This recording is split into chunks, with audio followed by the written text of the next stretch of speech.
Where He Can't Find You. Written by Darcy Coates. Narrated by Reba Burr. Part 1. Omens. Before. The air was rotting, biting cold and heavy with moisture. It filled January's throat with every inhale, so dense that it felt as though it was suffocating her. She crawled through the dark. Sharp rocks scraped her palms, her knees, her shoulder blades. She flinched and dropped lower, hunching to fit through the narrow tunnel, her hands feeling to find a path forward. How long had she been down here? In the dark and the cold and the damp. Days? Weeks? She couldn't stop moving. The thing in the dark would come back for her soon, and she didn't think she could survive the next time. Her fingers touched something delicate and disgusting. Threads, crisscrossing the darkness ahead of her. They were as fine as spider web and slimy from the damp. When she tried to swipe them away, they refused to break. She couldn't see them, but she knew what color they were. Red. It was always red threads. They trailed through the maze, gathering drops of moisture from the air, tangling over the rocks and one another. They bit into January's flesh when she tried to force her way past them, cutting into her throat, into her face, into her numb fingers. A distant sound broke through the background noise of dripping water and her own uneven, echoing breaths. January's heart pitched, jittering in her chest. She clamped a hand over her mouth, fighting to muffle her breathing. It couldn't see well in the dark. The maze held no light. January had been staring into the nothingness for so long that she'd started to hallucinate things moving around her. Unnatural shapes danced, taunting her, only to vanish when she looked at them directly. The sound repeated, hands grasping at rocks as it pulled itself closer. The shift of flesh against flesh. A dry, hollow exhale. It couldn't see well, but it could hear and smell. It knew where she was. Terror overwhelmed common sense. January threw herself forward. She didn't feel the rocks cutting into her palms or the drop of blood trailing down her cheek. But she felt the threads as they snagged around her, tightening. She'd rushed right into them. January fought, thrashing like an insect in a spider web as she tried to break free. Some of the threads snapped. They gave her just enough room to drag herself forward another inch, then another foot, until she was nearly on the other side of the web of red threads. A cold hand fastened around her leg. January had just enough breath left to scream. Then the thing in the dark dragged her back to join it, and her voice cut out into nothing. 1. Do you want to see something bad? Abby woke with icy sweat plastering her clothes to her skin. Her breathing came in rough gasps as she stared into the darkness flooding her room. The nightmares were always the first warning. They came before any of the other signs. Before the birds that plunged out of the sky. Before the streetlights all died. Before the sickness. Before the disappearances. She reached for her nightstand and turned the clock to face her. 4:15. She watched the second hand tick forward, making sure it was still keeping time. Technology always broke when things were getting bad. She'd been having nightmares for nearly 2 weeks. This one was the worst, though. A memory from that night at Jessica's house. It was supposed to be a girls' sleepover, but Abby had been the only one who arrived. She and Jessica had sat at an empty dinner table for half an hour, no parents in sight, before Jessica had asked the damning question. Do you want to see something bad? It was Abby's first time facing a dead body. Not her last, though. Now her mouth was parchment dry. Sweat stuck her hair to the back of her neck as she slid out of bed. The wooden floorboards creaked as she left her room and crossed the hall to reach her sister's. Hope lay on her stomach, one arm thrown above her head, her blankets tangled. The window over her bed was open an inch. Hope liked to feel the cold air at night, but they weren't supposed to keep any part of the house, doors, windows, anything, unlocked after dark. Moving silently so she didn't disturb her, Abby slid the pane closed and fastened the latch. At the opposite wall near the door was Hope's desk. It was covered with equipment including a webcam, a ring light, and a computer that could handle the editing software she needed to piece together her videos. Even with technology becoming so unreliable, Hope was serious about making this a career. And Abby thought she might just have a chance. When Hope first started posting videos, it had felt like she was yelling into the void. She'd get a handful of views, but no likes, no comments. She later admitted that she was on the edge of giving up when her first fans found her. Just 5 accounts to begin with. But those 5 accounts watched every video and always commented, asking for more. So she kept filming, kept posting. Now she had nearly 2,000 subscribers. She'd started to get small sponsorship deals. But those 5 original followers were still there, still cheering her on with each new video, and she always replied to thank them. Abby hadn't told Hope that the accounts were hers. She probably never would. She left on silent feet. At the end of the hallway was their mother's room, its door opened a crack. Abby wrapped her arms around herself as she approached and leaned forward.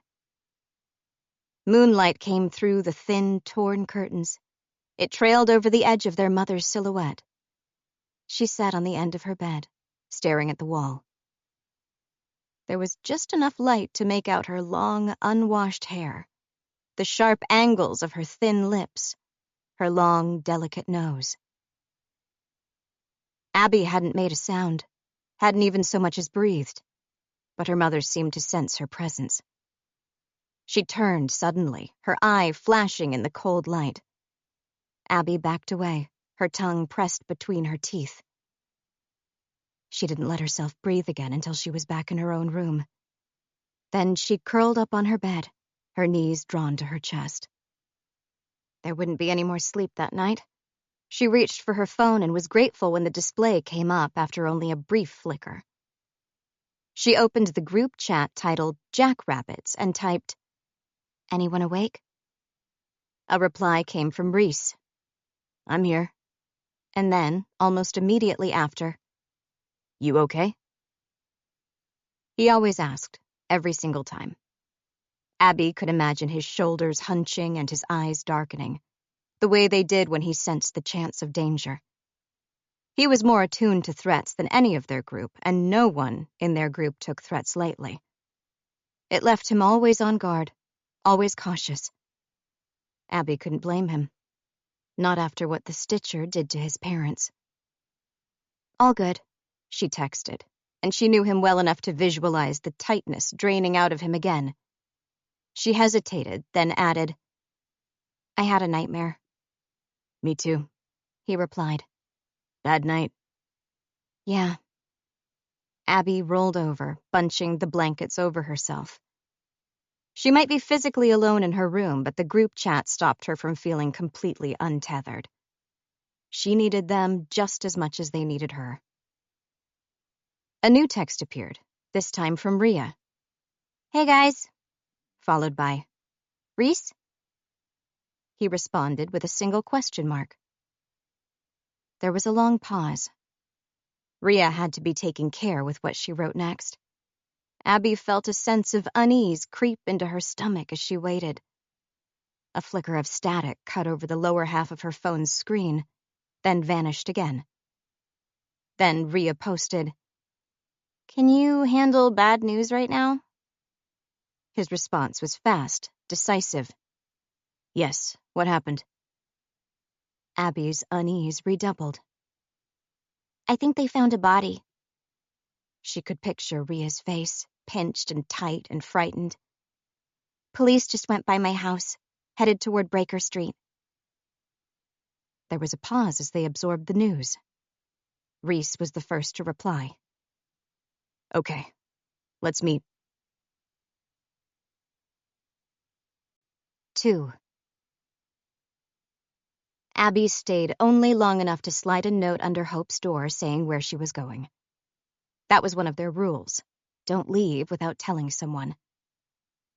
Her silver bike waited for her against the house's side. She jogged with it to the street, then climbed on and turned toward the main road.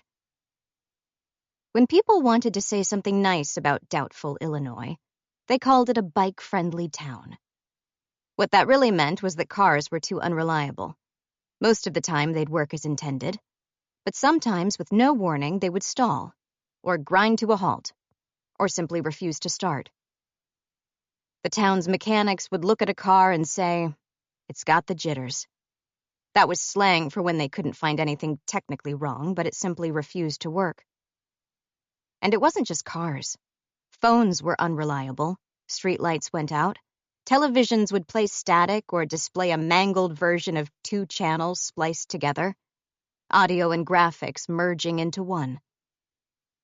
Things in Doubtful just broke easily.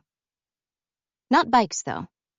The rubber and spokes and brakes didn't rely on electricity, and so the town's decaying effects left them alone. If you wanted to be certain of getting somewhere in Doubtful, you rode a bike.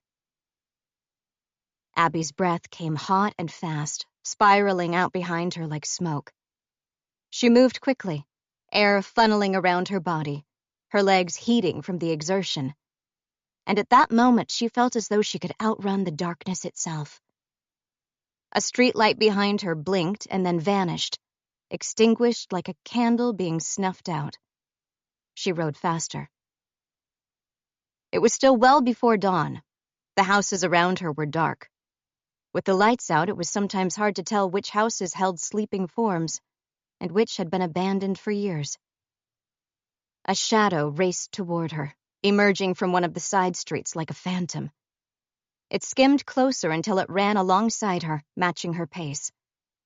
In the intermittent streetlight, she could make out dark hair and wild, intent eyes. Reese. They shared a look, then turned back to the road ahead. Don't travel alone. That was another Jackrabbit rule. Reese could have taken a more direct route to Breaker Street, but he'd taken the longer path to join up with Abby instead. The road vanished under them. Reese matched her furious pace perfectly, and they stayed abreast, each turn anticipated, until the rusted sign for Breaker Street rose out of the gloom. Abby's lungs burned from the exertion, but it was a good kind of ache. The kind that told her she was alive and moving, that her body was strong. She let her bike roll to a halt and put one foot down as she stared along the road. Red and blue lights flashed, lighting up the asphalt and the washed-out houses. She counted 3 police cars and an ambulance, all parked askew on a lawn that was long dead and choked with dry, rattling weeds. Breaker Street was residential, but right next to a strip of industrial stores. Cube-like buildings with bars over their windows and flat roofs. The area had all been built around the same time, decades before Abby had even been born, and then left to slowly be consumed by neglect. Reese gently tapped her arm to draw her notice, then nodded toward the shops across the road. 2 figures stood in their shadows. Rhea, small and tense and with her dark hair tightly braided, had one arm raised to hail them. Just behind her was Connor, his curly, flaxen hair mussed from sleep, his large teeth working at his lower lip as he tried to control his nerves. Abby and Reese silently crossed the road to meet up with them. "There's a ladder," Rhea whispered as they drew near. Even her warm complexion looked washed out and strange in the frantic, undulating red and blue lights. She nodded to the store behind them, which had once printed commercial signs but had been out of business for more than a decade. It still held advertisements in its fogged windows, promising 40% off everything. "We might be able to see better up high." Reese gazed up the metal ladder bolted to the building's back wall.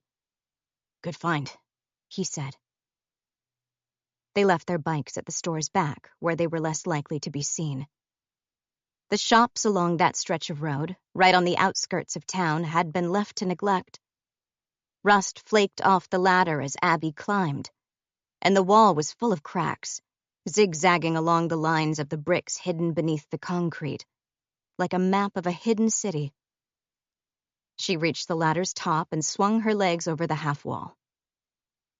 The flat concrete roof was barren except for piles of rotting leaf litter gathered in the corners, and a stack of old boxes and abandoned furniture clearly intended to be thrown out but then forgotten.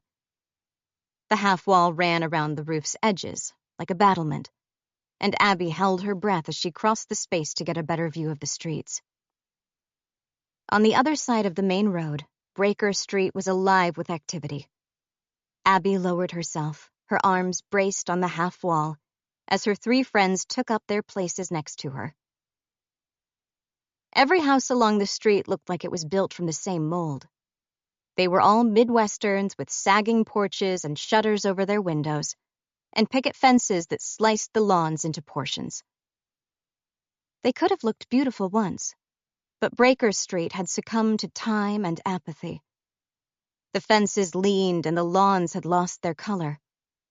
Children's toys had been abandoned in a nearby yard, tricycles and a small plastic slide now overgrown with weeds. The police cars had all parked outside one of the worst houses. Pots were spaced about its porch, but none of them held any plants. The shutters were cracked, boards coming loose, and the painted siding was peeled and discolored. Rhea leaned close to the wall, her small hands gripping the cracked concrete, her expression tight. "I pass that house every day," she said. "I've never seen anyone in it." Abandoned houses weren't uncommon in Doubtful. Properties were cheap, but there were few jobs to attract new residents. Forgotten for sale signs dotted the town, weathered or tipping over like loose teeth, abandoned where they stood. Abby remembered how, when she was young and eager to have adventures, she'd wanted to explore some of those empty buildings. She'd quickly learned why that was a bad idea. It wasn't unheard of to find things in them. Figures moved in and out of the house, flashlights in hand. The ambulance's back doors were open, but Abby couldn't tell if anyone was inside. Most of the activities seemed to come from the police. Their uniforms and badges caught the red and blue lights, but their caps were pulled too far down for her to recognize any of their faces. Reese had one forearm resting on the wall as his dark eyes took in the scene. "Do you think the new transfer's there?" One of the deputies had left town nearly 6 weeks before, bundling his family into his car and tearing out without even putting in his resignation. The town had been forced to hire an outsider.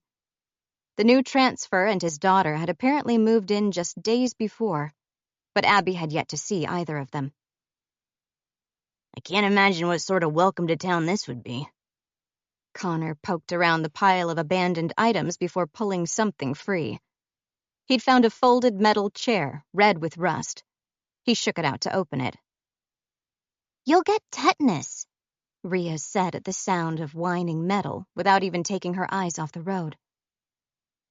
Connor made a faint noise in agreement, but still positioned the chair near the half-wall and sat. His pale, densely curly hair absorbed the undulating lights, turning a different shade with each flash. "There!" Rhea hissed, rising up another inch. "Look!" The activity inside the house seemed to have condensed into one room. Flashlight beams cut over one another, bursting out of gaps in the tattered curtains and broken shutters. Abby craned forward, breath held. She knew what was coming. A part of her didn't want to see it, but a larger, stronger part of her had to. This was how you survived in Doubtful. You watched, you learned, and you figured out the rules that would keep you safe. Figures appeared in the doorway carrying something on a stretcher. They wore thick gloves. Large masks covered the lower half of their faces. Their heads were tilted to one side, watching first the lopsided porch, and then the steps, and then the desiccated grass as they traced their path to the ambulance. Abby was struck by the impression that they weren't just watching where they walked, but that they were desperately trying to avoid looking at their burden. The shape on the stretcher was covered by a white sheet. It wasn't large enough to be a whole human, but it was undeniably part of one. The first stretcher was closely followed by a second. Just like the first, its contents were covered. It was a larger burden this time, but still not the size of a full body. Abby couldn't read the officers' faces except for a glimpse of their eyes, narrowed in revulsion. "Who do you think it was?" Connor asked. Abby couldn't bring herself to answer. It felt too grim, too sour to be betting on whose family would be receiving a call later that morning, whose lives would be irrevocably changed. A third stretcher came through the door, and the sheet covered something smaller than either of the first two. Rhea took a quick breath. "There's more than one." Abby sent her a look. Rhea's eyes were almost fever bright. "I counted 3 feet. They found more than one body this time." Abby leaned forward, her heart running fast. Chips of broken concrete shifted under her hands. The first stretcher had already been moved into the ambulance. But she thought Rhea was right. Each bundle alone was less than a full body, but together they amounted to something more. The officer on the final stretcher slipped as he stepped off the porch. Even with the distance between them, Abby heard him yelp in shock. The stretcher tilted. The sheet slid down. Another officer moved forward, grabbing the cloth and dragging it back over, but not quickly enough. She saw a glimpse of the burden underneath. Flesh, red thread woven through it, stitching it back together. "Was that—" Connor's voice lost its joviality. His words were hushed, uncomfortable. a hand?" Yes and no. Part of a hand. And other things. She watched, sickened and transfixed, as the final stretcher was lifted into the ambulance. Then Reese's hand shot out, grasping her upper arm. "Vickers," he whispered. The 4 of them reacted in unison, dropping down below the half wall. Reese didn't need to explain what he'd meant. Charles Vickers was here. Of course he was. He was at every crime scene, every discovery, often before the police themselves arrived. The store's roof was dark. It would make them hard to see.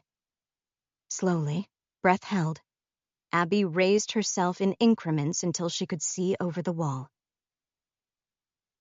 Charles Vickers sat on the porch across from the crime scene. He was in a rocking chair, his hands folded in his lap. His pale hair, balding on top, was neatly combed, and he wore one of his navy sweaters, an intricate knit pattern running across his torso. He gave the impression of just having stepped outside to relax.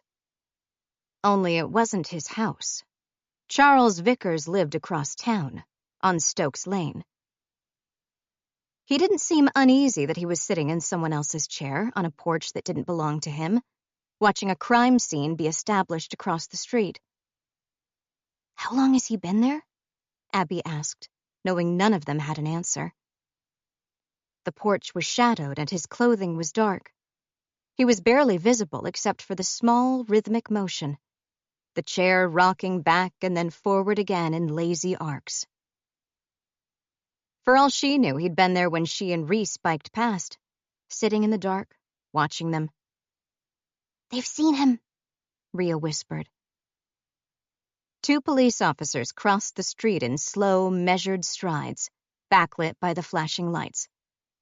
One officer stopped in the middle of the road, hands on his hips, legs planted. The other continued on for another few paces before also halting. She was speaking to Vickers. "I bet he called it in," Rhea murmured. "Huh?" Connor asked.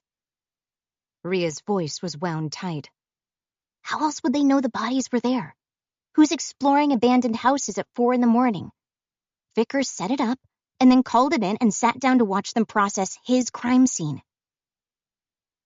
It made too much sense. He's growing bolder. The conversation was inaudible, but it seemed to stretch out. Vickers, calm as always, rocked the chair as he spoke. Then, at last, he stood. Charles Vickers wasn't an intimidating figure. He wasn't tall, and he didn't try to seem threatening. Most of his clothing, even in summer, were knit sweaters or windbreakers. His shoulders were curved, his demeanor unassuming and calm. He looked like he could be a high school teacher, or a counselor, or a coach. Until you saw his smile. It was small, chilling, and full of quiet knowledge. As though he was a part of a joke you didn't understand. As though he was laughing at you behind his teeth. He wore that smile as he climbed down from the porch. Both police officers took a step back. He said something, raised a hand in farewell, then turned away. They must have told him to move on, Connor said, his voice raspy. Look, he's going. Charles walked to the end of Breaker Street, following the cracked sidewalk, then turned down the main road. He was almost past the store when he paused. Abby's heart squeezed painfully. Charles Vickers stood almost directly below their hiding place. He tilted his head, angling his gaze up toward them, and sent them one of those small, knowing smirks. They all drew back. Abby's shoulder pressed against the concrete half wall. Ria's breath was hot and shallow on the back of her neck. Charles Vickers' smile widened a fraction, showing just a sliver of small, immaculate teeth. Then he turned and continued walking along the sidewalk, disappearing deeper into the town. Abby's blood pumped too fast. Her throat ached. Even with Vickers gone, she couldn't relax. Ria groaned as she leaned back against the wall. She didn't seem to care that she was sitting in decaying leaves and forgotten trash. Connor gingerly raised himself back into the rusty chair and spread out there, legs askew, one hand pressed to his chest to signal his own racing heart. Stitcher. Ria spat the word like it was a curse. More bodies, and the police just let him go again. Abby looked back toward the house where the remains had been found. The two officers who had spoken to Charles Vickers had returned to their companions. A different officer was unrolling police tape around the building. It would probably stay there, knots coming loose and plastic decaying, until strands broke free and were lost in the mud and bushes, just like all the others. A broken spiderweb of forgotten police tape across the town. The ambulance started up, its engine a deep growl, as it prepared to take the bodies away. At least we were here for this one, Connor said. He hesitated, his eyebrows pulling together incredulously. That was the plan, right? Remind me again why this was something we wanted to see. Knowledge will keep you safe, Ria said, reciting from their rules. She closed her eyes, grimacing. She'd been watching the scene intently, and Abby knew she was reliving the images of red-threaded flesh underneath the sheet. Yeah, I get that. Connor leaned back and his chair groaned. An apologetic smile twisted his broad lips. But also there was that whole thing about don't go out after dark. And look where we are now. Ria flicked a hand, her grimace deepening. You're right, but this is morning night. It's what? Haven't you noticed how they're different? She squinted one eye open to see him. Late night and early morning. You can go jogging at 4 a.m. and people will think you're just a little too healthy for your own good. But go jogging at midnight and, well, it's weird, right? It's just not normal. They sat for a moment, letting the silence flow around them. Then Connor said, "I've got to be honest. I don't think this town is built for normal." The tension from the previous hour broke like a snapping rubber band. Abby keeled forward and chuckled even as her chest continued to ache. Even Reese at her side let a ghost of a smile tease the edges of his lips before it vanished again. She didn't get to see that often, but she treasured it when she did. Reese almost never smiled anymore. You know what I'm saying, Rhea said, eyebrows lifted pointedly. No one should be out after dark, but there's a difference between dusk and dawn. And if we have to leave our homes, I'd rather it be on this side. Abby knew what Rhea meant. On the distant horizon, morning was gasping its first breaths. There was safety in light, as much safety as you could hope for in Doubtful anyway. And it was always better to be on the approaching side of daylight, not the receding. Their levity had been brief and almost desperate. Then Abby asked, almost against her better judgment, "Is anyone else having nightmares?" "Oh, yeah," Connor said. 3 in the last week. "My TV won't turn on," Rhea said. "And my radio sounds strange. Things are getting bad again." There was a second-long whoop of a police siren before the driver turned it off. One of the patrol cars was leaving, following the ambulance. Things are getting bad again. If Doubtful's cycle had followed any kind of logical pattern, the discovery of a body should be a culmination, a final blow. It never was. Things getting bad meant more disappearances. And soon. "Remember the rules," Reese said. His voice was soft, but they all turned toward him. "And keep your distance from Vickers." Abby remembered the way Vickers had gazed up at them, his secretive little smile lit up in the red and blue lights. He'd seemed delighted. Chills moved through Abby, and she pulled her jacket tighter around her chest. Reese continued. "If you find yourself somewhere alone with Vickers, call me. If you feel unsafe, call me. No matter where, no matter when, I'll come." It was a promise he'd made before, and Abby knew it was meant for all of them. But Reese looked directly at her when he said it. Her heart gave the strange, uncomfortable shift it sometimes did around him, like misjudging how many stairs were ahead and having your foot land in thin air. A drop of the stomach, a catch of breath, the slightly giddy, slightly shocked sensations as your body regained its balance. She looked away, focusing her eyes on the rapidly fading stars above. She didn't like to think about those sensations, or what they might mean, or where they might lead her if she listened to them. There was no point thinking about normal things like that anyway. There were no happy endings to be found in Doubtful. 3. Missing. The word was huge, all caps, bold and black. It was positioned beneath the photo of a woman, her blonde hair pulled into a high ponytail. She looked young, only 19 or 20, with a huge smile that seemed too white in the black and white print's high contrast. Jen stared at the flyer, her hands gripping the straps of her backpack too tightly. It was surreal to see that image on her locker. Even more surreal following the updates she'd caught on the radio on the way to school. This is the dead girl they found last night, isn't it? Jen turned. This was supposed to be her first day at Doubtful High. The name alone didn't do much to inspire confidence. She'd arrived early so that she could figure out her classes, but the hallways were already busy, full of shuffling footsteps and tired, brief conversations. No one seemed to pay any attention to the poster. Hadn't they heard yet? Didn't they know about the crime scene just 15 minutes from the school? Jen's father hadn't said much, but she'd been able to tell from the set of his jaw during that morning's drive that it was a bad one.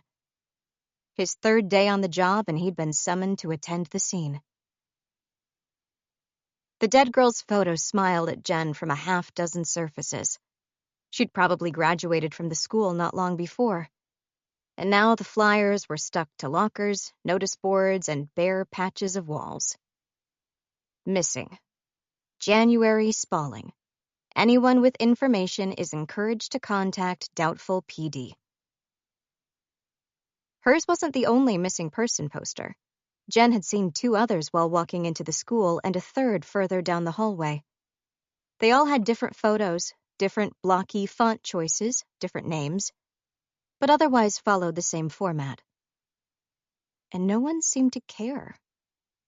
Bodies jostled past her. Students opened their lockers without even glancing at the posters taped to their fronts, as though this was fine, as though this was normal. Jen's blood crawled through her veins. On the surface, the high school didn't seem much different from the one she'd left behind in New York. A little older, a little drabber. 2 of the hallway's lights were out. None of that should have been enough to make her uneasy, but something about the town just felt deeply, thoroughly wrong.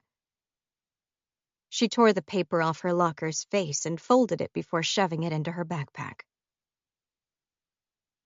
You can use the $1 budget white bread loaf if you insist, but I find superior results are achieved with the more upmarket $1.50 variety instead, Connor said. They sat under the spreading oak near the chain-link fence. The grim school building still dominated their view, but they were as far from it as they could get without leaving the grounds. Abby loved the tree. It had been their lunchtime meeting place for years. Even during biting winter, she preferred it over the dingy, flickering lights and stale smells of the cafeteria, or the cold concrete of the stairwells where some of the other students ate. She sat with her back to the trunk, Reese at her side, and Rhea and Connor beside him. Rhea's carefully plaited black hair draped across her lacrosse uniform. Abby knew from experience that the silky plait would be mussed and sweaty and frazzled by the end of practice. Rhea gave the impression of being impeccably contained in most areas of her life, but she threw herself into sports with the kind of vicious intensity few could match. Connor, his wildly curly hair swaying above his head, had opened what looked like a tradesman's toolbox and was slowly, painstakingly constructing his lunch out of an assortment of ingredients inside. He'd draped a napkin over one forearm like a sommelier as he laid 2 slices of white bread onto the paper plate sitting precariously on one of the tree's roots. Now, the secret to a good ham and cheese sandwich is to locate the finest quality, highly processed meat-based product your local budget grocery store supplies. Connor held a finger up pointedly.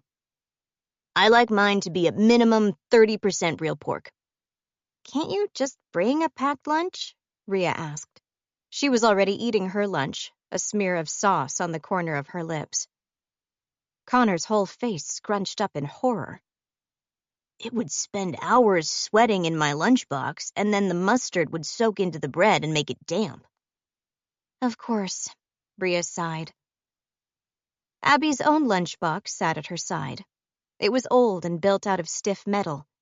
The embossed front held a print of a watercolor forest scene, with small woodland animals peeking out from behind trees. The box was bordering on childish. She'd tried to buy a new one 2 years before using part of her precious savings. But when it had come time to pack her food, she'd balked at trading out the old tin box. It was the last present she'd gotten from her father. One of the last nice memories she'd had of him, before he'd tried to challenge Charles Vickers. Just like too many things in her life, it had become a bittersweet staple. Each day she saw the box, it hurt something inside of her, but giving it up would have hurt more. She let her fingers linger on the faded watercolor print for a second before opening it. Inside were 2 sandwiches, one stacked on top of the other, and 2 apples. She took the top sandwich, then glanced toward Reese. He hadn't brought any lunch. Mornings were difficult for him. Sometimes it was all he could do to just step out of the house. Very often he neglected everything else, including food. She slid the box toward him. I accidentally made too much. Help me out? He glanced at the sandwich, then at her. We both know you didn't. She leaned toward him, her shoulder bumping his, and for a second she was transported back to the first time they'd sat like that, during first-grade recess, back when they were both 5 and had been exhausted and giddy from racing back and forward across the jungle gym together. Back when Reese still remembered how to laugh. Eat the sandwich. Things are going to get ugly if you refuse. Oh? One of his eyebrows twitched up a fraction, intrigued. Are you threatening me? She couldn't stop herself from smiling. This is a reverse bully situation. You have to take my lunch or else I'll beat you up. So violent, he said, but there was a hint of warmth in his voice. She gave the box 2 insistent nudges toward him. Tap, tap. And he finally picked up the sandwich. And the apple, she said, and refused to relax the intensity of her stare until he took that as well. Thank you, he murmured, and those 2 simple words felt like hot coals in her chest. Connor ignored them as he continued his plating ritual. He laid slices of cheese over his ham, carefully adjusting them to get maximum coverage. The goal is to arrive at a balanced palate.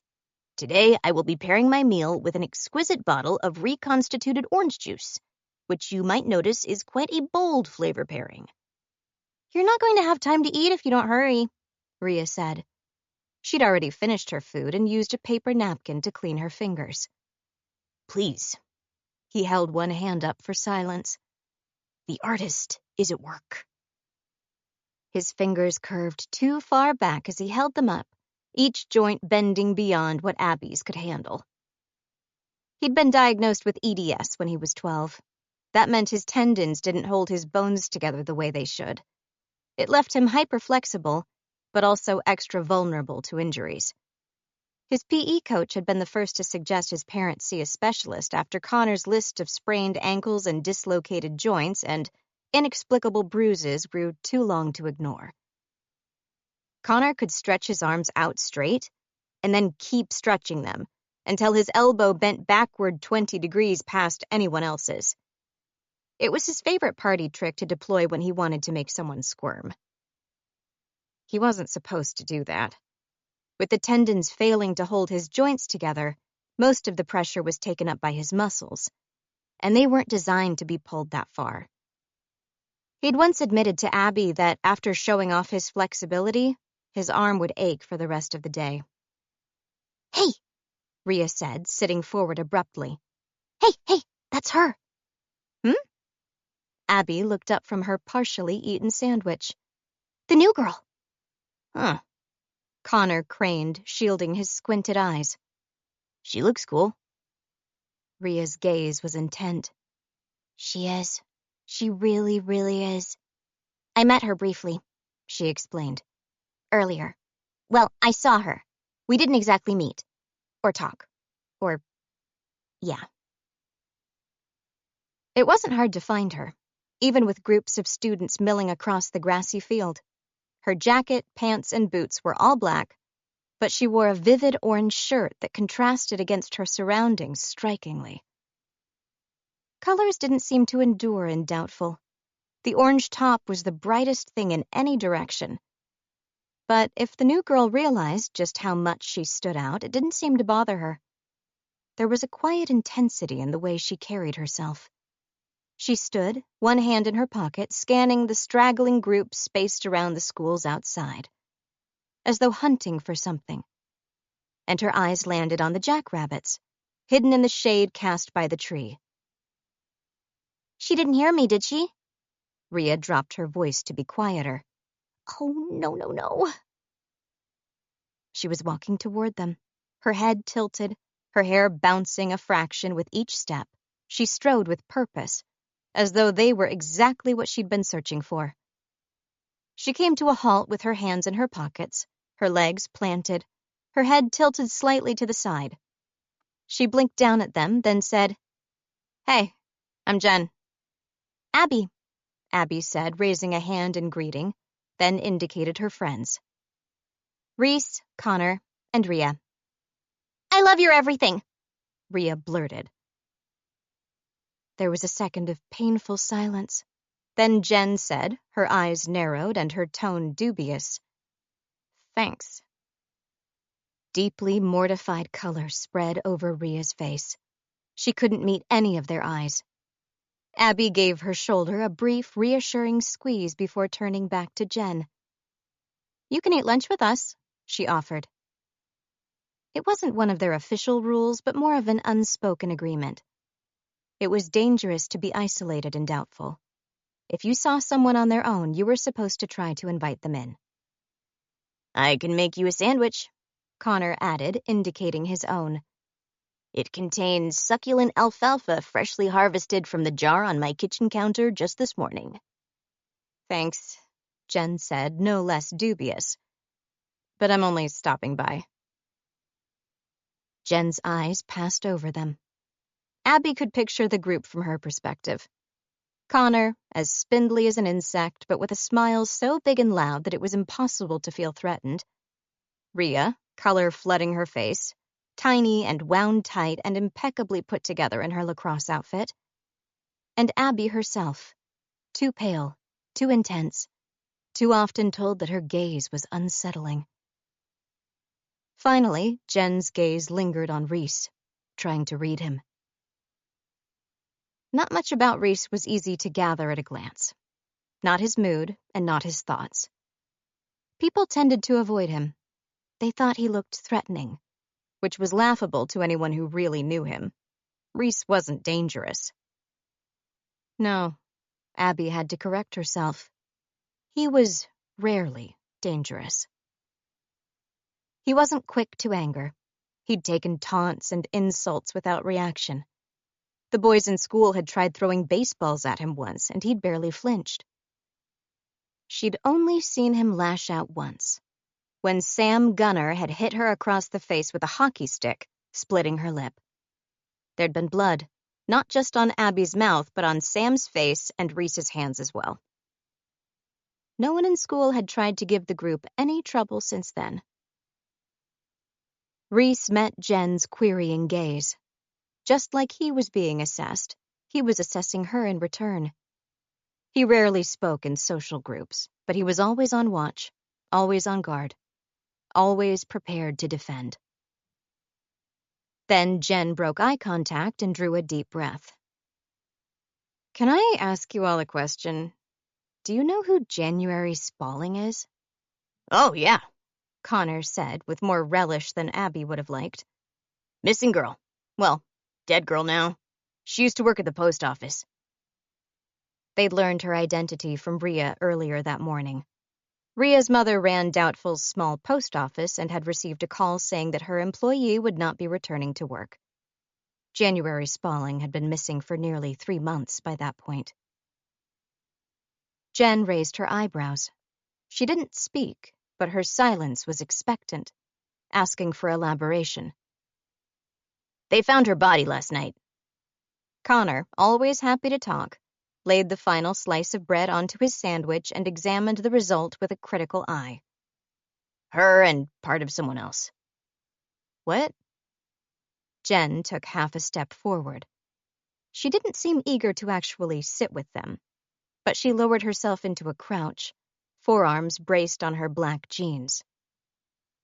"There was a second body?" "Oh, yeah, absolutely. Not an entire body, though, about half of one. They still don't know who it is." Connor delicately rotated the plate to view his lunch from different angles. "The whole thing's kind of messed up." Jen's eyes were narrowed, uncertain. She worked her jaw.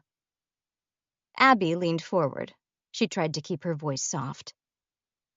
"Have you heard about the stitcher yet?" "No?"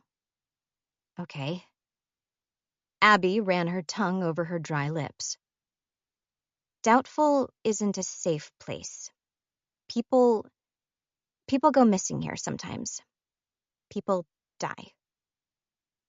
Jen remained on guard. "You don't need to sugarcoat your words." "Someone's killing people in Doubtful," Abby said, "and he's been doing it for a long time." Connor nodded. "The stitcher." Your father works with the police, so he'll probably be able to tell you more, Abby said. But there are things you need to do to keep yourself safe. Lock your doors and windows and don't go out after dark. Try not to travel alone. Rhea, still not able to meet any of their eyes, had managed to regain some of her voice. She joined Abby in reciting their rules. Tell someone before you leave your home. Stay in areas with lots of people. Connor continued. Don't rely on technology, it breaks. And most importantly, Reese finished. Stay away from Charles Vickers. Jen seemed frozen. Her eyebrows were low, but her eyes were wide, intent. Who's Charles Vickers? He's the Stitcher, Connor said. He's the last thing you'll ever see before you die. For a second, the school grounds seemed perfectly silent. The leaves above their head rattled, and they sounded like 1,000 fingertips tapping at a window, asking to be let in. Then Jen leaned back, rocking on her heels, her teeth bared in a grim smile. I get it. This is what you do to the new people, huh? Abby shared a glance with Reese. It's some kind of hazing thing, right? Trying to scare me? Jen stood, her jaw set. I don't appreciate it. We're not trying to scare you, Connor called as Jen turned away. We're trying to warn you. She ignored them as she strode across the sparse grass and toward the school building. Connor sighed and slumped back. Even his hair seemed fractionally deflated. We messed that one up, huh? Abby watched her go. Someone else will try to warn her. Someone she'll believe. And in the meantime, let's keep an eye on her, just in case. Rhea groaned, both hands pressed over her face. Why did I say that to her? Learning to speak was a mistake. Honestly, I'm impressed. Connor finally picked up his sandwich and ate half of it in one massive bite. He spoke around it, cheeks bulging as he chewed. I love your everything might just be the boldest pickup line I've ever heard. Rhea groaned louder and flopped over, burying her face in the fallen leaves. 4. January Spaulding was 19 when she died. She'd had respectable grades right through middle and high school, though she'd always shown brightest in classes with a social side and truly excelled at singing. She'd gotten a job at the post office not long after graduation, restocking shelves and taking payments. She was saving to rent a room in California. She'd wanted to escape her hometown. She thought she might be able to make it as a singer. Most people in Doubtful had a dream of one day leaving. Not many ever did. January Spaulding was reported missing when she failed to show up for work one morning. Her mother saw her leave their shared house at 8:40, purse over her shoulder. Work was a 10-minute walk from her home. A delivery driver saw her at the end of her street. Both her mother and the driver agreed that she seemed to be behaving normally. That was her last known sighting. 5 days later, her purse was found near the edge of the forest, a 20-minute walk from her home, and in the opposite direction of her work. It appeared to have been dumped there some time in the previous days and had suffered water damage. The contents, credit cards, phone, cash, hadn't been touched. The only sign of tampering was 6 inches of thin red thread tied into a knot and placed inside. 3 months later, the majority of January Spaulding's body was recovered from the abandoned home on Breaker Street after an anonymous tip directed the police to it. She'd been cut up and spliced back together with a second victim, identity unknown. The red thread stitching pieces of her skin into place matched the material left inside her purse. Those facts jumbled through Abby's head. They didn't tell her much. Most of the disappearances were like that. There were the facts you could establish, things you knew for certain, but so many holes left that you never felt as though you truly understood it. January Spaulding knew about Charles Vickers. Everyone in town did. So how had he managed to take her with no one seeing or hearing even a whisper? "Hey," Abby called as she entered the house. "Up here!" Hope shouted from the upstairs floor. Checking that Hope was there was always the first thing Abby did when she got home. She was terrified of the day when her greeting might go unanswered. Thudding noises came from the second floor, the sounds of Hope moving about her room. "Abs," she called. "I'm making a video. Can I borrow your blue top?" Abby slung her backpack onto the living room chair and stretched. "The one with the lace? Sure." "Thank you." Hope appeared at the top of the stairs, beaming. She was already wearing the lacy blue top, and Abby had to laugh. "Made much progress?" she asked. "The equipment's being a nightmare. I had to re-record one section 3 times just to get it to save." Hope's hair, dyed with streaks of rose pink and lilac purple, was jaw-length, but she'd knotted part of it up behind her head. "But I really want to get this uploaded tonight." Hope was an anomaly and doubtful. In a town that drained dreams and sapped color, Hope stood in defiance of it all. She struggled with erratic technology far past what Abby could have endured, and forced colors into her naturally flaxen hair, and lived life with a pure vivaciousness that might have exhausted any other person. A lot of people dreamed of leaving Doubtful. Few did. Her sister might be one of those rare exceptions. Abby had been saving up for years, $1 here, a day's lunch money there, hidden in a wooden box in the back of her drawers. She hadn't tried to count it in a long time, but she thought it might be enough for at least a month's rent somewhere else, to at least give Hope a chance.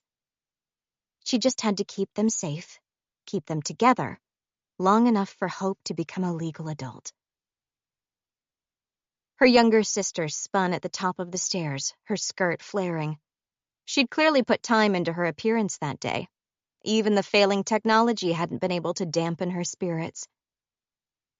Abby hesitated. The house was very quiet. "Have you seen Mama yet?" Hope stumbled to a halt. "She was in the back garden when I got home, digging. I haven't seen her since." "Sure." Hope disappeared back into her room, and Abby crossed to the kitchen. The window over the sink looked out over their rear garden. A tangle of unregulated bushes and sprawling roses, their thorny tendrils waving in the wind. Her mother was no longer there, but the mounds of fresh dirt were, heaps onto either side of the hole she'd been digging. Abby could picture her there, crouched, bones showing through her thin nightdress, her hands smeared with dirt past the elbows as she clawed and clawed deeper into the earth, trying to desperately reach something below. It was just one of 8 holes she'd been working at for weeks. Abby turned aside. They had leftovers in the fridge. Tuna bake Abby had recreated from an old recipe book with discolored edges, and she spooned some onto a plate before putting it in the microwave. The holes were another bad sign. Her mother started expanding them when things began to turn bad. The erratic technology, the nightmares, now the holes. They all pointed to one thing. Someone was going to be taken soon. The microwave beeped. Abby took the plate out and laid a spoon on its edge, then carried it up the stairs. Hope's bedroom was to the left. She could hear her sister's voice through the thin wood, bubbling and excited as she talked to her webcam. Abby's own door was to the right. At the end of the hallway was the master bedroom. It was still open a crack, the way it had been earlier that morning. The curtains were drawn. Inside was dark. "Mama?" Abby hesitated, waiting, but there were no sounds of acknowledgement. Their mother's moods ebbed and flowed like a tide. Mostly they were slow and steady and predictable. But sometimes, if you weren't paying enough attention, they could turn and catch you by surprise. When her mother was good, she'd eat any food she was given. Abby could help her bathe, brush out her thinning hair, and plait it to keep it neat. When she turned bad, the holes in the back garden were a bad sign. But there should still be enough time to get her some food, to fend off the horrible thinness of her frame for a little more. Abby nudged the door open with her elbow and leaned forward.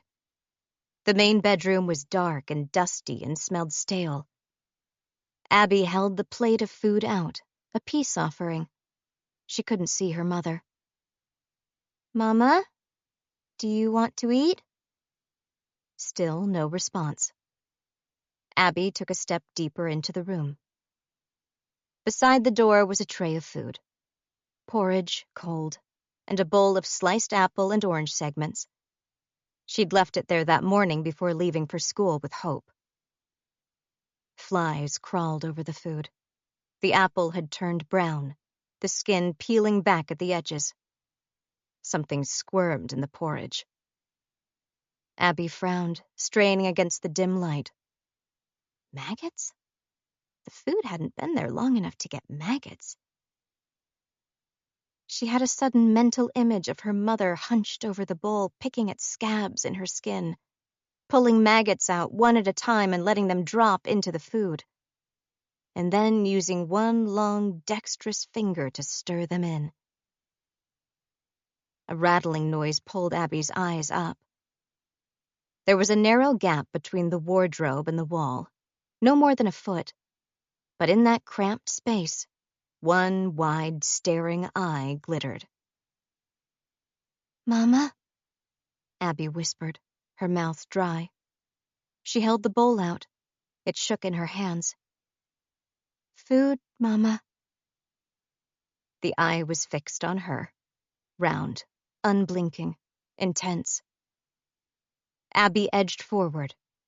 She began to crouch, one hand reaching for the tray and its rotting food to pull it away and leave the fresh meal in its place. Her mother lunged forward. Limp arms swung at her side, still caked with dirt from the back garden. Her hair trailed across her face. Her jaws were open, showing long, narrow teeth.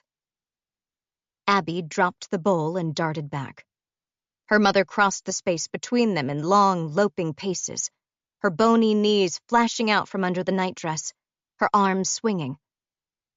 Abby grasped for the edge of the bedroom door and pulled on it, shutting it hard.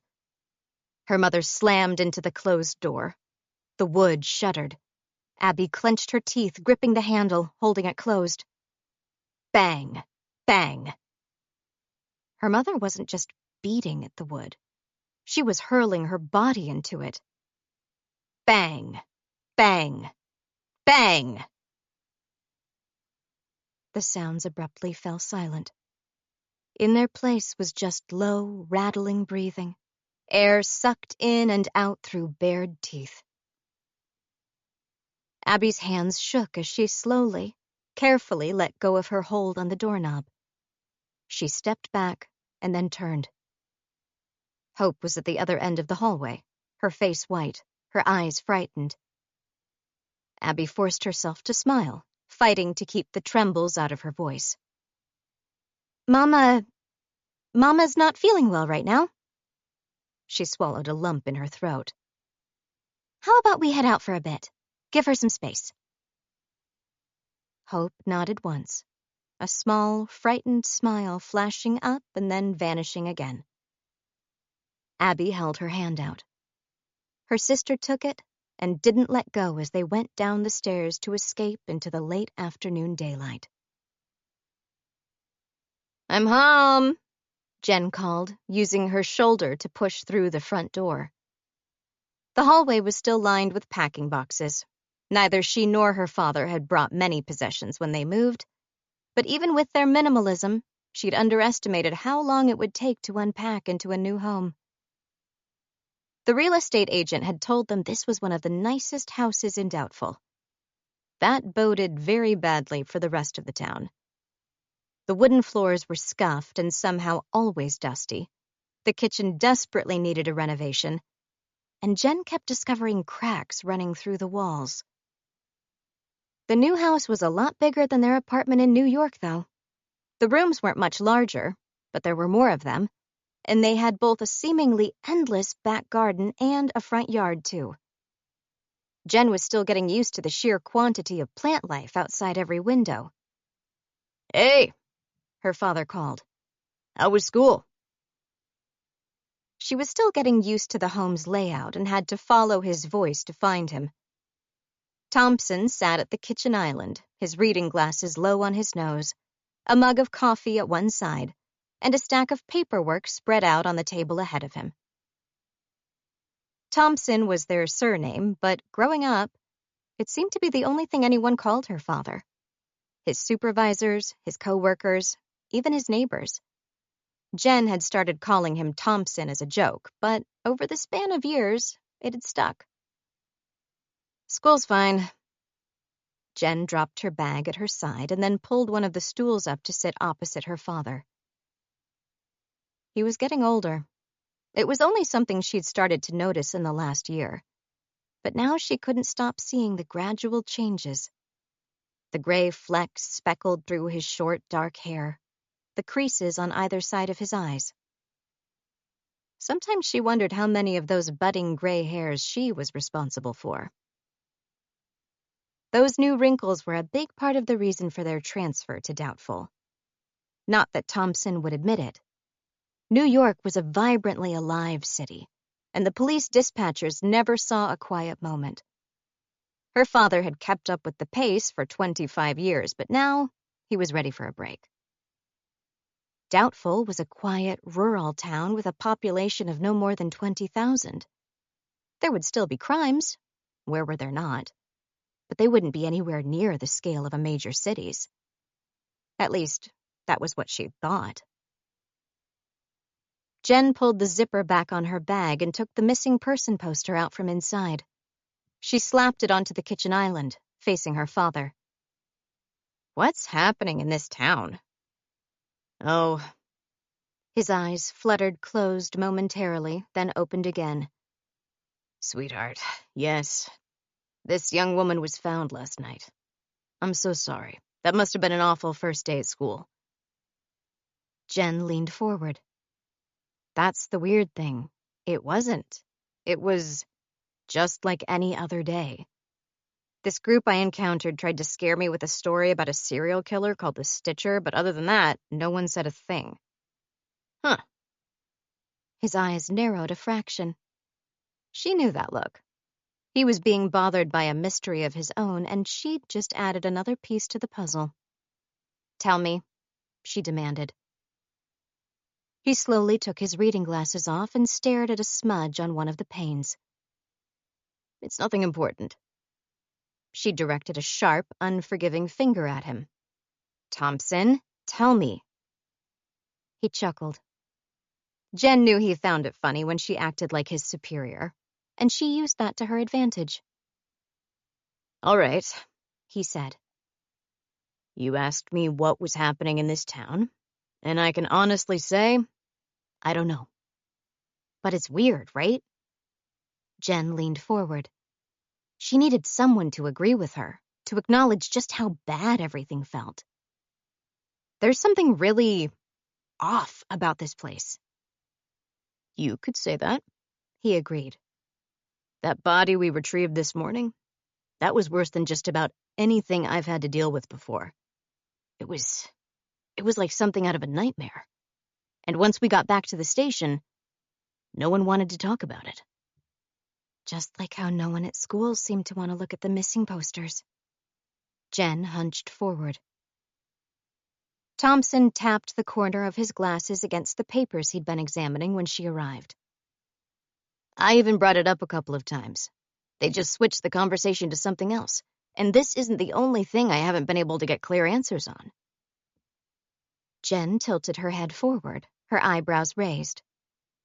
"What do you mean?" He sighed, looking tired. "People just aren't talking to me. At first I thought it was because I was the new guy, Or maybe I was replacing someone they liked. Or maybe because I was transferring from the city.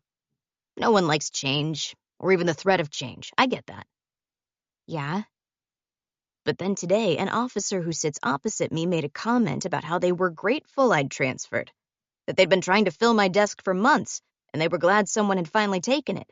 And yet, conversations end when I enter the room. Jen frowned. Thompson released a small, weary chuckle.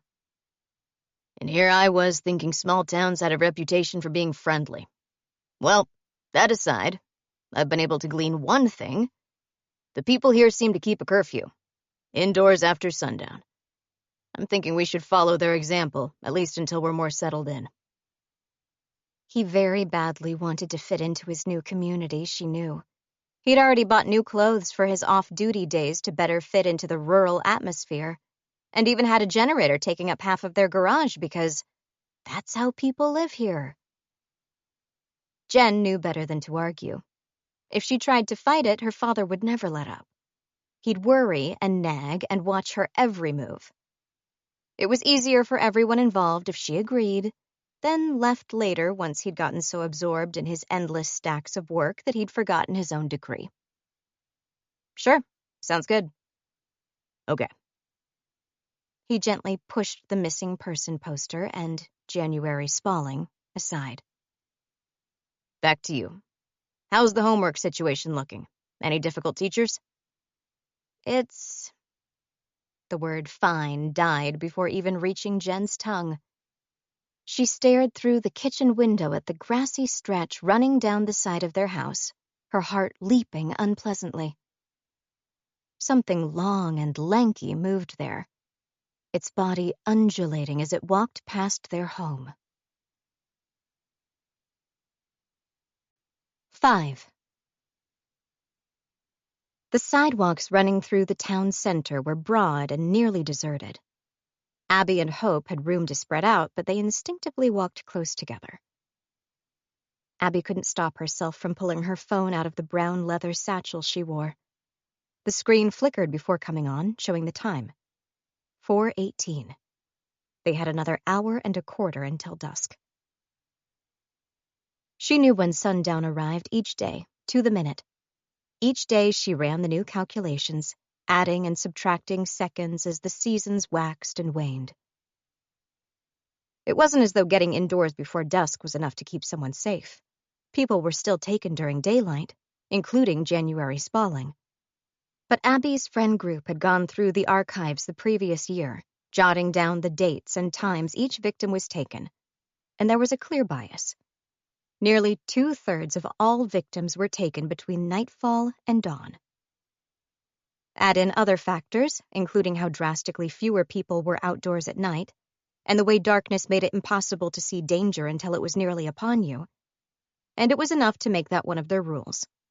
Get indoors before dark. But home wasn't a good place to be that day. Abby was willing to push the limits of the ticking clock simply to get them both some space to breathe. "We've got some time," she said to Hope. "Is there anything you wanted to get while we're in town?" "Yeah." Hope still seemed unnerved, even though she smiled. I was going to put together a witch's hat for a video next week. I have cardboard at home, but I just need black felt." "Then let's get some." They passed by a store with dark windows. A sign hung on the door, written in swirling cursive, "Back in 5 minutes."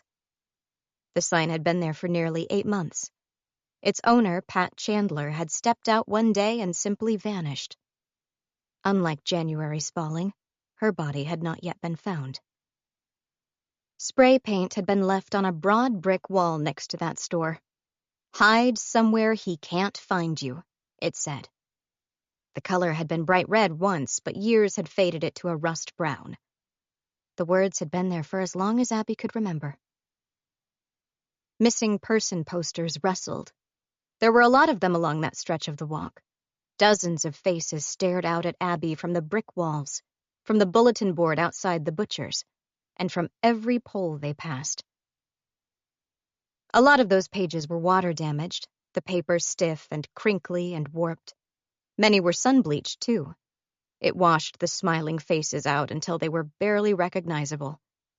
Any edges that weren't fixed in place with rusty pins or yellowing tape fluttered in the wind, sounding very much like dead leaves in autumn. Abby met the gazes as she passed them. It felt wrong, the way so many of them were smiling, so unaware of what had happened to them. Doubtful's general store was owned by the Bridges, an older couple and their adult son. They only had a small selection of fresh foods. The grocer's 2 blocks down was better for that. But their shelves were filled with the sorts of odd materials and supplies that could be hard to find elsewhere in town. The high, cramped aisles held everything from party hats to shovels, from sewing patterns to patio ornaments. It was a treasure trove for someone like Hope, who kept her wardrobe full of odds and ends for her videos. The door creaked as Abby pushed through. The store only had one large window overlooking the street, and the light from it was partially blocked by piles of display items. It left the space dim, especially deeper between the shelves, where the old tube lights struggled to reach. Hope was picking up energy now that they were in the store. She darted along the aisles, her steps light as she searched the contents. Abby stopped long enough to raise a hand to Mr. and Mrs. Bridge behind the counter. They were in their 60s and both beginning to stoop, but they were always friendly. They'd told her she could use their given names, but she couldn't bring herself to do that. Anything I can help you with? Mrs. Bridge asked. Felt? Abby asked. Black felt? This aisle here, near the back. Hope made it there first and followed the rows of baskets and section dividers down to where stacks of fabric were bundled into the shelves. Abby followed. There were a handful of other shoppers already in the store. Abby recognized a few of them. None paid any attention to her. She knew she had a tendency to slide into the background, invisible to almost everyone, but she didn't mind. It made it easier to appreciate the people who did notice her. Hope, her friends, especially Reese. She picked up a porcelain sheep statue from the shelf to keep her hands busy while Hope sifted through the fabrics. The door rattled as someone entered. Slow, measured steps echoed as they moved into the store. The space had been quietly busy before, in a way Abby was familiar with. The wiring in the walls hummed faintly, shoes scuffed across the floor. People inhaled and sighed and placed items into their baskets with soft thuds. Now, abruptly, the shop seemed to grow deathly silent. Abby lifted her head. In the porcelain sheep's glossy veneer, she could see a dull reflection of the counter and a figure standing before it. "Good afternoon," a voice said, velvety and smiling. Abby clenched her teeth. At her side, Hope had gone very still. Her hands were clasped around a roll of fabric and her eyes were huge as she stared down at it, unseeing. She didn't move, not even to glance up at Abby. Good girl. Stay still. Stay quiet. "Afternoon," Mr. Bridge said after a second's pause. It wasn't the warm and mellow welcome every other shopper received. His voice was restrained, tense. "It's a surprisingly warm day outside," Charles Vickers said. She could imagine him surveying the store, the artificial lights glinting off of his thick glasses. "Summer doesn't want to give up, does it?" One of the other shoppers moved, dropping their half-filled basket by the door and stepping outside without a word to the owners. Mr. Bridges' voice was low and clipped. "Can I help you with anything?" Charles Vickers chuckled and let his own voice drop in volume and tenor to match Mr. Bridges. "I placed a special order last week." Mrs. Bridge pulled something out from the shelves beneath the counter and wordlessly pushed it toward Charles Vickers. Hope remained still, but Abby tilted her head just a little. Knowledge is safety. That was one of their rules. But at the same time, another more urgent rule rang through her mind. Stay away from Charles Vickers. But Abby was in the dim part of the store, and she easily blended into the background. She let her long hair cover part of her face as she leaned back slightly, trying to see around the shelf's corner. A wooden box, about the size of a large textbook, sat on the counter. Charles Vickers rested his fingertips on its top, then reached down to unfasten a latch. The lid had a glass pane in it, but he still lifted it as he leaned forward to examine the box's contents.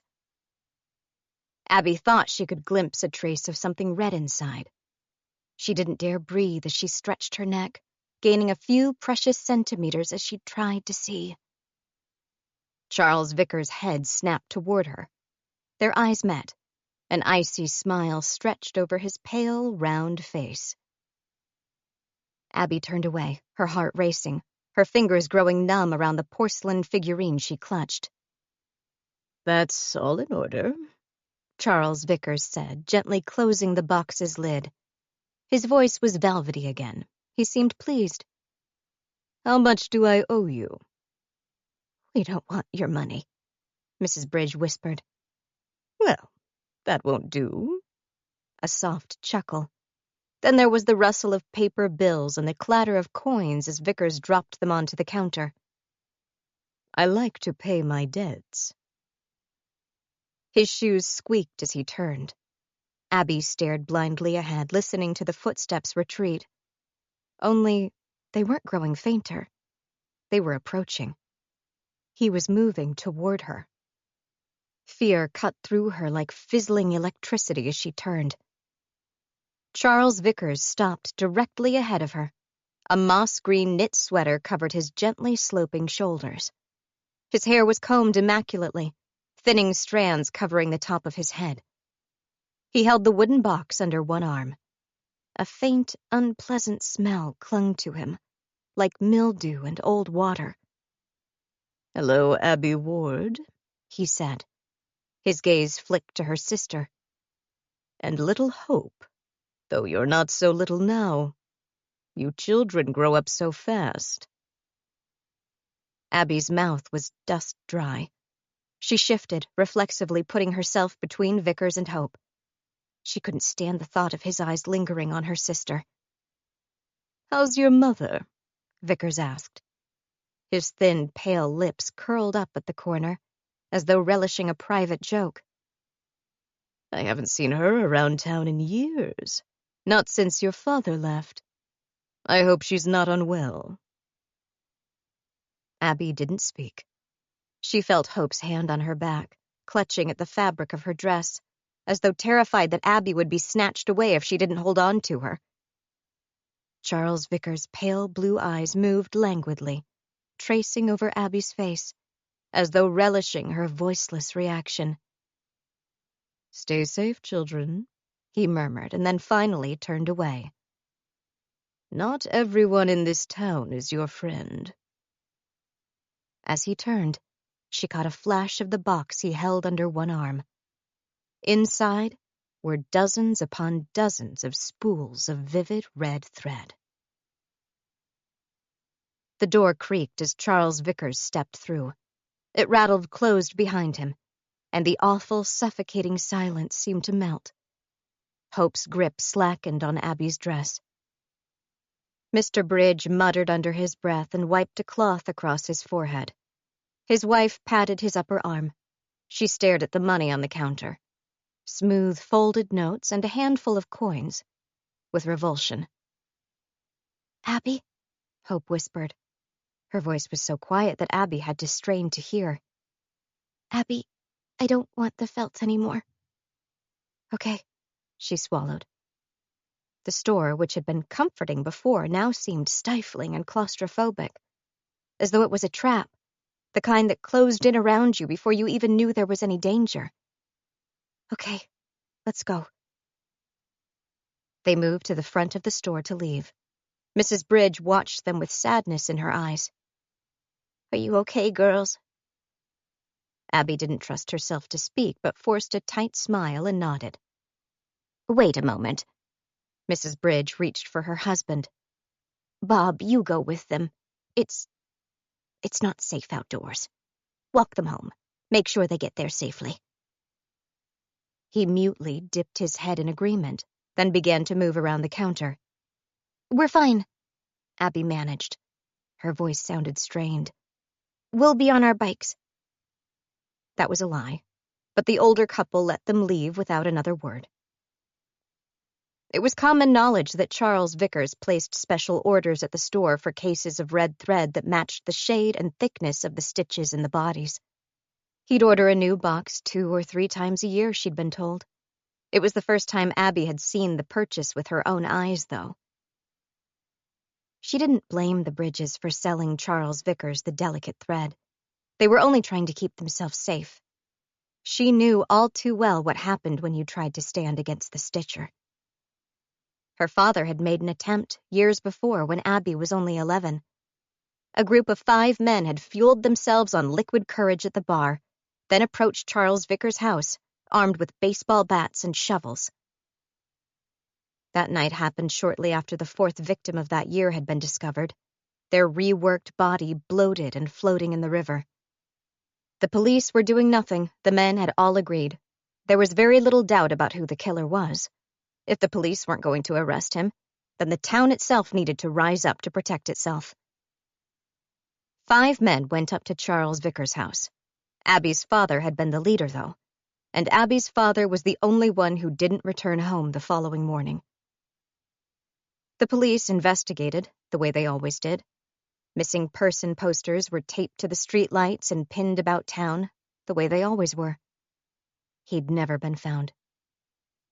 Some people tried to tell Abby that was a good sign, that maybe, instead of being a victim of the stitcher, he'd simply fled town. It was possible. Like so many, he'd dreamed of a life outside Doubtful.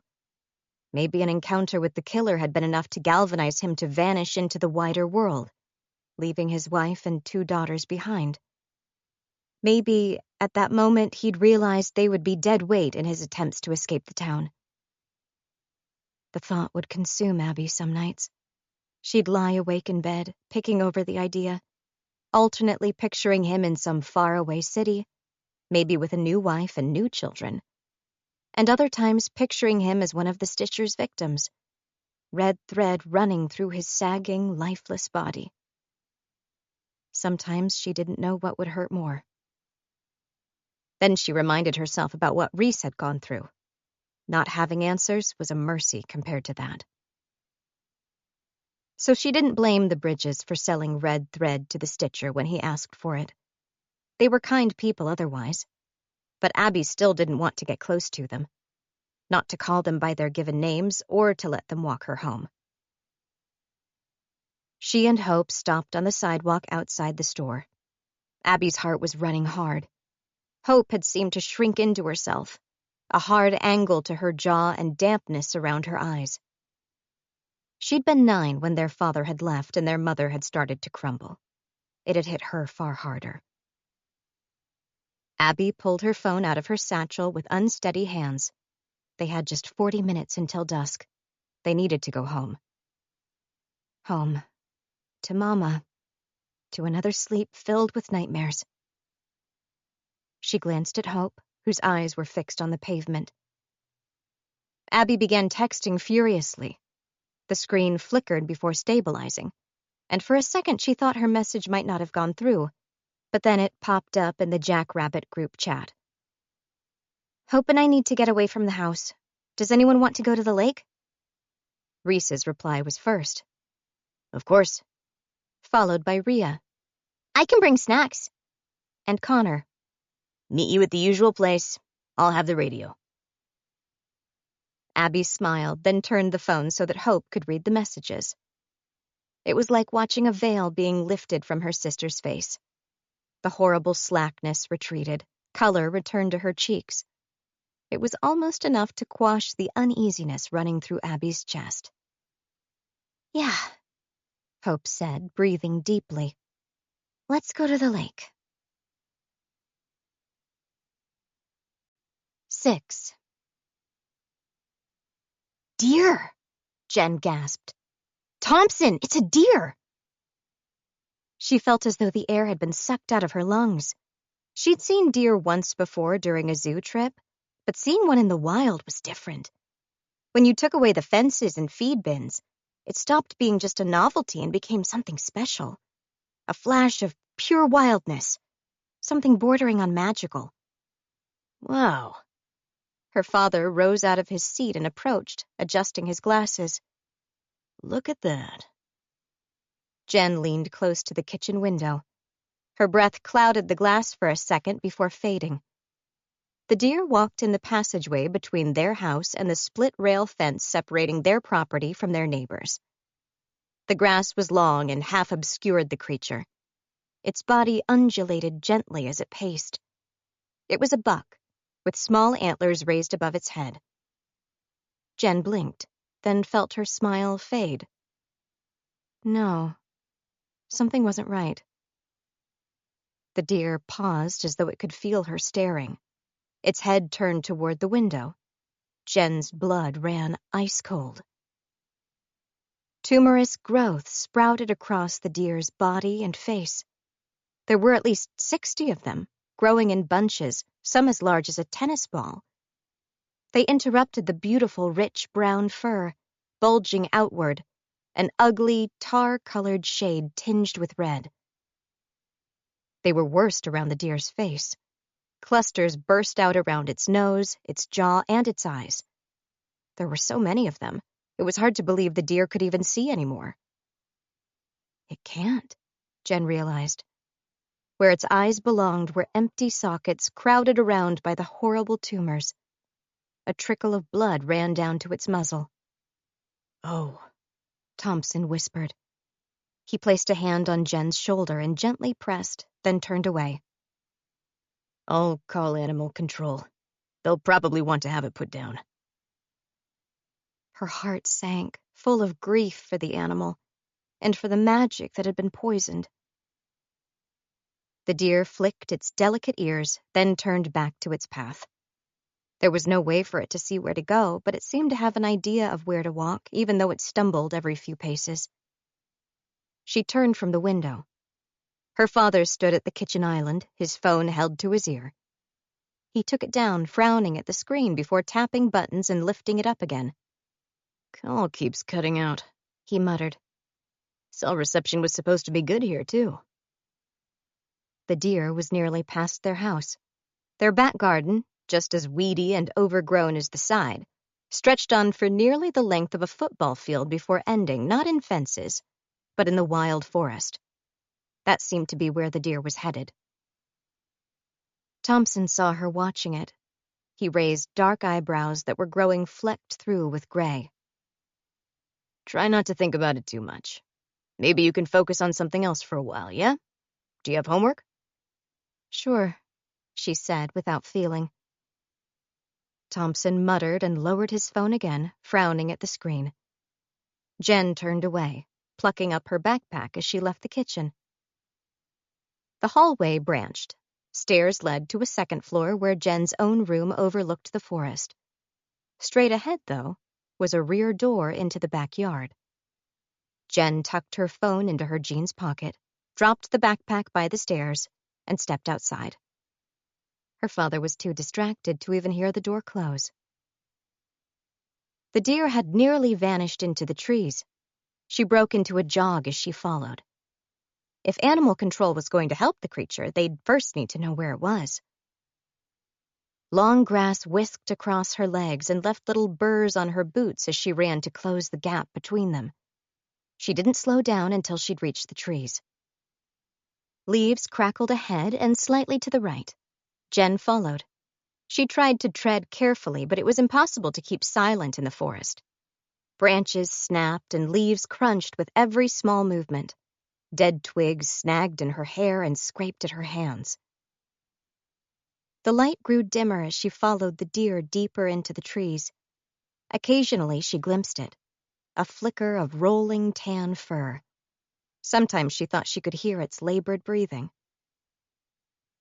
The ground tended downhill into something like a hollow. Jen stopped.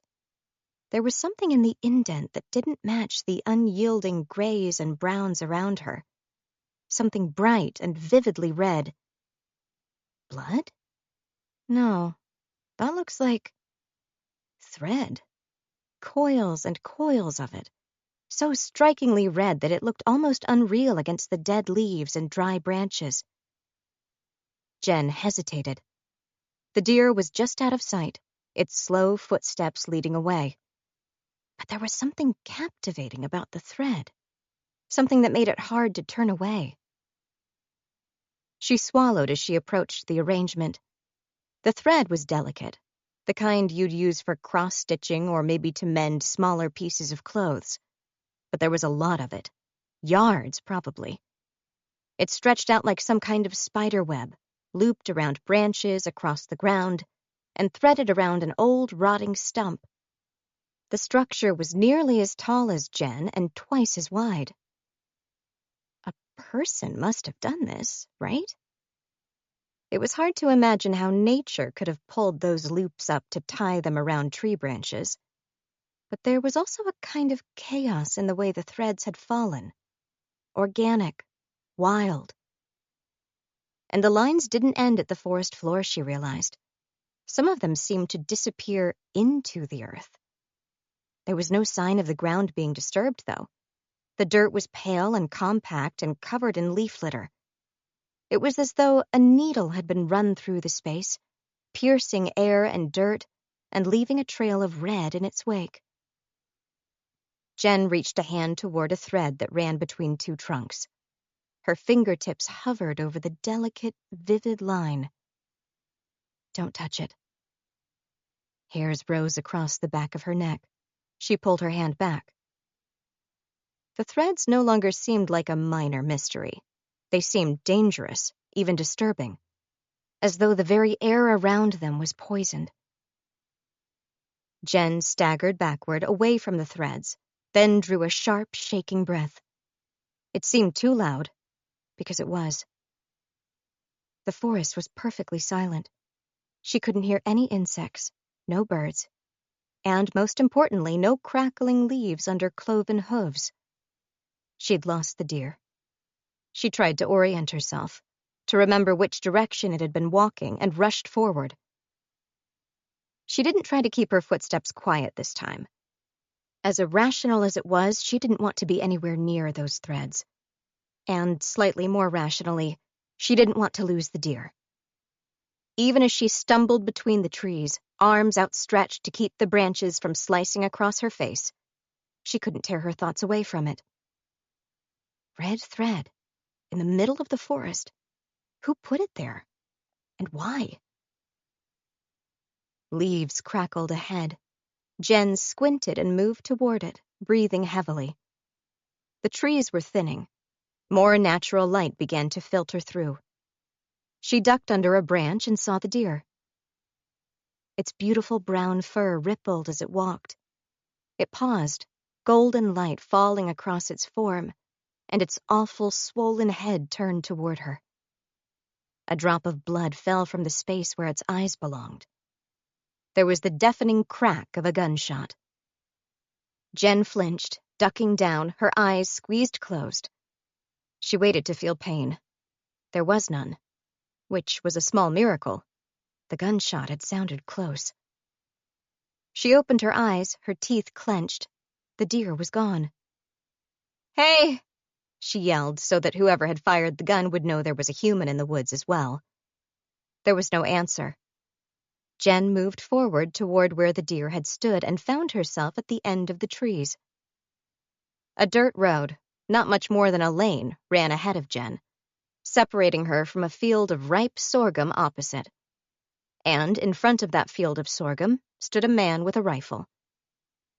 He was old, at least 60, with heavy creases marking the loose skin drooping over his face.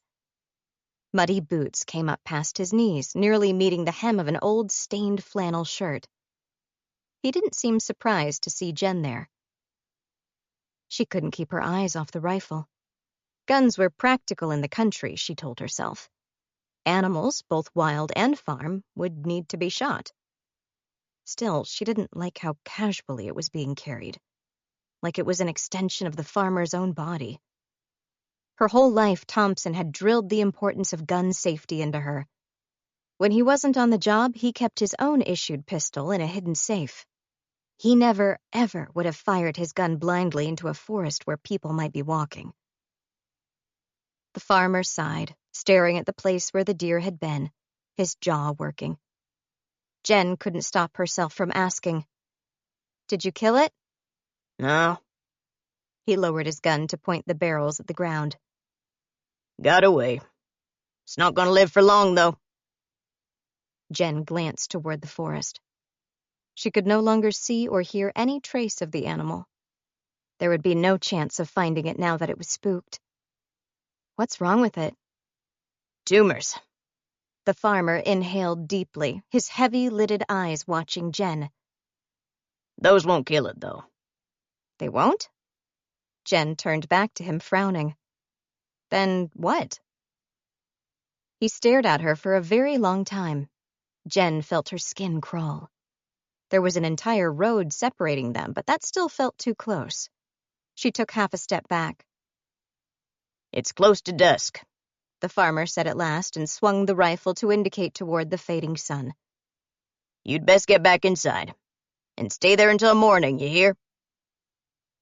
This was uncomfortably close to what the group at school had said. "Why?" The Stitcher's getting hungry again. The farmer began to turn. You're still new here. You don't know about our town yet. But take my word for it, you don't want to be outdoors while the creature's roaming. "But—" Frustration bubbled in Jen. She needed answers. She needed honesty. This was the second time that name, Stitcher, had been mentioned. But the farmer was already shuffling away, toward a distant house half hidden behind his field. "Hey, wait!" Your home's that way. He called over his shoulder and gestured along the path Jen stood beside. Turn right at the crossroads. Jen grit her teeth as he disappeared into one of the rows spaced through the field. No one seemed to want to answer any of her questions, and apparently it wasn't much better for Thompson at the station. Do they hate outsiders? Is this whole town trying to frighten us away?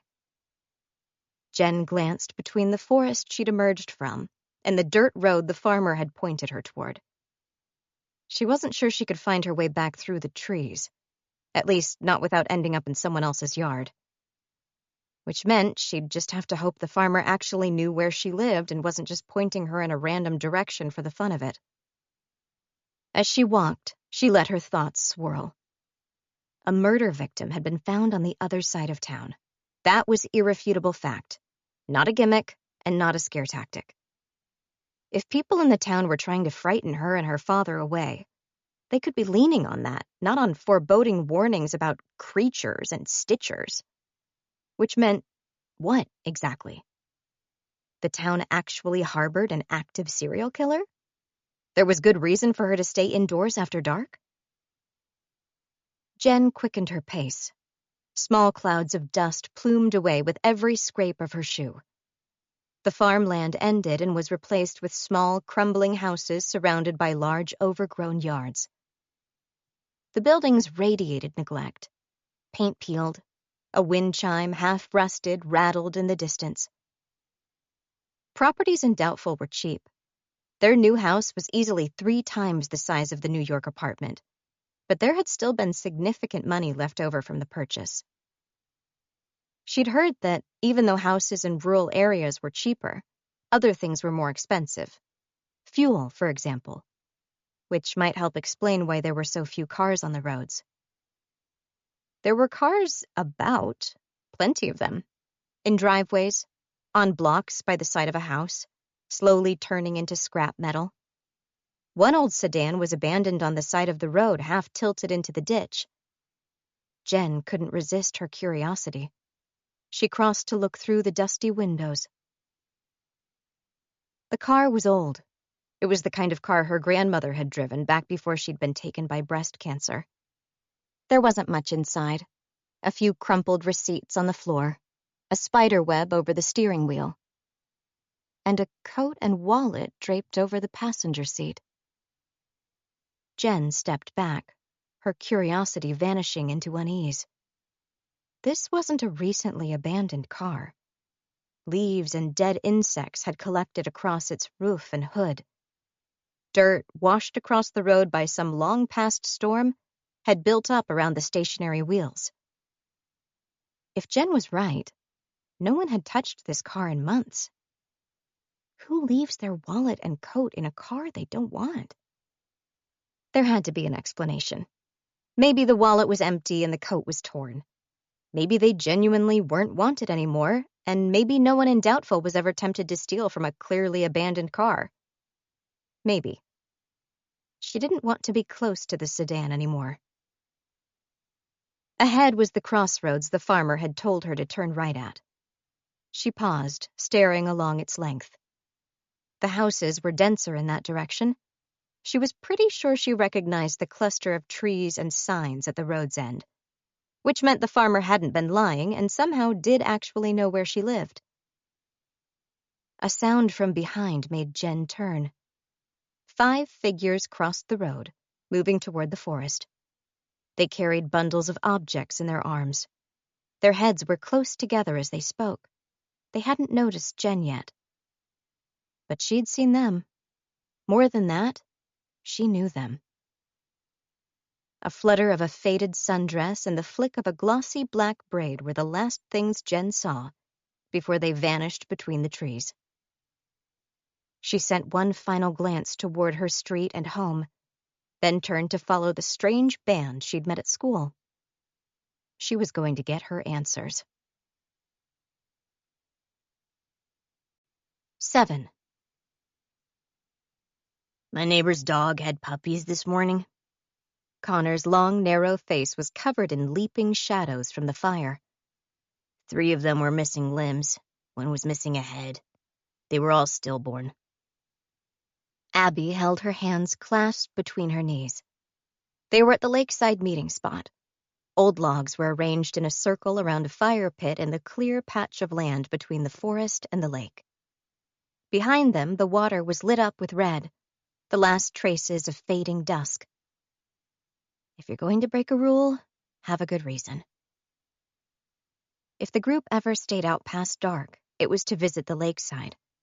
It was one of the few places in town that felt safe, which was ironic since they were so far from any habitation that they could scream until their throats turned hoarse and still not be heard. But somehow, the remoteness was what helped. It felt freeing. When they met at the lakeside, they talked about things they didn't dare speak about in town. It was at the lakeside where they'd first started calling themselves the Jackrabbits. Because a jackrabbit never drops its guard, Reese had said. A jackrabbit runs, and it runs fast, and it survives.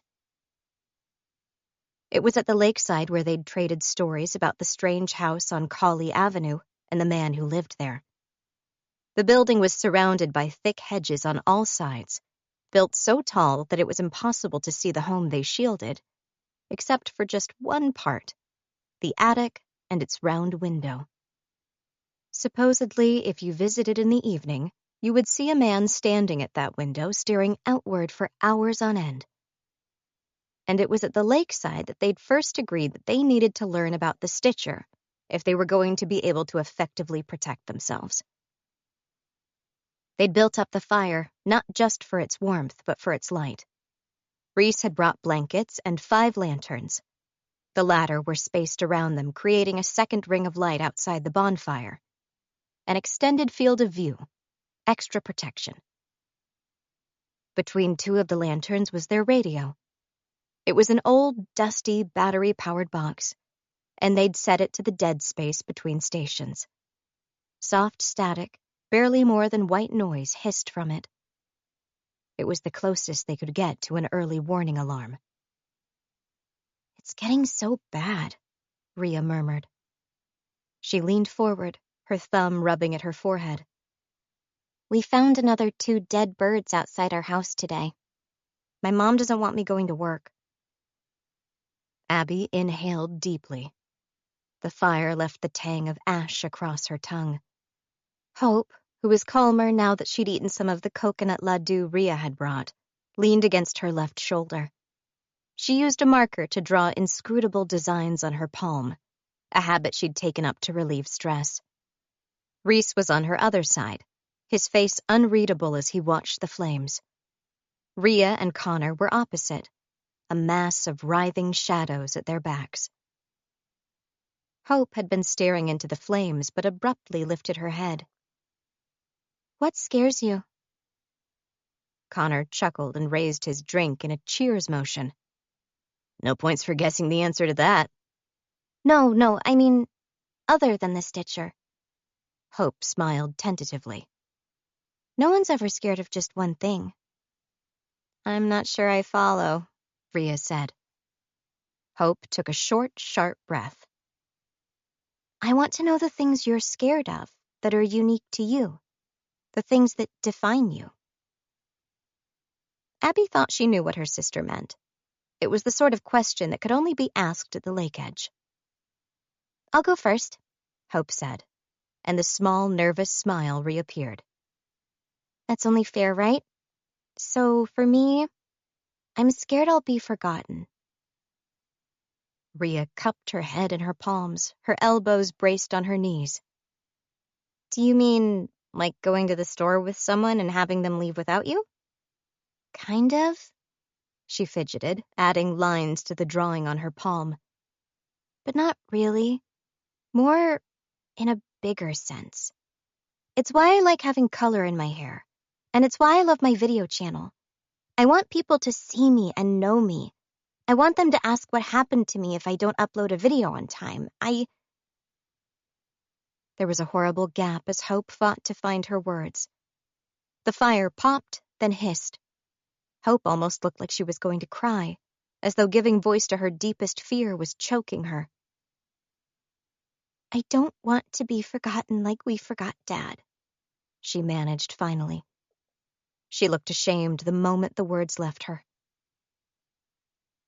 That small admission hurt Abby more than she'd thought it could. She opened her mouth, then closed it again. Is she right? Did we forget Dad? It had been years since the night he went out drinking with his friends and they decided to confront Charles Vickers. Years since she last saw him. His face had started to grow smudged in her mind, the shadowy stubble on his jaw and his smiling eyes never quite the same each time she tried to picture them. Did we give up on him? There was nothing they could have done when he went missing. Both Abby and Hope were just children. And their mother, the grief had hit her in unending waves. She'd been different ever since. It had put her into this spiral where she slowly slipped further from them day after day. But Hope was right, in a way. They never talked about their missing father, never acknowledged his birthday, or their parents' wedding anniversary, or Father's Day. Abby couldn't. It hurt too much to talk about him, or to even think about him. The pain stung her every time she opened the lunchbox he'd given her. And she'd thought she was shielding her family by keeping that small, constant ache locked inside. But she hadn't realized that her silence might be hurting her sister in a completely different way. We didn't forget him, but we pretended we did. She didn't know what to say, so she lowered her head instead, unable to meet Hope's quietly yearning eyes.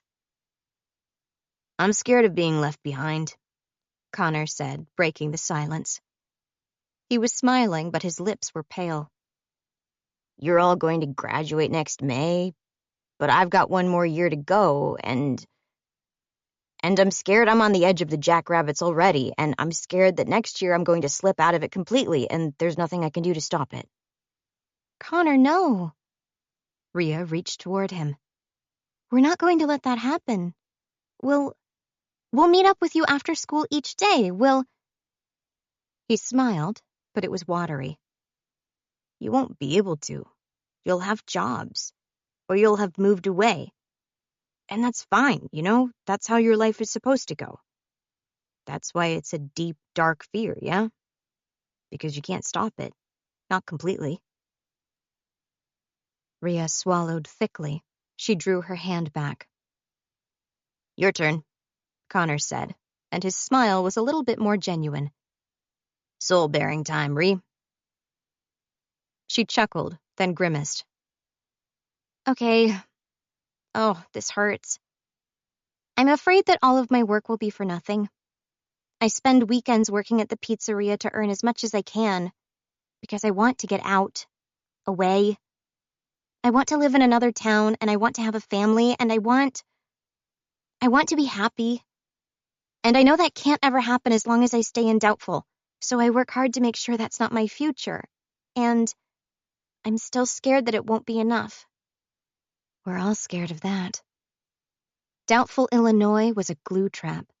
People sometimes came in, but they very rarely left.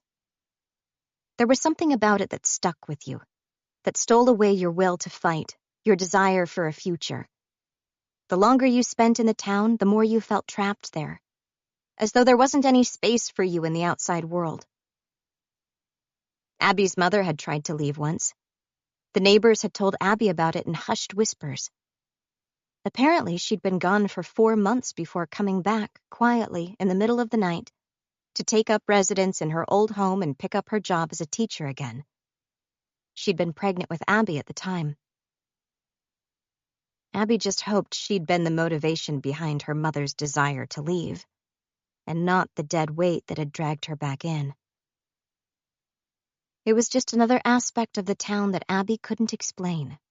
There was nothing special about Doubtful to keep its occupants haunting its crumbling dwellings. But it was a pattern that had repeated again and again and again. People arrived, they rarely left. The friend group all had plans to move one day, Abby included. And none of them would know how successful those plans were until they actually had a chance to try and see if they could carve a place for themselves in the outside world. "What about you, Reese?" Rhea asked. Her bangs hung close to her eyes, throwing shadows over them. "What's your deepest, darkest fear?"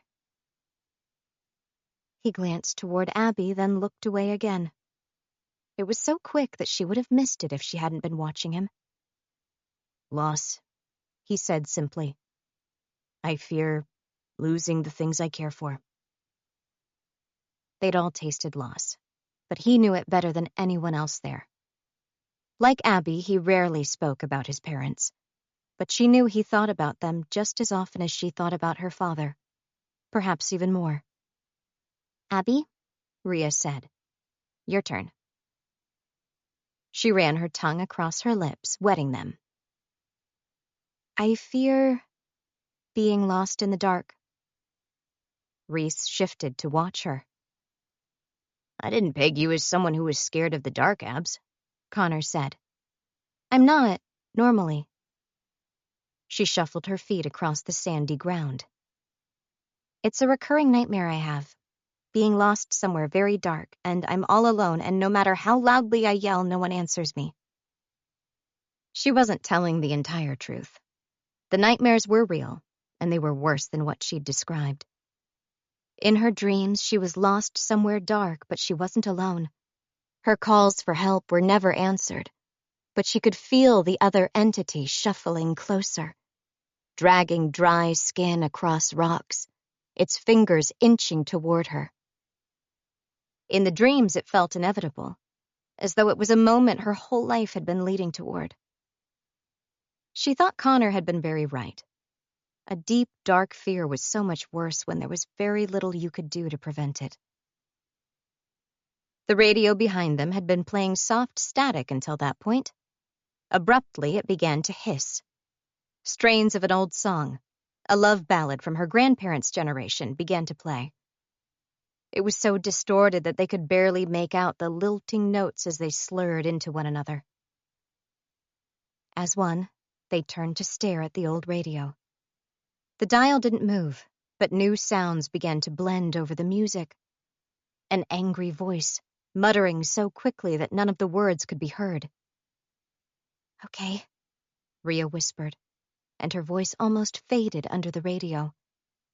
"Okay, we're okay. We're safest here out in the open where we can see." A branch snapped. They all flinched. Abby darted her eyes from the radio to the forest's edge. Their outer ring of lanterns barely touched it. She could see the rough texture of the nearest trees, but nothing beyond. There was something inside, though, something moving toward them.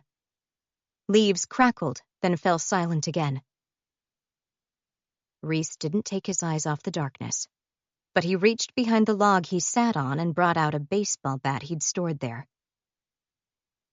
Dead branches crackled as something stepped over them. Abby's eyes moved almost faster than her mind could keep up with, searching the darkness, hunting for any sliver of motion between the tree trunks. Hope found her hand and gripped it painfully tight. Hello? Connor called, half rising from his seat. His voice cracked. He swallowed.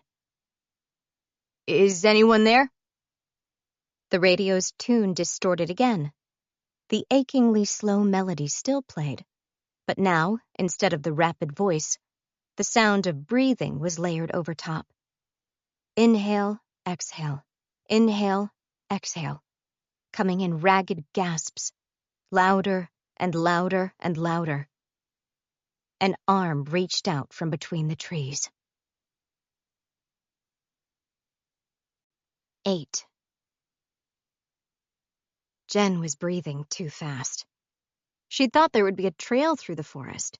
It had taken her less than 2 minutes to catch up to the place where she'd seen the group enter the trees.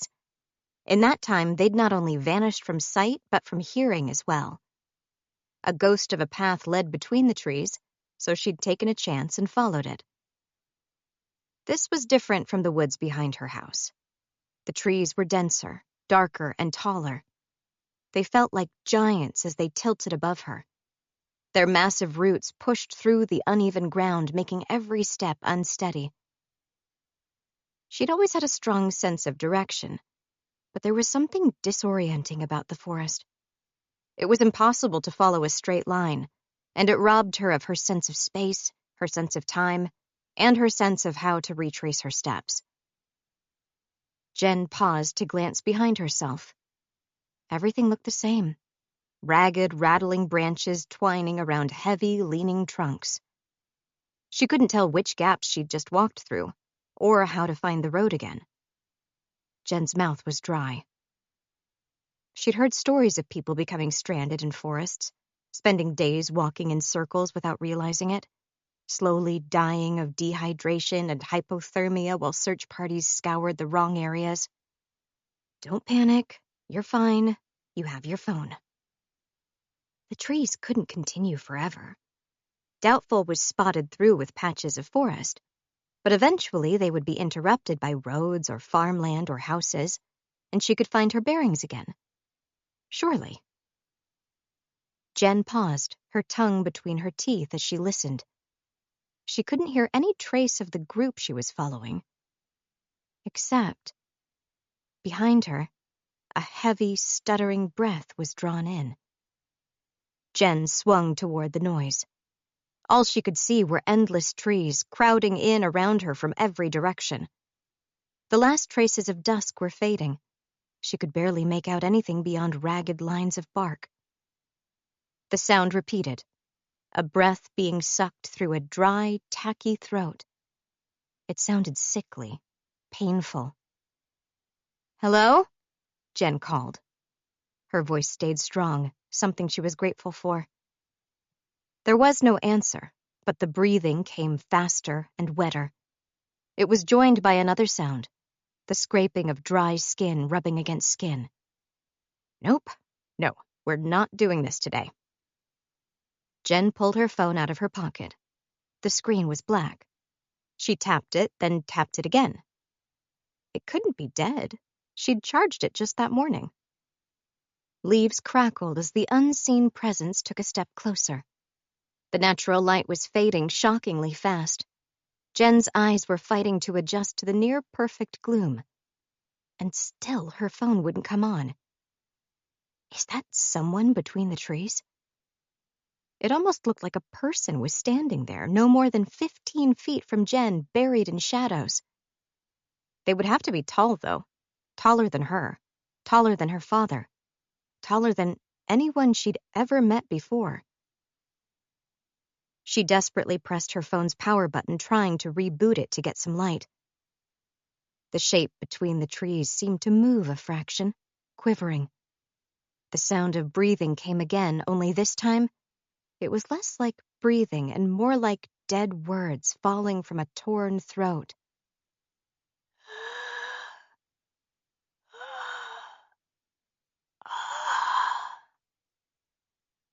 Jen turned. Her blood rushed through her ears as she ran, nearly blind, through the forest.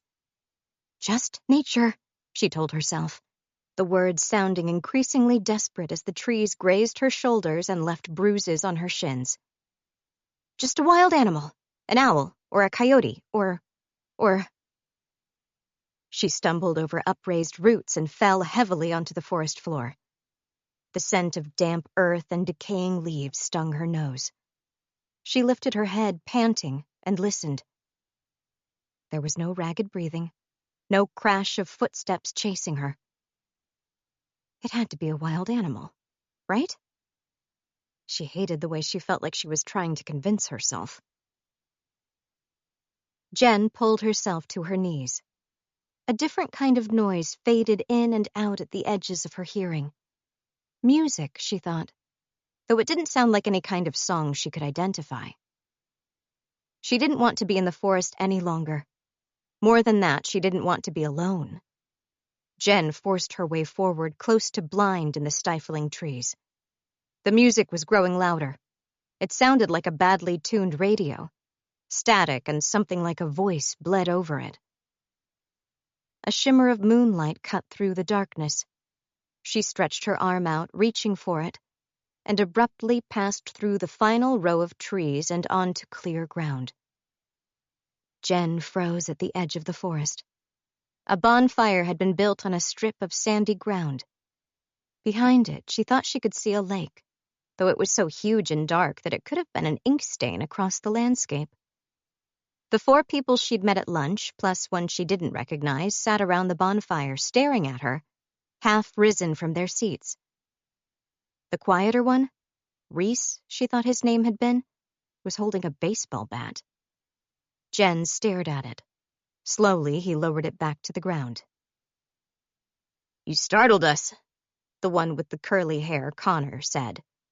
He laughed, exposing large teeth, and patted his chest to show how fast his heart was running.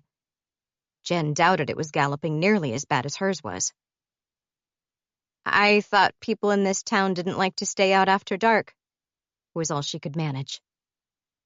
"We made an exception." That was the flax-haired girl, the one with the unsettling eyes. She tilted her head a fraction. "Come and sit with us." "This is what I wanted, isn't it?" Jen glanced back toward the trees. Then, hoping the perspiration wouldn't show on her skin, she crossed the space, passing between 2 of the lanterns. Connor and the fidgeting girl, Rhea, shuffled to make a gap for her on one of the logs. She sat. "Your radio's not working." "We know. We like it that way," Connor said, passing her a can of soda. It was lukewarm, but Jen still took it, grateful to have something to wet her throat. He grinned at her. "Hey, we were talking about our darkest fears. Want to play?" The kids at her old school had told scary stories late at night during sleepovers. Jen shouldn't have been surprised that a group of friends gathered around a bonfire would want to do the same. She shrugged. "Okay, do you want a story or..." Connor just said, "Your deepest, darkest fear." She pursed her lips, casting around for something fun. "Okay, zombies. The maggoty kind that won't die when you shoot them." A few eyebrows rose, and Jen had the distinct impression that she'd missed the point of the assignment. "I mean, zombies would beat my own existential dread any day," Rhea said. She chuckled, her knuckles white around the can she held. "So I'd say that works." "Sure," Connor said, at the same time as Abby and the girl next to her nodded. "It works." Jen found herself staring at the girl next to Abby. She also seemed younger than the others there by at least a few years, and her hair was dyed with bright colors. That was something Jen had noticed was missing from Doubtful's high school. Everything and everyone seemed so colorless, as if they were afraid of being noticed. "I haven't met you yet," Jen said to break the silence. "I'm Hope," she said, leaning forward, her smile huge and warm. "But don't try to make my name into a pun. I've heard them all before." I'm Abby's sister, by the way. Oh. Now that she knew to look for it, she could see the resemblance. Pale hair, slight frames. That was where the shared genes ended, though. The older sister's gaze was steely and intense. Hope's heart-shaped face radiated something much more bubbly and welcoming. She looked like the kind of girl who could go to a comic convention and make 100 new friends over the course of the weekend. You're Jen, Hope continued. Abs told me about you earlier. How do you like your new home? No one's died there, in case that matters to you. Rhea was worried about that, so we checked. Oh, Jen said for the second time and glanced toward Rhea, who looked like she was sinking into a pit of embarrassment, her eyes huge and her cheeks flaming red. Thanks, I guess. How are you finding the town? Connor asked, possibly to make small talk and possibly to save Rhea from Jen's scrutiny. She cast around for something that wouldn't sound like an insult. It's different. That still wasn't as friendly as she'd wanted, so she added, I'm not used to empty streets. Yeah, not many people use cars here, Connor said, smiling mildly. The roads don't get much use. I noticed that. She nodded toward the forest she'd just come out from. The only car I've seen this afternoon is one that was abandoned on the side of the road. Old sedan? Rhea asked, seeming to abruptly break out of her fugue. Tan coat and wallet in the passenger seat? Jen's eyebrows rose. That's the one. Rhea nodded. That was Jonas Kalk's car. It's been nearly 18 months. Since he was taken, Rhea said. Her eyelashes were very long, Jen noticed. They fanned out over her eyes, shadowing them. His body hasn't been found yet, that's why his car is still there. There's this kind of rule in Doubtful. When someone goes missing, you leave their stuff where it is. Jen found herself staring. That story was somehow even stranger than believing the car had just been abandoned. If the owner was one of the missing persons whose posters seemed to litter the town, wouldn't the police want to search his car and wallet for leads? It's more superstition than anything, Abby said. She sipped from her drink. Some people believe that touching another person's belongings before their body is returned will attract the stitcher, like putting a mark on yourself. This was exactly the topic Jen had been hoping to shift the conversation around to, but the small scraps she was getting were only making her more uncomfortable. Hold up. Before the body is returned? What's that mean? Well, people get taken, Connor said. He had very long fingers, which he used to gesture to help make his point. But their bodies aren't ever found straight away. This isn't like a spontaneous murder where a body's left on the road. The stitcher takes his time with them. Sometimes days, sometimes weeks, sometimes longer, depending on how complex the sewing is. When he's done, he returns them. He'll put them somewhere they'll eventually be found. I met a farmer today who wanted to talk about the stitcher, Jen said. Only he didn't call the stitcher a he. He called it a creature. Yeah, Connor sighed. Some people will do that. Jen spread her hands, exasperated. I've had enough cryptic answers to last me to next summer, thanks. You wanted to tell me about the stitcher earlier at school? Well, I'm ready to hear it.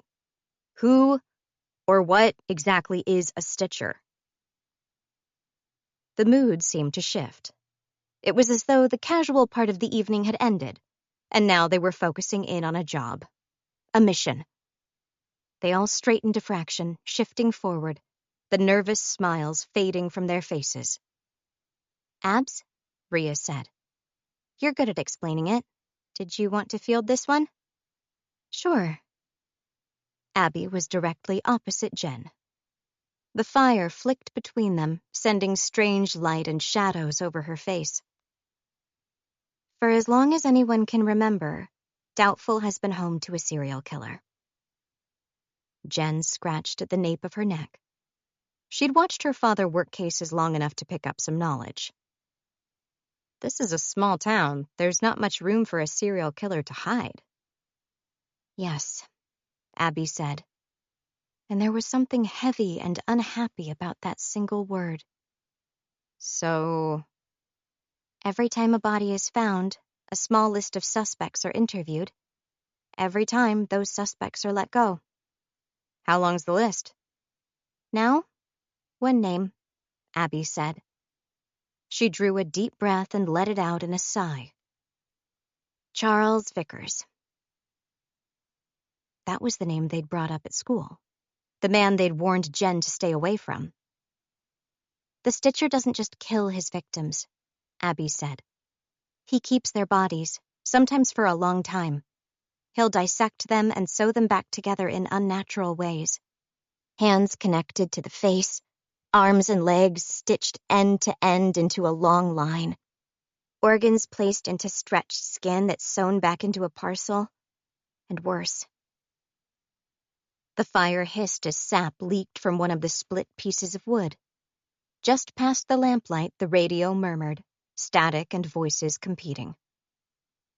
Let me guess, this is the scary story part of the evening, Jen said. She forced a laugh that she didn't quite feel. No one here's trying to scare you. Rhea folded her arms around her chest to hug herself. You asked us about January Spaulding earlier. She was one of the victims, found combined with sections of an unknown man. Jen remembered the look that had passed over her father's face when she'd brought up the dead girl's name. He'd seen a lot during his decades in the force, but something about January's death had shaken him. Jen wanted to argue, to force them to admit that it was just a big joke they were playing on her, that they were making up the details to get a reaction. But there were no barely hidden smirks around the campfire, no eagerness or raised eyebrows, just grim, unhappy honesty.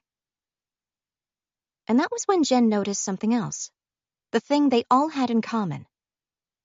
They were wildly different people, different body builds, different facial shapes, different personalities. But with the exception of Hope, they all had the same look around their eyes. Haunted, tense, like prey animals that had spent their entire lives trying to outrun a tireless predator. You can keep talking, Jen said, her palms sweating.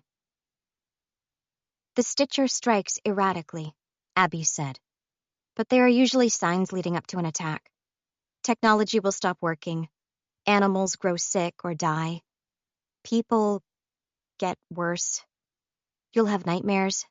When you notice the signs, it means the Stitcher will take a victim, or victims plural, soon.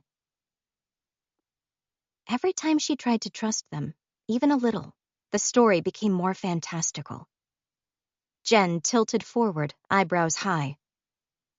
You're telling me a serial killer can give the entire town synchronized nightmares? Abby's eyes didn't leave Jen. There are some things we don't completely understand.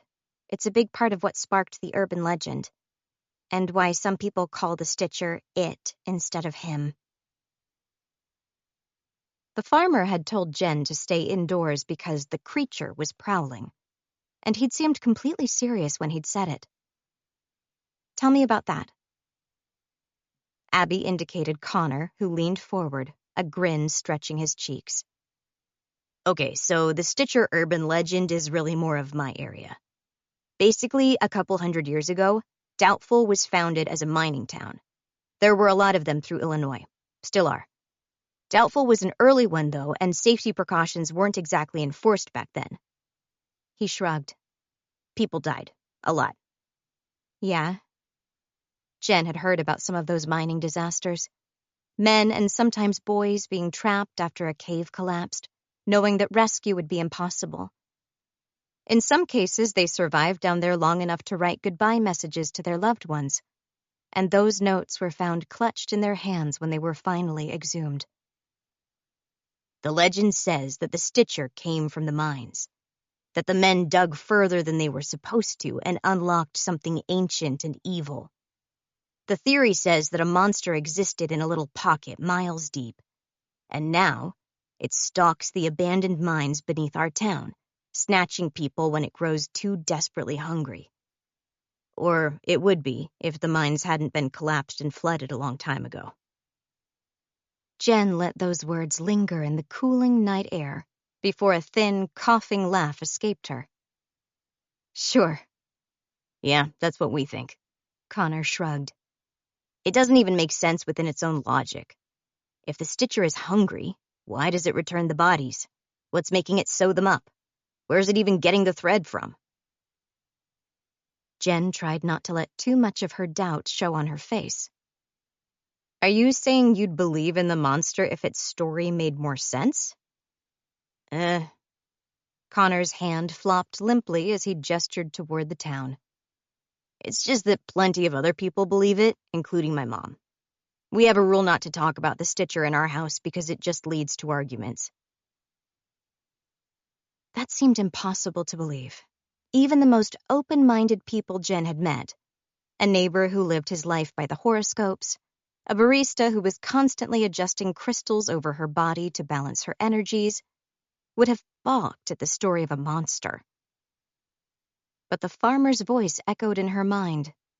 The creature, he'd called it. There are reasons they believe it's supernatural. Rhea spoke quickly. Apparently the killings started around the time the mines were shut down. The tunnels had been the town's livelihood for decades, and then they were sealed off overnight, and, well, that was in 1930. People have been going missing and doubtful ever since. This time Jen couldn't keep her face neutral and let it scrunch up into a grimace. People have been dying here for 100 years? Well, yes, but there are possible explanations that can account for all of that, Rhea said. And Jen was amazed she could get so many words out without pausing for breath. It's reasonable to believe the killings were related to the mines closing. The town survived on the mining jobs. It was almost everyone's livelihood, and it was snatched away with no warning. It might have been enough to cause someone with a volatile temperament to, well, snap. The killings might have originally been in revenge, and then, after a while, a copycat or multiple copycats could have taken over. For 100 years? Jen pressed. We don't actually know how consistent the murders have been through history, Connor said. There was a major fire about 20 years ago. Lots of records were lost, including details on all the past murders. We've been able to glean some information from the library's newspaper archive, Abby said. But they're not as complete as we'd want either. We know for certain that there have been murders scattered through the town's history. And we know for certain that the killings have been happening regularly since we were children at least. And we believe we know who's responsible for this current generation's deaths. Charles Vickers, Jen supplied. The police tell us that he's been cleared, Rhea said. She looked like she wanted to apologize for it. Of all the deaths. They say he's not responsible at all, but he's also their only suspect in nearly every case. A portion of the town believes the Stitcher is a monster, Abby said. Something evil and ancient that was woken inside the mines. Another portion believes the Stitcher is a man and that he lives inside our town. A final portion, the larger portion, tries not to think about it at all. You ask them about the Stitcher and they'll change the subject as quickly as they can. Really? Jen asked. When I was little, a woman on the street slapped me for asking too many questions, Abby said. Yes, some people will do anything not to think about the evil that lives next door. I get the sense that you've made up your minds, though, Jen said. You're convinced it's this Vickers man. Why? Because of me, Reese said. It was the first time he'd spoken since Jen arrived. He'd been so quiet that she'd almost lost him in the shadows at the opposite side of the fire. Abby reached toward Reese, her fingertips lightly resting on his forearm. She must have been able to communicate with him with just a look because he murmured, "It's fine. She should know." Know what? Jen pushed. His parents were taken by the Stitcher. Rhea was close enough that Jen could feel the trembles through the dirt as Rhea tapped her foot, nervous. She kept her voice low. Years ago. It was bad. Jen stared at Reese, challenging him. The glare didn't get any kind of reaction, but he gently placed his drink on the ground before clasping his hands together. Most people in town know the story, he said, his voice low and measured. It's been a long time since I've had to tell it. Reese, Abby murmured. Her fingers were still on his forearm. He gave her a very small nod, and she took a deep, slow breath before nodding in return. I was 8, Reese began, his eyes on the bonfire. And it was storming. 9. Reese's story. My parents' names were Angie and Hugh. Hugh was an assistant regional manager for a tin distributor that used to have a shipping depot in this area. Angie was a dental hygienist. She worked in Doubtful 3 days a week, but the town's dentistry couldn't support a full-time wage, so twice a week she drove an hour to the sister office in Whitestone. A year before their deaths, the depot servicing this area shut down and my father lost his job. He tried to pick up work in town, but the only jobs available were part-time. They always acted as though everything was fine around me, but the lost income created a gap they couldn't fill. They started arguing about Mom's student loan debts and about Dad's inability to get a job. And when the stress turned bad enough, they'd argue about things that didn't matter, like forgetting to buy milk or the creaking front door. They sold their second car to tide them over. That meant, twice a week, Dad would need to drive an hour to drop Mom off at Whitestone, come back to take me to school, and then drive another hour to pick Mom up after her workday ended. They knew about the Stitcher. They knew people were being taken and killed. But they also believed that the people who had been taken must have done something reckless, like stepping into a stranger's car or leaving their doors unlocked. I've met a lot of other people who thought the same way. They treat the Stitcher as a horrible concept, but not something that would ever happen to them. It's human nature. We want to feel that we have control over our destiny, that we would never make the same mistakes that cost someone else everything. Most of the victims probably believed that too, right up until they were taken. Although my mother and father weren't afraid for themselves, they were still careful with me. They watched me whenever we went out in public, and they never let me stay home alone. That meant, twice a week, I would join Dad as we drove to pick Mom up. The trips there were good. We sang to the music, and he'd tell me jokes that he'd looked up on his computer that morning and try to make me laugh. But once Mom got into the car, the mood would always be a bit quieter and a bit tenser. We'd still play music, but we'd no longer try to sing. The day it happened was bad. The sky was so overcast it felt like dusk. And even on the drive to pick Mom up, Dad had been edgy. He'd gained a notable smell over the previous months, and it was strong that afternoon. I didn't know what the smell came from until years later when someone tried to give me a drink made with brandy at a party. Other things had been going wrong.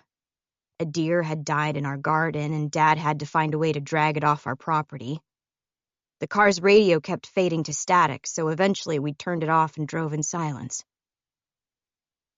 We picked Mom up, and things became worse.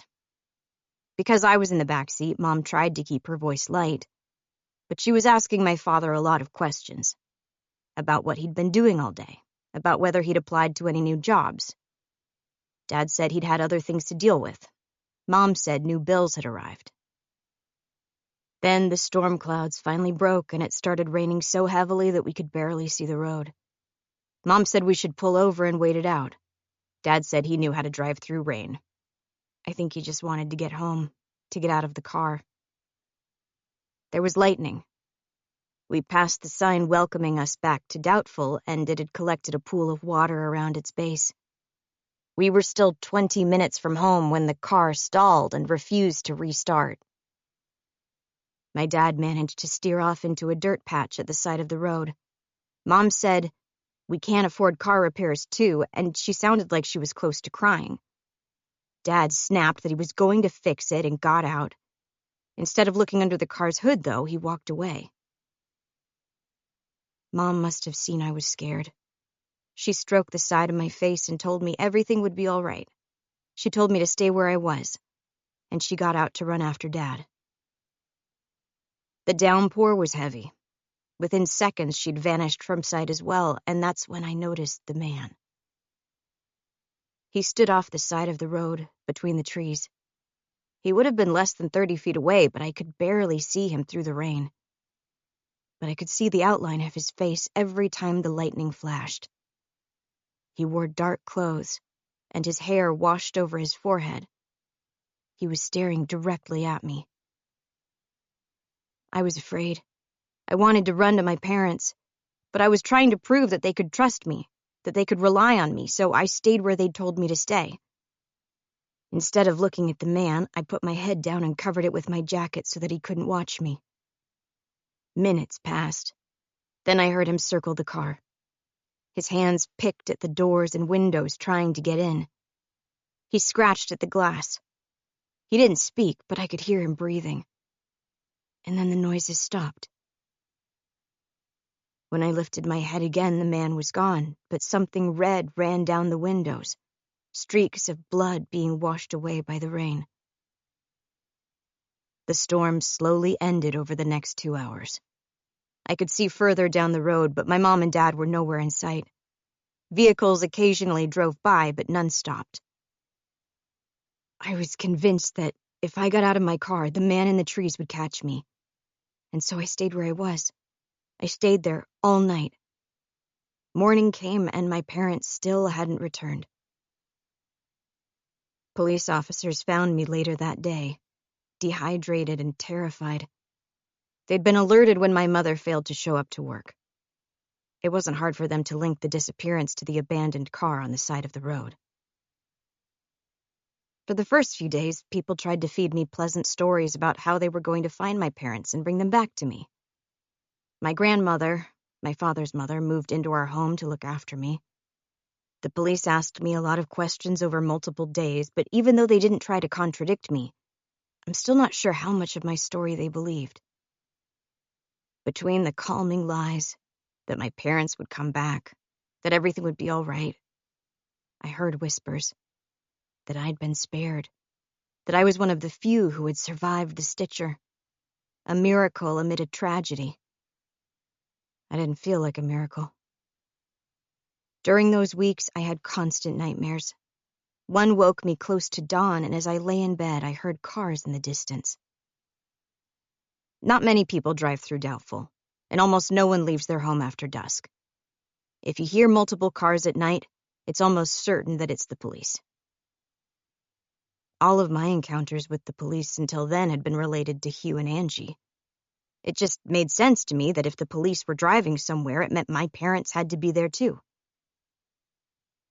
My grandmother was still asleep. I slipped out the back door and walked in the direction of the cars. They weren't far away. I found them parked outside the eastern forest. I was still afraid, but more than the fear, I was desperate to see my parents again.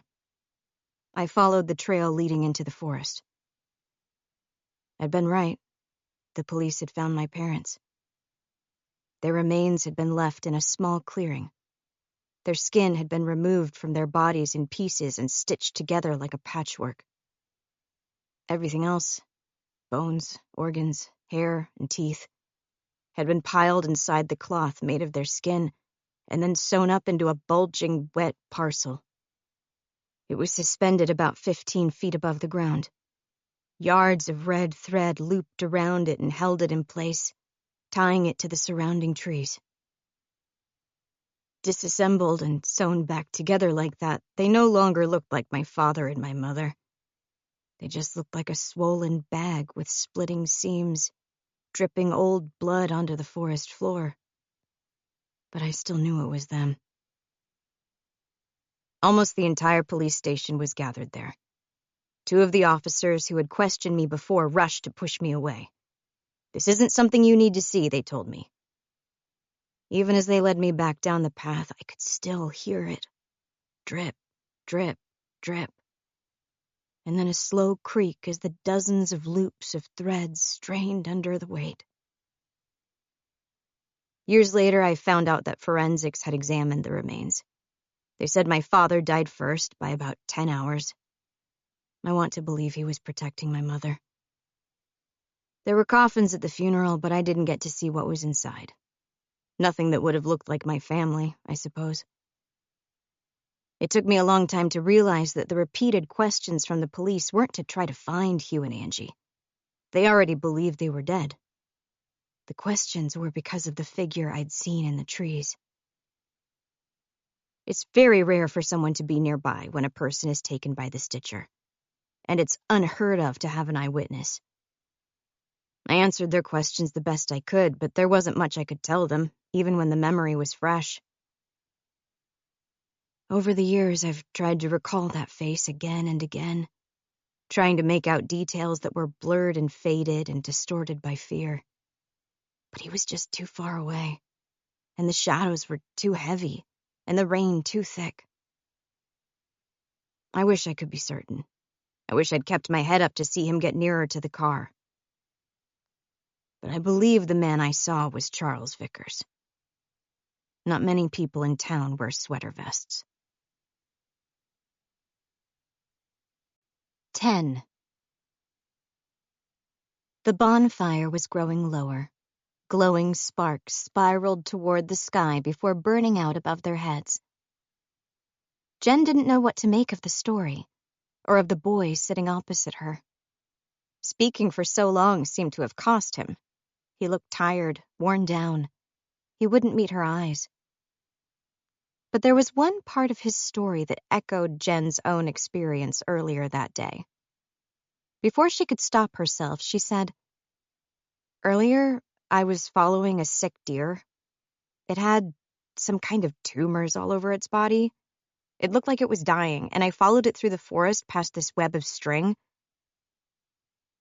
She was on the edge of telling them about the way the string had made her feel, sick and horrified and vulnerable, but pulled it back. They didn't need to know. Anyway, a farmer shot at the deer but missed. He said it would die soon, though, and not from the tumors. "That string you passed," Rhea spoke slowly. Her eyes were very intense. "Was it red? Red thread?" "Yeah." Jen, abruptly uncomfortable, stared at her. "Why?" There was a prolonged silence. The 5 friends shared looks that Jen couldn't quite parse. Then Rhea, her fingertips nervously tapping together, said, "You might want to mention that to your father, and ask him to tell the other officers at the police station." The fire should have been enough to keep her warm, but Jen found her skin prickling into goose flesh. "Why?" Rhea grimaced. "It's just—" "Why?" Jen pressed. Abby spoke instead. Her voice was cool and unflinching. "If you see gathered red thread, there's almost certainly a body nearby." She couldn't doubt it any longer. They were trying to scare her. Jen, unwilling to let them see how much they'd succeeded in getting under her skin, kept her face as hard and expressionless as a wall. "I'm sorry," Rhea said. "It might be nothing. You should tell your father about the thread, though, and stay away from those trees until the police have searched them." "It's not always a body," Connor said. "Sometimes it's just a part of a body, a foot or something." "And it could be old," Abby added. "Sometimes there's not much more than bones left when they're discovered. But a lot of people have gone missing and doubtful, and a lot of them were never found." "Okay." Jen clapped her hands together, a fierce grin on her face. "Okay, great. Thanks for all of this." It was too much. She'd tried to trust them. She'd tried to leave her mind open, but it seemed like the more open she was, the more they tried to cram into the gap. And she'd passed her breaking point. A single word echoed through her mind. Gullible. That was something she'd never called herself before. Back home with her old friends, she'd usually been the first to sense when a situation felt unsafe, or to guess that a part-time job posting was bait for a pyramid scheme, or to notice when someone was trying to manipulate her. It was different and doubtful. She felt unsteady, like she didn't know where to place her feet. And she needed friends. So she'd tried to trust the 5 teens around the bonfire, and all they'd wanted to do was play games with her. And the town had been so foreign and so unsettling that for a painfully long moment, she'd believed their stories. Now she just felt gullible, and she hated it. Jen? Rhea reached a tentative hand toward her. Is something wrong? Nope, I'm done. Jen stood and hoped the clipped note to her voice would hide how humiliated she actually felt. Are you leaving? Connor asked. Yeah. Enjoy your whatever this is. They shared a look. Then they all rose as one, gathering up their bags and belongings. Reese pushed his baseball bat into a backpack, then crossed to collect the radio. Abby grabbed up armfuls of blankets while Connor and Rhea poured water over the fire. She hated the way they compelled her to ask, "What are you doing?" "Coming with you," Abby said, shoving the final blanket into her bag. "Please don't let me spoil your night here," she muttered, already turning toward the forest's edge. "It's not safe to be alone after dark." Abby swung her backpack over her shoulder and took one of the 5 lanterns Reese was passing out. "If you're going to leave, we'll walk with you." "What, so you can play more of your games?" Jen set up a fast pace as she entered the forest, hoping to leave them behind, and was frustrated when they crowded in behind her. "I'm tired of it. Find someone else to torment." "No games," Abby said bluntly. "We won't even talk if you don't want. But we've got to stay with you until you get home. It's one of our rules." The trees pressed in overhead. The lanterns cut through the darkness, revealing rows upon rows of ancient, crumbling trunks. Jen hated to admit it, but she wasn't sure she could find her way out of the forest without some kind of light. She pulled her phone out of her pocket and pressed the power button again, just in case. "Phones become erratic when the stitcher's active," Abby said. "It'll start working again on its own. It just needs time." "I thought you promised not to talk." Abby shrugged and faced forward again, her lantern extended to light the path. Jen was hyper-aware of how close they were. Their footsteps were heavy on the fallen leaves. The lantern lights overlapped, sending far too many shadows over the trees. It was possible this whole evening had been staged. Maybe they'd made sure she would see them entering the forest. Maybe they'd brought something that would disrupt her phone. Maybe one of them had stood in the shadows, making strange gasping noises. Her skin prickled again, the hairs rising. She didn't want to think about it. She just wanted to get home. The forest ended. They were back on one of the main roads. But not any street Jen recognized. "This way," Abby said, turning left. If they're trying to get me lost, if this is another game. But then Rhea sent her a small, reassuring smile, and Jen found herself tamping down on the doubt one final time. Streets branched away as they entered the town. It was at least easier to see. Streetlights rose high above them, though at least half of them were dead, and still more were flickering. Jen wanted to ask about them, but she knew that would only invite more taunting. Even though it was easy to see the path, the others still kept their lights running. They were gas lamps, Jen realized. Small fuel reservoirs wicked up to a steady flame, protected from the wind by glass sides. It seemed bizarre when battery-powered was so much simpler. As they passed by a side street, a strange rattling noise caught Jen's notice. The others turned their heads to stare along the road. The movements were so synchronized they felt rehearsed. It was a small cul-de-sac with no more than 15 houses. They were all badly neglected, with grass grown high and dark holes in their roofs marking where tiles were missing. All except the last house. At the very back of the cul-de-sac, facing toward them, was a 2-story home. Its lawn was mown. Its white painted facade seemed fresh. That wasn't the strangest thing, though. Objects had been tied to the fences leading down the street. They were scattered down the whole road but grew denser near the final house's boundary. She could make out some of the nearer items: dolls, baskets filled with either fruit or flowers that had long ago rotted and gone putrid, bundles of fabric and pieces of tarnished metal, and the kind of stuffed bears people buy in hospital convenience stores. They all looked unearthly and nightmarish in the pale moonlight. "I'll give you permission to speak again if you tell me about that," Jen said. "It's Charles Vickers' house," Rhea whispered. "You're kidding." Jen frowned toward the final building, the one where most of the items were condensed. "So what's with the stuff?" Connor chuckled, but it sounded thin and stressed. "Sometimes people leave offerings, gifts to gain favor with the Stitcher. They think if they can, I don't know, appease him, he'll leave them alone." "It's superstition," Abby said. "It won't keep you safe. He never takes the gifts, and he wouldn't know who left them. But people still try it. Fear will make you do strange things." Jen found herself watching them again. The haunted eyes, the intense, almost feral desperation around their features.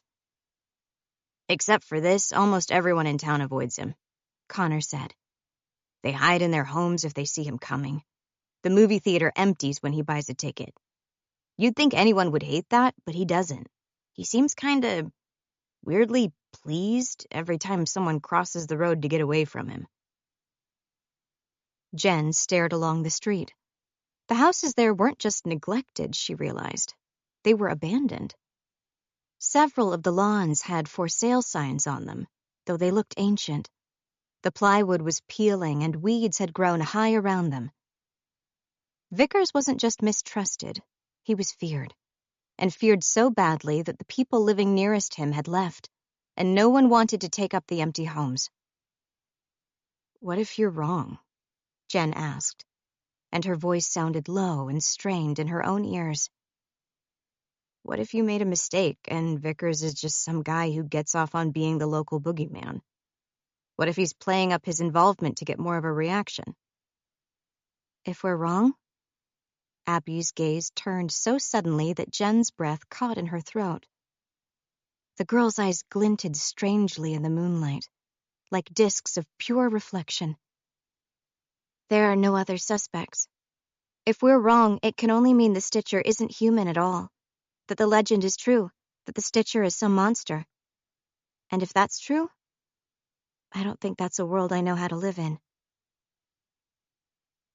Jen's eyes were drawn back to the final house, perfectly maintained despite the dereliction around it. The lights were on. She thought she saw a figure moving in one of the upstairs rooms. It paused, and one of the long curtains parted an inch. He was watching them. 11. They led Jen back to her house just like they'd promised, and like the world's most unnerving spectators, they stood at the end of her driveway and watched her until she'd opened the front door and stepped inside. She found Thompson in the kitchen. "Hey, honey," he said as she stopped in front of him. He was still leaning over the stacks of paperwork, his glasses pressed high on his nose as he struggled to read some handwriting. "Finished with your homework yet?" He didn't even know I was gone. That probably should have hurt, but only came as a relief. She hadn't been able to call him. She'd been prepared for him to be frantic by the time she got back. Her absence being unnoticed wasn't exactly comforting, but it was easier. "Nearly." "I couldn't get through to animal control after all," Thompson said, still without looking up. "I'll try again later if that deer comes back." "Don't worry about it." Jen couldn't stop her mouth from twisting. "Apparently it's going to be dead soon anyway." Her father, his pen lightly tracing across the papers as he read, failed to pick up on the ominous undertones, which meant she was unlikely to spark any kind of deeper conversation that night. That was fine with her. She wasn't sure she wanted to tell him about the things she'd heard around the bonfire. or the things she'd thought she'd heard earlier in the forest. Jen moved toward the stairs. In a twist of ugly irony, she actually did have homework, and she didn't like the idea of falling behind on her first week. She hesitated at the base of the stairs, her eyes trailing toward the back door. Through the hazy pane, she could barely make out the trees where she'd found the loose thread. Things are getting bad. Jen, her mouth dry, crossed to the door. She locked it, pulled the deadbolt, and then stared through the narrow window toward the thin, shivering forest. The group broke up one house at a time. They trailed through the town, dropping Connor off at his home, then Rhea at hers, and finally passing by Reese's house. "Let me walk you home," he'd said. But Abby just gave him a tight-lipped smile. "Stick to the rules," she'd said, and after a second he'd reluctantly nodded. Abby had Hope at her side, which meant they would be safer as a pair than as a lone soul wandering through the dark streets. Their house needed to be the last stop. He'd still stood in his doorway, watching as they left. The night had stretched out longer than Abby had planned. It was after 10 by the time their house came into view, faintly illuminated by one of the few surviving street lamps. They'd been silent through most of the walk. It wasn't a rule, but more like common sense. It was easier to sense if someone was following you if you kept your mouth closed and your ears open.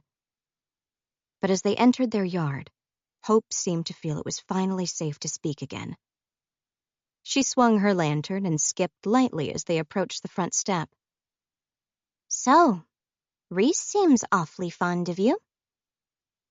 She was in a teasing mood, which meant nothing Abby could say would dissuade her. She still tried, though, as she slotted her key into the front door. "I'd hope so. He wouldn't be much of a friend if he hated me." "Abs, if my friends looked at me the way he looks at you." Hope's voice trailed off as the door opened. Inside their home was almost perfectly dark. They still carried the 2 lanterns Reese had given them, but the flickering flames didn't reach far past the entryway. In the distance, Abby heard a slow scrape, scrape, thump. Her mouth turned dry. She reached out, her fingertips grazing the old wallpaper as she searched for the light switch. A slow, muttered word echoed through the cold house. It didn't sound like any language Abby knew. The noise repeated. Scrape, scrape, thump, reverberating through the old rooms. Her hand found the plastic switch and turned it. The hallway light fizzed as it came on. One out of the 3 bulbs flickered and then, with a sharp, high-pitched pop, burst. "Bad, bad, bad." The voice came again, low and muttering and furious. To their left was the archway into the kitchen and dining room. To their right, the living room. Straight ahead, the hallway cut through the house and led to the back door. The stairwell ran along its left wall, its shadows growing heavy near the second floor. A ghostly white figure stood at the top of the stairs, facing the wall. Long, emaciated arms clawed at the wallpaper.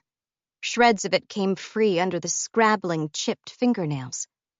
The figure raised one fist and beat it into the plaster. Scrape, scrape, thump. Abby ran her tongue across her lips as she stared up at her mother. Hope hunched close at her side, the bubbly girl from outside vanishing into a quiet, withdrawn shell of her normal self. Normally, she'd tell Hope to wait in her room, but their mother was blocking the stairs. Abby kept her voice lighter and calmer than she felt as she said, "I'm going to talk to Mama. Why don't you watch some TV? You can have the volume nice and loud. I'll tell you when it's time for bed." "Okay." It came out as a whisper. Hope sent her a nervous glance and then slipped away through the open doorway into the living room. Abby took a step toward the stairs. On the higher landing, Her mother swayed. The old, discolored nightgown grazed her bare feet. Her hair hung in knots down her back. She raised her arms again, and her hands contracted into claws as she scraped at the wall. There was a click from the living room. The TV came on. Static played, loud and unstable, with bursts of overlapping voices. It wasn't working right. It wouldn't, not now that technology was getting the jitters. "Mama?" Abby whispered as she reached the base of the stairs. Scrape, scrape, thump. Above, the lights flickered. The strobing effect sliced across the old walls, showing jagged lines where the pale, graying wallpaper had started to form cracks and peel back. Abby climbed a step. The crackling static from the TV was cut through by a laugh track, loud and unnaturally vicious. Her mother's lips were moving too, and Abby thought she could hear an echo of that same laugh rattling out of her throat. Scrape, scrape, thump. Her fingernails were cracking and bleeding. Each time she raised her hands to scrape them across the wall, she left little lines of red on the exposed plaster. Abby's skin crawled. She moved carefully as she climbed. As she drew nearer, she realized her mother was speaking. The words were mumbled and unintelligible, but Abby was certain it was the same phrase being repeated over and over again. The light flickered, seeming to rattle in their holders. A sharp, hissing pop announced the second bulb's death. With just one bulb left, the hallway and stairwell were dropped into heavy gloom. Bars of harsh, artificial light from the TV cut across Abby's form. "Mama, are you ready for bed?"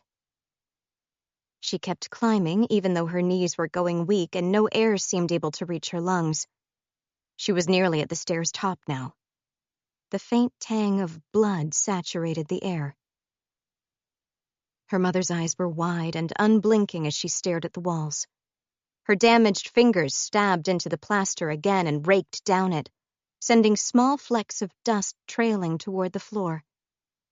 As she clawed, she continued muttering, and Abby finally began to make sense of the words. Somewhere he can't find you. Hide you somewhere."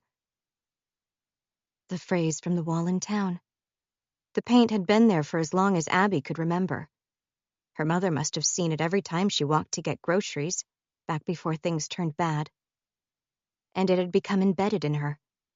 She repeated it over and over, the words slurring into one another. Somewhere. Can't find you. Mama? The laugh track coming from the TV seemed to grow louder, fiercer. It wasn't fading out. Through the static, the cackling laughs echoed longer than any human's lungs could sustain them. The final light bulb burst. Abby and her mother were plunged into heavy shadows, lit only by the flickering, prismatic light from the downstairs TV. Can't find you. You. Abby reached out. Her shaking fingers were distorted by the artificial light coming from below. That same light played over her mother's face. She was turning in slow, stuttering movements, her hair quivering around her pale, stretched face. Her unblinking eyes were fever bright as they landed on Abby. Can't find you, she whispered, and then lurched forward.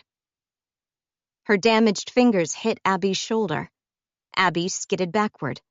The heel of her left shoe slipped over the edge of the stairs. She pictured herself tipping over, being swallowed down the long passage down, the sharp wooden steps biting into her skin. Terror ran through her, and it tasted like steel and bitters. She grasped for her mother.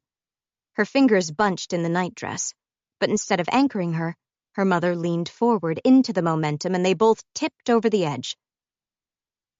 Abby gasped, then clamped her mouth closed. There was movement everywhere, a flurry of limbs, of tangled hair, of her mother's hot breath on her skin as teeth grazed her flesh. Pain shot through her shoulders and back as they fell. Then the movement stopped. The flickering, unnatural lights from the television bathed them. They'd become wedged halfway down the stairs. One of Abby's hands gripped the railing, the other palm pressed flat into the wall. Her mother's body crushed into her, leaning on her, and Abby felt her breath catch as she slid an inch.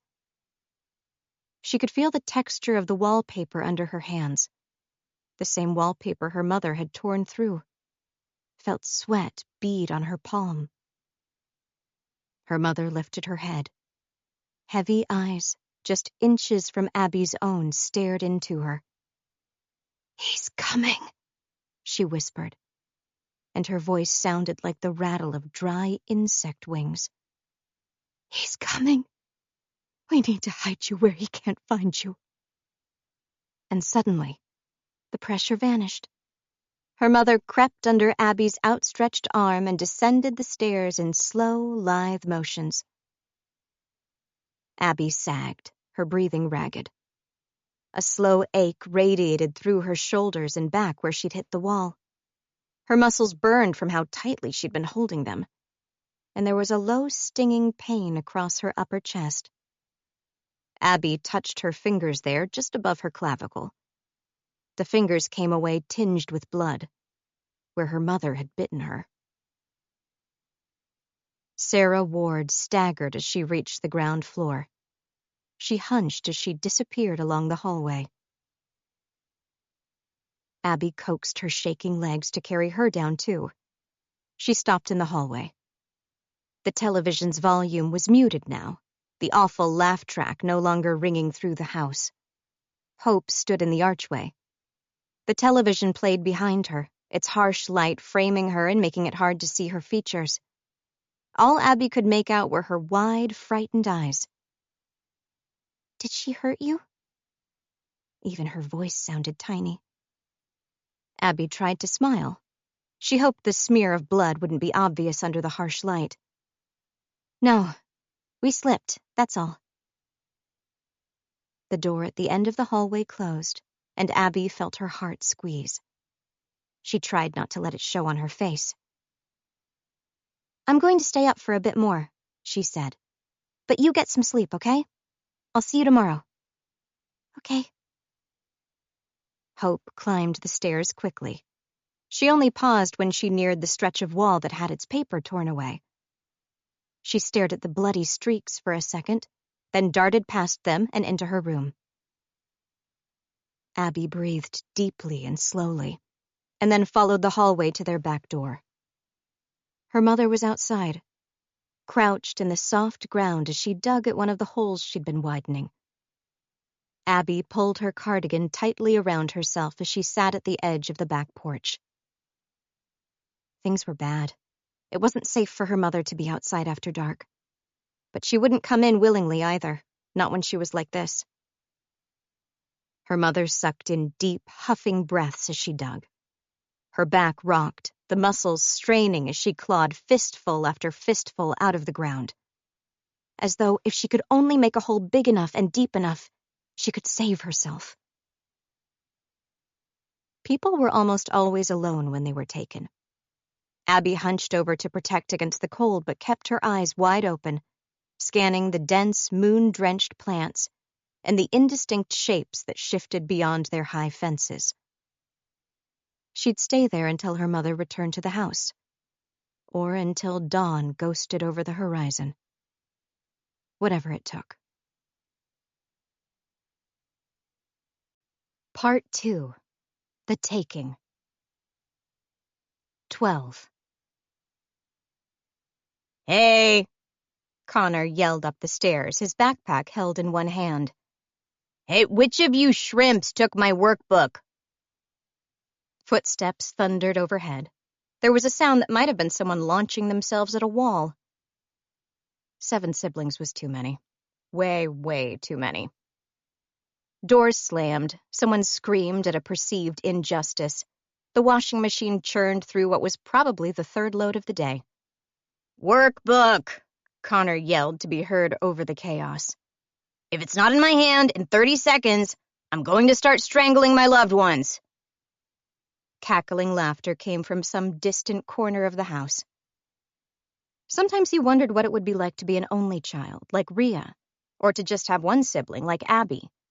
To live in a house that was always quiet, where people took turns to speak at the dinner table and you didn't have to yell to make yourself heard. He thought he'd probably hate it. There you are. His mother swept down the hallway, a washing basket full of towels under one arm, and grappled him into a side hug. He endured both that and a forceful kiss on his forehead, which she had to strain to reach. Dinner's in 20, and you have to be more careful. You left the door unlocked. I didn't, though, Connor protested. Everyone else was upstairs. I know it was you. I didn't. His mother was already moving away, the washing in the basket bouncing with every step, and he wasn't sure she even heard him under the ear-splitting scream from upstairs. Life in his house was chaotic, but they had a few concrete rules that no one, not even the youngest, dared break. Their house had 4 doors leading outside, and all of them had to stay locked at all times. They each had a key ring, each with their own key, and unlocking and relocking doors every time they stepped out was so common that it had become second nature. No one in their house could agree on what the Stitcher was or where it came from, but they could all agree on one thing. None of them wanted to let it into the house. A cold gust of air touched the back of Connor's neck like a ghostly finger grazing his skin. He crossed to the hallway and looked down its length. The front door stood wide open. Outside light and air flowed in, and they formed swirling dust motes in the hallway. Connor stared at it, incredulous. If you see it's open, at least take a second to close it. Footsteps thundered overhead. Take it easy up there, his mother yelled from the laundry room. And once again he doubted she'd even heard him. Ridiculous, Connor muttered, crossing to the door. They were all careful with it, but his mother was the most paranoid. He couldn't believe she'd seen the door was open and had not done anything about it. No. His hand was still outstretched toward the handle. Cold air raised goose flesh across his arms. Their house was crammed full of people, but suddenly felt very empty. She wouldn't. The first thing she'd have done was lock the door, no question about it. And yet, it was open again. Against his better judgment, Connor stepped through it. Branches scraped together as a warm evening breeze moved through them. They sounded almost like fingernails against the house's cladding.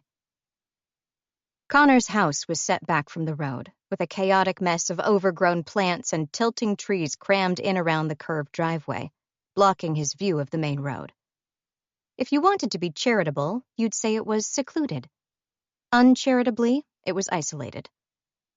The sun hadn't quite set, but it was close, with the clouds diffusing streaks of reds and purples across the blue sky.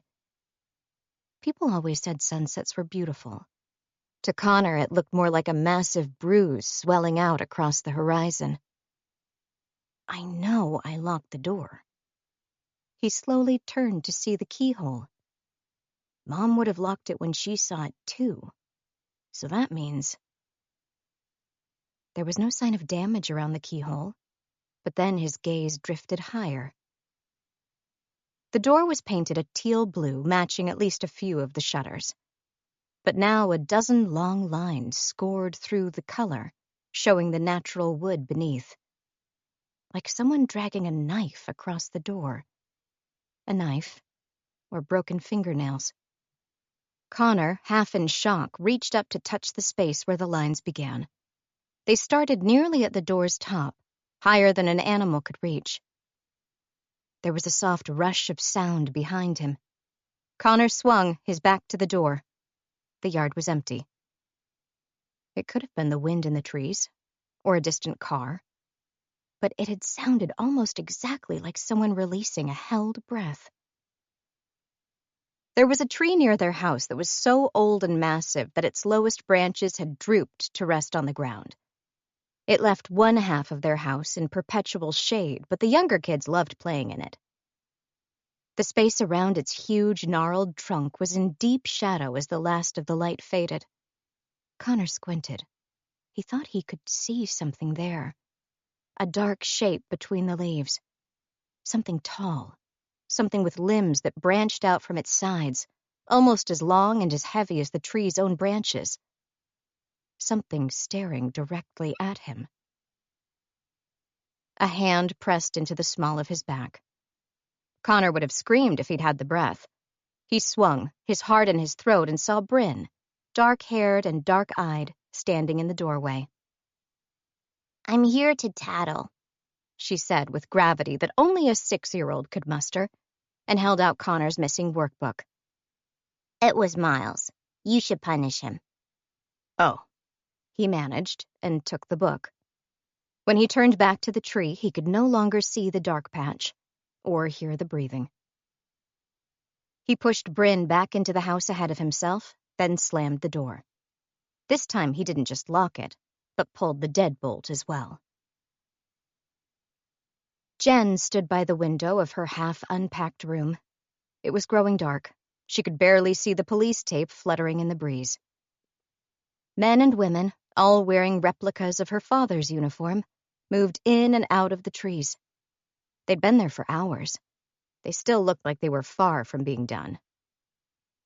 She'd mentioned the thread to her father, not because she believed their story, but simply to prove them wrong.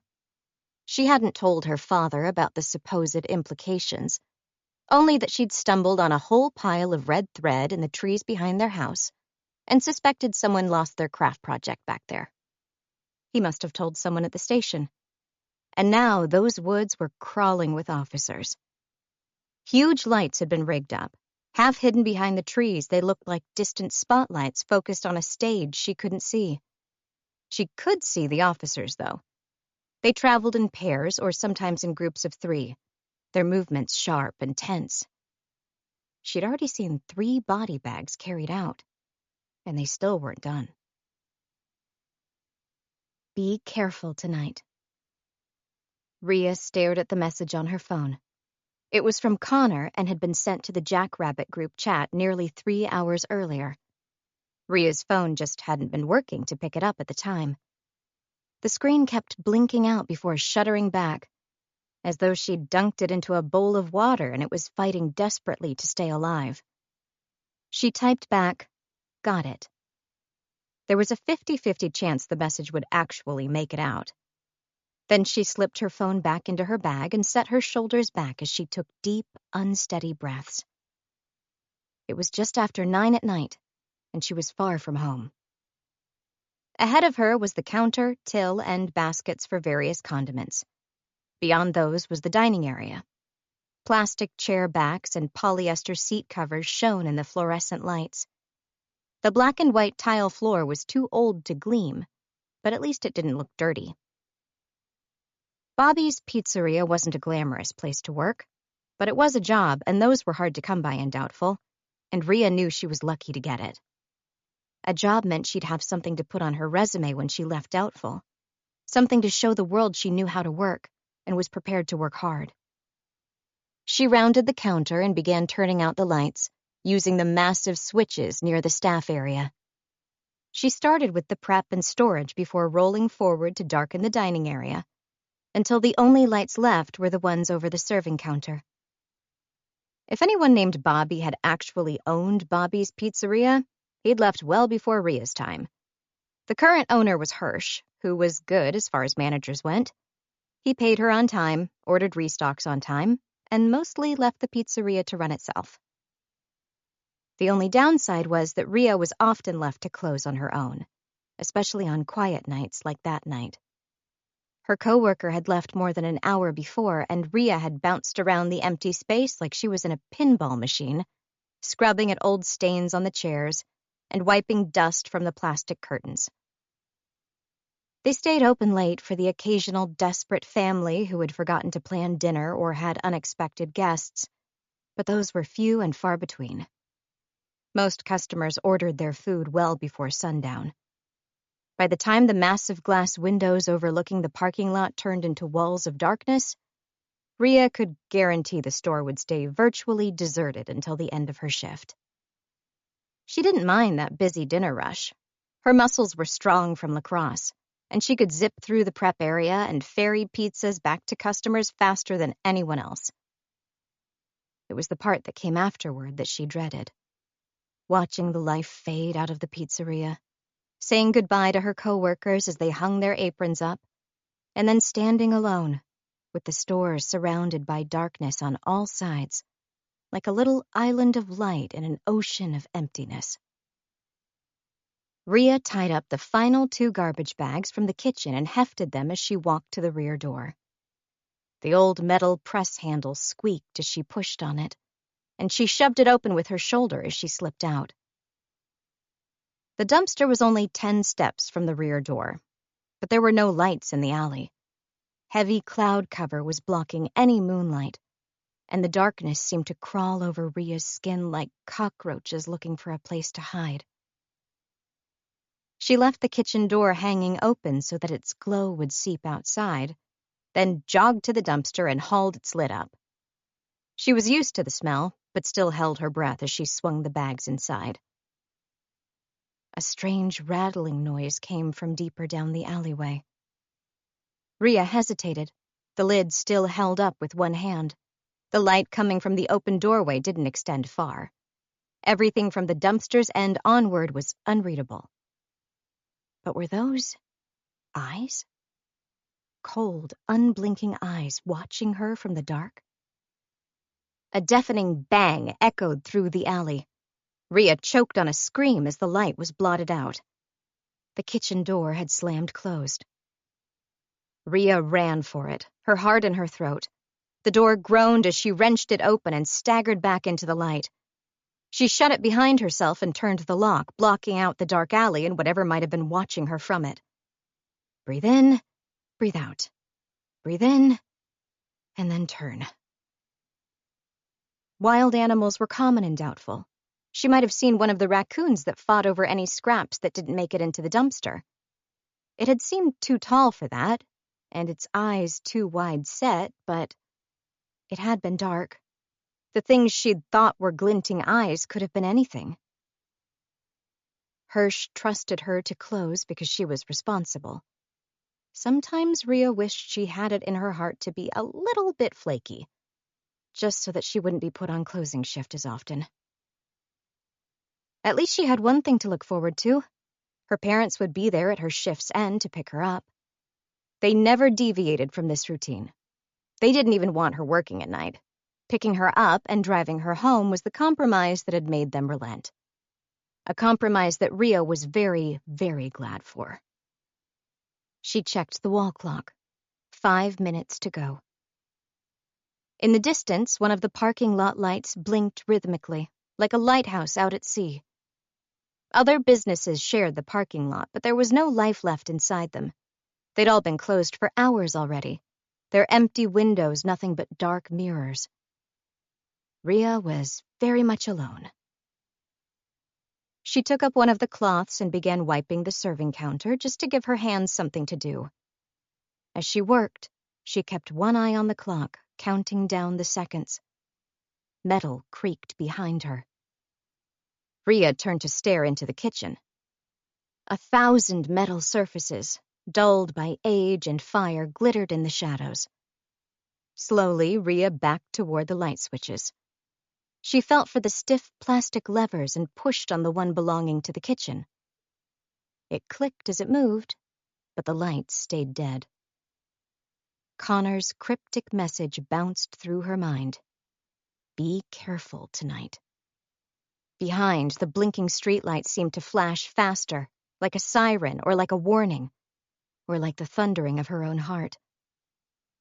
The metallic creak came again. It was the door to the storage room, a door she knew for certain she'd closed, but now hung wide open. Rhea swallowed thickly as she turned every other switch, trying to get any of the lights back on. As she turned the lever for the storage room's lights, the only remaining bulbs overhead fizzed and then burst out.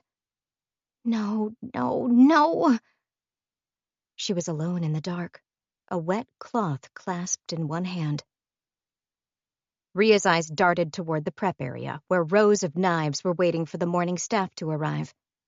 She began edging toward them, her hand outstretched.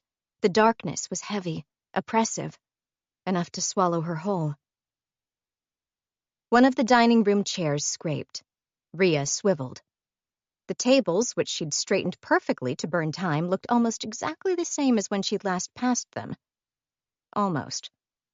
A chair had been pulled out from the nearest table as though it was inviting her to sit.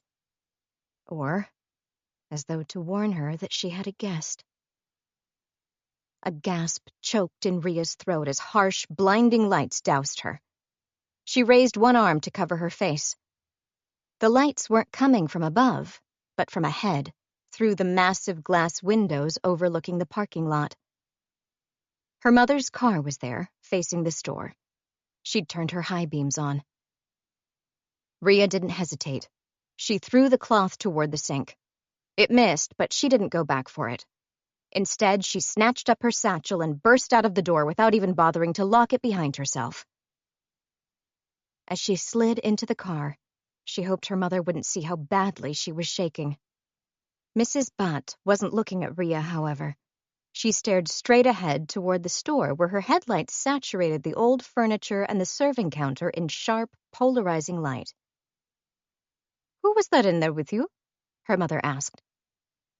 Rhea, who was pulling her seatbelt down toward the buckle, went still. "What?" "There was someone behind you." Her mother turned toward her, and her pupils seemed tiny in her wide eyes. "It's why I put my lights on, because someone was behind you, and they were walking closer, and I couldn't see who it was." They both stared into Bobby's pizzeria. The dining room was empty.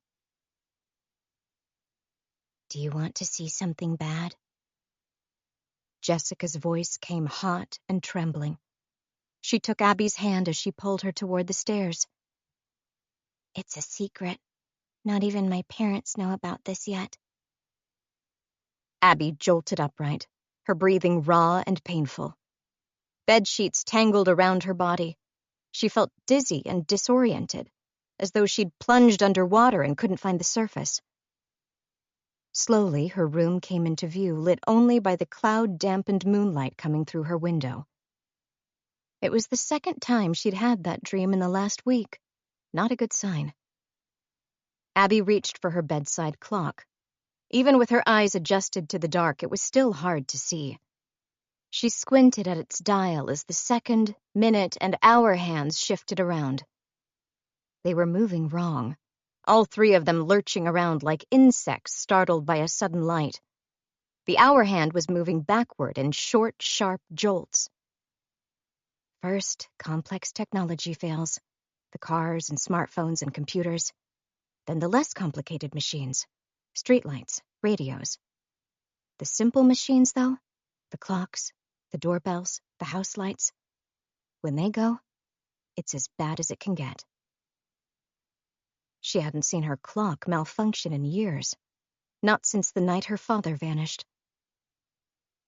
Fear stuck in her throat as she slipped her feet out of bed. The floorboards were a cool balm on hot and prickly skin. She reached for her phone and tapped the power button. She hadn't expected a response, and she didn't get one. Instead, she reached into the top drawer of her bedside table and took out the flashlight she kept there. Flashlights would malfunction too, but they were still more reliable than house lights that relied on wiring and circuit breakers. Abby nudged her door open and silently moved into the hallway. She'd gone through a lot of bad nights in her house. Nights where her mother would howl for hours. Nights when storms cut the power and battered the walls so hard that she was afraid the house was about to collapse. Nothing came close to this night. The air felt bad, aching, rotting, as though the whole concept of reality had turned sickly, bulging and bloated with decomposition. She felt it in her lungs, in her bones, in her flesh. Her house seemed to groan around her as she crept along the hallway. The space near her mother's door was the darkest, and Abby tried turning her flashlight on as she neared it. The bulb flickered, then faded back to darkness. She kept it clenched in her trembling left hand as she tried the handle. The door's hinges groaned as she pushed it open. Her mother's bed was a mess, even though Abby had changed the sheets earlier that day. It was empty. The flashlight stuttered, the beam gaining strength again. In the same heartbeat, Abby thought she heard a slow, rattling draw of breath. She turned, swinging the flashlight in the same motion. Her mother was crouched on top of her wardrobe. The space between its dusty top and the ceiling was barely 2 feet high.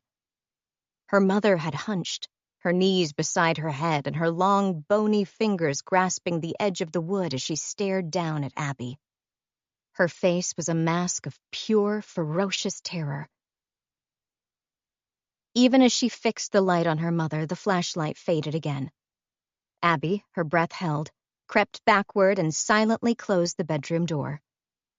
Her heart ran painfully fast. But at least her mother was still in her room. At least she didn't have to worry about that. She retraced the hallway to the door with flower decals on its surface. She didn't want to disturb her sister's sleep, so she turned the doorknob carefully and grimaced as it whined. The door crept open an inch at a time, revealing Hope's multicolored room. The computer desk and its equipment completely dead. The strings of fairy lights on the walls pinned at careful angles. The quilt thrown back from the bed. Abby's heart, which had been running fast, froze. The bed was empty. One pillow lay askew on the floor. The window that Hope liked to keep an inch ajar to feel the night breeze, had been wrenched wide open. The screen was torn into shreds. Hope was gone.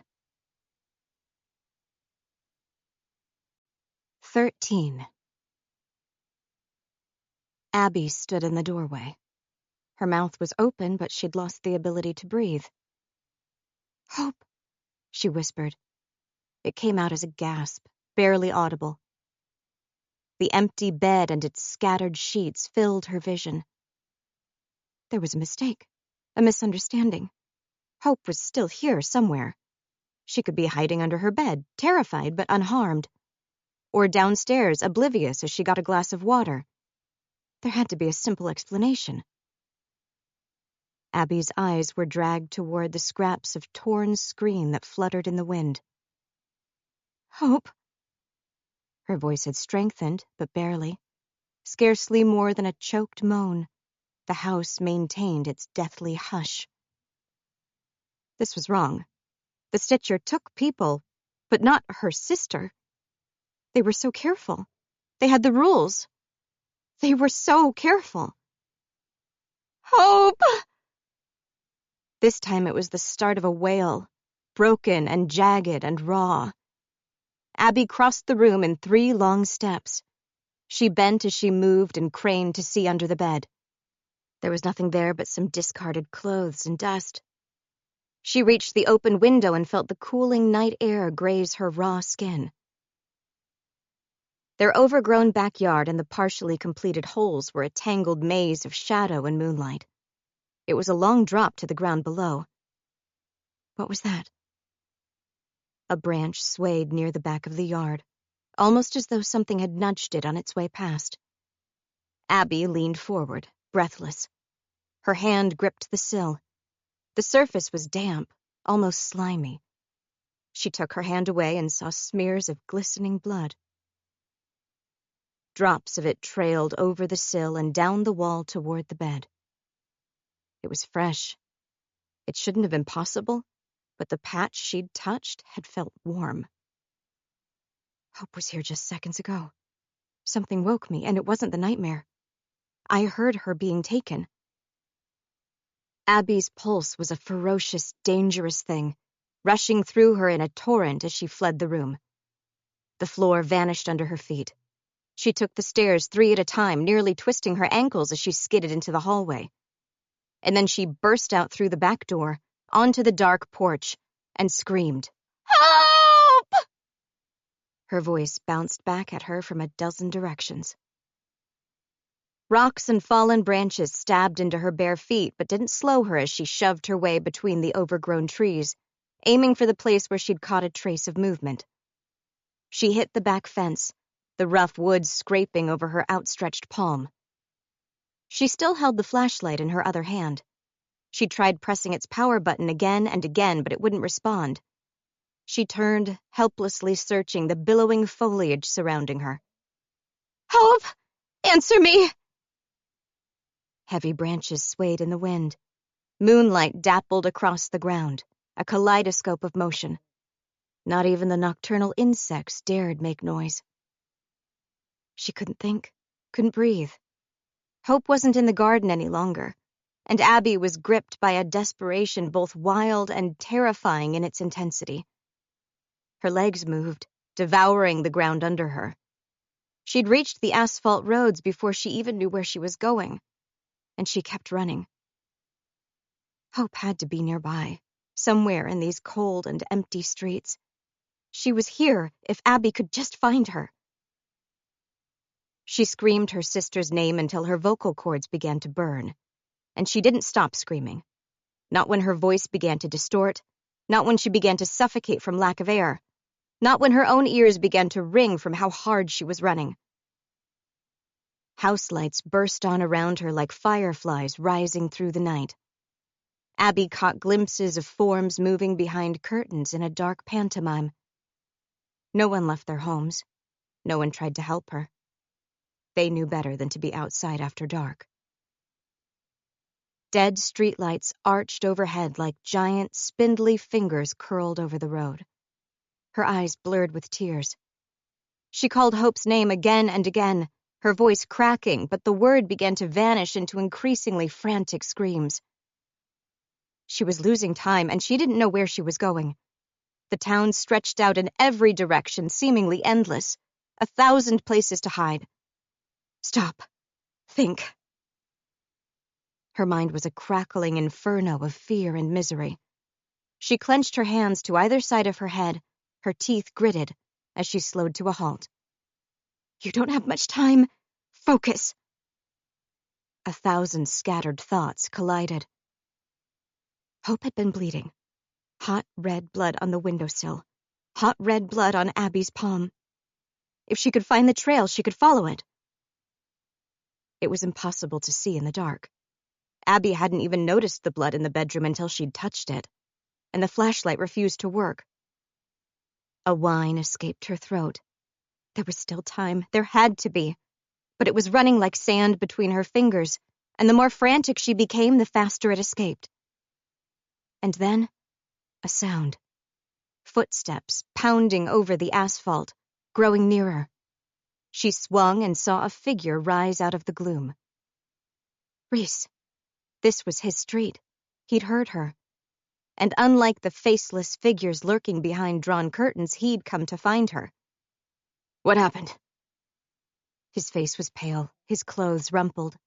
He slowed as he neared, one hand reached toward her, the baseball bat he kept beside his front door clutched in the other.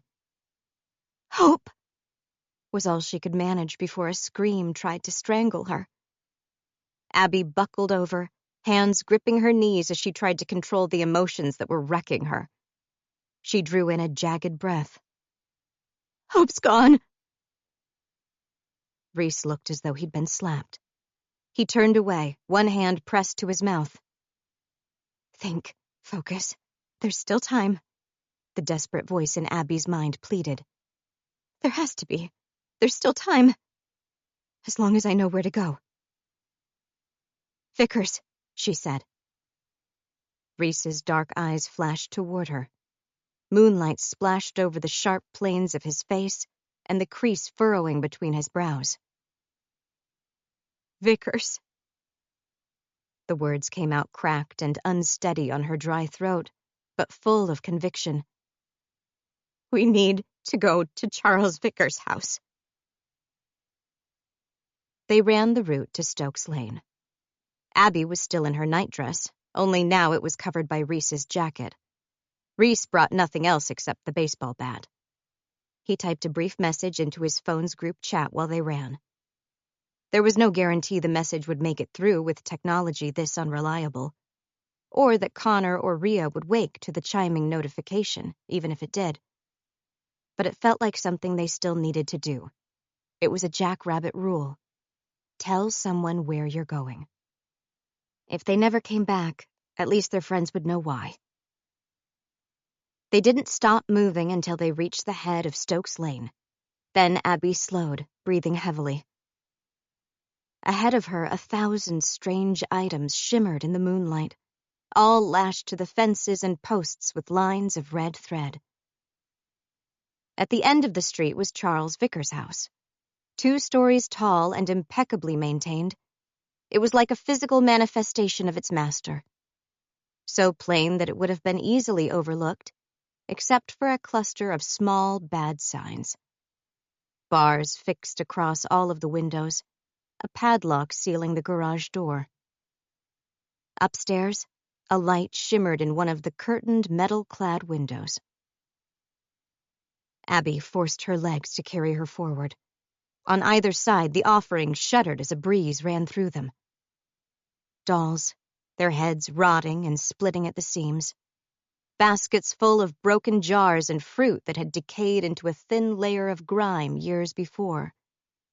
Ribbons, wood carvings, and even fine jewelry that no one was brave enough to take back were slowly tarnishing. On one fence, tied so low to the ground that Abby could only imagine a young child leaving it, was a plastic bucket and matching shovel used for building castles in the sand. The bucket was half full of rainwater and teeming with mosquito larvae. The fences along that road were macabre. Rust ran from old nails hammered into the wood. Paint flaked painfully from surfaces that must have once been bright colors. Metal clattered against metal like a dozen nightmarish wind chimes whispering in unison. Her hands shook. Her breathing was shallow. The houses around them were nothing but abandoned shells except for Vickers, and the isolation felt like frost creeping into her flesh. Ahead, an old driveway, run through with paper-thin cracks, led up to the house's front porch. "Abby?" Reese glanced at her, and he seemed to communicate worlds within that one look. "I won't be leaving your side tonight." Her heart was in her throat. He dipped his head toward her, his eyes intense as they searched hers. "Whatever you're planning to do, I'll be with you. But I need to know, how far do you want to take this?" She understood what he was asking. People who challenged the Stitcher very often never returned, like Abby's own father. If they tried to get Hope back, the most likely outcome was that all of their lives would be cut short in horrifying ways. How far do you want to take this? She knew the answer. It was in the marrow of her bones, in the air she inhaled, flowing through her veins with every beat of her heart. As far as it's possible to go, no matter the cost. He nodded once, a silent acceptance, and faced forward again. Abby took a shallow breath. 4 steps separated her from the porch. The wood had been recently painted, but it creaked under her weight. Rot lurked beneath a pretty veneer. She tried to swallow around the lump in her throat. Every window, even the smallest ones, was covered with thick metal bars. But she believed Hope was somewhere inside this building, which meant Abby needed to get into. Keeping their presence quiet wasn't going to help them. She was fairly sure Vickers not only knew they were there, but was waiting for them. And she wasn't getting into the house unless he let her in. She raised her arm and pounded a clammy fist into the door. 4 loud beats. The 5th was interrupted. An unseen latch unlocked, and the door swept open. He was here. "Hello and good evening, Abby Ward, Reese Weeks." Charles Vickers loomed into the entrance of his home. A damask dressing gown, the same rust red as his car, was knotted over white pajamas. Slippers, innocuous and tufted, covered his feet. He gave the impression of just having stepped out of bed. Except he'd opened the door within 4 knocks. Abby had been right. He'd been expecting them, likely waiting in the hallway for their approach. and he wanted them to know it. His glasses glittered in the moon's pale light. When he smiled, his teeth matched their luster. He looked clean, his hair combed, but Abby was hyper-aware of how easily the reddish shade of his gown would hide bloodstains. A distant smell, the same damp, cold stench Abby had begun to associate with Vickers, flowed out of the house. "What can I help you with tonight?" Vickers asked, and his voice was full of that quiet smirk that sent ice through her blood. He wanted to make small talk, as though everything was normal, as though this was just any night, as though he couldn't see the smear of blood on Abby's hand and the hatred in her eyes. It didn't matter how velvety he made his words. He'd open the door, and that was all she'd needed. Abby lunged forward. Vickers moved with lightning speed to block her path. The door slammed into her shoulder hard enough to leave bruises. "Oh, you're feisty tonight, aren't you?" he whispered. She refused to answer him. Instead, she leaned into the doorway, wedging it open, and filled her lungs with air. "Hope!" Abby yelled. Her voice seemed impossibly loud as it bounced through Vickers' house, echoing through dark and hidden rooms. "Hope, if you can hear me, make a noise!" "Enough of that," Vickers said. A strand of hair slid loose and draped over his forehead, but his smile didn't fade even an inch as he purred. "You'll wake the neighbors." He pushed on the door. Abby's muscles strained, but Vickers was stronger. She slid back an inch. The doorway's opening narrowed. No. She knew, with awful certainty, that if she allowed him to close the door on her, she would never see her sister again. A hand slammed into the wood at her side. Reese, his teeth bared, shoved, forcing Vickers back. "Go," he hissed to Abby, fire in his eyes. "I'll hold him here." Abby's heart was in her throat, choking her. She darted through the opening. Vickers reached for her as she passed. His short fingers grazed the back of her nightdress, but she spun out of his reach. She was in the Stitchers' home, a place no one was ever allowed to see. A soft rug padded her footsteps as she staggered into the hallway. She hesitated just long enough to glance back at Reese. He had Vickers cornered next to the door. The bat was held ahead of himself like a barrier to keep Vickers in place. Sickly yellow light flowed from the hallway's bulb. It reflected off the sweat dotting Reese's skin. Vickers' smirk had vanished. His face had turned flat and cold, all emotion drained out, his eyes like flint as they tracked Abby's progress into his home.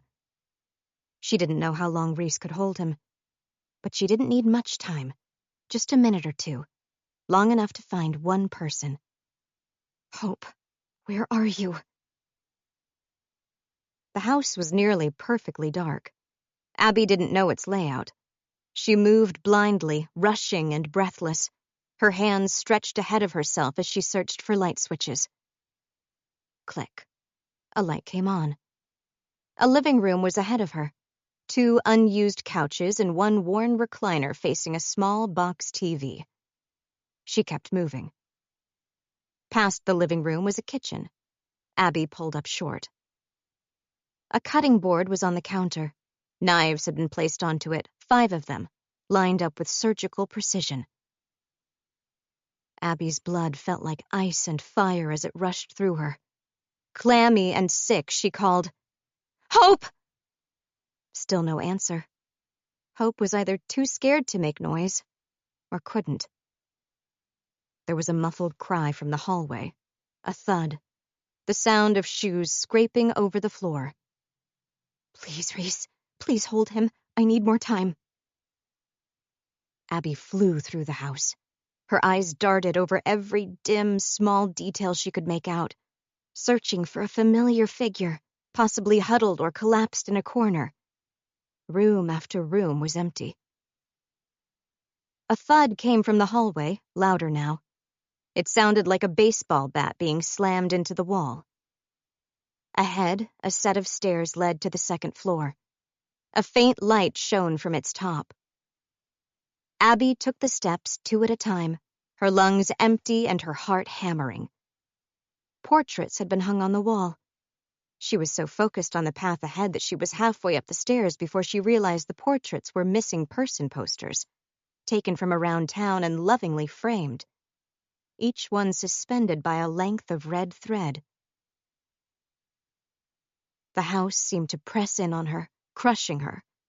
She screamed her sister's name again as she reached the upper landing. Downstairs, voices overlapped in short, sharp exclamations. There was a crash of breaking glass. Reese needed help, but she couldn't stop her search for hope, not yet. She slammed her hands into doors as she passed them, sparing just seconds to search each room before she moved on to the next. They were spare bedrooms, reading rooms, empty spaces that hadn't been touched in years. A light glowed from beneath the final door. Abby slammed into it, forcing it open. Red across the bed, red across the floor, red across the walls. It was Charles Vickers' bedroom. He'd decorated it entirely in crimson, the exact same shade of red that he used to sew up his victims.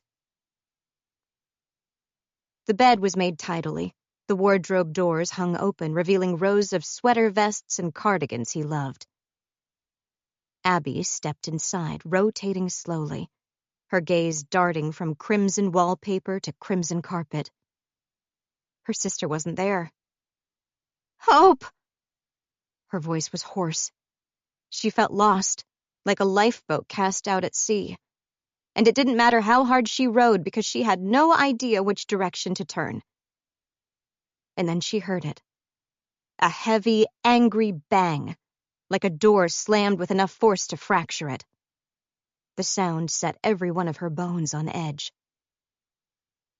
She turned toward the doorway, her hands clenched so tightly that the tendons felt like they were about to snap. Reese? For a second, there was nothing but silence. Then a horrible, sick sound rose from the floor below. Not quite a cough, not quite a gasp, but thin and raspy and delighted. Charles Vickers was laughing. 14. Her world seemed to freeze. Hope wasn't here. Reese was alone downstairs with the Stitcher, and the Stitcher was laughing. And both Reese and Abby were now trapped in a house with bars over its windows and padlocks on its doors, as impossible to escape from as it was to get into. Her mind turned blank. Every piece of knowledge she'd collated about the Stitcher over the past years of her life vanishing into blinding terror. She fled the bedroom, racing back the length of the hallway to reach the stairs, to reach Reese, if he was still alive. There was a distant snapping noise. Every light Abby had turned on during her race through the house vanished in an instant. She put out her hand and touched nothing but inky darkness. The flashlight was a heavy weight in her pocket. She pulled it free, but then hesitated. Turning it on would put a spotlight on her, making her the brightest thing in the house. But without it, she was blind, in a building that was completely foreign. This was Vickers' lair. He knew every corner and every nook, and Abby needed every advantage she could get. She tried the power button. This time the bulb came on, but it was a weak, fading light, as though the batteries were near dead. It was enough, though, to press down the hallway. Eyes loomed out of the darkness. She clenched her teeth as she staggered away from the figure, but it was only a framed poster. A familiar face smiled out at her. Bryce Culling, ambitious entrepreneur. He'd been taken 4 years before. His remains hadn't been returned for nearly 9 months. His reassembled skin had been found wrapped around a tree like a fleshy, rotting layer of bark. The stairs were ahead. Her flashlight dimmed dangerously as she stepped onto them, and Abby put out her spare hand to hold the railing. That small bit of contact made her skin crawl. This was the railing Vickers used every day. It was covered by his touch, saturated with the oils from his fingertips. Abby pressed her lips together as she raced down the steps. She was nearly at the landing when a voice called out of the darkness, "Young ward girl, what are you doing in my house?" It took on a sing-song cadence, infused with quiet glee, and Abby's insides turned to ice. She swung her fading light across the space below the stairs, but couldn't see anything.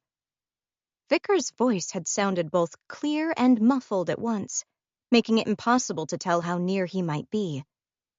And she couldn't hear any sounds from Reese. He promised to follow me as far as I chose to go.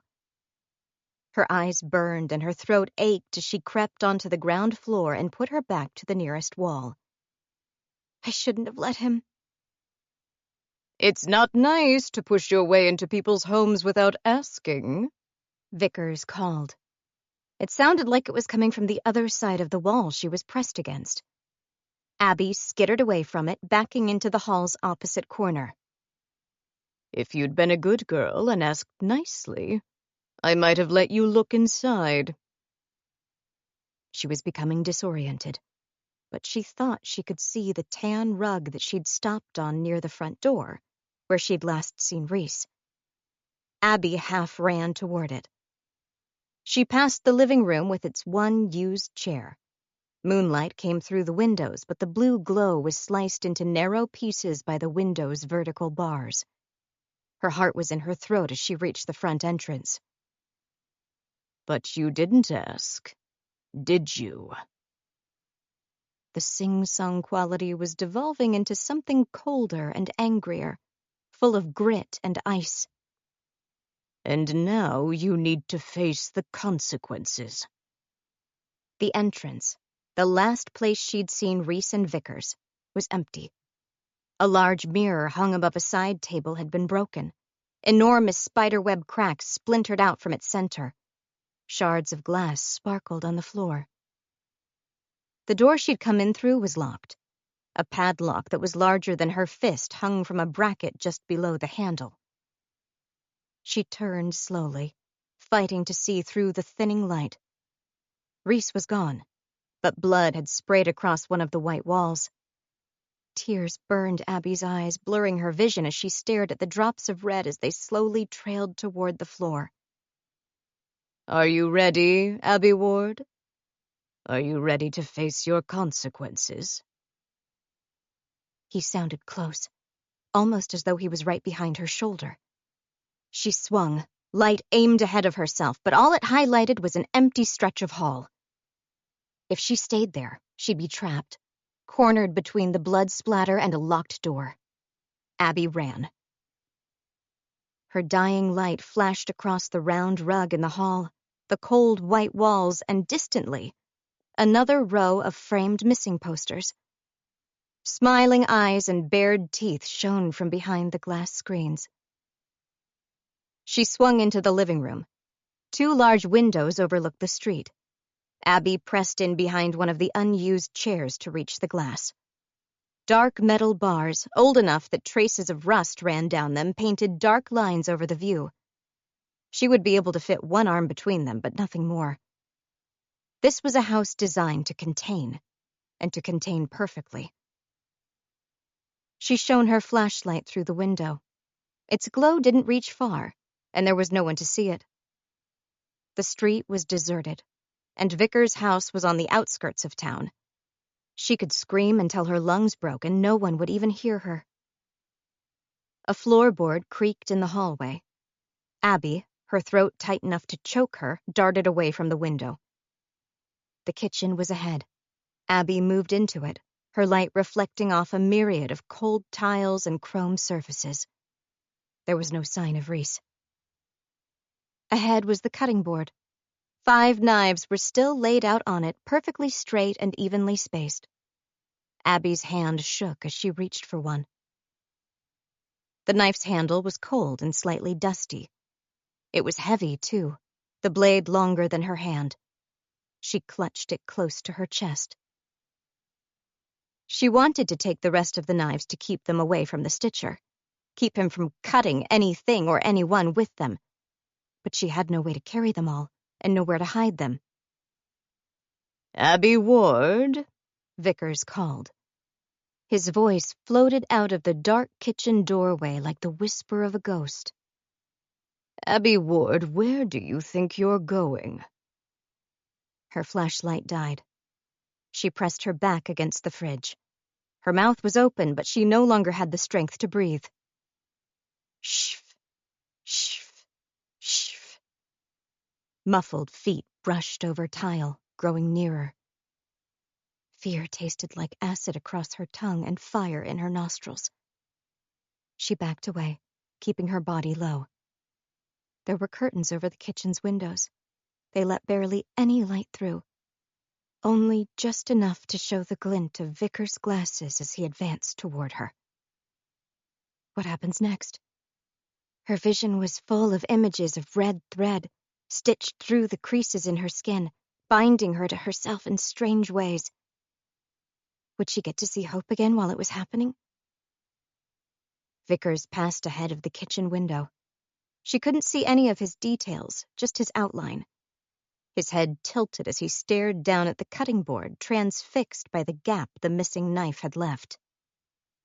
"Little thief," he whispered. She fled, racing past him. She expected him to grab at her. He didn't. Instead, he turned to watch her go, his expression unreadable in the heavy shadows. He was in no hurry. He knew she wasn't going to escape. She turned as she reached the doorway. The dark pressed around her, drowning her. It was hard to think. She needed to find Reese, find Hope, find a way out. She had no idea how to do any of that. All she could do was keep backing away, her eyes fixed on Vickers as his thick glasses shimmered in the cold light. She passed through the sitting room and back into the hallway, where she stopped. She couldn't keep running. This was a maze with no way out. Abby looked down at the knife clutched in her hand. Could she actually use it?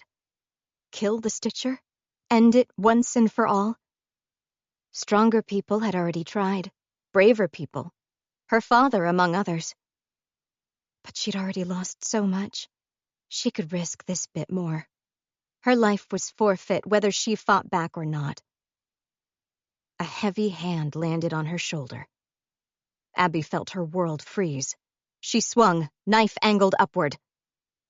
A blood-streaked face stared down at her. Abby lurched back, pulling the knife away, and narrowly missed slicing it across Reese's throat. "You..." She couldn't breathe. Words strangled themselves on her tongue. "You..." Reese raised his hand and pressed a finger to his lips. His eyes were large and dark. Fresh blood, shockingly red, ran from his hairline and covered the left half of his face, framing his eye and dripping off his jaw. But he was alive. He glanced behind Abby, then took her hand and gently tugged. Together they raced on silent feet through the dark house. Abby wanted to ask him what had happened. She needed to know how badly he was hurt, but she didn't dare speak. Not when the Stitcher was still stalking them. Reese stopped at a set of dark doors. He pulled on them, opening a wardrobe. Inside were coats hung from a bowed rail and 2 umbrellas pressed into the corner. Reese gestured. He wanted her to get inside. The thought of touching clothes that had been worn by Charles Vickers made her skin prickle, but they had very few options, and she knew Reese was right. Hiding was their only real choice, at least until they could find a way out. She crept into the wardrobe, hunching as the coats grazed the top of her head and shoulders. As he stepped in after her, Abby saw thin moonlight glint off something in Reese's hand. A shard of glass, taken from the broken hallway mirror. It had to be cutting into his palm, but he refused to let it go. Together, they pulled the doors as nearly closed as they could manage. Only a narrow sliver of light showed the gap. They were surrounded by the smell of old coats and mildew. but it was as close to shelter as they could manage. A game of hide and seek in a monster's house. Rhys leaned toward her. She could feel the heat radiating from his body and could smell the metallic tang of blood. "I'm sorry," he whispered, so softly that she wouldn't have been able to hear him outside of the wardrobe. "I couldn't hold him. And I couldn't find hope," she whispered back. He drew a breath to answer, but then froze. Footsteps shuffled along the hallway. They were slow and muffled, but assured. The sliver of light coming through the barely ajar doors was blotted out as a broad form moved across it. Abby couldn't hear anything over her thundering pulse. Rhys had found her hand. He squeezed tightly, and she pressed back. The silhouette came to a halt in front of the wardrobe, and it didn't move. Does he know? Did we leave any trace?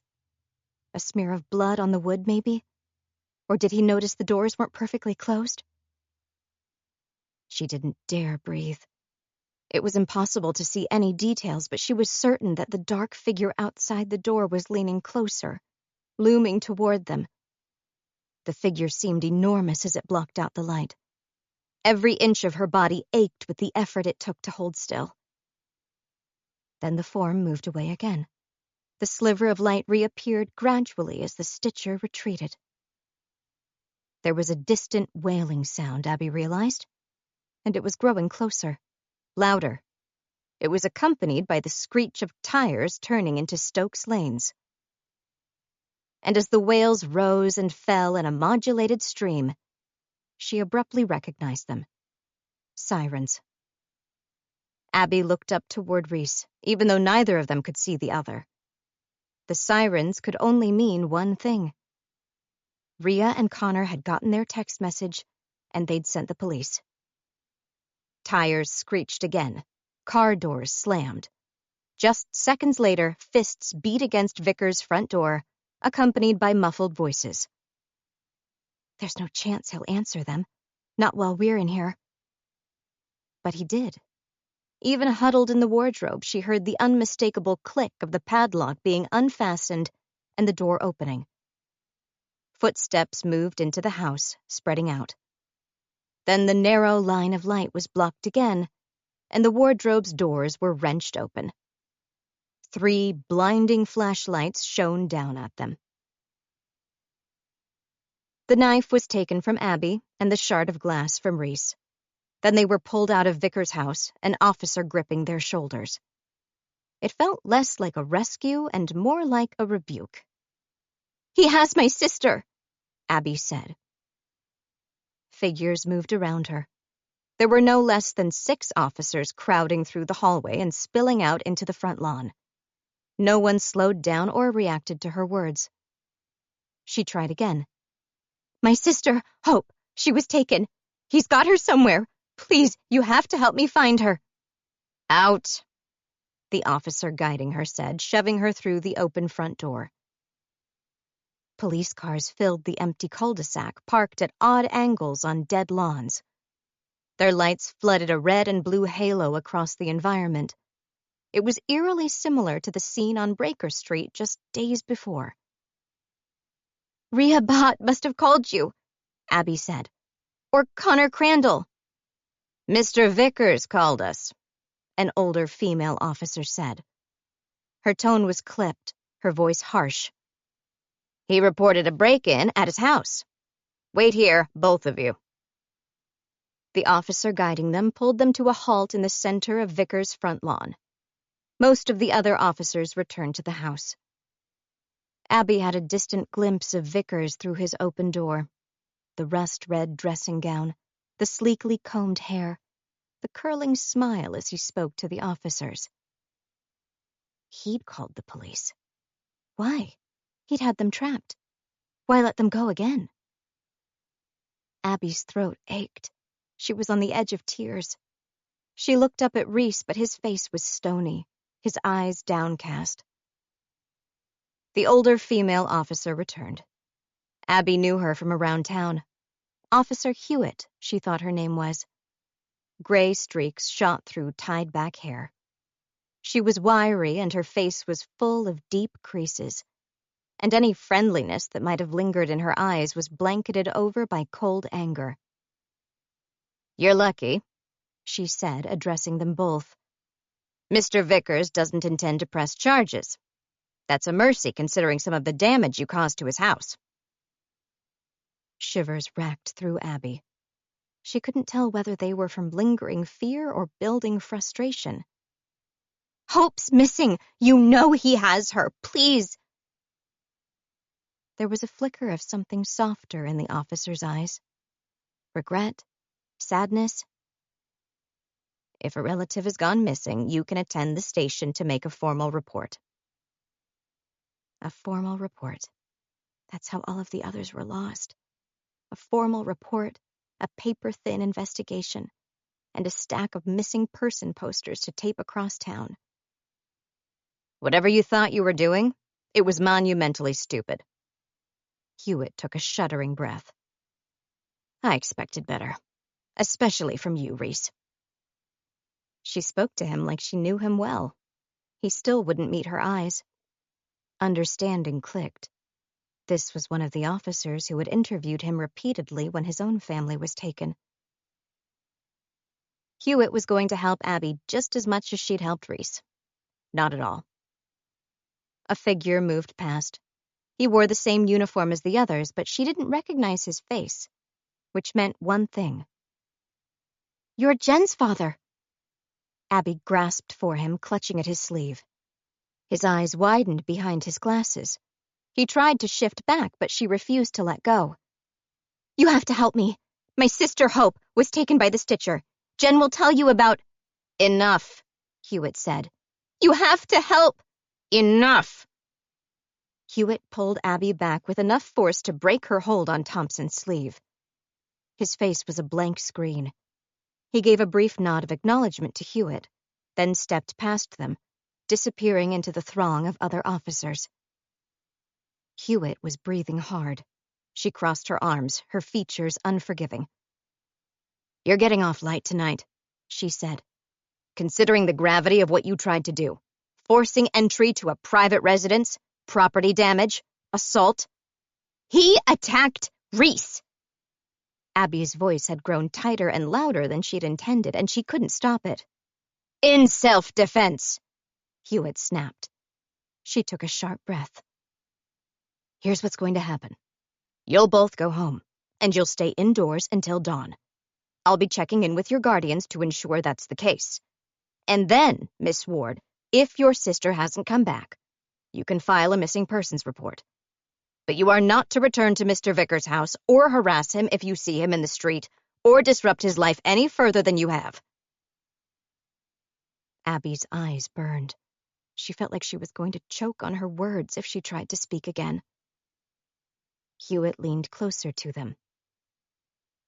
"You were very lucky tonight," she said, and there was an undercurrent of dual meaning to the words. "Now go home." Reese held his arm around Abby as he led her away from Stokes Lane. She didn't think she'd be able to walk otherwise. Her legs, normally so strong, had turned to paper. The shivers wouldn't stop running through her. There was a park not far from Stokes Lane. It was barely ever used. No one wanted to bring their children so close to Vickers. And rust had begun to consume most of the play equipment. Reese led her there and eased her into one of the swings. Inside Vickers' house, she'd been terrified. But at least she'd been doing something. This was far, far worse. This was tantamount to surrendering Hope to the Stitcher. A noise wrenched its way from her throat. A wail, boiling with misery and anger and agony. It felt like a physical thing clawing its way out of her stomach and shredding her insides as it fought for freedom. Once it started, she couldn't stop. She keeled forward, resting her head against Reese's chest, and he held her wordlessly, rocking her as she screamed. Hope was gone. She'd tried so hard. They all had. The rules, the precautions, The money saved to escape from Doubtful as soon as they were old enough. They'd done everything they could, and none of it had been enough. Hope is gone. The screams wouldn't stop, but Abby's ability to lend them voice gave out. She shivered, exhausted, as silence fell over them. Finally, she leaned back so that she could look up at Reese. Half of his face glistened with drying blood. The other half was wet with tears. "What am I going to tell Mama?" Abby asked through a cracked throat. He had no answer for her. Footsteps crunched over old and dried wood chips. 2 figures ran through the moonlight toward them, both clutching phones. "Abby?" Rhea called as she got closer. "Reese? I got your message. What?" "Oh." She hesitated as she saw Reese's face. One hand fluttered toward it, then pulled back. "That looks bad. I can call my mom." He rubbed his sleeve over the side of his face to clear some of the blood. "It's fine. Just a cut from some broken glass. It doesn't hurt." "Are you sure? My mom has a first aid kit. She could take a look." Reese gave his head a slight shake, ending the discussion. Connor, slower than Rhea, caught up.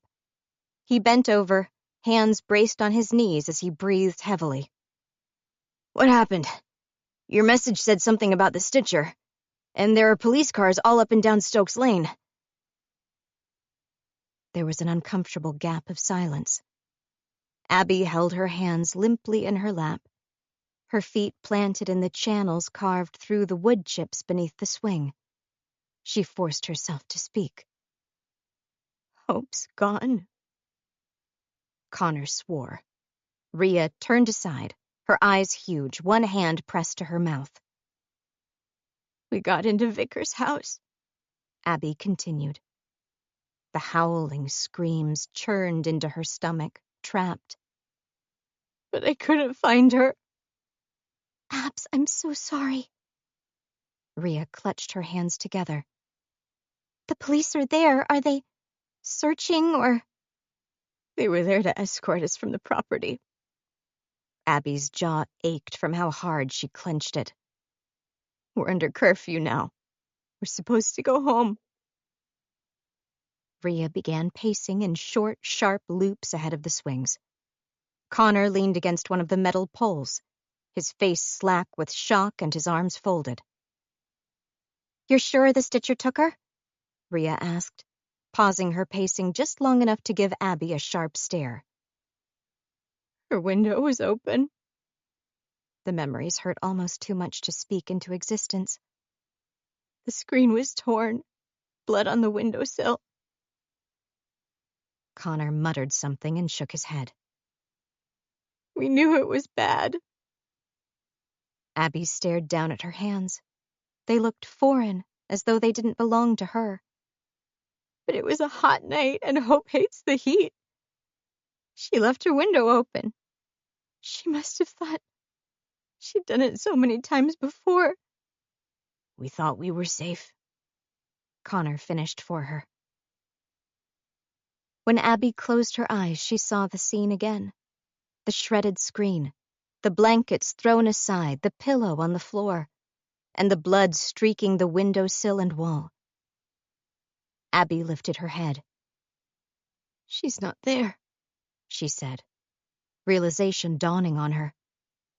Rhea stopped her pacing. "What?" "Hope's not at Vickers' house." She looked back down at her hands. They still bore the streaks of crimson from where she'd touched the windowsill.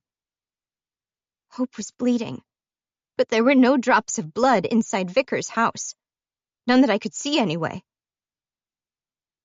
Rhea rubbed at the back of her neck, looking uncertain. "Injuries can stop bleeding quickly, though, especially if they're superficial." "No, she's not there. That's why Vickers let us go, and why he called the police. Because he doesn't stitch people at his house." She stood up, her heart running fast. "I was never going to find Hope there, and he knew it." "Huh," was all Connor said. Rhea frowned as she began pacing again. No, you're right, that makes sense. I can't count the number of times the police have searched his home after someone is taken, and they never find anything because there's nothing to find. He wouldn't have long, Reese said. Abby nodded. From the time she woke and heard Hope being taken to the point where she and Reese had arrived at Vickers' front door, couldn't have been longer than 20 minutes, maybe closer to 15. No, not much time at all. He probably plans for that, though. Being at home would be his alibi, Rhea said.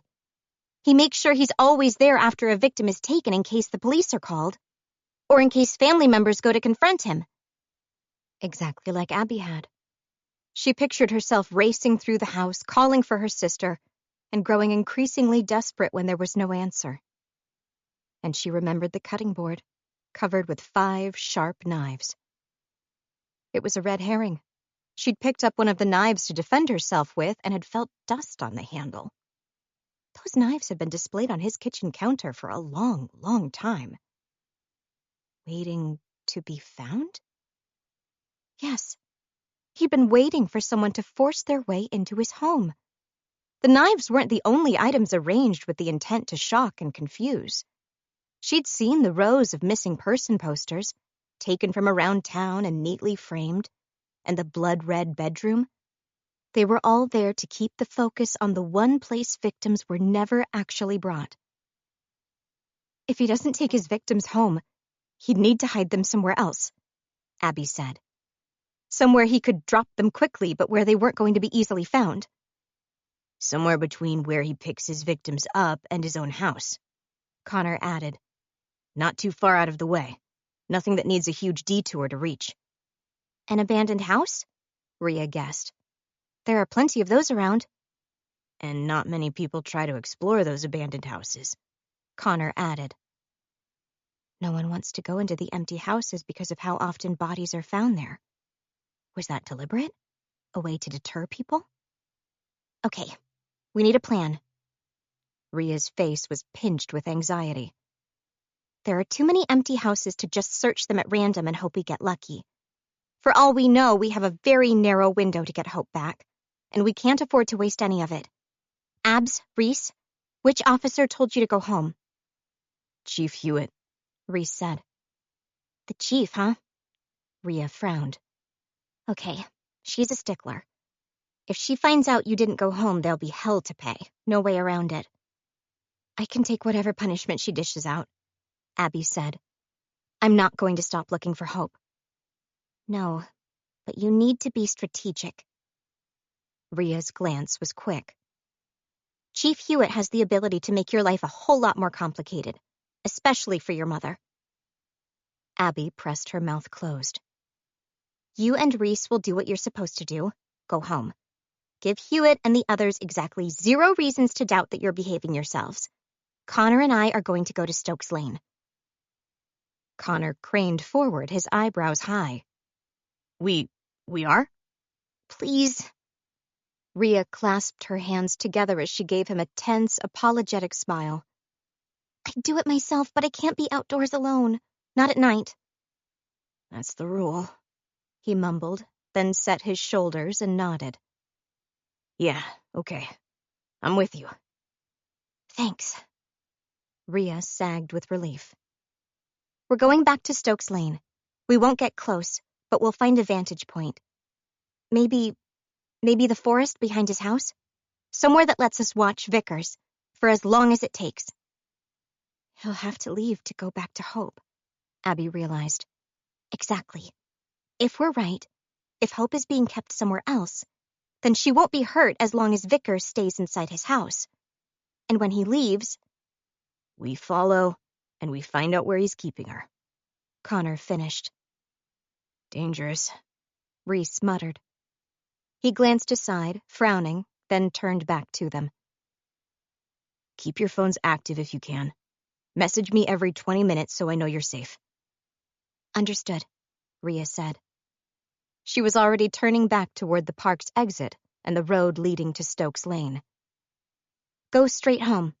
While we're keeping lookout, you two need to figure out what we're going to actually do when the Stitcher decides to move. 15. Rhea stopped at the head of Stokes Lane and stared down its length. Red and blue lights blinked across the rows of empty houses. There were still police cars outside Charles Vickers' house. Not as many as when Rhea had passed them while looking for Abby and Reese, but a couple. That was good. Vickers couldn't leave his home while the police were there. Connor staggered to a halt behind her. His face was strained and bloodless. He didn't want to be here. Neither did she. Stay away from Charles Vickers was their first rule for a reason. But she'd seen the blinding terror in her friend's eyes. Abby would never be the same after this. Probably none of them would. So they had to at least try. Rhea didn't think she could live with herself if she didn't.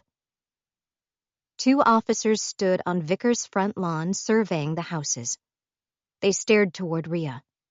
She cleared her throat and then tugged on Connor's arm, leading him on past the street. They needed a vantage point, somewhere they wouldn't be found, not by the police and especially not by Vickers. She'd had the thought of hiding out in the forest. Stokes Lane was at the edge of town, and its back faced the tangled trees that formed Doubtful's border. But as she neared the woods, that began to seem less and less viable. She and Connor would be exposed to the elements, and their clothing was neither thick enough nor waterproof enough to ward off rain and dew.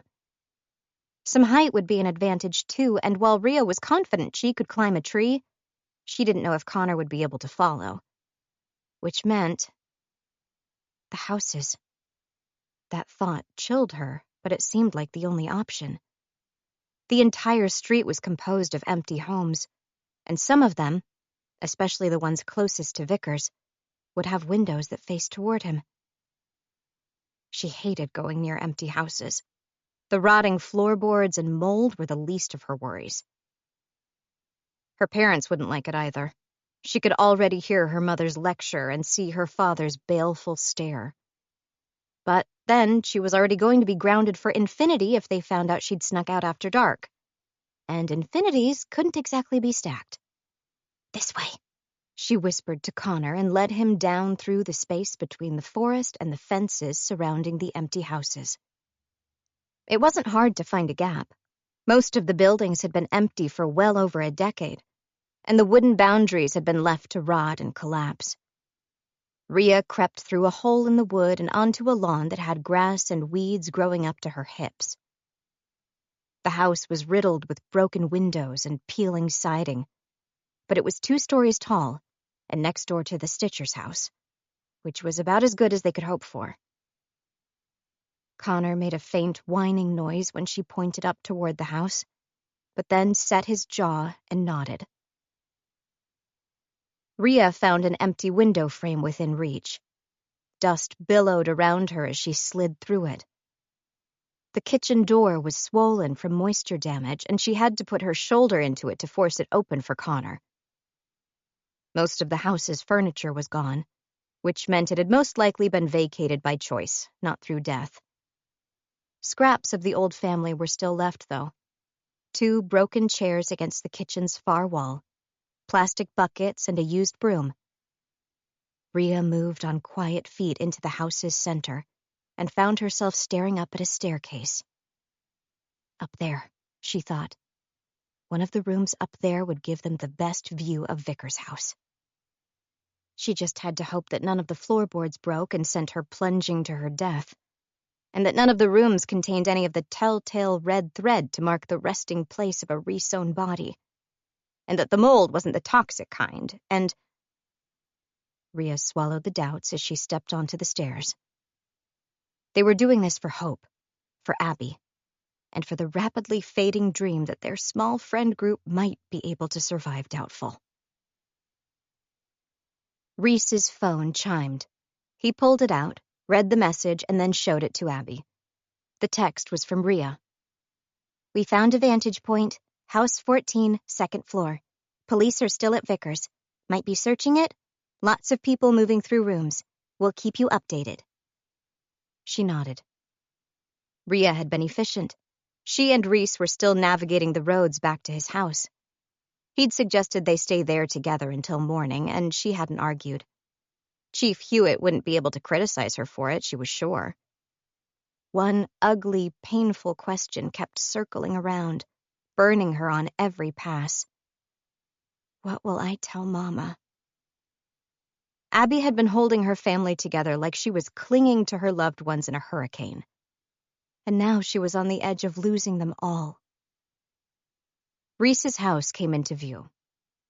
His street was in an older part of town, and influences from its mining history were everywhere. The houses were smaller and sturdier, most built of brick instead of wood. They were dwarfed by the trees around them, some of which had been planted more than 100 years before. It left the area feeling wild and untamed. There were no lights on in the street. Reese unlocked his front door and held it open for Abby. "Is that you, Reese?" a voice called. After his parents were taken, Reese moved in with his grandmother, Alma. She'd always struck Abby as a gentle, kind person, but there seemed to be less and less of her with each passing year.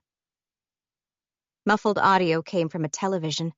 Reese led them toward it, and as Abby stepped into the open doorway to the living room, she saw Alma was huddled in a high-backed chair. The blanket draped over her legs seemed to swallow her. She looked tiny and bird-thin. "It's late, Nana," Reese spoke softly. "You shouldn't have waited up for me." It was more than late. Abby's best guess put them somewhere shy of 3 a.m. "I'm just waiting for my show to finish," Alma said. Abby took another step forward and finally saw the television. It was a small, old-fashioned box set with an antenna angled on top. Images merged across the screen. 2 separate shows tangled, their audio and visuals blending horribly. Faces and shapes fused into one another. Digital artifacts infected the screen. The audio tormented, not quite music or dialogue or background sounds, but a ragged blend of all 3. Abby was certain she could see a screaming face off to one side, howling at the audience beneath layers of jarring color and texture. She turned aside.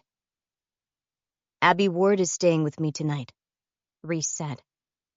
As he watched his grandmother, a mix of tenderness and heavy sadness slipped into his expression. "A police officer might call you tomorrow to check she was here." "A friend," Alma said, and a smile entered her voice. "Oh, that's lovely. A friend has come to visit you." "We'll be in my room if you need me." "Of course." Her thin, bony hands twitched on her lap. "I'm just waiting for the end of my show." The face in the corner of the television screamed and screamed and screamed. Reese led Abby back toward his room. It had been a long time since she'd last seen it. If the group spent time together, it was usually at Ria's house, the most central part of town, or at the lakeside. While Ria's bedroom was filled with sports trophies and memorabilia, and Connor's was decorated with posters from the shows and movies he liked, Reese's bedroom was bare. A bed was pressed to one wall beneath the window. A bedside table and a stark desk were the only other pieces of furniture. The only real trace of Reese and his personality was a small stack of books beside his bed. He kept it clean, but otherwise it might have been a hotel room. Abby couldn't suppress the rush of sadness she felt looking at the space. She sat on the edge of the bed, fingers picking at the blue quilt. Most of them were trying to avoid tying themselves down to doubtful, but Reese most of all. "You're staying for Alma, aren't you?" He glanced at her quickly. "Yes." A pause, then he added, so quietly that she almost didn't hear, "And for other things." Her heart did the strange flopping motion it sometimes did around him, but there was no bittersweetness about it this time, just aching, grinding pain. Reese turned to the stack of books. "There are things we can do even if we can't leave." He crouched to pull a title out from the stack, It was small and worn and leather-bound. "I've been keeping notes. Everything we ever discussed about the Stitcher, every theory and every detail, is in here. We might find something if we go through the notes together." She knew what he was doing. He was trying to keep her occupied, trying to distract her from the pain. But it wasn't going to help get Hope back. Their years of collecting scant scraps of information about the Stitcher's patterns hadn't brought them any major breakthroughs, and revisiting those notes now wouldn't save them. Rhys turned back to her, holding the book out. He still bore streaks of red down one side of his face. Abby found herself staring at them. "Do you have a first aid kit?" A flash of panic moved across his guarded features. "You're hurt?" "No, I'm not." She stared pointedly at his forehead until he understood. He relaxed a fraction. "In the bathroom." She found a small box in a cabinet above the sink. As she closed the cabinet's mirrored door, she found herself staring at her reflection. A stranger looked back. Her skin was bloodless and drawn. Shadows clung under her eyes. "Focus on what's important."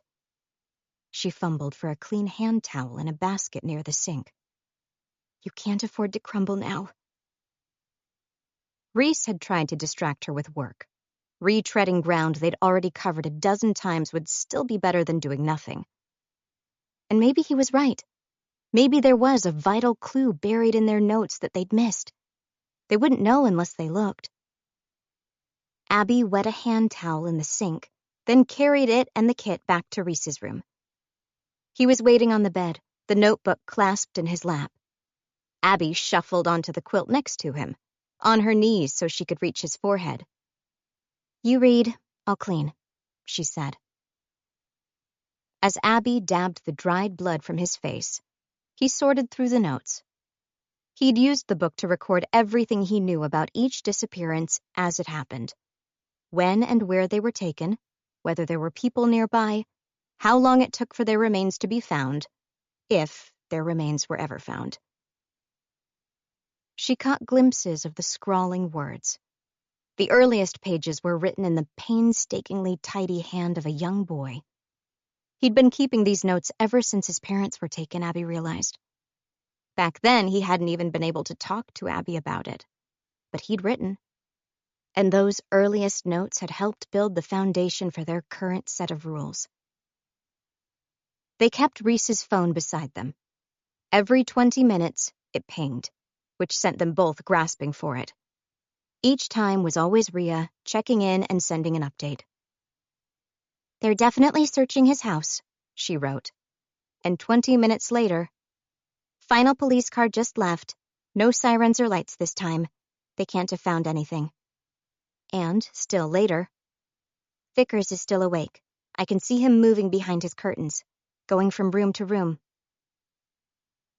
Occasionally, they also got messages from Connor along the lines of, "I made friends with a cool bug." Abby fought to keep the disappointment from bleeding into her expression as Rhys sent a quick acknowledgement. Her friends were putting everything on the line to help her. Without them, she'd have nothing. And, at that moment, no news was probably as close to good news as she would get. She cleaned and disinfected Rhys as well as she could. He'd been honest, at least. The cut probably hurt, but it was shallow. She put the kit aside, then leaned next to Rhys, their shoulders pressed together as they read. Certain phrases appeared repeatedly across multiple entries. "Doors unlocked. After dark. Near the outskirts of town."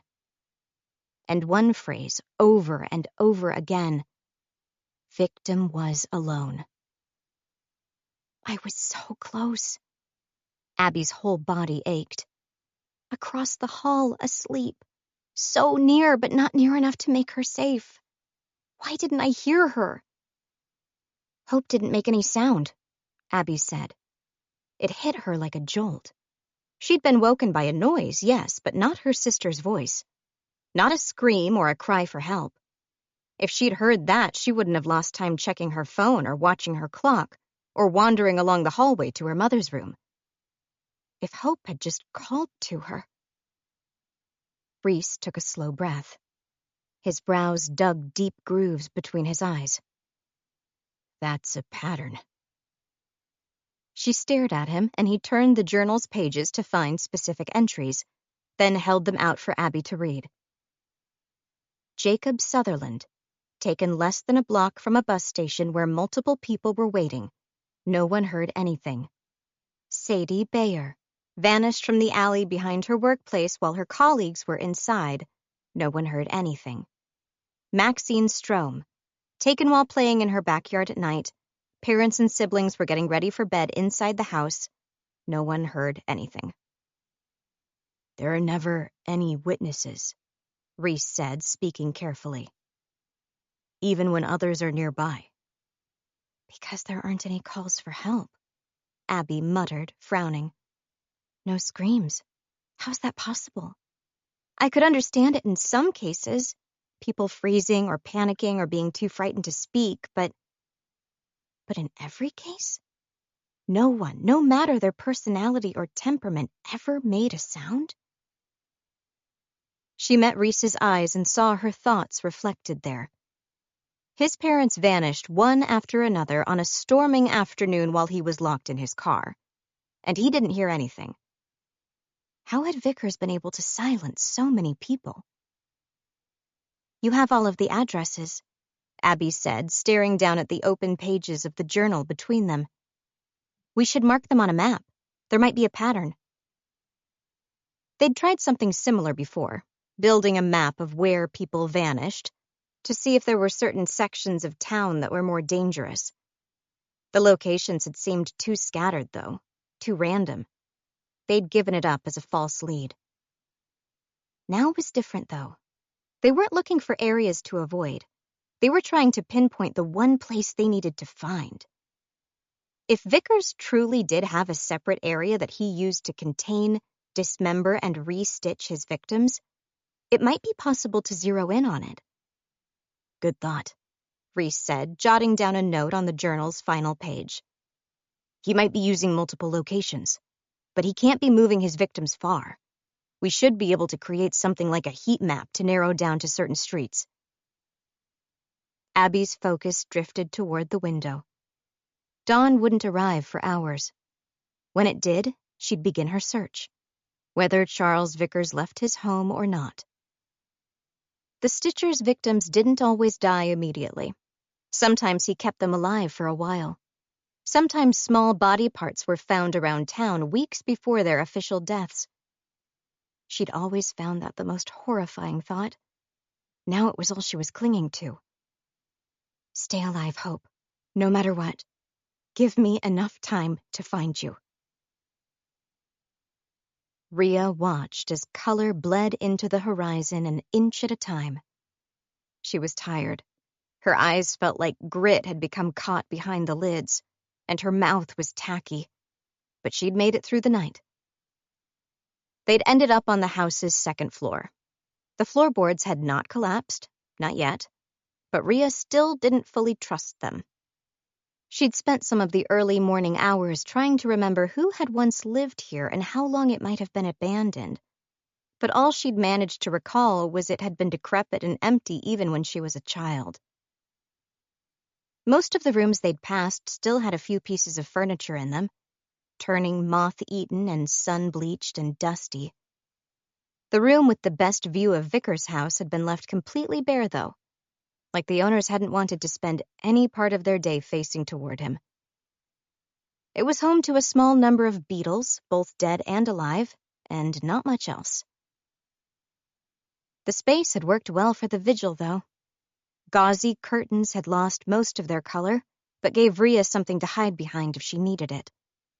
She'd watched Vickers' house obsessively, very aware that if he left, it would probably be discreetly and possibly through the back door. He'd stayed up for hours, even after the police had driven away. She'd watched him move like a phantom from room to room, always shielded behind the metal bars and his own curtains. She hadn't been able to see what he was doing, only that his movements were unhurried and he never stayed for long in any one room. Eventually, he'd turned out the lights one by one, finishing in one of the upstairs rooms. That had to be his bedroom. He hadn't stirred since. Connor was tucked into the nearest corner. He'd dragged an old wooden chair into their room and had coiled up in it, his head resting on the wall, and faint, wheezing snores came from a throat crimped by the bad angle. Connor had always been upfront about being comfortable with perfectly average grades. He'd never gotten practice staying up all night to cram for exams. She took her phone out. The Jackrabbits group chat was full of a long string of updates sent to Reese, and Reese's replies. He and Abby were making plans to search abandoned buildings near Abby's own house. She sent him the final message of the vigil. Still quiet, expecting Vickers will probably sleep in late to make up for last night. Connor shifted in his seat against the wall. Rhea reached out her foot and nudged him, then nudged him again harder until he finally woke. Ugh, he managed, and half slid out of the chair before he caught himself with a grimace. Sorry, what? It's morning, Rhea said. She nodded toward the house outside their window. He hasn't stirred for hours. Do you think you could take over the watch for a while? Can I? His eyebrows shot up. Watch the house. Right, okay. You're not staying with me? We need to make the most of whatever time we have.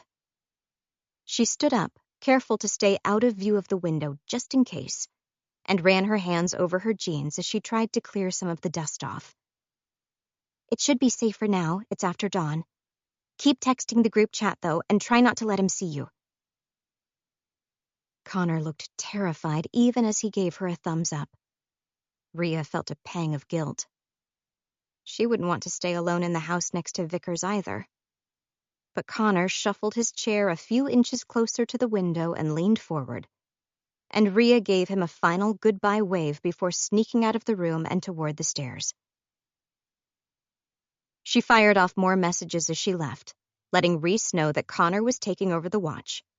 Then she slipped through the open back door and out into the high weeds surrounding the house. She had damage control to do. She spent a solid minute carefully constructing a text to her parents, who were due to wake within the next half hour and would definitely not enjoy finding their daughter's room empty.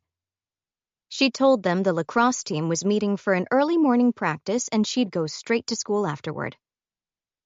She'd have to cross her fingers that they didn't find the story too suspicious. If they called the lacrosse team captain, or checked her room and found her school backpack still there, she'd be in a world of trouble. Lying to them felt horrible, but telling the truth would be like setting off a bomb. Rhea was certain they'd be less mad if she'd spent the night at a wild party full of underage drinking. Her family almost never talked about the Stitcher, as though speaking the word might somehow invite him into their lives. But his presence permeated their home and their habits. Rhea's childhood had been punctuated by self-defense classes and pepper spray as birthday gifts. Her parents picked her up after school and work with unflinching regularity. It might have felt smothering if Rhea herself hadn't dreaded the thought of walking home alone so much. So she lied, switching a bomb filled with shrapnel for a guilty little ache that would probably persist for weeks. She'd swallow that ache, though, because even though she could probably get back to her house before her parents even woke, she wouldn't. There was work to do. Jen could smell toast as she climbed downstairs. Toast was her father's last resort for breakfast when he was running late and couldn't lose time frying eggs.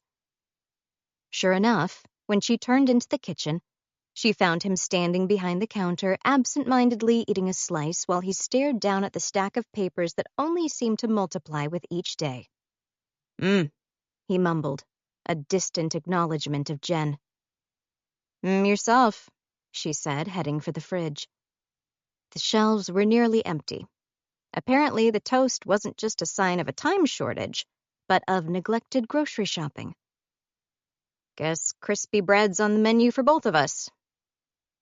Jen, I actually wanted to talk to you. Her father seemed to break out of his trance. He put the slice back on his plate. Jen turned, her back to the fridge as she waited. Do you know a girl called Abby Ward? Lives on Sycamore Avenue? She had no reason to grow tense, but she did anyway. Yeah, I met her at school. Ah. Thompson rubbed at the back of his neck. I had an encounter with her last night, and she claimed you were friends. That was bold of her. Look. Thompson dropped his hand, but the careful tone didn't falter. I asked some of the other officers about her. Apparently there's something strange going on with her family. Something about her mother. I never want to tell you who you can and can't be friends with, but maybe keep some distance from that girl. That was already the plan, Jen said, and it was the truth. Really? That's good. He seemed strangely relieved. You've always been a good judge of character. I'm proud of that. She says she never leaves her home after dark, Jen said, tilting her head. How'd you cross paths with her? She was making a fuss at one of the residents' homes. Thompson was beginning to drift away from the conversation as his attention floated back toward the paperwork on the kitchen table. She said her sister was missing, but when we invited her back to the station to make a report, she refused. Hope? Images of a brightly colored girl and a slightly too large smile flashed through Jen's mind. Out of the 5 friends sitting around the bonfire, she'd been the only one without that hunted look in her eyes. Hope was taken? Her father must have heard it wrong. Maybe Abby was rambling about the Stitcher snatching people and he got confused. Or maybe she was lying, a ploy to get attention, just like she'd lied to Jen at the lakeside. She blinked and saw the intensity in Abby's eyes as she talked about the Stitcher. Nothing about this felt right. Nothing about the town felt right. I'll walk to school today, Jen said, glancing toward the paperwork. Give you some extra time with that. He hesitated. No, it's okay. I can drive you. Human remains found in empty houses. Human remains found in the woods behind their yard. He was nervous, and probably with good reason. I want some exercise, Jen said, taking up her bag. And if you're worried about me skipping school, you can relax. You know I've never skipped in my life. Right. He sighed. Keep your phone on you and call if there's any trouble, okay? Will do. She snatched up one of the pieces of toast on her way out. Jen could feel her father's eyes following her through the window, so she kept her pace relaxed as she turned left, along the road that would take her to school. She waited until she was out of sight of the house before turning down a side road and doubling back on herself to walk towards Sycamore Avenue. Her father knew her well, but not completely. She rarely skipped school. And today seemed like the kind of day when she needed to make an exception. 16. It was dark. Abby tried to breathe, but the air caught in her throat. It was laced with moisture and a smell that felt familiar, but that she couldn't place. She reached forward. She couldn't feel anything either, except she was on some kind of hard surface, and she was cold. There was a faint noise behind her, a skitter, like something moving across loose stones. Abby turned toward it, moving on her hands and knees. "Hello?" she called. The reply came from a long way away. "Abby?" She knew that voice. A surge of longing rushed through her as she began crawling forward, her arms reaching blindly into the dark. "Hope! Hope, it's me! Where are you?" There was a soft scrape, then a hiss, followed by a flicker of light. A lit match was held in thin, pale fingers. Abby knew that hand. She began moving faster, crawling toward the distant form. She only stopped when the voice spoke again. "Why did you leave me here?" It didn't sound right. It was Hope's cadence, yes, but blurred and damaged. Abby could see the hand that held the flickering match, but not much more. Her sister was hunched over, and the hair that hung over her face was drained of color.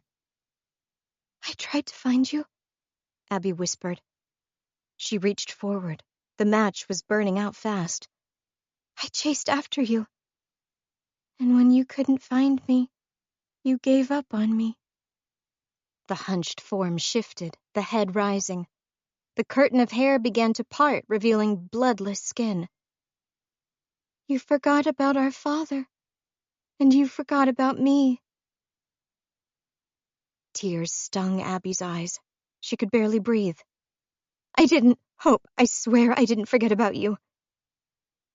The head came up to stare at her. Only there were no eyes. Empty sockets had been sewn closed with loops of red thread. "You forgot me," Hope said, and the threads stitching her lips together strained as she fought to speak. "You forgot me." The match held between her dead fingers burnt out. Abby screamed as she woke. She was no longer in the dark. Sunlight flooded through a window above a bed that wasn't her own. She sat up, her heart thundering as she stared wide-eyed at her surroundings. "Hey," Reese said, reaching toward her. "You're safe. I'm here." Reese's house. Reese's room. She'd fallen asleep. It was well past dawn. Terrible shame washed over her. Hope was being held somewhere, terrified, possibly hurt, and Abby had still managed to fall asleep. She shoved herself off Reese's bed and began grabbing, with shaking hands, her belongings off the floor. "Did you fall asleep too?" "No," he admitted. "But sleep's going to be hard to come by for a while. I wanted you to get what you could." The shame only thickened. She could barely think as she stared at the things she held. The map they'd been working on, dotted over with red X's, and the jacket Reese had lent her. "I was supposed to start searching at dawn." The icy accusation from the dream rang in her ears. "You forgot about me. And I've lost hours." "The sun hasn't been up for long. Here." Reese held some items out to her. A plain black t-shirt and a pair of jeans with a belt. "They're clean, and they'll save you having to make a trip back home." She was still wearing the nightdress, Abby realized. She grabbed the clothes from him and rushed into the bathroom to change. They were too large for her by several sizes, but the belt cinched the jeans tightly enough to stay in place, and she kept her nightdress on under the top to help disguise her lack of a bra. Her pale, blotchy face stared back at her through the mirror. She glared at it, challenging it. "Focus. Don't fall apart. It's not too late to save this." She took a short, harsh breath, then folded the map under her arm as she moved back into the house's central rooms. Reese was in the kitchen. He moved quickly, but he'd laid 3 bowls on the kitchen counter and was filling them with cereal. "I need to go," she said, and barely managed to keep the tenseness out of her voice. 30 seconds, he said, snatching milk out of the fridge. "Alma hasn't had breakfast." Footsteps shuffled behind them. Alma emerged from the living room. She wore the same clothes she had worn the previous night. Distantly, Abby thought she could hear the television playing the same horrific spliced audio. "Stay for breakfast," Alma said, and placed one gentle hand on Abby's arm. "Thanks, but I can't." It hurt to talk. "I can't lose any time." "Oh?" Alma's head tilted up to blink at her. "Why's that, sweet girl?" Abby couldn't answer. She shot Reese a glance as he placed the bowl of cereal and a quickly sliced apple on the small dining table. Reese saw her look. He cleared his throat as he answered. "Abby's sister was taken last night, Nana." "Oh," Alma sighed. She pressed one hand on her heart as she turned away. "Oh, the Stitcher. That's bad. That's so bad. The Stitcher takes so many. I'm sorry, sweet girl." The platitudes. They rained down on the unfortunate who had lost loved ones. Abby had felt them before when her father went missing, but she still knew it was nothing compared to what Reese had heard when his family was found. She didn't blame Alma. What else were you supposed to say? Abby herself had given her share of I'm sorries to others. It didn't matter. She just wanted to get outside. Searching the empty houses was a long shot, but at least it had better odds than doing nothing. Alma, slowly pacing away, continued to murmur to herself. So sad. He takes so many, and only one of them ever came back. Abby froze at the door. Slowly, she turned toward Alma, who stood at the window and stared out into the morning light. Did you say... Her voice caught. Every hair rose as gooseflesh covered her. Someone came back? Part 3. Legends. 17. Thompson had said Abby Ward lived on Sycamore Avenue. It didn't entirely narrow Jen's search down, but it was a start. Houses spread out ahead of her, all of them in various stages of aging, much like the rest of the town. She caught sight of bikes and scooters tangled over with weeds, of cars rusting beside their buildings, and of windows that had shutters sealed tightly across them. Jen walked along the center of a street that seemed to rarely carry cars. She scanned the houses she passed. It was breakfast time. Kids should be leaping out of doorways as they raced the clock to get to school. Adults should be mimicking their urgency as they raced the clock to get to work. There wasn't any sound, no movement. The whole area seemed to be holding its breath. Something crunched under Jen's shoe. She pulled back and felt her stomach turn. She'd stepped on a bird. It lay chest down, head twisted at an angle, wings limp on the asphalt. Guilt surged up, then faded again. The bird had already been dead, probably for a while. Its eyes had been eaten out by ants, leaving just ragged hollows. It wasn't the only one, Jen realized as she lifted her gaze. Another feathered body lay in a gutter close by, another on a nearby lawn. Two more further down the road, only visible because their pinions quivered in the breeze. Animals die, she told herself, but the sentiment rang hollow. Part of her wanted to turn around and hike straight to school, like she'd promised her father she would. She squashed the instinct. A flutter of pastel pink caught her notice. There's no color in doubtful, she realized as she stared up at the curtains floating out of an open bedroom window. It was like the town had been drained over decades. Everywhere else was muted browns, faded earthy greens, and grays. Everywhere except for Jen's own body, which sported a striped blue and black shirt, and the curtains. They reminded her of hope and her tinted hair. Jen's eyes followed the lines of the house toward its front door. There, tucked near the welcome mat, was a handheld lantern. She'd seen it before by the lake, used to form part of a circle of light. Found you, Jen whispered. She hitched her backpack higher on her shoulder as she swung into the open driveway. She was only halfway to the door when she saw movement inside one of the windows. A woman paced through the living room. She looked like she might be nearly 40, but it was hard to tell. Creases ran through her face, and her skin was blotchy and pallid. There was something familiar about the angle of the woman's brows and the shape of her nose. There was more of Abby in her face than Hope, though, especially around the eyes. She had that same hunted, haunted look, like a bruise that would never fade. The woman stopped pacing, as though she'd felt Jen's eyes on her. Then, very slowly, the woman turned to look at her. She didn't turn her head, though. Her whole body rotated in small, shuffling steps until she stood directly facing the window, her arms limp at her sides. Jen forced a bright smile and raised one hand to wave. There was no response. The woman just stared, and stared and stared. "There's something strange about the family," Thompson said. "He wanted me to stay away from them." Jen's smile began to falter.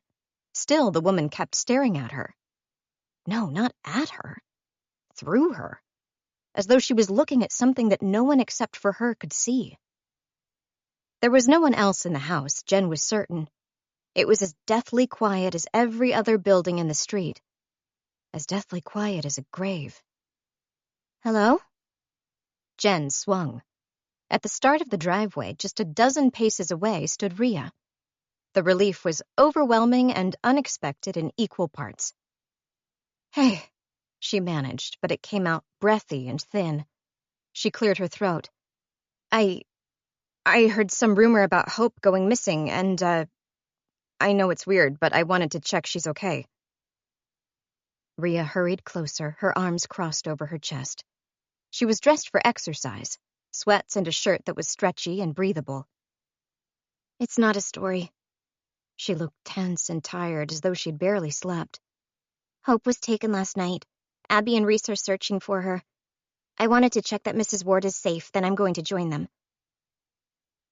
There was a break of a few seconds where Jen couldn't speak. Her mind turned empty, like someone had pulled a plug and drained all rational thought. All she could manage was, "You're not lying to me, are you?" "I wouldn't. Not about this." "Oh. Hope was taken." That thought had seemed like a curiosity before, but now it hit her like a sledgehammer. Hope was taken, and she's going to turn up like that body they found in the woods behind my home. She's going to be sliced up and sewn back together wrong. The shock and the sickness and the disbelief formed a poisonous concoction inside. Her mind kept chanting, "It's not real. It's a joke. It's not real." But the sincerity on Rhea's face was enough to silence that thought. Rhea was telling her the truth. The brutal, aching, ugly truth. It was up to Jen to believe it or not. Jen swiped the back of her hand across her jawline, which was growing clammy. She turned aside so that Rhea wouldn't see and found herself staring back at the house's living room window. Just feet away, Mrs. Ward pressed limply against the glass, staring down at her.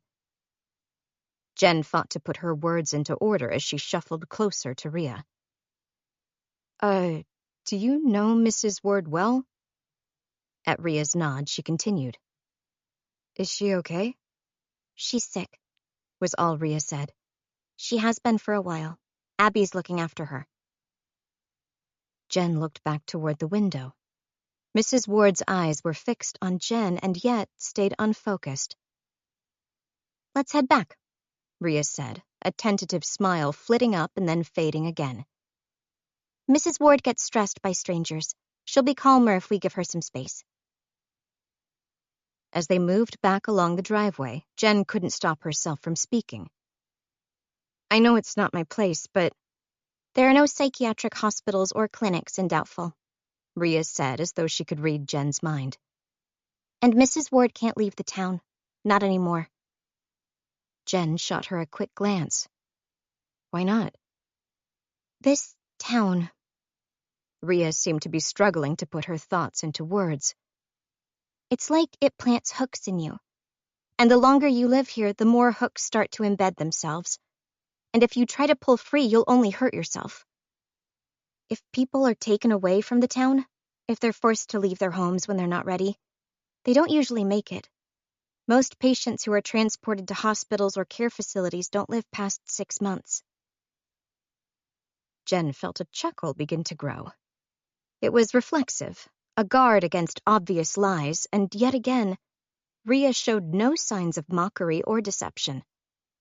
It actually seemed to be hurting her to explain. Jen clamped down on the laughter before it could break out. "Abs is trying to care for her mother at home for as long as possible," Rhea continued. "But if the wrong people knew about her mother's situation, if people wanted to hurt Abby, then they could have Mrs. Ward taken away. And Mrs. Ward wouldn't survive it." This wasn't just an explanation. It was a warning. Ria's soft eyes pleaded with her. Don't talk about this with too many people. Don't put this into the wrong hands. But then Jen flashed back to Mrs. Ward's limp hair and sallow skin. She's sick, she said. Physically, not just psychologically. And unless Abby moonlights as a trained nurse... I know, Ria whispered, and she sounded utterly miserable. My mom helps when she can. Mrs. Ward has good weeks and bad weeks. You saw her at her worst. In her good weeks, everything gets better. But she's influenced by whatever makes things go weird around here. The Stitcher, Jen guessed. Ria nodded. Jen stared along the street's length, at the stiff birds laying on the asphalt, and the houses that refused to stir. You talk about the Stitcher like he's some all-powerful supernatural entity. But in the next breath, you try to tell me he's just some guy who lives nearby. It doesn't make sense. No, Ria agreed. There's a lot we still don't understand. But this is as close to the truth as we've been able to get. And maybe as close as we ever will get. Jen sighed. She rubbed at the back of her neck. Then she said, I need to go to school. I promised my dad I would, but is there anything I can do to help with what's happened to Hope? Probably not right now. Ria smiled tentatively. But thank you. Okay. Jen pulled out her phone. Give me your number. So we can keep in touch if that not right now changes to a yes urgently. Right. Ria swallowed. She recited her number. There, Jen said, firing off a winking emoji. Now you'll have my contact too. Ria scrambled for her phone as it pinged and stared at the notification. I got the cool girl's number, Ria said, and she sounded faintly shocked. Then she immediately grimaced. Oh, nope, not appropriate. Not right now. Sorry. And also sorry for calling you the cool girl. I know your name, I swear. It's fine. I like being cool girl. Jen found herself smiling in spite of everything. Put that as my name in your phone. Ria's face had turned an intense scarlet as she squeezed her lips together and typed in the moniker. Thanks, she managed. Keep me updated, Jen said as she turned back to the path that she was pretty sure would eventually lead her to school. She'd promised her father she wouldn't skip.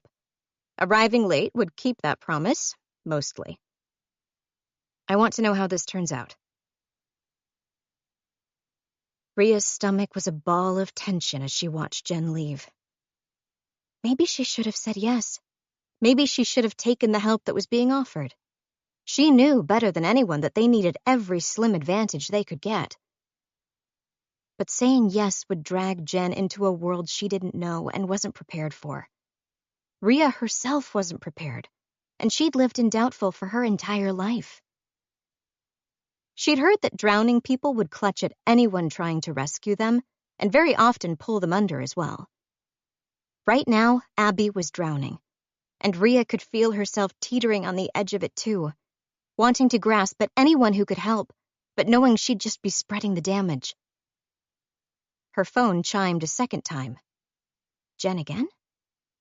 But the taller girl was still walking away and about to turn the corner and vanish from view. Ria pulled her phone out and stared down at the message. It was from Reese. Ria's breath caught as she read it. Someone survived the Stitcher, and she still lives in town. We're going to meet her now. 18. Abby didn't go to the east part of town often. None of her friends lived there, and the one park and handful of small businesses it housed weren't as good as the ones closer to Abby's home. The plants all seemed thinner and sicker. Dark, brittle branches encroached on the pathways, threatening to scrape her skin if she walked too close. Street signs listed, and the names were faded so badly they almost missed their turn. The path they walked down felt darker and colder than the main roads. Brick fences ran along the edge of the sidewalk, occasionally interrupted by rusting steel gates or open driveways. They stopped in front of a house that stood set back from the road, almost as though it wanted to hide. Its windows were dark. A frosted glass pane in the front door should have given them a glimpse inside, but only reflected the outside world back at them. Tarnished numbers on the mailbox read 26. "This is it?" She asked it as a question, even though she knew the answer. Reese gave a short nod without taking his eyes off the frosted window. Alma had only been able to give them a name: Bridget Holm. Reese had torn through the house's cupboards until he found an address book that looked at least 2 decades out of date. They'd knelt on the floor, flipping through the thin pages until they found her. The address was in Doubtful, and it was only a 20-minute walk from Alma's house. "She might not be there any longer," Reese had cautioned. Alma had made a faint noise in the back of her throat. She sat under the window, faded light streaming over her as she watched them, her cereal sinking into the milk. "She'd still be there. She never left."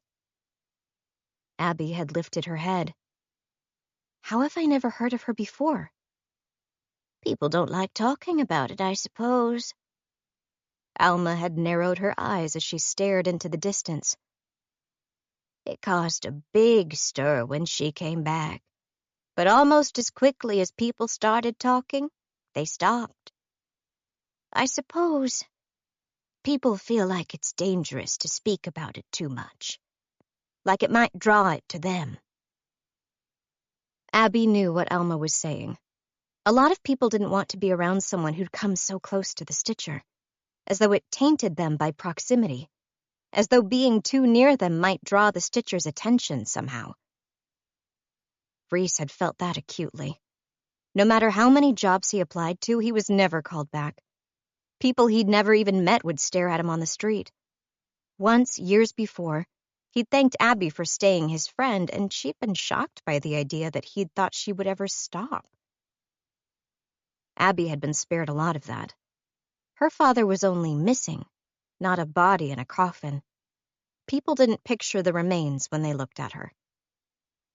That might change now. She'd grimaced, clenching her hands until her fingernails bit into the skin. She couldn't think like that. Hope was going to come home, and come home intact. She just needed more time, and more knowledge, and she hoped Bridget Holm would be able to give that to her. "I'm here," Rhea called. She ran toward them, a backpack bouncing on her shoulders, and by the sheen of sweat coating her, Abby knew she'd been running for a while. She slowed down at their side, breathing deeply as she stared at the house. "This is it? This is Bridget's?" "We hope," Abby said. Despite what Alma had said, she couldn't stop the doubt. A lot could change in 2.5 decades. "Any news?" Reese asked. "Connor's still watching the Stitcher house. He keeps stressing me out by being late on his check-ins." She frowned, downing gulps of air between words. "I already dropped him off some food, bottled water, and a battery pack for his phone, and he says he'll be okay to keep watch for a while longer."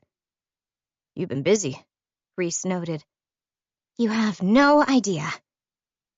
Rhea pulled a towel from a side compartment of her bag and used it to wipe down her face and neck. "Let's do this."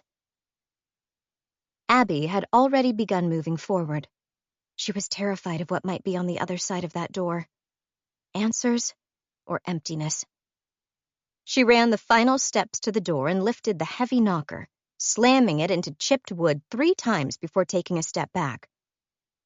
Something moved behind the frosted glass. 3 painful heartbeats of silence passed. Then a woman's voice called. "Who is it?" "Miss Holm?" Abby clenched and unclenched her hands at her sides. Another pause. "Yes?" Relief beat itself to life in Abby's chest like a frantic bird. "My name's Abby Ward.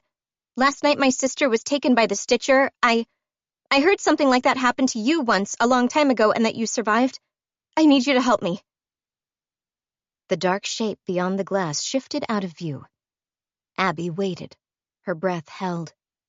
The silence stretched and stretched and stretched, and still no answer came. Tears built a horrible pressure behind her eyes. "Please, I haven't got much money, but I'll give you everything I have. I just want to know what happened and how you got away. Please!" Still silence. She turned to Reese and saw her own desperation reflected in his eyes. Floorboards inside the house creaked, and it sounded like the old building was sighing. The blurred shadow shifted back into view. Then a lock clicked open, followed by a second and third lock, and finally the scrape of a latch, and the door crept open a few inches. Abby strained to see Bridget Holm.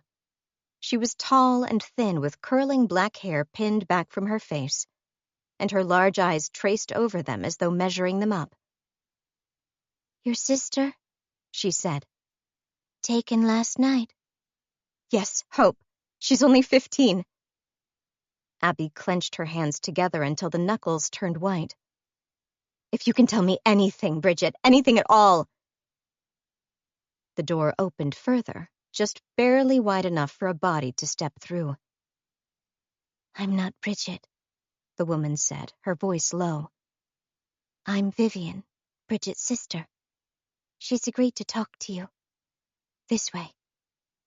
Sisters. They still lived together even decades later. Abby had to turn sideways to slip through the barely open door. Reese and Rhea followed, introducing themselves in muted voices. Something about the house seemed to call for quietness. Inside was dim and dusty, the furniture all made of dark, scratched wood, and the walls decorated with heavy, peeling wallpaper. It made the space feel more cluttered and crowded than it actually was. Vivian didn't speak, but led them to the right.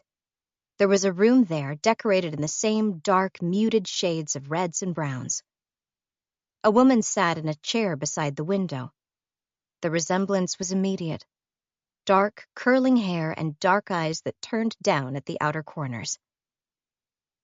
Based on the timeline Alma had given them, Bridget would have been just shy of 40, but she looked at least a decade older.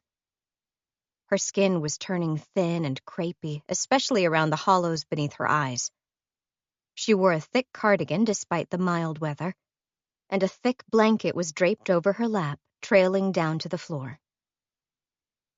Bridget had been reading, but placed her book on a side table that already held a mug of coffee that looked to have gone cold. Her lips seemed bloodless. She didn't smile, but she nodded toward the faded couch opposite her chair. As they sat, Vivian disappeared deeper into the house. "I'm sorry about your sister," Bridget said. Even her voice sounded husky and cracked. "But the kindest thing I can tell you is to give up now." Abby swallowed around the lump in her throat. She leaned forward in her chair, reducing the distance between them. "I can't do that." "No," Bridget agreed, and her eyelids fluttered down. She had very long lashes. They, along with the downward turn of her eyes, gave her the impression of being eternally sad. It was only balanced by the hardness and durability carved into the creases across her face. "Not many people can.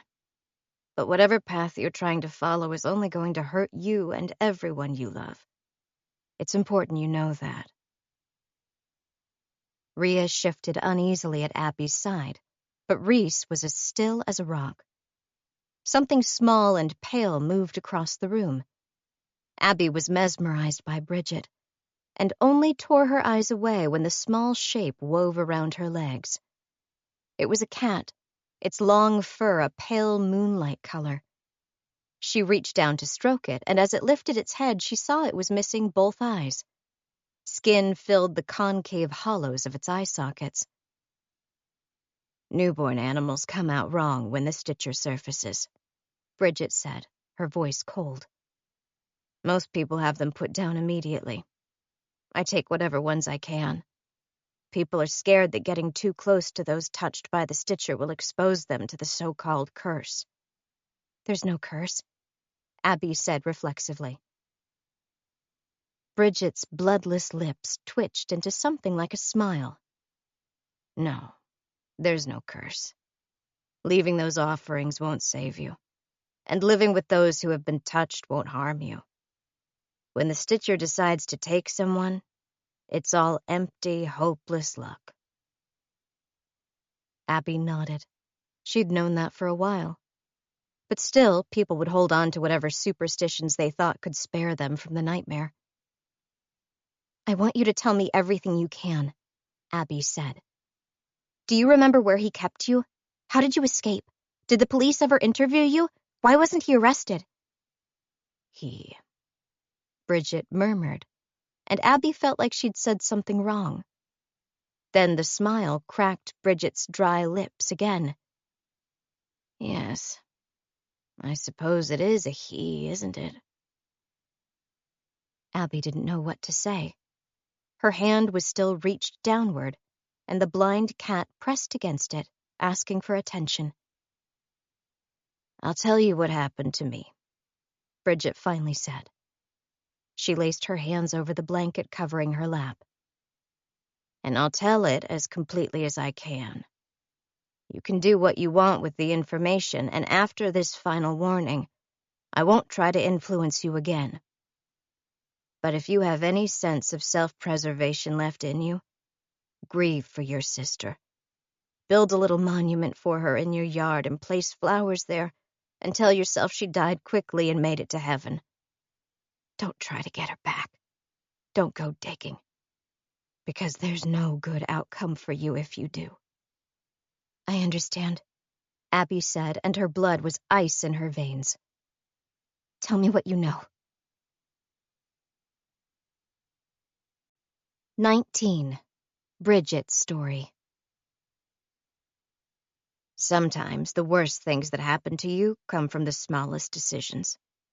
You lean on the accelerator instead of the brake, or you shift your weight on the ladder, or you leap into the pool head first without checking how deep the water is.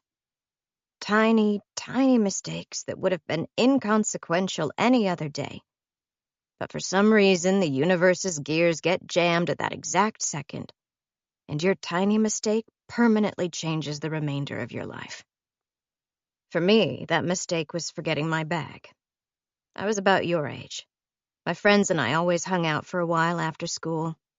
Even back then, our parents wouldn't let us leave our houses after dark. So that gap between school and home was our only real chance to relax together. We had a soccer ball that we hid in the bushes just down from the school gates. They were big, bushy plants. Are they still there? Yes? I like that. They made a good hiding place. It was a hot day, and when we got the ball, I left my backpack under the branches so that it wouldn't feel so warm on my back for the walk home. The street beside the school was always quiet in the afternoon, and we used chalk to draw temporary goalposts as we played. We can't have been there for more than 40 minutes when Jackie's mother marched toward us, yelling about how it was nearly dusk and we needed to go home. It wasn't nearly dusk. Wouldn't be for another hour, hour and a half.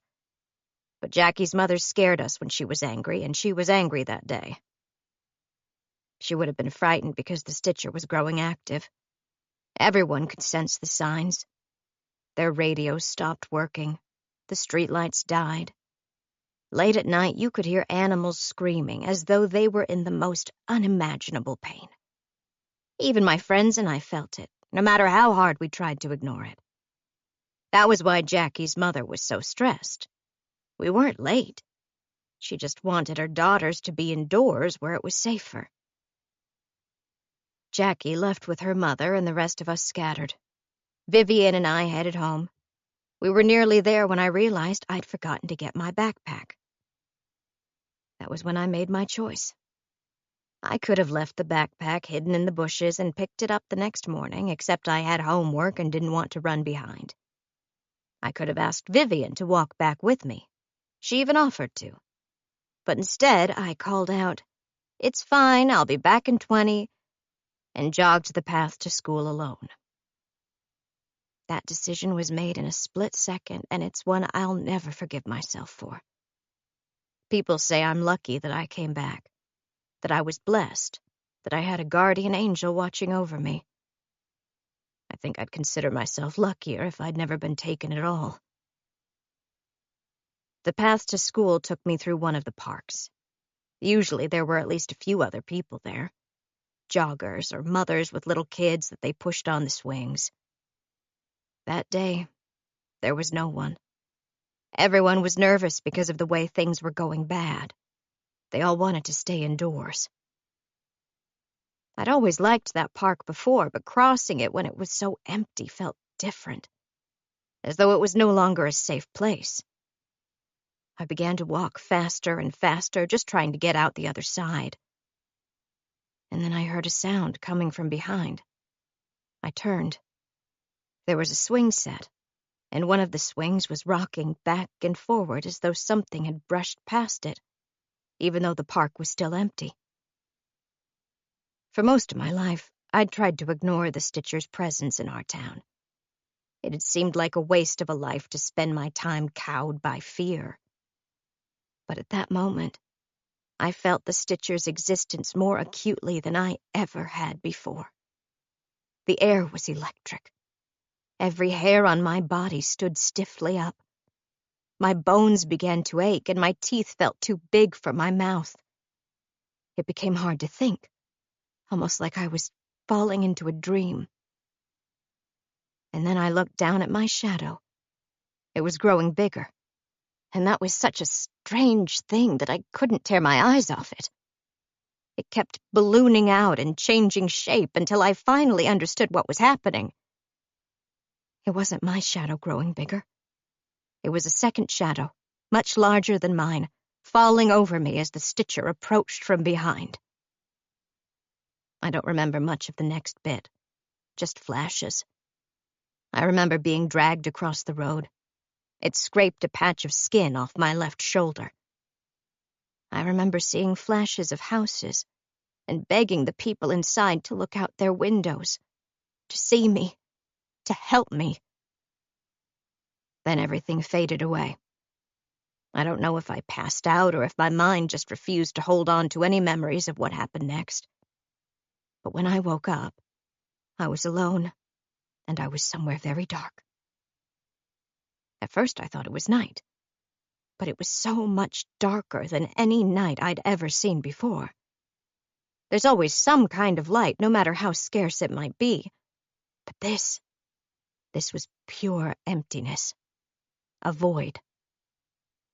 And I felt the rocks under my hands, and I heard the drip of falling water, and I stared into the blackness, and I realized I was in the mines. They were supposed to be closed up. The entrances were all boarded over, the passageways collapsed. It had been that way for not only my entire life, but my parents' lives as well. But somehow, the Stitcher had found a way into the mines. Or maybe he had found a way out. Some of the Stitcher's victims die quickly. Some stay alive for a while. Until then, I'd always imagined the Stitcher had ways to contain them. Cages, or tying them up with ropes, or locking them in his basement. But I wasn't trapped at all. I could move in any direction I wanted. And that was the beauty of the mines. I could crawl for weeks in that empty blackness and still not find any way out. I could scream until I was hoarse and no one would hear. In darkness that intense, you lose the ability to tell time, to judge distance, or to even know where your arms and legs are in relation to one another. It's oppressive in a way that breaks spirits and crushes hope. It was down there with me, the Stitcher. Sometimes I heard it creeping through the passageways. Unlike me, it seemed to know the darkness intimately. If it had ever known how to speak, it had forgotten by that point. All it knew was the darkness and the threads. Those little red lines that it uses to stitch up its bodies were strung all through the mines. They were like spider webs, and I think it even used them in the same way, to sense where its prey was, to feel when they stopped wriggling. Crawling was my only option, so I crawled, And I didn't stop crawling. Sometimes I found pools of sour water, and I drank them without knowing what might be in them. Very often I hit dead ends and had to turn back. I lost track of time. Later, at the hospital, I learned I'd been gone for 3 days. In the dark of the mines, it felt like weeks. Weeks of numb limbs and pain that wouldn't fade, and exhaustion that I had to fight through to keep crawling. Twice, the stitcher came for me. Twice, I survived it. All I could do was keep moving. It was the only thing left that I had any control over. One hand at a time, dragging myself forward. Then I saw light. At first, I thought I was imagining it. The dark does things to you like that. Deprived of their ability to see, your eyes will create phantom shapes from the emptiness. But I still crawled toward it, and the light got bigger and brighter, and the tunnel led upward for what felt like forever, and then I crept out through an opening and into the light. I survived the stitcher not through cunning or preparedness, but through pure chance. Later, when I learned how expansive the mines truly are, I realized how unlikely my escape had actually been. Across countless scores of victims, I was the only one who'd managed to find an exit. I was taken to a hospital. The police asked me endless questions. I asked them some back. When were they going to open up the mines and search its depths? Only one officer seemed to believe my story. He would listen intently and take notes as I told him everything I remembered. And he told me what he knew in return. Out of everyone I spoke to, he was the only one who actually seemed to want to know the truth. I heard he'd been let go from his job a few years after my rescue. Isn't that a polite way of putting it? Let go. As though they'd been clinging to him and finally lost the strength to hold on any longer. They probably thought they were letting go of a problem, but I suspect the station felt his loss. He was likely one of the most effective officers they had. But maybe it's for the best. Maybe the thing in the mines should be left undisturbed. A dozen glinting eyes stared at Abby from every corner of the room. She saw dogs and cats, their bodies misshapen, limbs missing, extra limbs grown where they shouldn't, recessed and missing jaws, an eye with 2 pupils. Bridget leaned back in her chair as she finished her story. She looked older than when they'd arrived. The skin under her dark eyes seemed thinner. That officer, Rhea asked. Is he still in town? Do you remember his name? Bridget hesitated for a second. No. He gave me his card in case I could help further, but no, I threw it out. I didn't want to think about the stitcher or the days I spent missing anymore, even though those 2 things have gone on to shape the entirety of my life. Abby's breathing was shallow. The mines. Everyone in Doubtful knew that their town was built over a network of abandoned tunnels, but she'd been told they'd all been collapsed and flooded decades before she was born. Apparently, someone had lied. If the mines truly still existed beneath them, and they were being used by the Stitcher, it would answer so many questions. Like how Vickers was able to contain multiple victims at a time, how no one had ever heard them calling for help, and how no location for where the bodies had been butchered and sewn up could ever be pinpointed. The mines were the ideal location for Vickers to hide his crimes. They'd been under Abby's feet this entire time, and she hadn't even known. Ms. Holm. Reese hesitated. You talk about the Stitcher as though it's a monster. I grew up believing it was a man. Charles Vickers. Bridget's eyes fluttered closed. A lot of people believe that. The caverns were dark. I can't tell you what the Stitcher looks like, but it wasn't a human. Abby's hands ached from how tightly they were clenched. You found a way out of the tunnels. Where was that? What part of town did you emerge into? Her eyes opened, and the stare she gave Abby was piercing and shrewd. The lakeside. There was a wall of what looked like fallen rocks. Behind that was an entrance to the mines. It had been boarded over long before, but the boards were old and crumbling and left just enough room for a body to get through. The lakeside. The place they'd visited so often and spent so many hours at. Abby knew the rock slide bridge it meant. They'd walked past it a dozen times and never once noticed the mine entrance. But then, they'd never been looking for it.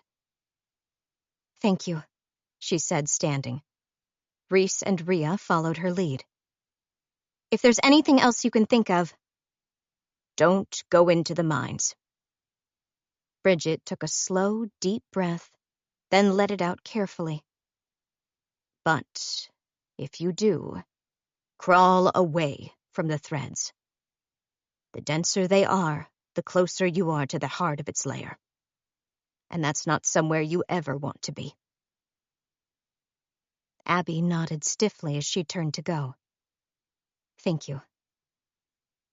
Rhea tugged at her sleeve, stopping them before she could reach the doorway. Miss Holm? Bridget? Rhea turned back to her. You said the Stitcher came for you twice while you were inside the mines, but you survived both times. What does that mean? For a moment, Bridget was silent, her dark eyes inscrutable. Then, slowly, she reached for the blanket draped across her lap. Her long fingers curled into the fabric as she pulled it up. The space underneath was empty. Her legs had been carved away, one at a time above the knees. Go home, she said as the blanket fell back over the empty space. Forget this conversation. Forget your sister, if such a thing is possible. Stay indoors and seal your locks. The Stitcher isn't done yet. One of the dogs in the room's corner began to growl, its ears pinned back. But... Rhea had gripped Abby's arm. Her fingers were shaking. A cat's throaty, groaning yowl joined in with the dog's warning. Something moved in the doorway behind them. Abby flinched as Bridget's sister stopped inches from her back. The animals feel it, Vivian whispered. They were touched by him in the womb, and now they feel when he draws near. One new bauble for his collection is not enough. He still intends to hunt. A second dog began to growl. Glinting eyes flicked through the gloom, wide and tense. Go home, Bridget said, her voice low and cracked. I have nothing more to offer you. A cat hissed at them as they fled into the hallway. Vivian watched them until they were out into the old, crumbling garden.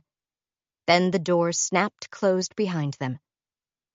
Abby saw Vivian's silhouette move beyond the glass as 1, 2, and then 3 locks were fastened. Then even the silhouette faded away, leaving them completely alone. 20.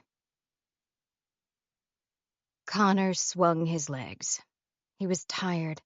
Tired of sitting, tired of waiting, tired of staring at a house where nothing actually happened, tired of getting texts from Rhea asking him to check in and say he was still alive, tired of getting updates about everything the others were doing without him. Someone had to watch the Stitcher's house, he knew that. He just kind of wished that someone wasn't him. The house's back door opened, and Connor snapped out of his slump. He'd seen Charles Vickers move through the building before, vague shapes passing behind dark windows, wandering the rooms almost like a specter. But this was the first time he'd actually come outside. He carried a large black garbage bag. Connor fumbled for his phone, switched it to camera mode, and took several hurried photos. There was a high chance they wouldn't come out right. Technology was still jittery, Most of his texts took at least 2 minutes to send, but he'd get what he could. Vickers dropped the bag into the bin behind his house. Just regular trash, most likely. Even a serial killer would need to throw his garbage out occasionally. But Vickers didn't return to his house afterward. He paused, standing in his backyard, in the space between his back porch and the trees of the forest. Then he looked around, glancing toward the house Connor hid in. Connor flinched back, pressing into the wall, willing himself to be invisible. The room was dark, and the sun was at a bad angle to reveal its contents. That's what Rhea had said, at least. She'd told him as long as he didn't let his phone's light give him away, he'd be nearly invisible there. Connor pressed his phone into his shirt to blot out the glow. Slowly, Vickers took his glasses off, folded them neatly, and placed them on the edge of the porch. Then he picked up a tire iron. The metal looked old and too dented to be very reliable at its job anymore, but Vickers carried it as he approached the tree line. He stopped in front of an old pine. For a second, he just stared at it, and then he raised the tire iron and swung it with incredible force. Chips of wood slashed off the trunk as the metal dug into it. He swung again and again, putting his whole body into it, slashing at the tree with such intensity that pine needles above shivered and fell loose. Vickers screamed. It was brutal, furious, animalistic.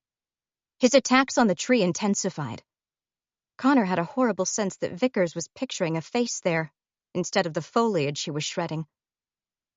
When he finally stopped, a whole section of the trunk had been stripped bare. A patch of pale white flesh oozed beneath the darker gray rind. Vickers stood still, the tire iron hanging at his side, and stared at his work. Then, slowly, he turned back to his house. Placed the tire iron on the edge of the porch, picked up his glasses and slid them onto his sweaty face. Then, slowly, calmly, returned to inside his house. "What the hell?" Connor whispered, still clutching the phone to his chest. "What the hell? What the hell?" "She seemed really certain it was a monster," Rhea said. It's weird, right?" Abby could barely keep up with the conversation as she forced her way through low branches to take the most direct route through the forest to the lake. Every fiber of her being was focused on their destination, and the conversation felt too much like a delay. "She didn't see him clearly. I'm sure in the dark he must have seemed like a monster." "Maybe that's where the rumors started," Rhea continued. She was smaller and ducked and wove through the trees easily. Reese, the largest of them, was unexpectedly quiet as he followed behind. "Even if people didn't talk about Bridget's experience much, maybe her comments about it being a monster stuck in the public's conscience." My Alma said the same legends were around when she was a child, Reese said.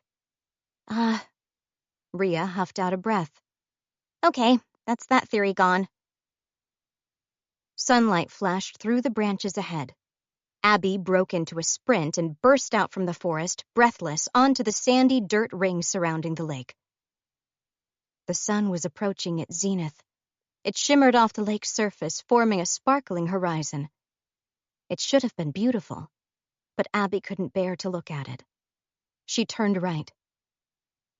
The remnants from their last bonfire were still there, a pit of char and ash, surrounded by the logs they used as makeshift seats. She jogged past the bonfire and along the lake's edge. In the distance, the ground rose up into a steep mountainside forming one edge of the lake. Bridget said the entrance was behind the fallen rocks. Huge boulders formed a natural barrier that came nearly to the lake's edge. Abby couldn't even spare the time to check her friends were following her as she sprinted around them. She came face to face with an old rockfall. It created a steep slope of boulders and smaller shards of stone, running from the stony walls and ending at the water's edge. This was the place Bridget had directed her to. It had to be. No other part of the lake's edge matched her description. And yet, There was no visible mine entrance. Panic swelled. She began clambering over fallen stones that threatened to twist her ankle with every step. Abs? Rhea called from somewhere behind. Abs, slow down a minute! It has to be here. It's the only place Bridget could have been talking about. It has to be here. It was, Reese said quietly. Abby stopped. He was gazing up to a space just above her. She followed his eyeline. A bar of old, decayed wood was barely visible behind the rocks. If the stones were cleared away, it would have been just slightly higher than their heads. Realization crashed over her. That had been the ceiling of the mine's entrance, the highest piece of wood used to brace the tunnel. Her gaze dropped down to where the entrance had once been. Now there was nothing but rubble. Some pieces were the size of a car, some were as small as her fist. But they formed an impossibly dense, impossibly heavy barrier. No, Abby whispered. She could still get in. The entrance was there, if she just cleared away enough of the stones. Abby began clawing at them, dragging rocks away and letting them tumble down the slope. Reese came up beside her. He bent forward and joined her in trying to move the stones. Abby's pace was frantic. Each shifted stone made a cracking noise as it rattled away. Some splashed as they hit the water. She moved faster and then faster still, her nails chipping and her fingertips aching. Rhea, standing at the lake's edge, called her name tentatively. Abby ignored her. Skin scraped off her palms as she forced them between rough stones looking for purchase. She didn't need to make a big opening, just a gap, wide enough to squirm her way through, just enough to get hope back out of. Abs? Rhea called again, and she sounded impossibly frightened. Abs, I don't think it's going to work. Her breathing was shallow. A whistling noise filled her ears, dampening everything else. She bared her teeth, her movements becoming more desperate, more urgent. Every rock she shifted just brought down a rain of other stones to fill the gap. Reese continued to work next to her. Abby glanced at him. His expression was unreadable, but she knew him well enough to understand what he was thinking. The realization came with a crushing amount of grief. He was doing this for her sake, and he was going to dig for as long as Abby wanted them to, even though he knew they were never going to get through. She slumped back, collapsing onto one of the larger boulders, and stared blankly at the rockfall. After a second, Reese carefully sat at her side. Rhea was right. The wall of fallen stones was too thick. They weren't going to shift it with their hands. Even heavy machinery would struggle with it. She wanted to scream. She could barely muster the energy to breathe. There was a soft rattle of loose stones behind them as Rhea climbed the pile. She came up to Abby's other side and carefully tested a rock before sitting on it. For a moment, the three friends simply stared at the pile of rubble and the small glimpse of wood visible through it. Maybe the old stories were right, Rhea whispered. Maybe the mines were all collapsed shortly after they closed. Abby squeezed her eyes closed. No, Bridget had no reason to lie to us. She came out through here. She must have. Look, Reese murmured. They followed his nod toward the beam of wood. It was old and weather-bitten. Tinges of something dark seared its underside like stains from oily smoke.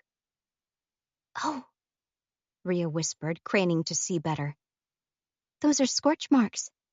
Maybe from dynamite? But they're more recent than the mine's closing, Reese said. From within the last decade or two. It took a second for that to sink in. They collapsed the entrance after Bridget came out, Abby said, her heart thundering. She escaped the mines and showed the police where she'd gotten out, and their only response was to collapse it. Which means the mines are still back there, still open, They only sealed the entrance. The tinge of hope crumbled into frustration. The tunnels were probably no more than 10 or 20 feet past the blockage, but getting through was effectively impossible. "I'm sorry," Rhea said. She swallowed, then pulled her backpack off her shoulders. "You haven't eaten yet today, have you? Here." Abby found her scraped and numb hands being filled with a bottle of water and a banana. She stared at them, mute, while Rhea passed another set to Reese. "I ran some errands," she explained, almost apologetically. "Food and stuff for Connor while he watches the Stitcher's house. Food for us. I stopped by your house, too, to make sure your mother was still okay." "You've been busy," Reese noted. "Well, yeah." She made a face. "Someone's got to be prepared. I just wish I'd had time for more. Especially if we're trying to get into the mines. You'd need lights, maps, a way to mark your path, maybe even a weapon. Without all that, you'd just end up like every other victim who's been taken down there." Abby's mouth was parched. The bottled water looked too tempting. She unscrewed the lid and tilted it back, drinking deeply. Thoughts of how thirsty hope must be stabbed through her. She squeezed her eyes closed as she lowered the bottle. Focus. Use your time wisely. The path's blocked. What's next? "There'll be other mine entrances," she said. "There has to be. If Vickers is keeping his victims underground, then he'll still have a way to get to them." "Good point," Rhea said. She stood, scanning the rocks and the lake's shore around them. "Even though Bridget got out through here, it's hard to imagine this was ever Vickers' main entrance. There's no way to get a car through the forest, and it's a long way to carry a person, even if they're unconscious." Abby stood as well. She'd drank the water, but she couldn't stomach the banana. "It would be somewhere closer to town, probably." Rhea nodded. "I did a school project on the mines when I was 8. The tunnels ran everywhere. They all connect underground, but there were dozens of entrances scattered across the town and its peripherals. Of course, they also said the tunnels were permanently flooded, probably to keep curious people from trying to explore them." "I know of 2 entrances," Reese said, and Abby snapped toward him. He held up a hand to quiet her anticipation. "I've heard about 2. Supposedly they're both closed, though." "They're worth checking out, at least," Rhea muttered. She chewed on her lip. "The library should have historical records of the mine layout and any other entrances." "That's our plan, then," Abby said. The thrum of tension was back in her limbs. She nearly shook with it. "Rhea, you'll go to the library. Find anything you can. Pass it to Reese and I. We'll split up and start on the 2 passages he knows about. If they don't work, you can give us more places to search. There has to be a way in. Vickers probably knows the mines well enough to have all of the exits mapped." Rhea worked her jaw. "We shouldn't be splitting up. Bridget said the Stitcher wasn't done yet." "We left Connor on his own," Reese noted. "And he's watching the house. We'll have warning if Vickers tries to leave," Abby said. Rhea still didn't look comfortable. "Fine. But you have to promise if either of you find an opening to the mines, you won't go in. Not without giving us a chance to prepare first. Promise me."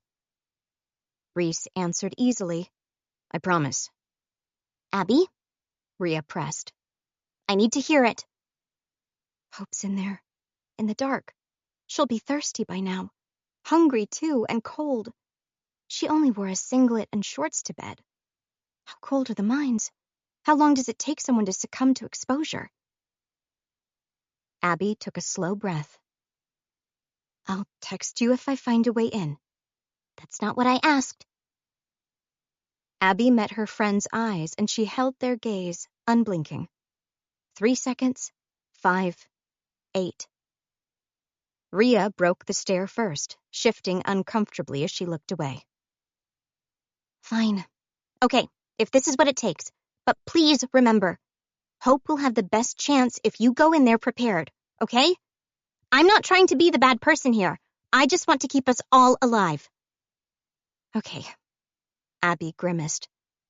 "You're right. Sorry. I'll do my best. What if she got wet? Bridget said there were pools of water in the mines. How long until hypothermia sets in if her clothes get wet and she can't dry them? Rhea and Reese were watching her, waiting for her go-ahead. She glanced up at the sun to judge its angle. Past midday. Their time was running out. Let's go. 21. As it turned out, Jen was glad she hadn't completely skipped school. Thompson was waiting in his cruiser outside the gates when classes let out, which meant he'd left work early specifically to pick her up. Hey, she said, sliding into the passenger seat and pulling her belt on. He gave her a smile, but it was small and tight-lipped. She narrowed her eyes at him. Am I in trouble? No, of course not. His glance was quick. Why, what have you done that you think you'd be in trouble? He knew her well enough to know she had something to hide. She weighed her options and went for an easy white lie. I ate the last of the ice cream without telling you. Oh. He relaxed. Well, that's fine. It could certainly be a lot worse. The car rumbled under them as he pulled away from the school slightly too sharply. He grunted, apologetic, as Jen straightened herself. Something was bothering him. What's happened? Thompson grunted again, apparently working his phrasing over in his mind. Come on, spit it out. The drive home is like 3 minutes tops, so we're going to have to fast forward this heart-to-heart if we want to get it done in time. This time, his smile was more genuine. You're so much like your mother, he said. And it was impossible to tell if he said it as a complaint or as a compliment. Then he sighed, and his smile faded. Things are bad at the station. Bad how? When I arrived, my desk mate was drinking. He wasn't even trying to hide it in a coffee mug or anything.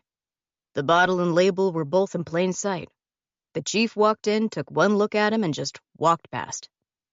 Huh, Jen said. And then I found... He cleared his throat. There was a whiteboard up in the break room. Names were written on it.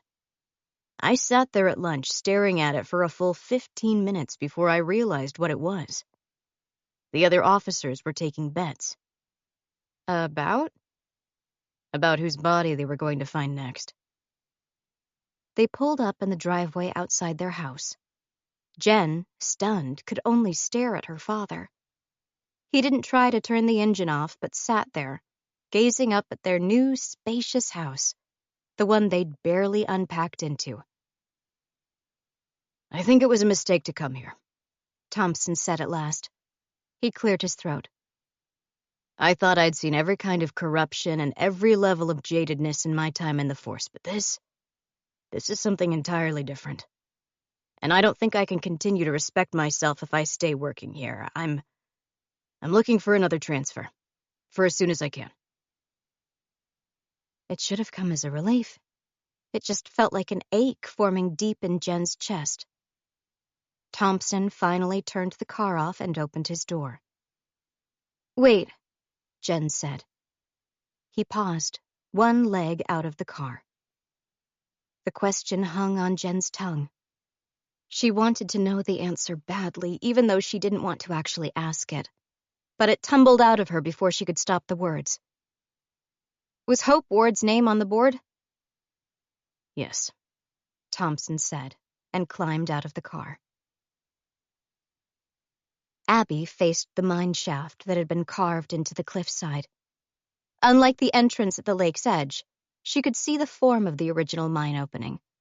Solid wood beams created a rectangular door wide enough to shift mine carts through. Even some of the track remained visible, though most of it had grown rusted and twisted. That was where her luck ran out. 10 feet inside the mine was nothing but a wall of rubble. She'd already tried crawling over it, searching for any small gaps she could squirm her body through. There were none. It was sealed just as thoroughly as the lake edge exit. She typed into the group chat, "No way in." Their conversations sprawled behind them, a back and forward between Abby, Reese, and Rhea at the library. It formed a pattern she couldn't stand to look at. No way in here. Try the wooded area behind McPherson Lane. No access. Go to... No luck. Turn down... It's blocked too. She watched the phone, waiting for her next set of directions. The sun was growing low. That was fine, though.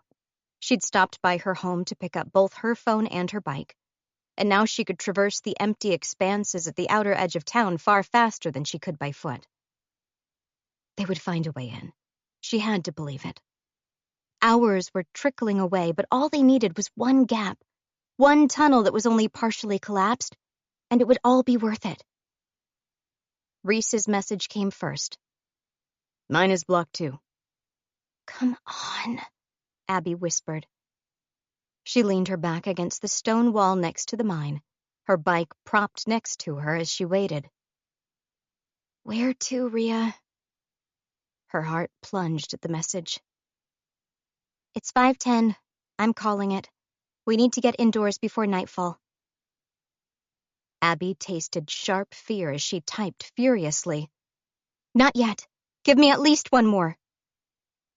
Her phone pinged with Rhea's reply.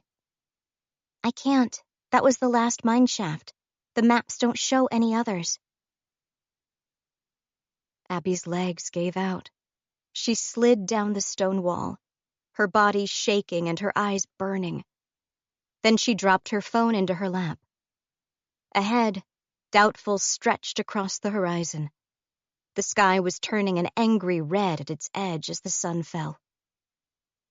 There was nothing else she could do. She had to go home. Rhea hunched at a study table near the back of the library. In front of her was a stack of books on the history of Doubtful's mines and a printout of the mining system overlaid with a rough guide of the town. It had taken a lot of time to put together, and the results were crushing. She dotted her map with circles, then covered each circle with a large red X when it was discovered to be a dead end. Library's almost closed, Mrs. Claver called. Rhea gave her a tight-lipped smile. She was a regular at the library and frequently got that last-minute warning, but it usually left her feeling satisfied, not helpless. She folded up her printed-out map and placed the guides back in the book cart for reshelving. Her phone vibrated when she was nearly at the door. It was Abby, responding nearly 5 minutes late with a single word. Okay. Sorry, Rhea whispered. She stopped on the sidewalk outside the library and took a long, slow breath. The exhaustion was crushing her. On any other day, this would be when she went home and crashed into bed. Now, there was only more work to be done. Abby climbed off her bike as she reached the fence line of her house. The building was dark, even though dusk was setting in. Any other day, Hope would be inside, rushing through her homework, or neglecting it entirely, so that she could throw herself in front of her computer and begin recording the video she'd been thinking about all day. A tiny, irrational, delicious thought entered her mind. What if she opened the door and found Hope inside, tired from school and asking where Abby had been all day? It wasn't impossible. Abby had never searched the house thoroughly after discovering her sister's window open. She could have whipped her friends into a frenzy over nothing. Wouldn't that be embarrassing? Abby parked her bike beside the front porch with shaking fingers. I'd never live it down. Then she climbed the steps and opened the front door and called out with an unsteady voice. Hello? And was answered by only silence. Fresh pain began to seep out through the cracks in her armor. She folded her arms around herself as her chest walls threatened to split. She climbed the stairs. Her mother was in her room at the end of the hall, muttering and refusing to open the door. That was probably for the best. Abby had no idea what she was supposed to say to the woman who'd raised her, or how much her mother would even understand. The door to Hope's room still stood open. Abby entered, and her burning eyes traced over the familiar furniture. The bed, left in disarray. The window wide open, letting the cooling air rush through. The drips of blood trailing from the windowsill and down to the floor, now dried. Abby sat on the floor, with her back to the bed and Hope's pillow clutched to her chest, and closed her eyes as she held on to the last traces of her sister. She didn't try to shut the window. Part of her wished the Stitcher would come back and take her, too. With every degree the blue sky cooled, Connor's nerves ratcheted up another notch. Being alone during the day was bad enough. He absolutely couldn't be alone after dark. But he also couldn't leave his post, not without effectively abandoning his friends to the worst fate imaginable. He pulled out his phone and began mashing out messages to Rhea. Not gonna lie, it's getting kinda late, and I'm getting kinda nervous. Is the plan for me to stay here tonight, or... A floorboard creaked in the lower half of the house. Connor's head snapped up, his fingers flying over the phone's keypad. I think I'm about to die. The door to the room burst open and Rhea plunged through, bathed by the dying daylight. Connor staggered back, shock quickly turning to relief. Oh, he managed. You're not going to die, you fool, she said, reading his message even as she crossed to him. I'm here. Did you really think I'd forget about you? I don't know. I feel pretty forgettable some days, he said and managed to chuckle. You've had to run, 3 marathons worth of circles just to keep your parents off your back? Meanwhile, mine still haven't called to ask where I am. He'd said it as a joke, but Rhea instantly looked guilty. I'm sorry. Don't be. He shrugged, slumping back in his chair. I wouldn't trade them for your helicopter parents for the world. What's the excuse right now? Rhea snorted as she unzipped her backpack. I'm at an all-night study session with Casey James to prepare for next week's test. She owes me for covering for her when she went to an out-of-town party last month. Which is good. My parents already called her to confirm I was there. She opened a message on her phone, then held it up so Connor could see. Just lied my butt off to your parents about you being in the bathroom. Whichever guy you're with, he'd better be damn cute. Not sure if Charles Vickers hits anyone's definition of cute, Connor said. But sure. How's our subject doing anyway? Rhea nodded to the window. Other than the tree mauling. They were both making sure to keep to one side of the room out of view from Vickers' house. But Connor still grimaced as he glanced toward it. Yeah, not much. I'm pretty sure I saw him eating an early dinner about half an hour ago. Real, thrilling action. Honestly, I'm just grateful he hasn't tried anything dramatic. Rhea pulled takeout sandwiches out of her backpack, plus a stack of extra bottles of water. Here, dinner. Sorry it's not much. Ah, I see you went for the decadence of deli turkey slices, Connor said, holding the sandwich up in both hands like it was a trophy. I'm normally more of a highly processed ham person myself, but deli turkey slices have a certain rubbery quality that's hard to replicate in any other reconstituted meat. Just eat it, you goof, she said, grinning. Then you can take a break from watch duty and get some sleep, if you want. We can swap over halfway through the night. He lowered the sandwich. For the first time, he realized how exhausted she was. Her eyes seemed to droop from it. You know, I feel like I'm on a roll, he said. Why don't you sleep first? She gave him a dubious look. You've been here alone all day. You must be sick of it. Nah, it's fine. I'll give you a gentle kick or two if I feel like I'm getting dozy. I'll hold you to that, she said, unfastening the bedroll from the backpack. She must have pilfered it from her parents' rarely used camping supplies while they were still at work. Good night, Connor. And thanks. Good night, he said. then unwrapped the sandwich and bit into its soggy bread as he turned his gaze back to the Stitchers' home. "You forgot about me." Hope's voice barely sounded like her any longer. It was distorted, wavering at the edges, touching on 3 tones at once like one of the televisions that had become scrambled. "I was too much work, and so you let me go, and forgot about me." "No," Abby whispered, even as Bridget's voice played in the back of her mind. "Forget about her, if you can. Forget about your sister." She knew where she was now, surrounded by the cold and dark and the damp, sickly air. She was with Hope, in the mines. "You forgot me." There was the hiss of a match being lit, and a tiny circle of light formed ahead of Abby. Something moved on the other side of it. Something malformed, reshaped, crisscrossed over and over by trails of red stitching threads. "You forgot," Hope said, a hand where her shoulder belonged, a halo of ribs protruding like feathers from her back, her face half carved away, every part of her body stitched so tightly that she had to squirm to move closer. "And now, look at what he's done to me." "No!" Abby screamed. The echoes of her fading voice reverberated through their family home. She sat with her back against Hope's bed, drenched and clammy.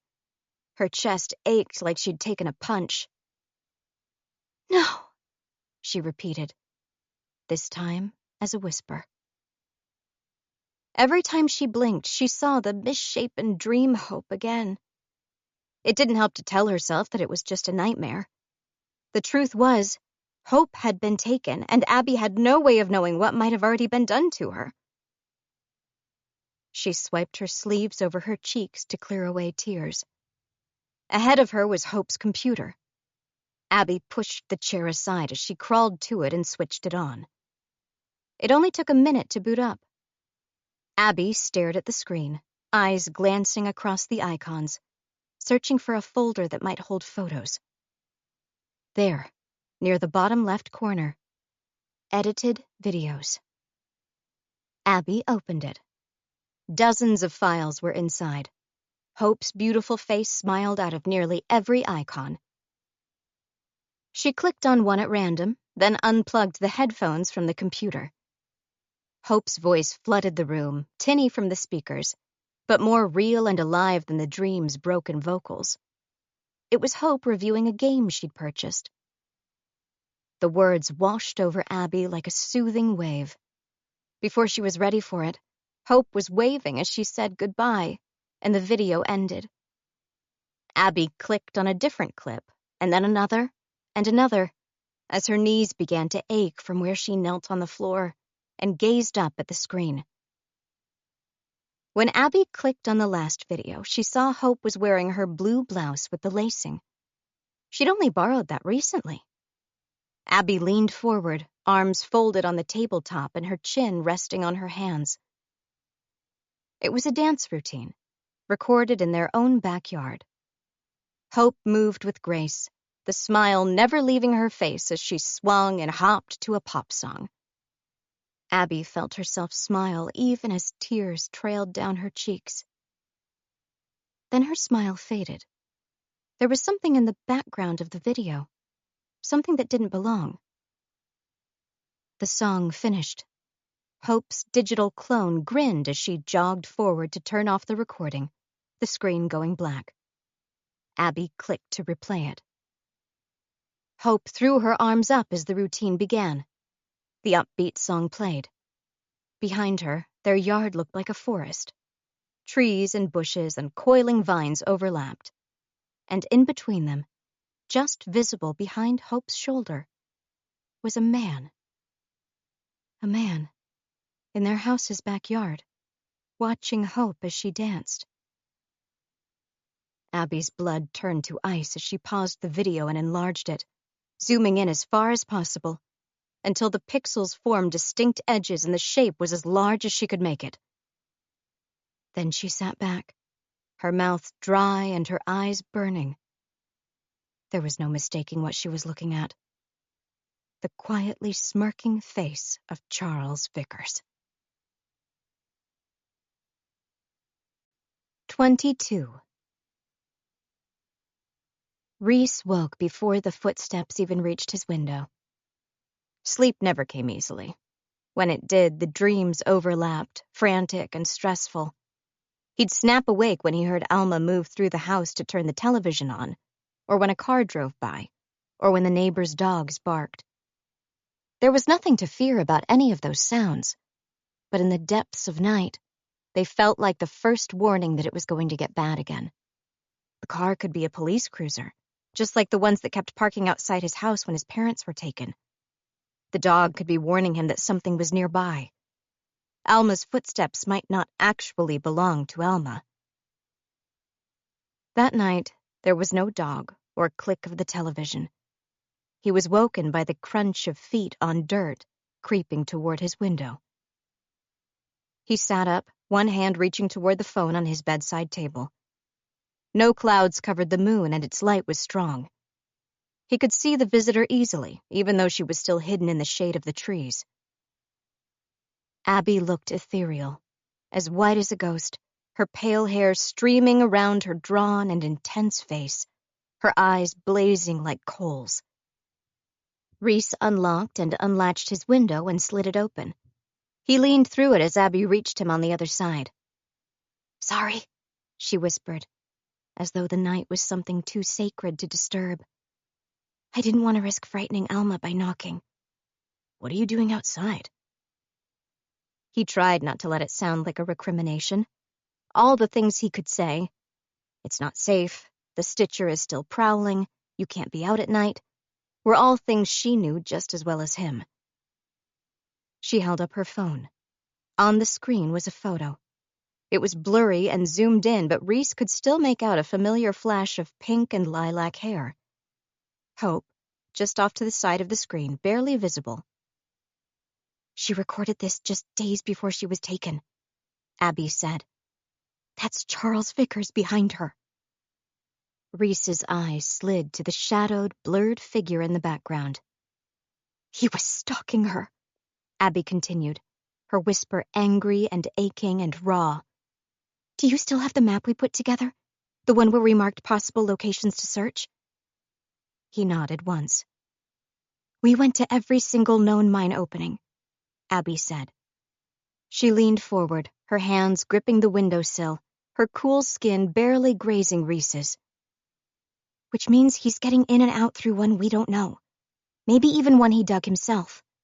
I want to start looking for it, and I want to start looking in the abandoned houses." He glanced up. The moon was still strong, but the moment clouds cut across it, they'd lose all visibility. It was risky to go out at night. But then doing nothing carried a slate of risks of its own, and he knew from experience which one would hurt more. "Okay," he said, and reached for his jacket. "Huh," Jen said. It was just after 4 a.m. She stood at the kitchen window, a glass of water in one hand, her mind still feverish from the bad dreams that had woken her. 2 shapes moved through the trees that formed the edge of her backyard, both walking bikes at their sides. It seemed impossible, but she thought they were 2 of the bonfire group. Abby Ward and Reese, the boy who rarely spoke. She felt a twinge of curiosity, calling her to slip outside and follow the pair. With very little effort, she squashed it. Investigating creepy occurrences in the middle of the night in a weird town felt like the kind of scenario you'd only find in a horror movie. Specifically, a scenario that would fast-track the participants to the morgue. Whatever they were doing, they could do it on their own. Jen finished her glass of water, switched the light off, and climbed back upstairs. "Do you want to see something bad?" Abby stared up at the house that had once belonged to Jessica Price. 2 stories tall and wide enough to sprawl, it cast a heavy shadow over her. It was growing harder to remember Jessica's face, that almost forgotten experience. The overcast autumn night when she'd arrived for a birthday sleepover where she was the only attendant felt like it belonged to a different lifetime. But for a few short years, Jessica had been one of her best friends. She remembered them braiding each other's hair and sliding small wildflowers into the gaps. She remembered playing games that were full of whispered secrets and dares. More than that, though, she remembered sitting alone at Jessica's dinner table, feeling small and frightened. Jessica's parents weren't home. None of the other girls had arrived for the sleepover. And Jessica seemed odd. And then came that breathy whisper, "Do you want to see something bad?" The words were full of tremors and dread and a strange electric excitement. "Not even my parents know about this yet." Abby had nodded even though she'd wanted to say no, and Jessica had taken her hand and led her up to the 2nd floor, and then onto the smaller, thinner ladder that reached into the attic. There was a door up there, and Jessica had turned the handle and let it glide open. It was Abby's first time seeing a dead body. "He was gone for months," Jessica had whispered into Abby's ear. "But the stitcher brought him back." And Abby had remembered how Jessica had been missing from school for a week, and how people had murmured that her uncle, who was living with her family, had gone missing during the night. Then Abby had stared up at the mangled body suspended from the rafters by endless lines of red thread, and she'd wanted to scream. They'd stopped being friends after that night. Abby still felt guilty about it, even though Jessica had been the one to sever the relationship. From that night on, all Jessica had wanted to talk about was the stitcher. During recess, she drew pictures of what she imagined he might look like. Not Charles Vickers, but the monstrous, inhuman thing unleashed from the mines, and passed them around. She recited the sing-song rhymes so quickly that the words blended together. She threatened to send the stitcher after anyone who hurt or upset her. Less than a year later, Jessica's parents failed to show up to work one morning, and Jessica herself was absent from school. Their unofficial fate was very similar to that of Abby's own father. Listed as missing, possibly having left town, or possibly victims whose remains had not yet been found. Their disappearances remained a mystery, and their house remained empty. Abby gazed up at it and found her eyes drawn to the small window in the attic. The body would have been taken away a long time ago, but the hairs on her arms rose just from looking at the roofline silhouette. "Are you certain you want to try here?" Reese asked. They stood in the center of the street. It was still well before dawn, and the houses around were all silent. She didn't know how to answer him, or how to confess that she took longer routes to avoid going near Jessica's house, or how to explain the sheer deluge of emotions she felt while looking up at it. Enormous guilt for abandoning her friend during her trauma, curiosity to revisit the inside of the house that had shaped so much of her life, more guilt for feeling that curiosity. But they'd used Reese's map to mark locations that were worth searching based on proximity to where victims were taken, and Jessica's house was surrounded by red dots. As much as Abby wished she could avoid the place, hope had to stay her only priority. "Yes," she said, and led the way toward the building. They left their bikes leaned against what had once been a fence before a vine had swallowed it. They each had a flashlight and pulled them out as Abby led the way to the front door. It wasn't locked. The hinges were old and groaned when she nudged the wood inward. Inside was like revisiting a long-lost memory. Only the memory had been corrupted into a nightmare during the years it had wandered. Familiar wallpaper hung down in shreds. The couch Abby and Jessica had crawled over while watching television was still there, but badly faded, and the cushions and padded seats had been pulled off and discarded onto the floor. Everywhere was coated in dust and cobwebs. Reese glanced at her and gave a quick nod. They were working with a plan. A quick loop through the house and then the backyard. They were looking for anything out of place. Footprints through the dust, trampled plants in the backyard, areas that seemed to have been visited and visited recently. But even as Reese vanished into a dark kitchen full of broken tiles, Abby found herself gazing up at the stairs. Do you want to see something bad? A single red thread had become caught around one of the banisters. It was only a few inches long, but a loose end dangled down, almost as though asking to be pulled. Abby reached up. She took hold of the thread's end and gave it a light tug. It pulled taut. Not caught around the banister then, but tied, deliberately. Reese had appeared in the doorway. He watched silently as Abby began to climb the stairs. The thread had probably fallen there during the investigation into the Price disappearances, Abby told herself, even as their rules played through her mind like a recording she couldn't escape. Red thread means a body is nearby. The stairs groaned under her weight. The house had never seemed this old or this weary when Abby had played in it as a child. She reached the landing and saw another loop of red thread, this time laying on the carpeted hallway. She raised her flashlight. More glimpses of red spread out ahead of her, looping over doorknobs, crossing the hall in sweeping arcs, trailing from the lights like cobwebs. Dozens of feet of it, concentrating as it grew closer to the furthest room. The light in Abby's hand shook as she ducked under the first loop of thread.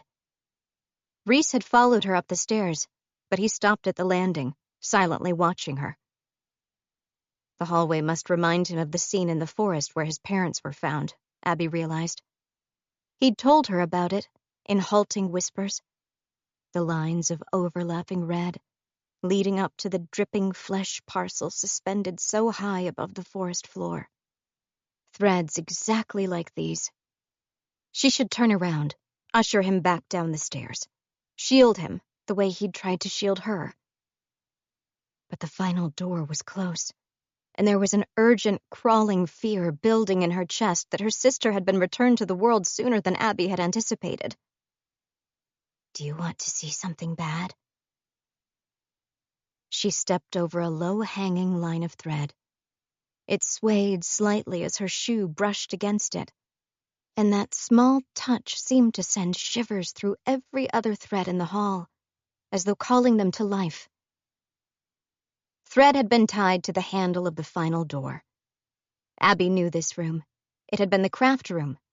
Expensive fabrics and jars of buttons lined shelves around the walls. She and Jessica hadn't been allowed to play in it. She touched the door. It already stood ajar an inch.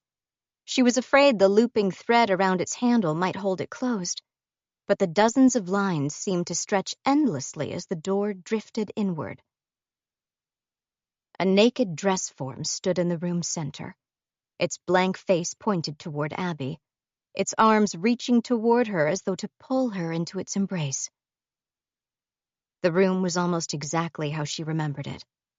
The bolts of cloth piled up, the boxes of needles and thread, the stacks of patterns used to construct dresses and pants and jackets. 2 more mannequins were positioned behind the first. They'd been contorted, bent over, limbs jutting out awkwardly. The house groaned, as though its burden had become heavier. Abby raised her light back toward the closest dress form and felt her heart miss a beat. Its sightless face stared back at her. It had never had a face when she was a child. In the few occasions she'd been allowed to see into the room, the dress mannequin had been a bare cloth torso, nothing else. Human arms reached out of it, the fingers contorted as though to grip her. A human's face gazed at her from where it had been sewn into the cloth. Its eyes and mouth were stitched shut. Patches of skin had been pulled up and sewn in around the jaw and the neck to make it fit on top of the model. The arms each had one joint too many. The two mannequins behind it were worse. Limbs had been constructed out of body parts that had never been limbs during life. A head was attached the wrong way, staring at its own back. One had 4 legs. Abby opened her mouth, then closed it again. Fear and shock and grief stung her eyes as she blinked. The bodies were all old and desiccated. Dry skin threatened to tear around the stitches. She'd found the Price family, she was fairly sure. A floorboard groaned. Abby stared downward, even though there was nothing to see except dusty floor. The sound seemed to have come from the level below, but both she and Reese were on the 2nd floor. Light fingers touched her back. She flinched, then gasped. Reese's face came into view. He raised a finger and pressed it to his lips. He'd heard the sounds, too. They weren't alone in the house. She and Reese held still as they listened. She could feel his pulse beating through the fingers resting on her shoulder. His dark eyes were fixed and unseeing. Whatever was below them shifted through the house. Abby fought to remember the building's layout as she tracked it. Through the living room, past the kitchen, back into the hallway. Boards groaned under its weight. The house wasn't this loud when we moved through it. The building groaned like its life was being squeezed out of it as the unseen figure shifted its weight. Abby glanced at Reese and knew he was thinking the same thing. A person shouldn't sound this heavy. Abby's flashlight burst bright and then died. Darkness rushed around them. Fear came like a sharp stab through her chest. Flashlights were simple technology. They almost never went out, not even when things got really bad. The Stitcher was here. The footsteps were carrying him away, though, toward the front door, then through it. Abby's body moved before her mind could even process what she was doing. She darted past Reese and along the hallway, her feet light as she ducked and wove around the threads. He grabbed at her, trying to stop her, but she slipped out of his grip. She took the stairs fast. At the back of her mind, she knew she needed a plan, some idea of what to do if she caught up to him, some kind of weapon. But there was no room for it between her thrumming heartbeats and the rushing fear. The Stitcher was here. She couldn't lose him. Abby landed in the downstairs hallway. The front door hung open. She ran for it, but stopped short on the front step. When she and Reese had arrived, only 2 of the streetlights had been working. Now they were all dead. She couldn't see anything. No glimpse of movement, no sign of which direction he might have gone. Her flashlight flickered, then came back to life, like a dead body being revived. She stared at it mutely and at the patch of pathway that it illuminated. Reese came to a halt next to her. His face looked bloodless, his lips pulled back from his teeth. "Don't," he whispered, and his voice was hoarse. "Don't you dare leave me." Abby didn't know what to say, or how to apologize when every fiber of her body wanted to keep running until she caught up to the man who had taken her sister. Instead, she found Reese's hand and held it tightly. He squeezed back, his fingers shaking, and for a long moment they stood together like that, staring along the dark road laced with pre-dawn mist. Abby's light lingered over the patch of pathway that had caught her eye. There was a footprint there, formed from lingering dew. She knew it wasn't either hers or Reese's. It had been made by a bare foot. The curving sole and the toes left clear impressions. And it looked far, far larger than either of their own shoes. She didn't need to draw Reese's attention to the print. He'd already seen it.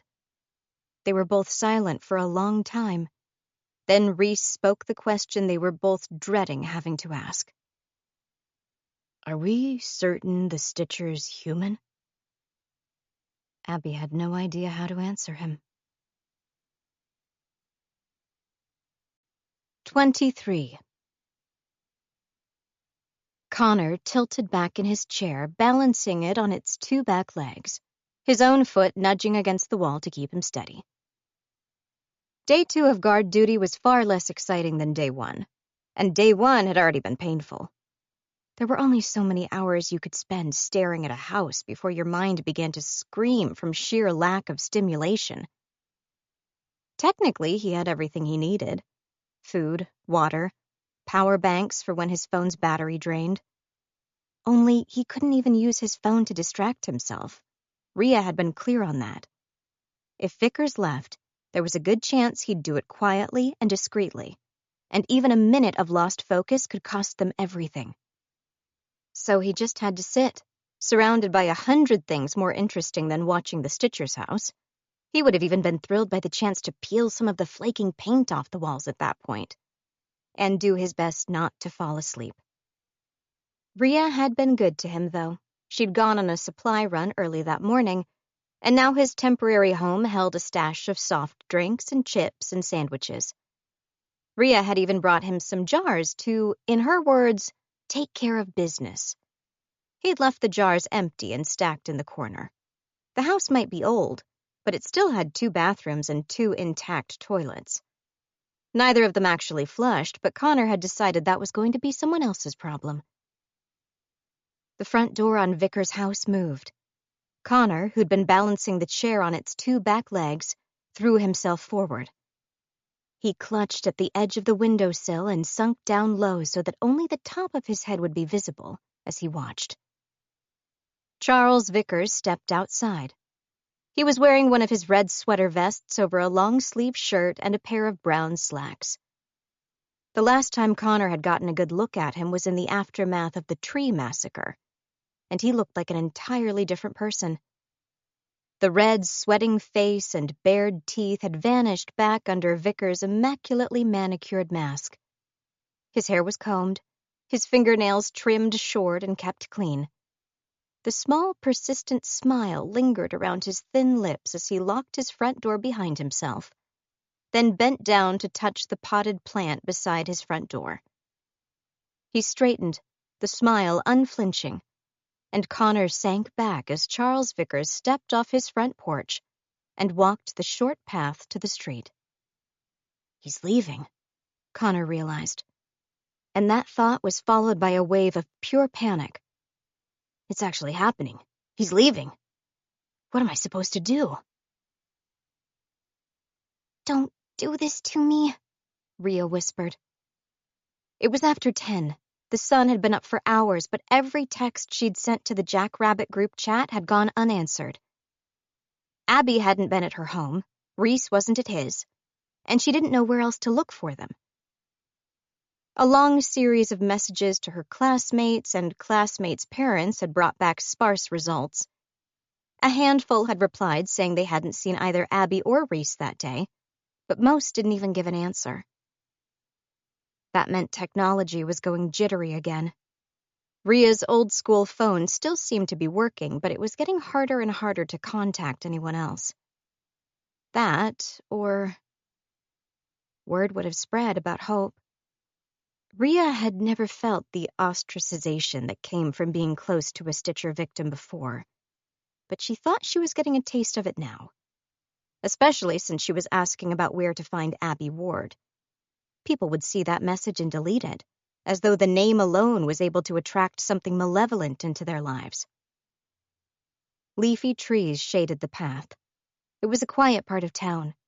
Rhea had already biked through most of the central streets without luck. She was now trying the outskirts. Questions bounced through her mind like a one-woman game of table tennis. Should she go back to Connor? He wasn't answering her texts either.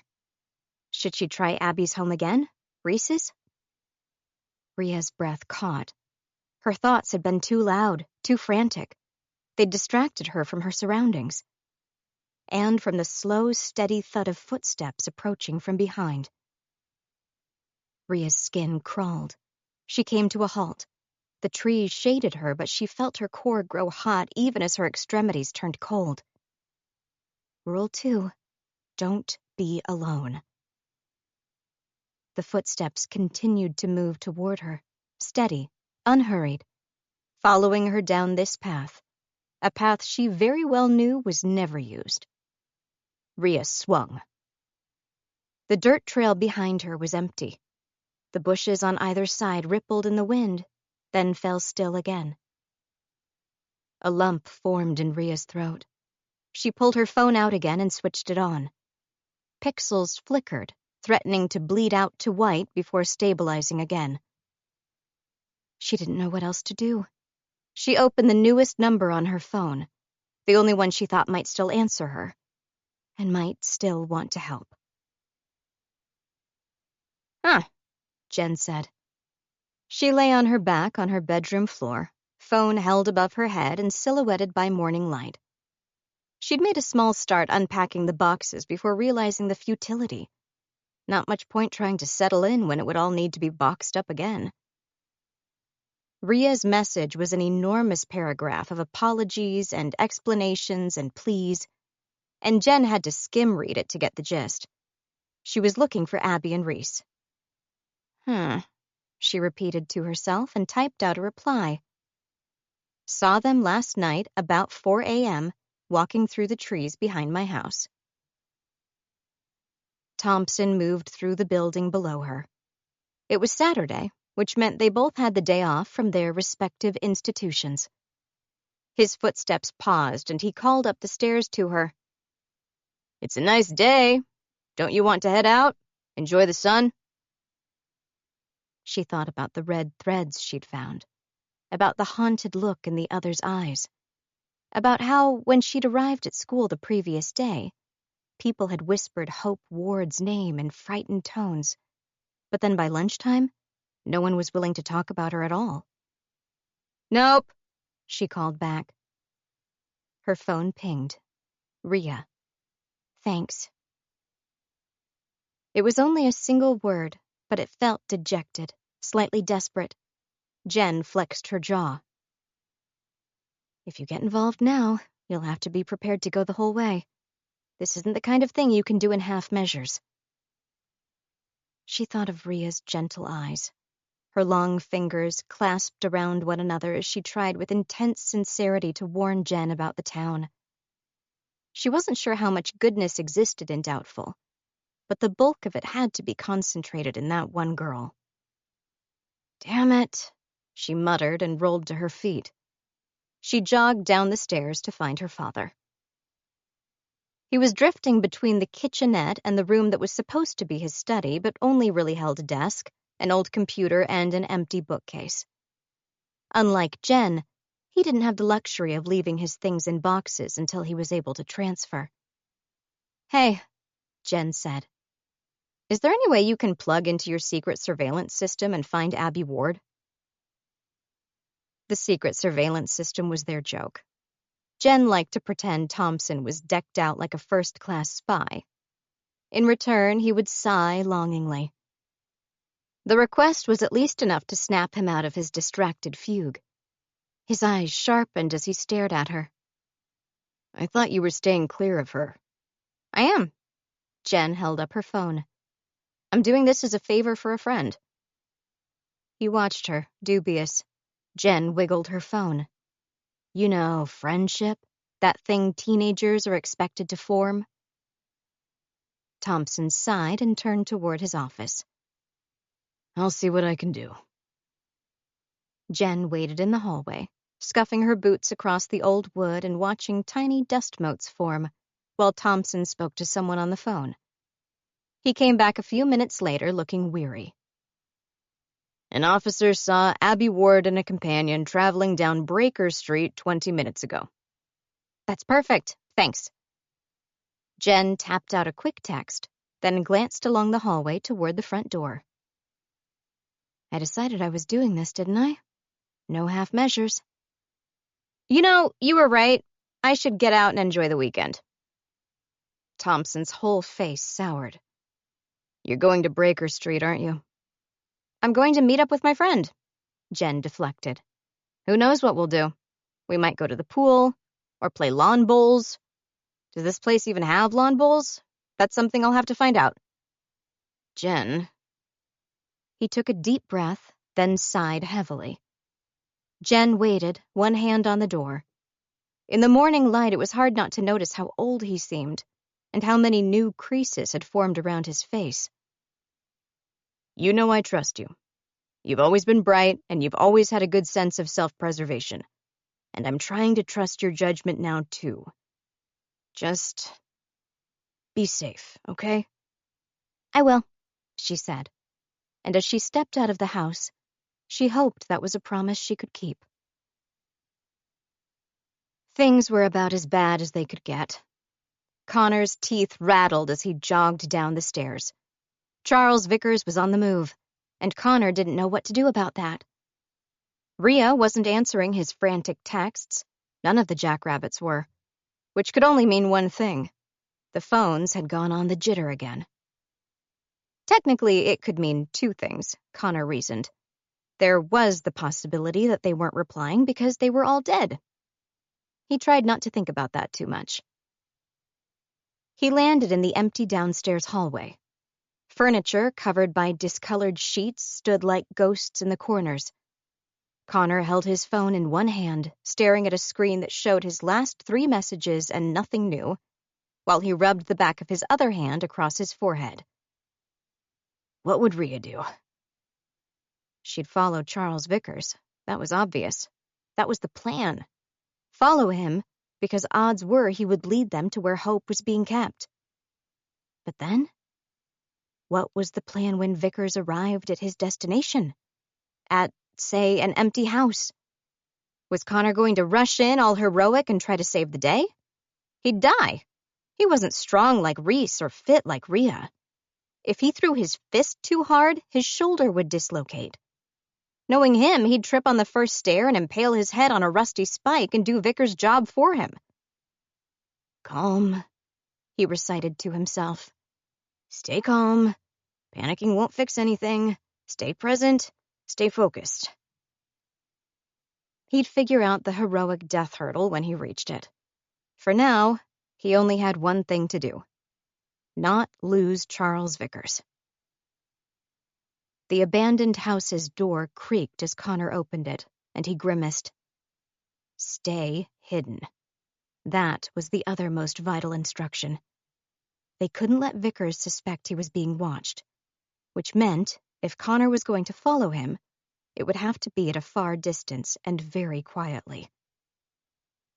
He crept around the house's side.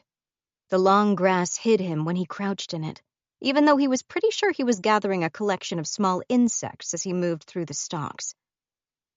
He reached the house's fence and raised himself up just high enough to see over the strings of handmade bead necklaces and the teddy bear that had lost most of its stuffing through a hole birds had picked in its foot.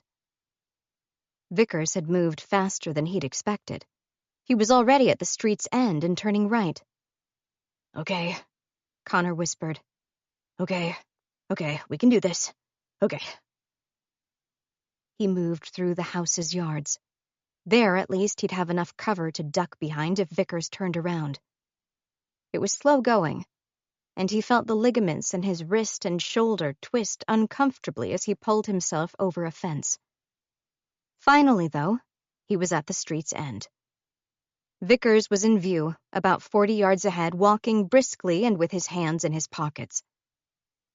Rhea had theorized that Vickers would take a hidden path to get to his secondary location, either traveling through the woods or taking a back lane where there wouldn't be any eyes to watch him. Apparently she'd been wrong, and Vickers wasn't afraid to walk directly through town. Connor climbed through a hole in the final fence, then dusted himself down before settling in to follow his target. He hung well back and kept his phone out, hoping that, if Vickers turned around, Connor could act as though he was out on a casual stroll and absorbed in his technology. They were far enough apart that Vickers wouldn't see how shaky he was, at least. Vickers didn't turn, though, and his path led them further and further toward the center of town. Maybe he's not going to Hope after all.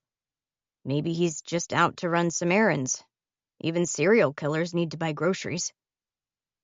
Or maybe he really does keep his secret secondary location in the heart of town. I wouldn't even be shocked. Everything he does is right under our noses because he knows there are never any consequences.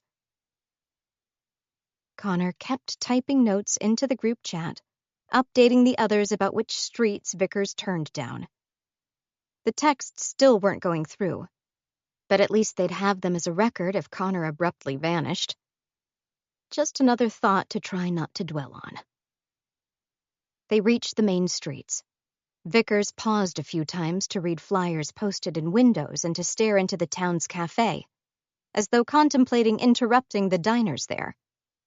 It was a Saturday morning and the streets held a handful of shoppers, but they all turned aside, either entering shops or crossing the road, or even turning around and going back the way they'd come the moment they saw Vickers.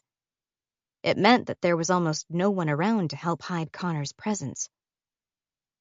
And then Vickers arrived at his location, the movie theater. The old marquee above the doors announced a lackluster run of films. Like most parts of the town, the theater was slowly dying, and symptoms were everywhere. The seats were flat and tacky, the concessions stale, and the movies offered always weeks behind what arrived in the bigger towns. Vickers stared up at the advertised names as though fascinated, and then stepped through the doors. Okay, Connor whispered, tapping out a final text that he already knew wouldn't be answered. The theater. He just wants a fun day out. A distraction from the horrors, maybe. He pressed the button to send his message, Vickers into theater, then paused. It would be easy enough to hang around the shops for an hour or two until the movie finished and Vickers came back out. But what if that was a mistake? Rhea had believed the Stitcher would take some kind of hidden path to his holding location, just in case he was spotted on the way. What were the odds the theater was a part of that path? It had doors that led out into the back alleys, the narrow spaces between shops that were always crammed with dumpsters. Or worse, what if there was some kind of basement in the theater? What if Vickers had found a way into the mines right in the town center? It was starting to feel like paranoia, but then paranoia might be warranted. His friend's life was at stake, and the others had trusted him not to lose sight of Vickers, no matter what. He wished he had Rhea with him. Even Abby would have been grounded enough to act as a common sense filter.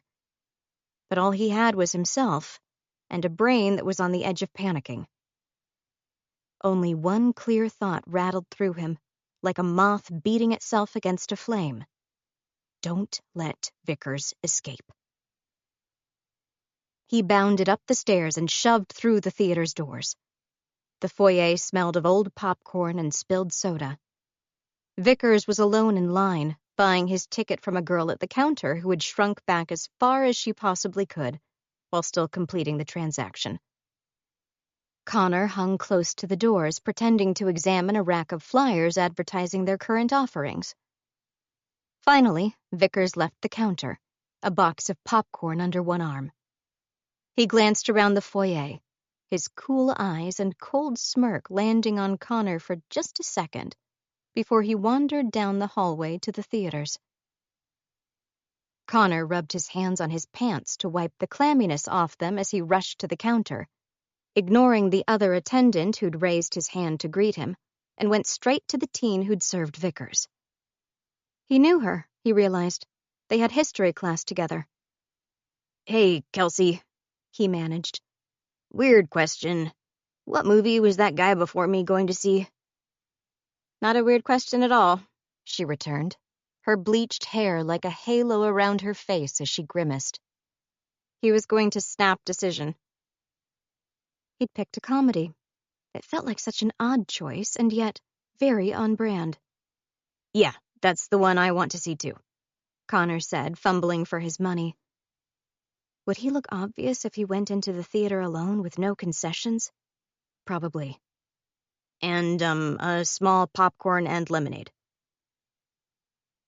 Kelsey made a weird face at him, but wordlessly put the transaction through. She even gave him a friend's discount, possibly out of pity. Connor snatched up his snacks and ticket and half jogged along the dark hall to Theater 4, the final door.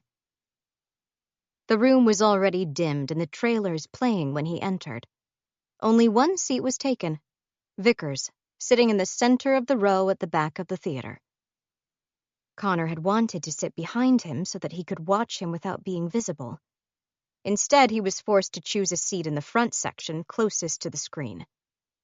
He placed his drink in the cup holder, the popcorn on the floor by his feet, and took his phone out as a jarring laugh track blared through the room.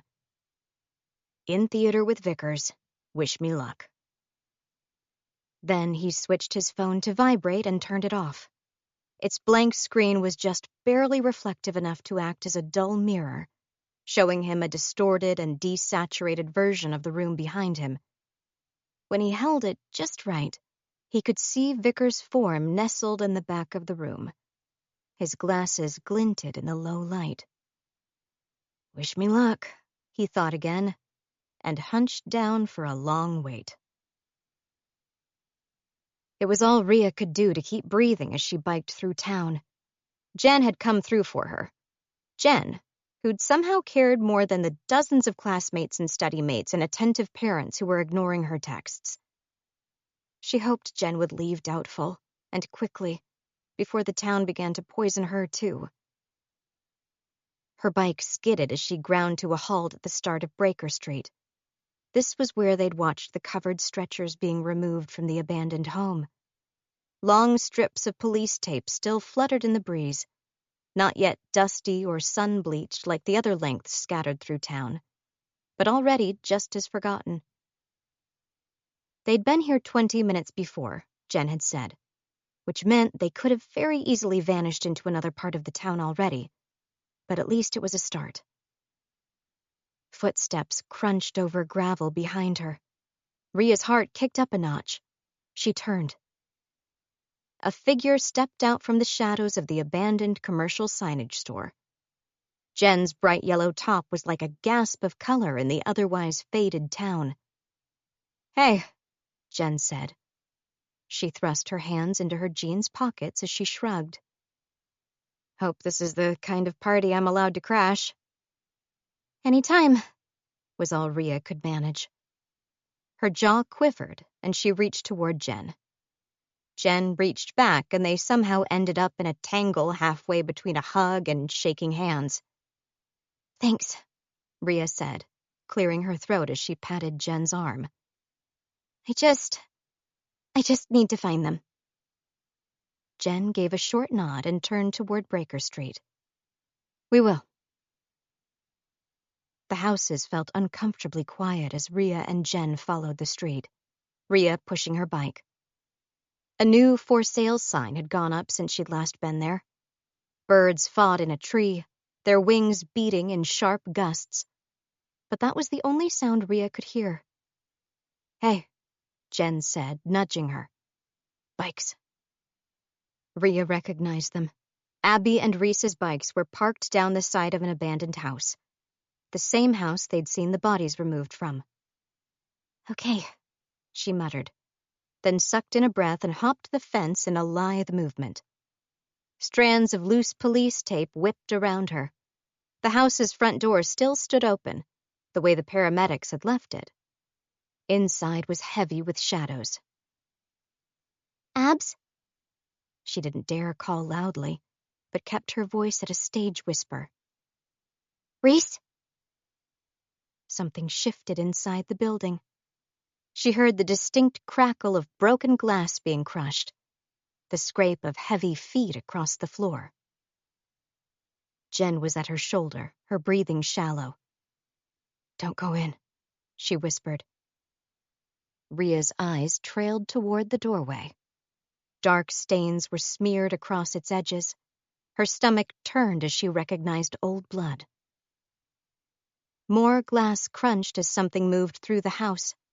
At the end of the hallway, Rhea thought she could see a faded handprint on the discolored wall, made of the same rust-red color that crusted the doorframe. It smeared to one side as though someone had been grasping at the wall while being dragged away. A shape moved ahead of the handprint, blocking it from sight. The hall was too dark to see anything except an indistinct outline. It stared at Rhea, eyes glinting in the low light. Then it began to move toward them. Jen's grip pinched her arm as she began to pull Rhea back, away from the house. The figure was moving closer, rocking uneasily as it trailed the length of the hall. Its pace was growing faster. Rhea's heart was in her throat, choking her. And then the figure lurched forward and into the light. It was Abby.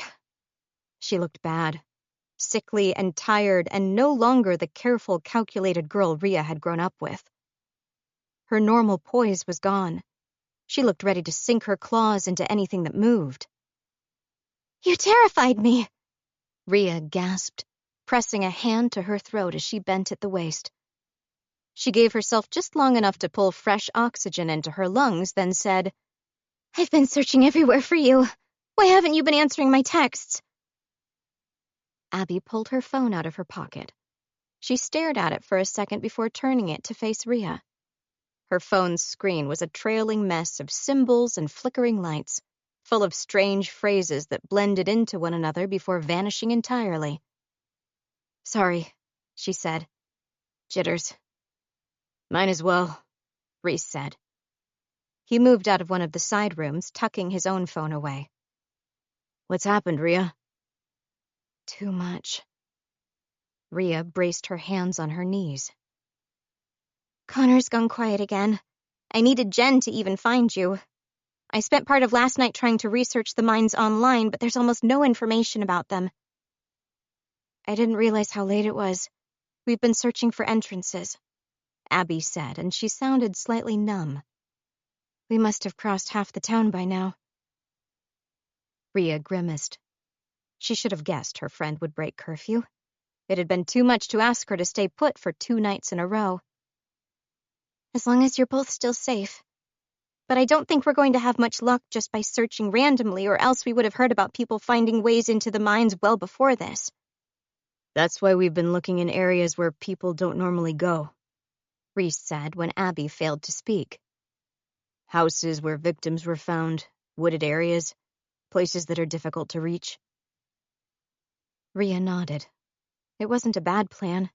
It was what she'd do if she was out of options and getting desperate. "You're trying to get into the mines, huh?" Jen asked. She leaned against the house's wall, eyeing the fluttering police tape coldly. "If I was trying to get somewhere restricted, I'd look for someone who knew more about it than I did. Do you have any local historians or mine experts in town?" "As far as we know, the only living person who's been inside the mines is Charles Vickers," Rhea said. "Not quite." Abby's voice sounded faint, but her eyes had turned hard. "There's someone else who's been into them, and I think she knows more than she told us. We need to visit Bridget Holm again." 24. The movie played. Connor saw very little of it. If someone had asked him about the plot, he'd have nothing to tell them. He held his phone carefully, just one corner exposed and angled so that it caught Charles Vickers' shadowed form in its reflection. Vickers was unnervingly still. Only the glints of his glasses highlighted where he was. He never laughed, even when there was a pause in the film's audio to allow for it. Maybe the movie wasn't very funny, or maybe Vickers just didn't have a sense of humor. Slow, creeping paranoia grew, infecting Connor like a sickness. The more he watched Vickers, the more convinced he became that Vickers' glinting glasses weren't pointed at the screen, that they were aimed toward Connor himself, fixated on the phone, watching Connor just as closely as Connor was watching him. He couldn't take it any longer. He lowered the phone, hiding it. Above, two characters on screen were having an argument in a restaurant, and it was escalating. The beats in the audio and the reactions from the background actors suggested it was supposed to be funny, but all Connor could hear were increasingly angry voices rising to yell at one another. Yelling and footsteps. Not coming from the cobwebbed speakers at either side of the theater, but from behind, descending toward him. Connor fumbled for his phone. He aimed the reflective screen toward the back of the theater. Vickers' seat was empty.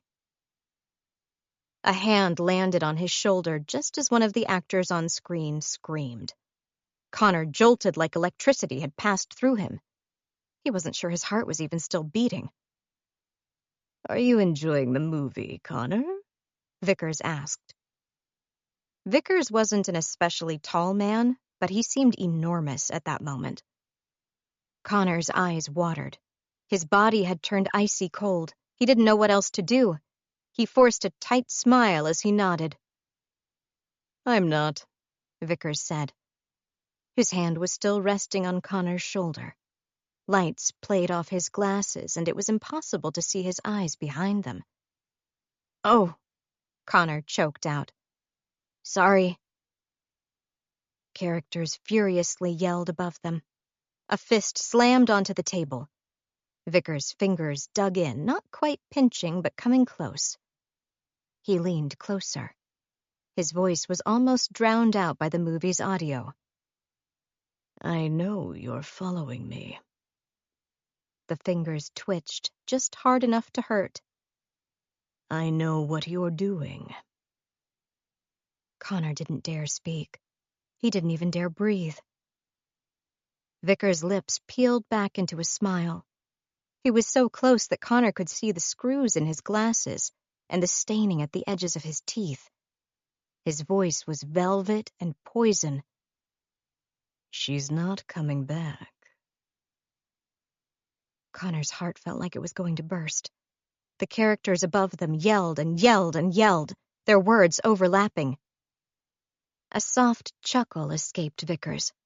He squeezed again, hard enough to hurt, then let go. "Enjoy the movie, Connor Crandall. Life is short. Borrow joy where you can." Abby's hair stung her face as they flew through town on the backs of their bikes. Jen balanced on the back of Ria's, apparently a temporary addition to their group. Tiny scrapes and cuts ran across Abby's shins and hands, mementos from hours searching crumbling buildings in the dark. It was almost a relief to feel those aches, though. They helped distract her from the way her mind hurt every time it circled the impossible problem of getting into the mines. She and Reese had searched through so many houses, so many abandoned yards, so many sparse patches of trees. Reese's map was awash of red ink, marking the locations they'd covered. And she was still no closer to getting Hope back. They slowed to a halt outside Bridget Holmes' house. The building seemed colder and more recessed than when they first visited it, as though it had shrunk in on itself. Abby let her bike collapse against the brick wall as she approached. The frosted glass pane in the front door seemed to watch them like an enormous eye. A small rectangle of paper had been taped to the wood. Abby lifted the knocker and dropped it against the door 5 times, and each bang seemed to echo around them like a massive, pulsing heart. There was no response. Ria reached past her. She peeled the small rectangle of paper off the door. It looked like it might be a business card of some kind. Ria took a step back, and her lips twitched as she read the narrow, faded, printed name. "Bridget!" Abby called, this time using her fist to knock on the wood. "Vivian!" Someone shifted on the other side of the glass. Abby had the impression of an impassive face staring out at them, but then the form faded backward and vanished into the darkness. She knew instinctively that she could knock on that door for an hour and it still would not be opened. "Abs," Ria said, holding the card up. "I think this is him." "Who?" She took the paper. It was thin and creased at the corners, as though it had been jostling around the bottom of a drawer for years. A name stood out on the card's front: Nicholas Rigney. There was no listed occupation, just a phone number, which had been crossed out with an ink pen, and an address in doubtful. I bet it's the police officer who knew the most about Charles Vickers and the Stitcher, Rhea said, pointing to the name. When we asked her about him, Bridget said she'd thrown out the card, but that was a lie. She knew we'd be back, so she found it and she left it for us. Abby glanced back to the front door where the card had been taped. How did she know we'd be back? Anyone could have taken the card before we got here.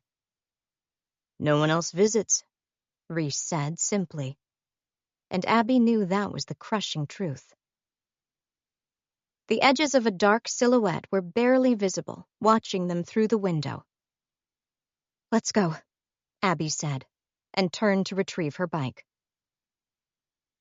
Nicholas Rigney's card listed an address on Cawley Avenue, which was only a few streets away from Abby's home. The house number was familiar. Her heart skipped a beat. They were being sent to the old, strange building that was surrounded by hedges that were at least 20 feet high. There were a few houses in town, other than Charles Vickers, that people tended to avoid, and this was one of them. The hedges were grown so high and so densely that only one part of the house was still visible, the third-floor attic, and the attic held a single circular window. Abby had never seen it for herself, but she'd heard rumors that, at night, a light would come on in that attic room and a man would stand at the window to stare down at the streets. People said he was only visible as a backlit silhouette, but that he would sometimes stay there for hours, so unmoving that he could be mistaken for a statue. She very badly wished the card would direct them to any other house in Doubtful. That still didn't stop her from pushing her bike faster and harder as she wove through the town's wide roads. The hedges were visible before they even turned onto Cawley Avenue. Abby didn't slow until they were right outside the house. The hedges were old and brittle, and dusty spider webs spanned any gap they could find. Only two things interrupted the perfect barrier: a metal mailbox extruding from between tightly wound branches, and a wooden gate that seemed to have carved a gap in the green. Even when she leaned close to its edges, the gaps were too narrow to see through. Instead, Abby took a step away and tilted her head back to see the high attic and its round window. It was dark and empty. I saw him once, Rhea whispered. When my mother was driving me back from work, the path we normally took was blocked, so we had to drive down Cawley Avenue. And he was up there, at the window, and I'm certain he was watching our car as we passed. Abby couldn't stop herself from asking, what did he look like? Rhea only shook her head. I couldn't see much. All I could really make out were angles. A gust of cool air blew past them. Abby thought she caught a jarring jingle, like metal rattling against metal. Stay focused. You need to do this. For Hope. She shoved on the wooden gate. It creaked as it swung inward. That wasn't the only sound. It was joined by a scattered cacophony of rattling metal. Bells, she realized as her shoulder brushed the hedges on the way past, and the sound repeated. He strung bells all through the hedges. They're rusted now, but there's no way through without disturbing them. Are they to warn him about intruders? Or about the Stitcher?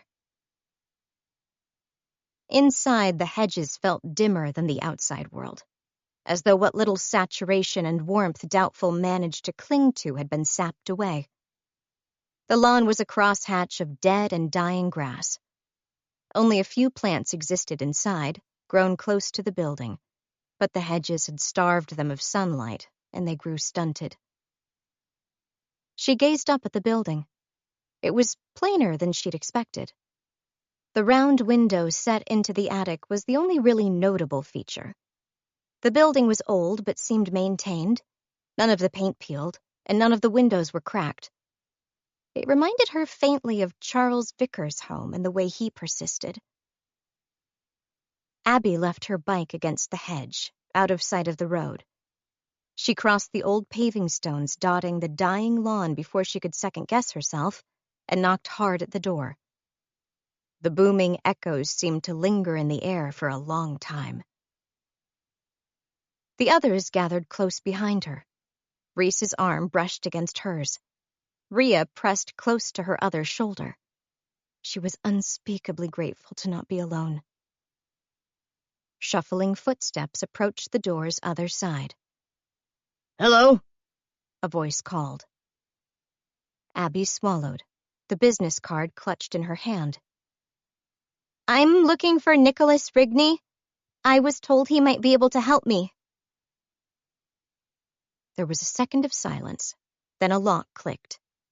The door opened, and Abby had to tilt her head back to see the man standing before her. He was enormously tall and thin. His shoulders hunched, as though he was self-conscious of his height. His shirt looked old but immaculately ironed. All of the buttons were done up, even the ones at his throat.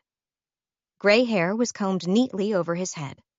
She guessed he was at least 60. His long, thin face held sunken cheeks and watery gray eyes. "I'm Nicholas," he said, and a very small smile flitted over his thin lips before vanishing again. "And I already know you. You're Abby Ward. Your sister was taken yesterday." Chills ran through her. I've never seen him in town. I've never known anyone who so much as spoken to him.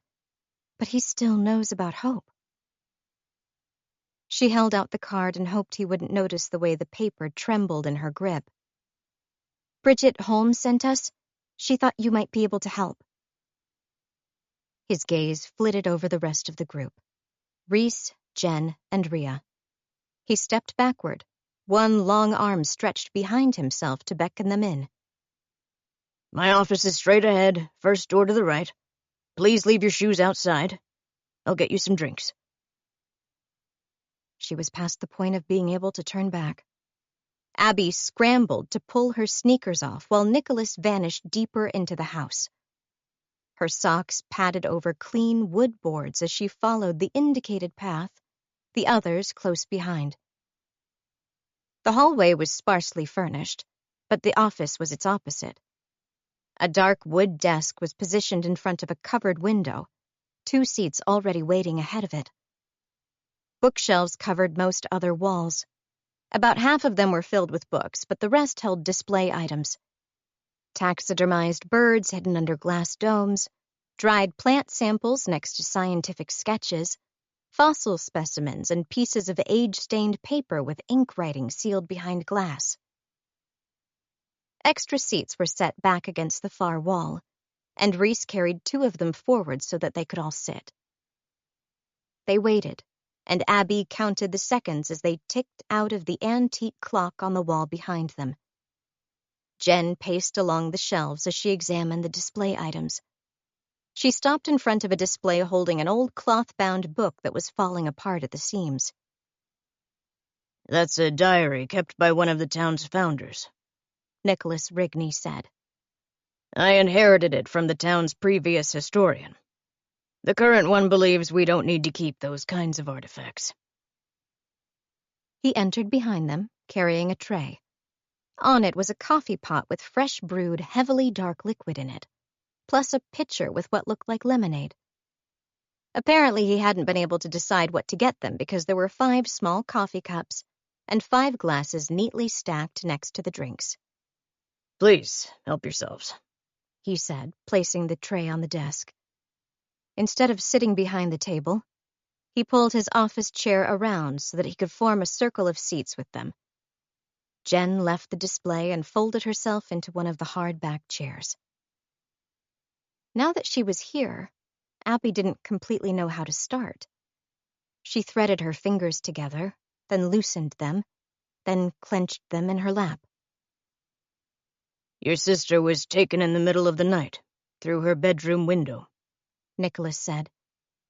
He sat forward in his chair, his hands resting on the crease lines of his tan pants. I hope it's not presumptuous to jump straight into the core of the matter. Abby's mouth was dry. Not presumptuous at all. Bridget Holmes said you used to be a police officer, Mr. Rigney. You can call me Nick, if you like, he said, and the small, twitchy smile returned for a second before vanishing again. And I was, for 21 years. It wasn't an easy job. Bridget said you were the only officer who seemed to truly care about her story. That was nice of her. He scratched long fingers over his forearm, glancing aside. There was a culture in the station of not asking too many questions about the Stitcher. I wasn't very good at abiding by it, as you can see from my collection. Abby couldn't stop herself. Why don't they arrest him? Him? Nick's thin gray eyebrows rose. He seemed to consider her question for a second. I suppose you mean Charles Vickers. Abby let the silence hang. Memories of the enormous footprint outside the Price's house clung to her. Rhea spoke instead, her voice tentative. The Stitcher is Charles Vickers, isn't he? Nick clasped and unclasped his hands. He chuckled, nervous. That's a complicated question. No, he's not exactly. But you're also not terribly far off the mark. Something inside Abby felt like it was collapsing, like a balloon with a hole. She crumpled back in her chair, her breathing labored. Here, Nick said, reaching for the untouched tray of drinks. I'll tell you everything I know, but please be patient with me. Nothing about doubtful is quite as simple as it seems. A glass of lemonade was pressed into her hands. She didn't think her knotted stomach would hold it. I've been aware of your group for a couple of years, Nick added as he continued to serve drinks. You ask questions. You've pulled up old records at the library. It's rare to find people this curious about the Stitcher. Only Connor Crandall is normally a part of the set. He glanced at Jen. You're new. I'm just here for the ride, Jen said and flashed an off-center smile. It's a lot wilder than I expected when I got on. Coffee, please. You knew about us? Rhea asked, frowning. Of course. I'm retired, but I keep as close a watch on the Stitcher situation as I can manage. I still have a precious few friends at the station who share what they know, particularly Chief Hewitt. Otherwise, I scavenge knowledge where I can. An image surfaced in Abby's mind. The silhouette of a man standing at his attic window, the one window in his house that offered the best view of the streets below. Standing for hours, staring. Why didn't you try to talk to us? Rhea sat forward. We've been fighting to get information out of people. No one wants to answer any questions. Yes, and perhaps it's better that way. He passed the coffee to Jen, then sank back into his chair. Knowledge does not always equal wisdom, as I've learned through my own repeated failings. If you knew the truth about the Stitcher, how could you have protected yourselves better? What could you have done differently? Nothing. But... He let go of a small sigh. For too many years, I tried to share what I knew with as many people as I could. It was never welcome. It cost me family. It cost me almost every friend I'd known. It cost me my job. When people about town stopped talking to me, I made a decision. I could no longer try to force the truth on people who didn't want to hear it. If anyone wanted it, they could ask, and I would be here for them, waiting. Abby's throat burned. Her whole life she'd been told the man behind the high hedges was dangerous, a recluse, someone she didn't want to cross. People feared anyone or anything that got too close to the Stitcher, and that seemed to include Nicholas Rigney. She glanced behind herself, toward the crumbling journals and scraps of paper fixed behind glass. He'd been holding on to the town's secrets all of this time, ready and waiting to share them with anyone who asked. She just hadn't known. "Tell us everything," Abby said, and her tongue felt so leaden that the words barely sounded like themselves. "I will." He drew his own coffee closer. "Where do we start? With Charles Vickers? No, he's only important later. We'll need to go further back. Much further. To the town's very beginning." 25. Nicholas's story. This town was built around its mines. The ground held seams of coal that ran deep and far. When Doubtful began, it was barely more than a cluster of shacks to accommodate men who had come in search of work. It was hard labor, with long hours spent deep underground.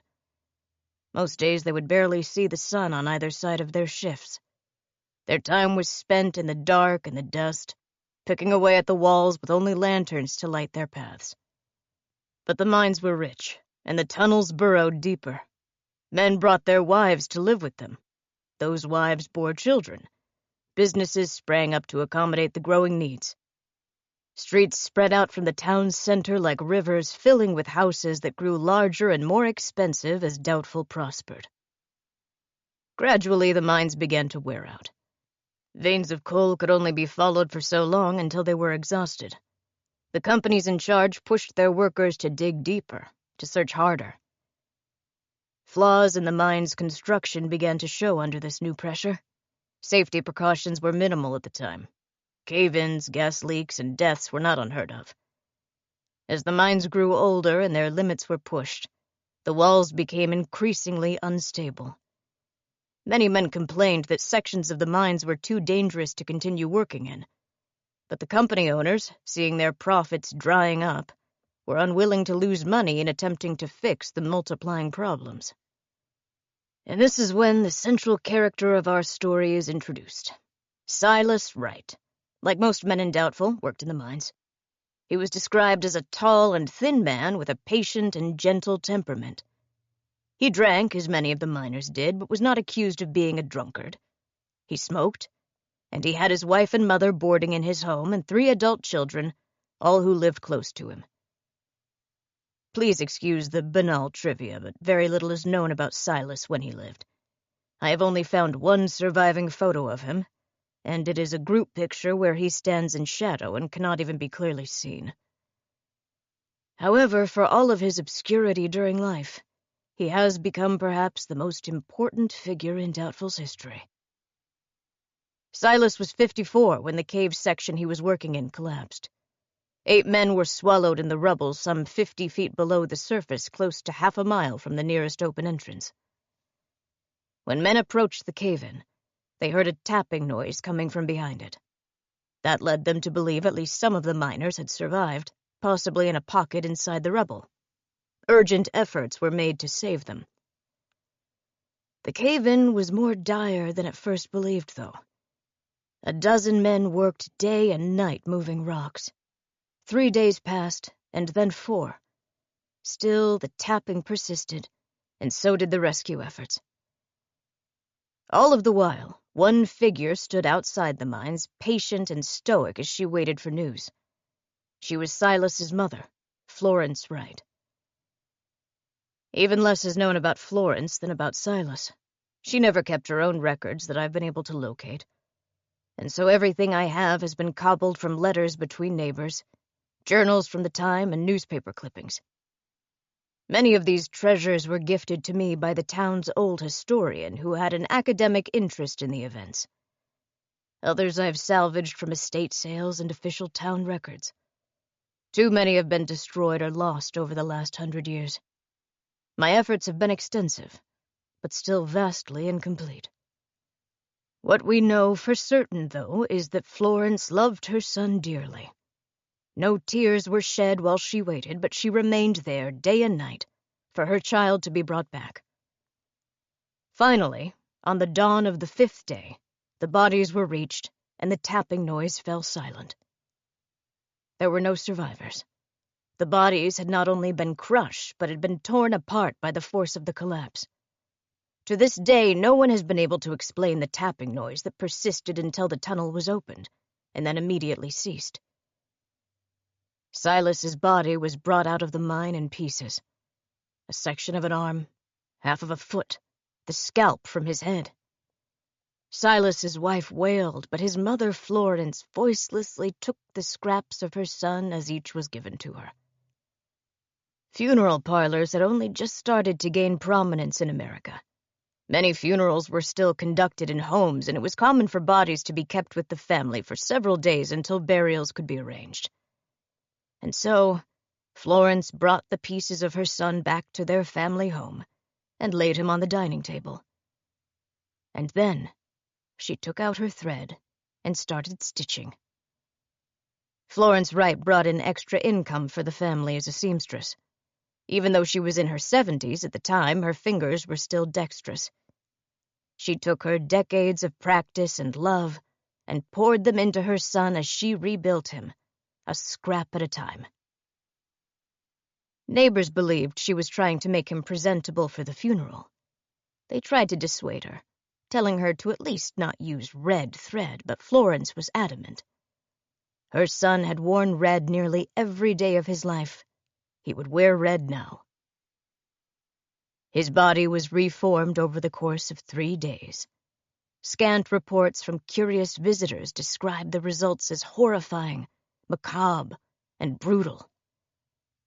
But, from what we now understand, Florence never intended to display her son for his funeral.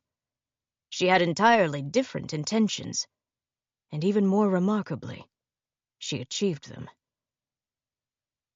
Silas's wife returned to the home one morning to find her mother-in-law sitting at the table where Silas's body had been.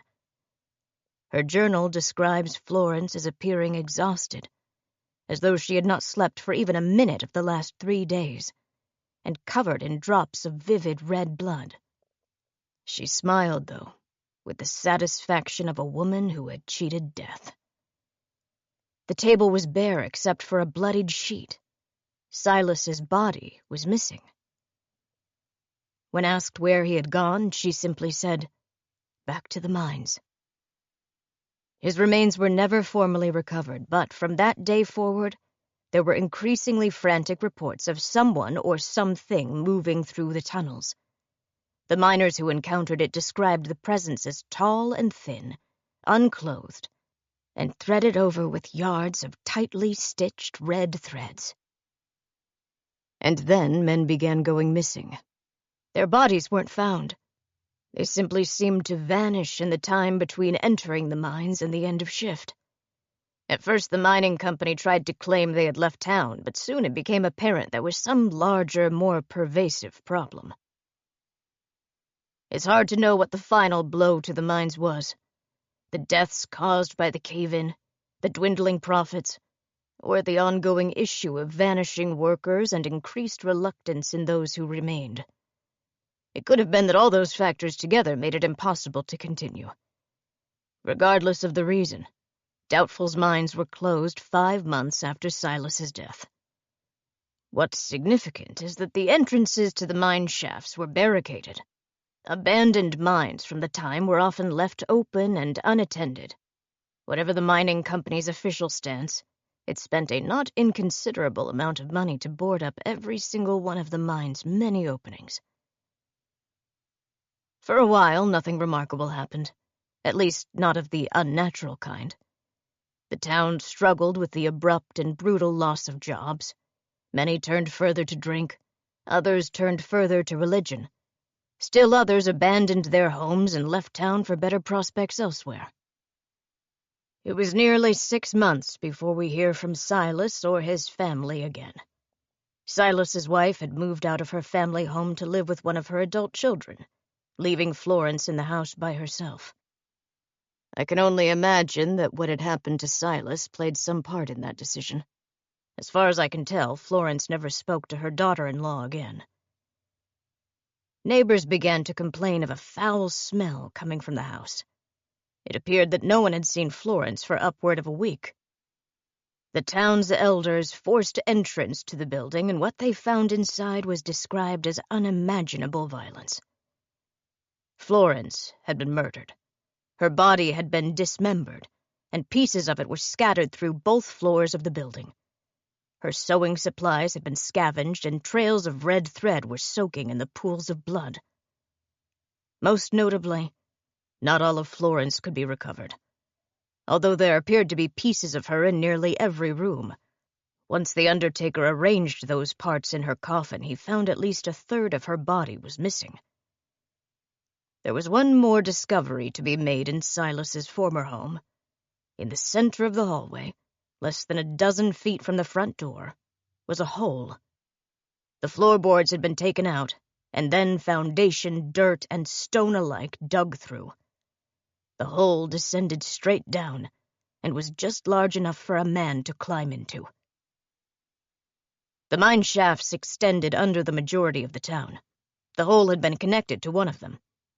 No one could answer exactly when it had been added to the house, but its purpose appeared clear: to grant direct access to the mines.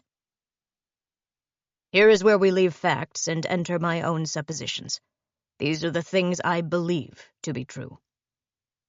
The creature that was once Silas lived in the mines, killing anyone who strayed too close to his new domain. His body was malformed, however, the skin shriveled and rotted in the damp.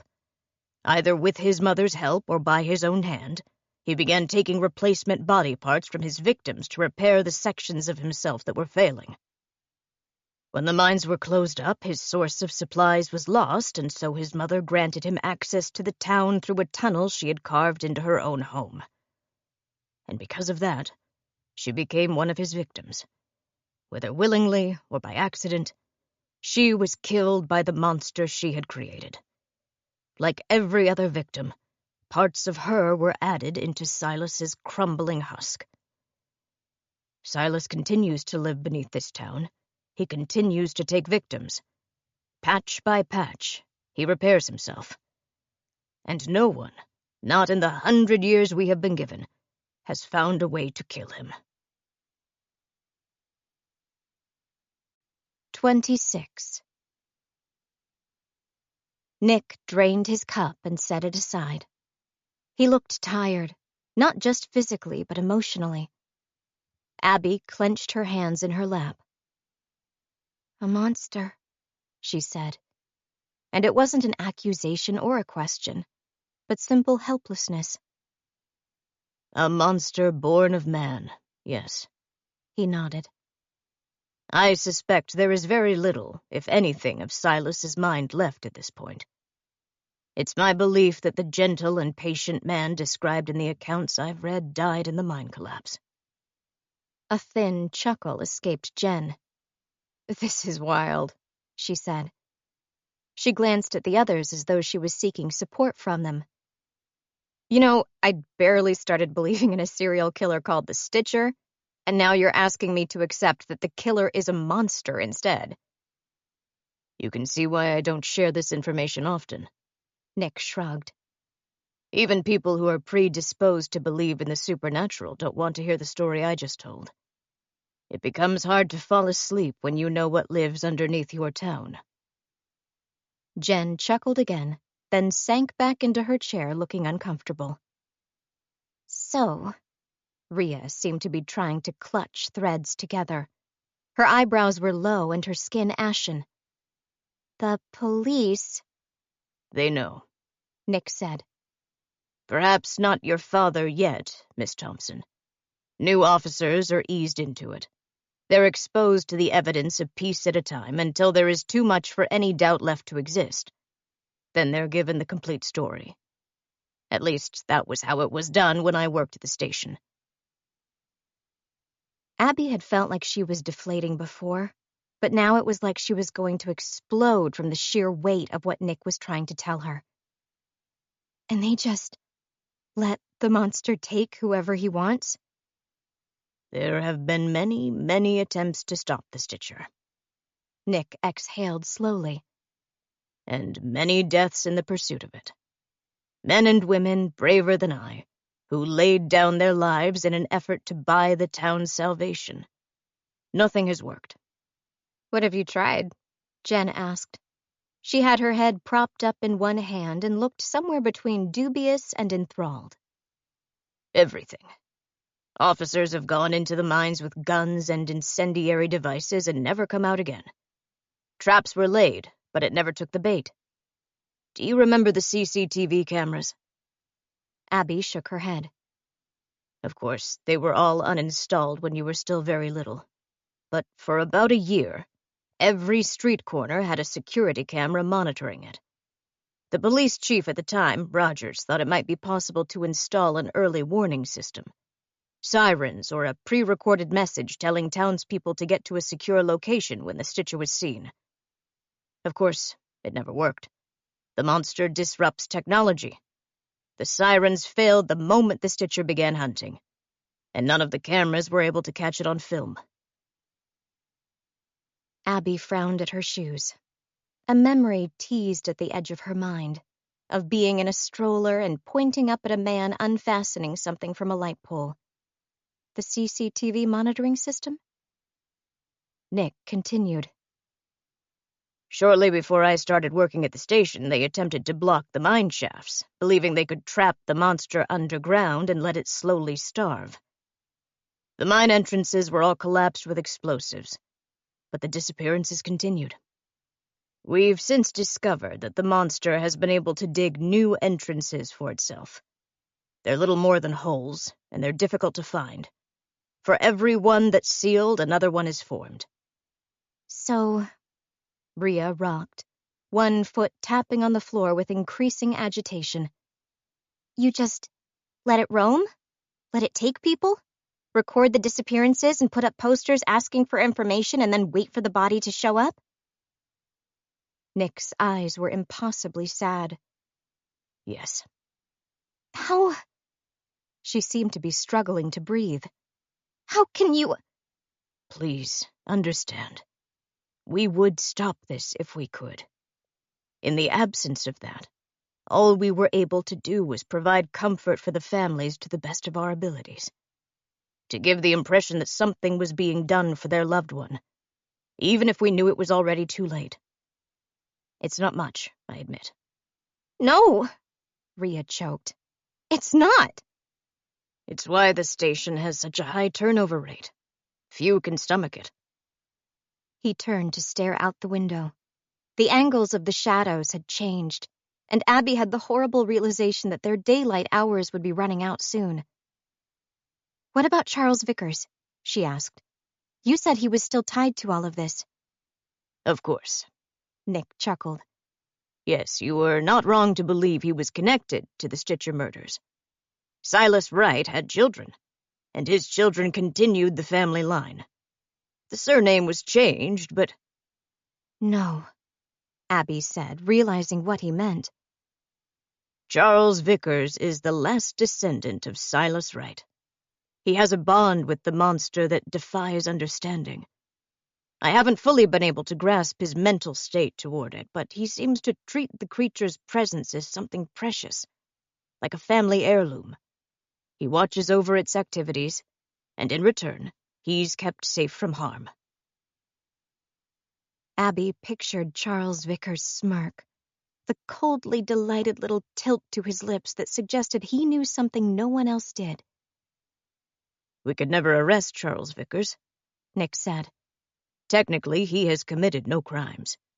There is no DNA evidence on any of the bodies and no fingerprints. The only thing tying Vickers to the victims is the red thread, and it's a common brand that anyone could purchase. Isn't there some way to put pressure on him? Rhea asked. Keep him in holding for a few nights? Arrest him on a technicality? Something. Vickers is very much aware of his rights. Nick shook his head. We can only do what's allowed within the law.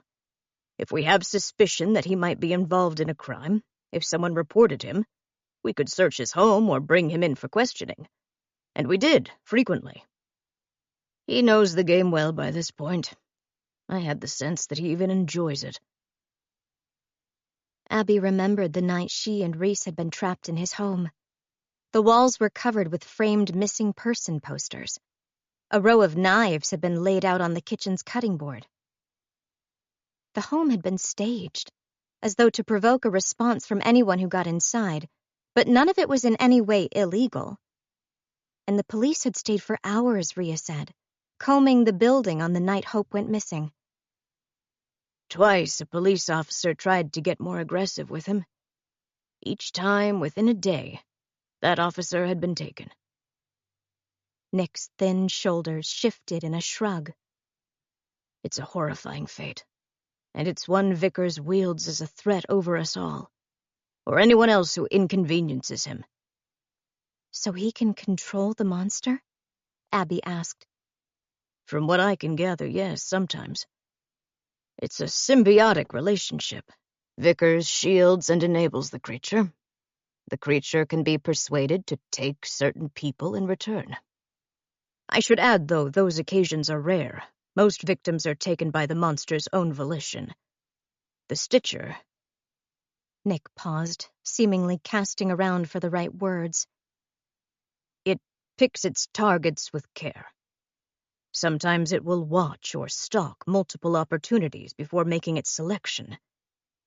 I've spent years trying to look for a pattern in its choices, but if one exists, I can't find it. Rhea swallowed thickly.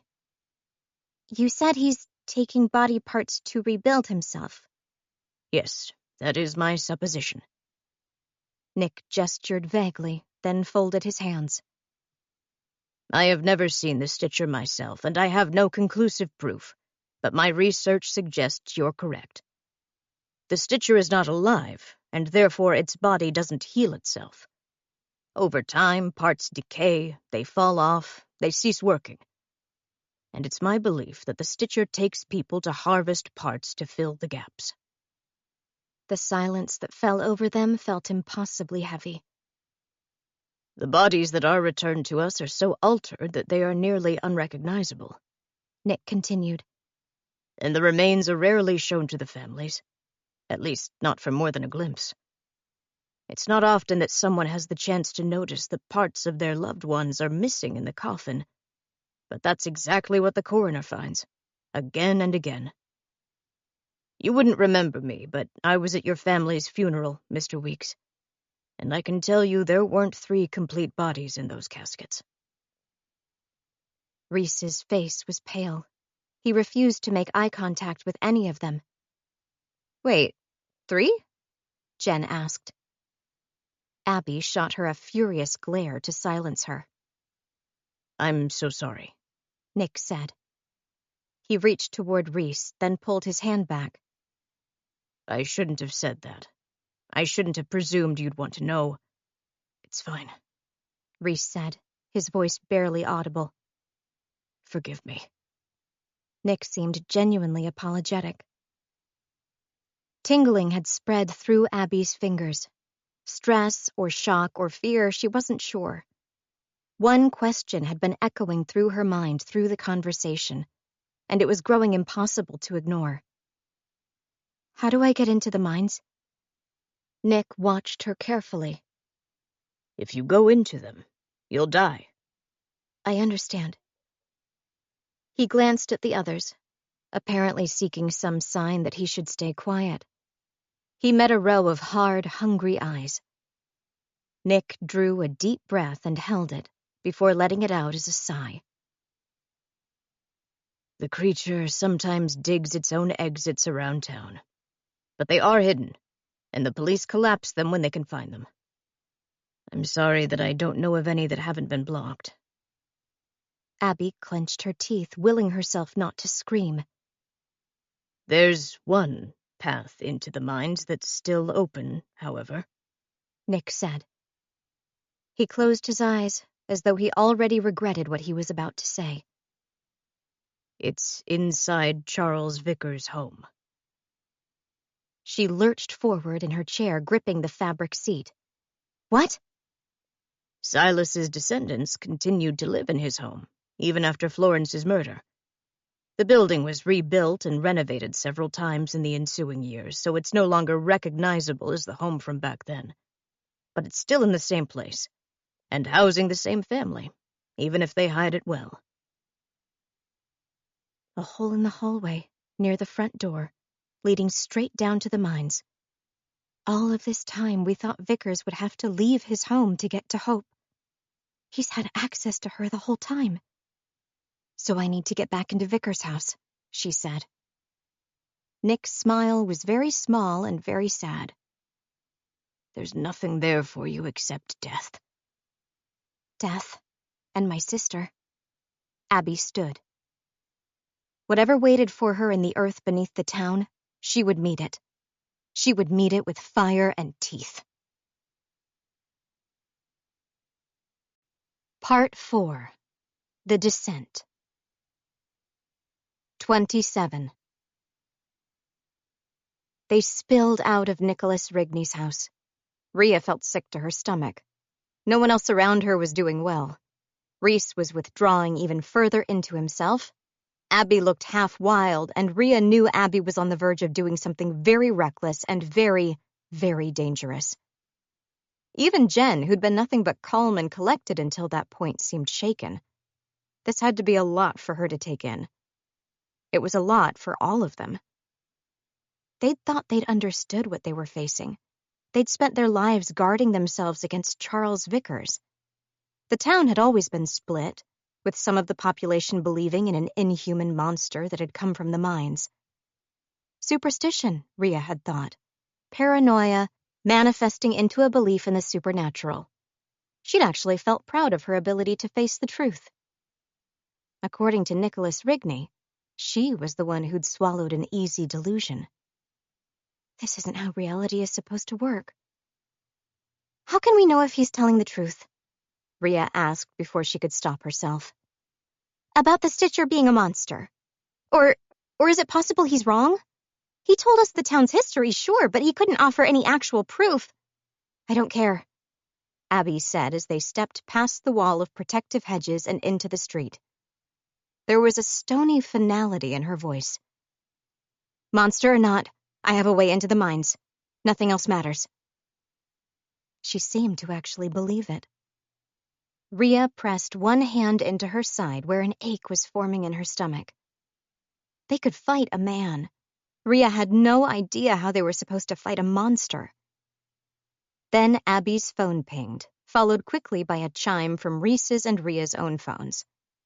She pulled hers out and stared at the screen with growing horror as a trail of nearly 20 undelivered messages arrived at once. Oh, she moaned. Connor. Abby saw Charles Vickers, and she braked so hard she nearly lost grip of her bike. They'd been rushing to meet Connor in the town's main shopping street. The route was so familiar she could follow it in her sleep, and she'd been so focused on their meeting spot, outside the Bridges store, that she'd forgotten to be cautious in case of Vickers.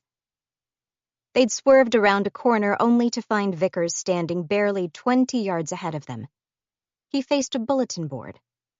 Aged missing person posters rattled like dried leaves in the wind, their smiling faces so washed out that they almost looked as though they were screaming. Vickers' lips twitched as he scanned the posters. With a sickening lurch, Abby realized he was looking for any he might have missed from his collection. Rhea grabbed her arm and pulled her back behind the corner they'd just rounded. Reese was already there, his shoulder pressed against the laundromat's brick wall. That's him, huh? Jen asked, climbing off the back of Rhea's bike.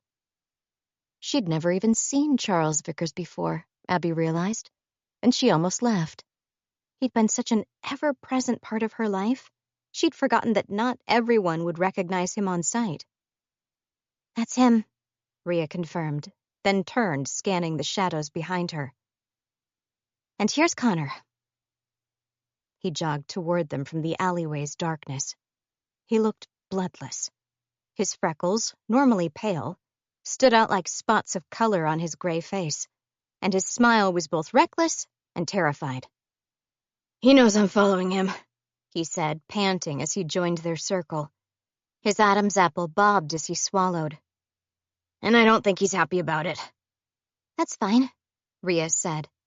There's been a development. Very quickly, she outlined what they'd learned at Nicholas Rigney's house. Connor's eyebrows rose higher and higher the more she spoke. When she finished, he simply said, I can't believe my mom was right. Does this mean I need to apologize to her? Not really the priority right now, Rhea said with a grimace. Yeah, but she was so adamant it was a monster. We couldn't even talk about it over dinner because the whole house would start to argue. I'm going to have to eat so much crow over this. He sighed, then glanced at Abby. So, what's the plan? I need to get into his house. She'd already run through her memories of the building a dozen times. Barred windows, locked doors. She hadn't been able to escape on the night she'd been trapped there, which meant there would be no easy way inside either. I'll need to wait and watch him until he goes home and unlocks the door, and then figure out some way to get past him. Connor's lips twitched, then he broke out into thin, panicked laughter. Shh, Rhea hissed. He's close. Sorry, but I think I can get you in. Right now, without Vickers knowing. They stared at Connor. Then Rhea asked, her voice husky, Are you sure? Yeah. He shrugged. At least, mostly. I'm pretty sure. Okay. Abby ducked to look around the brick corner. As she watched, Vickers reached up and unpinned one of the flyers. He admired it for a second before tucking it into the satchel he wore over his shoulder. She leaned back before he could catch her watching. That changes everything. We need to get to his house now, before he does. Hold on. Rhea grabbed her arm, pinning her in place. She beckoned, and the group, Connor, Reese, Jen, Abby, and Rhea herself, pulled in closer. When Vickers walks to town, he usually stays out until dusk, which means we'll have at least an hour, and I refuse to send anyone into those mines unprepared. Burning frustration scorched through Abby's insides. I can't waste time. Please. Tears shone in Rhea's eyes. She held Abby's arm so tightly it ached. If I've meant anything to you as a friend, give me this. 15 minutes to prepare. That's all I'm asking. If you're going to have any chance of getting Hope out of there, you'll need every advantage you can get. She felt like she was being torn in half. Every minute she wasted was another minute Hope was trapped in a labyrinth with a creature that felt nothing except hunger. But Rhea was right. As badly as she needed to get to Hope, she couldn't stop there. She needed to get Hope out and alive.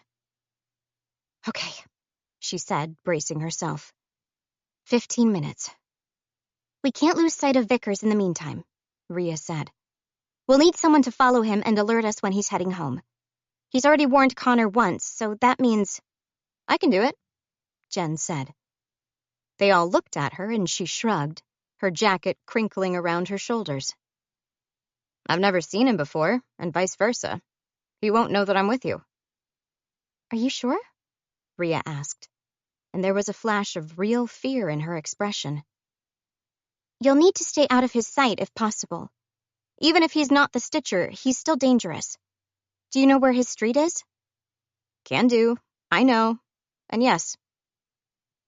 Jen's smile was only visible for a second before it vanished again. Look, I'm going to be honest. We barely know one another. And listening to that ex-officer talk was like listening to a respected professor explain that yes, fairies are real, and they live in his backyard.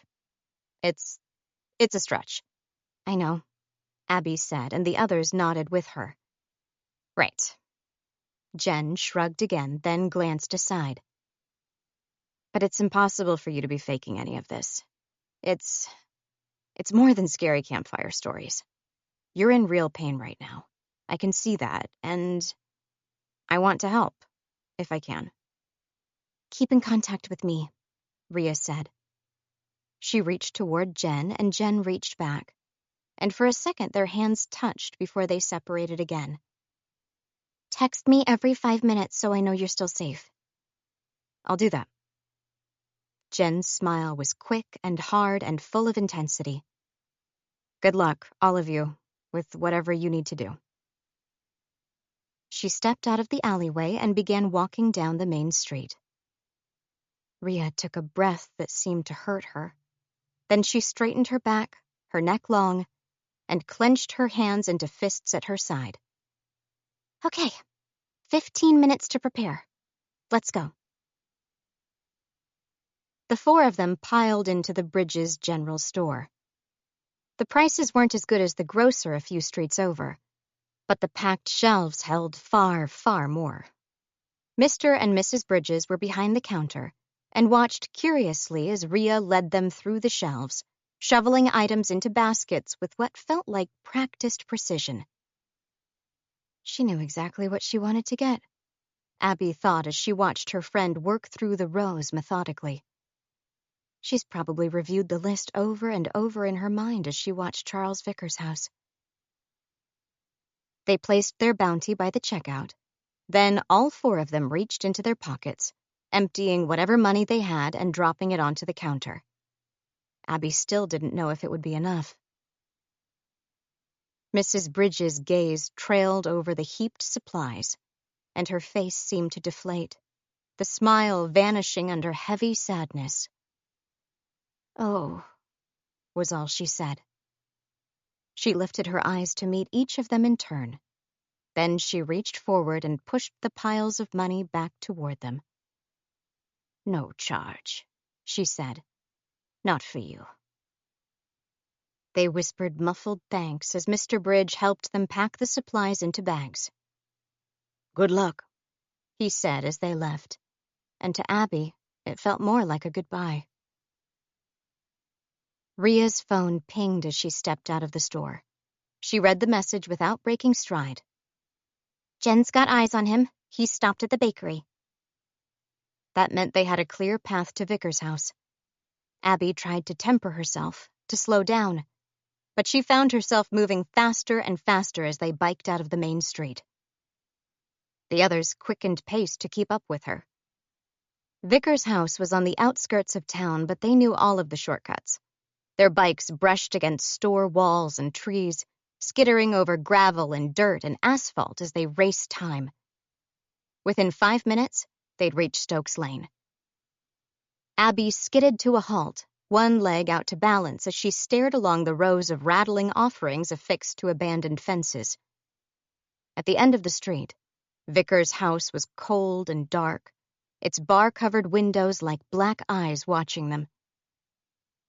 Rhea nodded to one of the empty houses beside them. "We need to take a moment to prepare, somewhere no one will see us." Connor chuckled as they walked their bikes into the overgrown yard and rested them against a tree so old and cracked that it seemed near to crumbling entirely. Vines grew thick along the fence, hiding both them and their bikes from the view of the street. Except for our hideout, I don't think any of these houses have had a person inside them in years.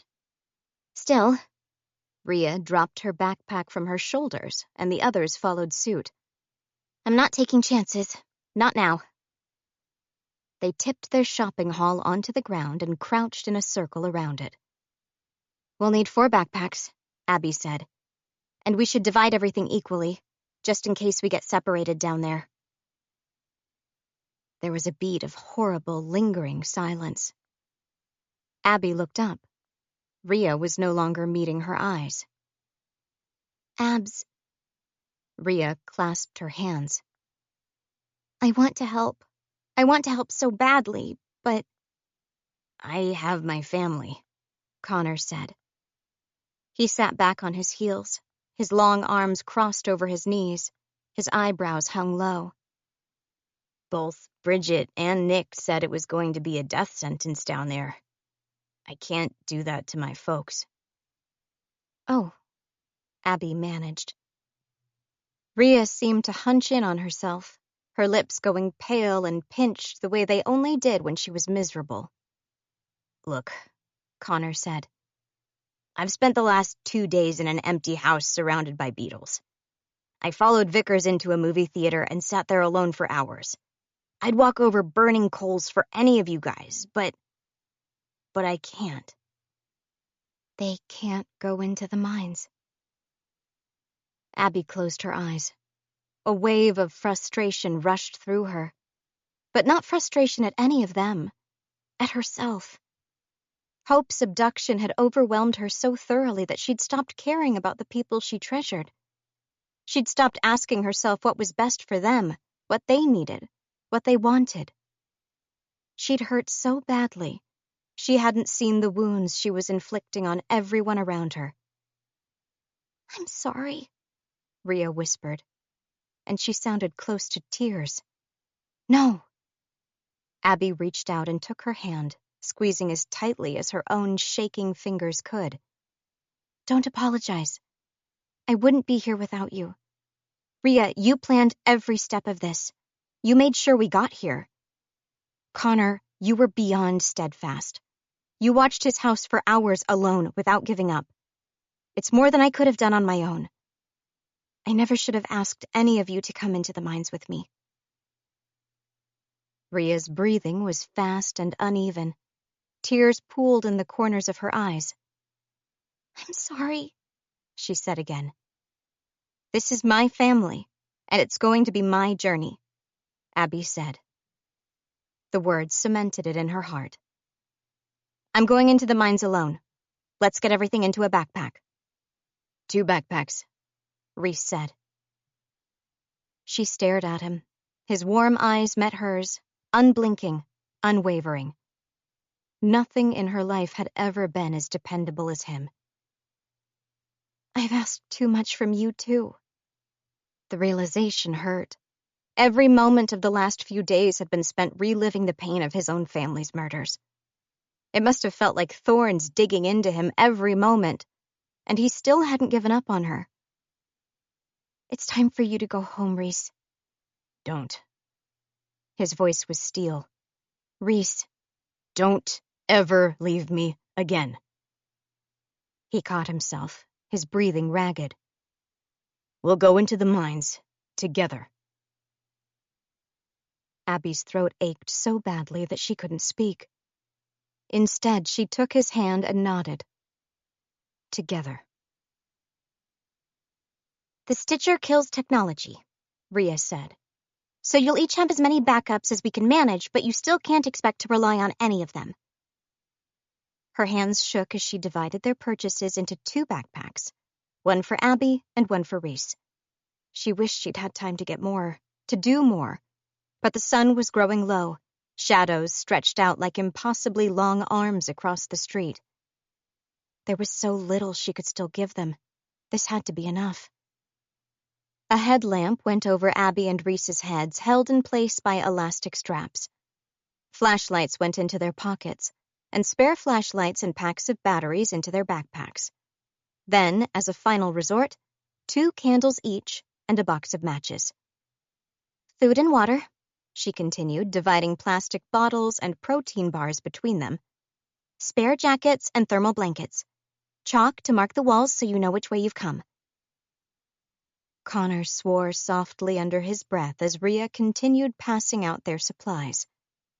He must have been distracted when she was grabbing items from the general store. He hadn't realized how much she was getting, and she still wasn't done. "Weapons," Rhea said, and hoped the others wouldn't hear the way her voice wavered. "I hope you won't need to use any of them, but you'll have multiple just in case." A kitchen knife, its blade shielded by a cardboard cover, went into each backpack. A second, smaller pocket knife was passed to each of her friends to carry. Finally, 2 long, thick screwdrivers, in case a blunt force jab turned out to be more effective than a slicing blade. Reese still carried his baseball bat, tucked into his backpack. A part of Rhea felt as though the weapons were too much, but it was easy to silence that voice. Never in her life had she regretted over-preparing for a situation with high stakes. And these were the highest she'd ever encountered. She gave Abby the first aid kit. The store had only had one, but it included the necessities of antiseptic, tourniquets, and painkillers. "Maps?" she said, and gave them 4 sets of photocopies she'd made at the library the previous day. "One for each backpack, and the one for each of you to keep in your pockets, in case they get wet or you get separated. This is the one way we can improve your odds compared to any of the Stitcher's other victims. You'll have a way to know where you are. I hope." Abby and Reese took the markers she passed to them along with the pages. They'd been unshakable, hanging off her every word. No one had ever listened to her as intently before. The maps are historical records produced by the original mining company, Rhea said. We know the official mine entrances are all sealed, so you'll either have to come back out through Vickers' house or find an undocumented exit. And remember, the passageways may no longer be accurate. Look for unique features when you can, and try to mark your progress. I've already circled the area where Vickers' house is likely to connect, but even that's guesswork. Thank you, Rhea, Abby said, folding her second set of maps and pushing them into her pocket. She zipped up her backpack and hefted it. It looked too heavy. At the same time, Rhea still felt like she hadn't given them enough. We'll have our phones with us. Being underground will kill any reception, but we'll text you as soon as we can get back to the surface. As though on cue, Rhea's phone pinged. She pulled it out and frowned at the message. It's from Jen. Vickers has left the main street. It looks like he's coming home. Abby met Reese's gaze. They seemed to share an unspoken thought, because they turned back to her and Connor in tandem, their expressions set. Get us into that house. Right, Connor said, his voice wavering. He led them down the cul-de-sac. Decaying gifts rattled as a cold breeze picked up. Even though they knew no one was home, they all reflexively softened their footfalls as they entered Vickers' yard and approached his door. I was watching when he left his house, Connor said, and bent down beside the planter next to the front door. A small shrub struggled to survive there, and Connor fidgeted around the dirt beneath it before triumphantly raising a hand. A small silver key glittered in his grip. Aha! This is a joke, Rhea said, incredulous. He locks his place up like a fortress, and then leaves his key in the box beside his door? It's hard to find unless you know where to look, Connor said. And no one else lives in the street to see him hide it. He probably thought the key was safer here than on his person in case he was pickpocketed or attacked while in town, Abby added. Her smile looked crooked. Either way, I'm not going to complain. Rhea grabbed the key and unlocked the door, her teeth gritting as she begged it to open. The handle turned smoothly and the door glided inward.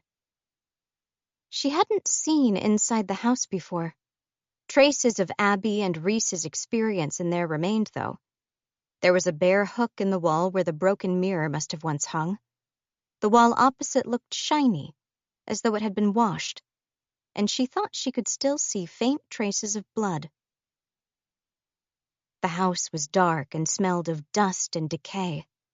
Just being there made her skin itch. Nicholas's words echoed in her mind.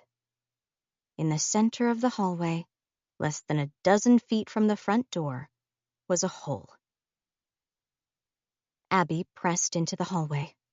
Her gaze was fixed on one location, a rug not far past the door. It was a plain rug, designed to blend into the hall and go unnoticed, but it was thick. Abby crouched next to it and swept it back. Until that moment, Rhea hadn't known how much belief to put into Nicholas Rigney's story. It had seemed fantastical. She prided herself on being strongly grounded in logic and realism, and resurrections and monsters were a step too far for her. Now, she stared down at the concealed trap door and felt her doubt in the story crumble. The square was only a couple of feet across and made of the same wood as the rest of the hall. It would have been nearly invisible except for the metal handle tucked into an indent. Abby didn't even hesitate. She hauled on the handle. The wood groaned painfully as it rose out of the floor. A small cascade of dust spiraled in the fading light. The hatch tipped over, thudding into the rug. They all craned forward. Beneath the wood was a rough-hewn hole. Rhea saw layers: wood beams, concrete foundation, then dirt, then stone. Everything beyond that vanished into darkness. Reese reached for his headlight and switched it on. The beam reflected down the endless depths before it, too, faded out. Metal rungs had been affixed to one side of the hole to form a rusted, tight ladder. The space was barely large enough for an adult man. They would have to climb down single file. Abby took a short, sharp breath, then turned back to Rhea. Can I ask one last favor? If she could have, she would have given her friend the world. Anything. I'm going to come back, but if I don't, make sure Mama's not forgotten about. There's money in the drawer of my nightstand. It's not a lot, but it should be enough to do something. Your mother's always been kind to Mama. She might be able to help. She will, Rhea said. Her mother had always tried to look after Mrs. Ward in small ways, dropping off food and giving them medicine when sickness set in. She'd help now, too. Of course. And Reese, I'll look out for Alma, too. Thank you, he murmured. We're coming back, Abby repeated. But just in case. Yeah. One final thing.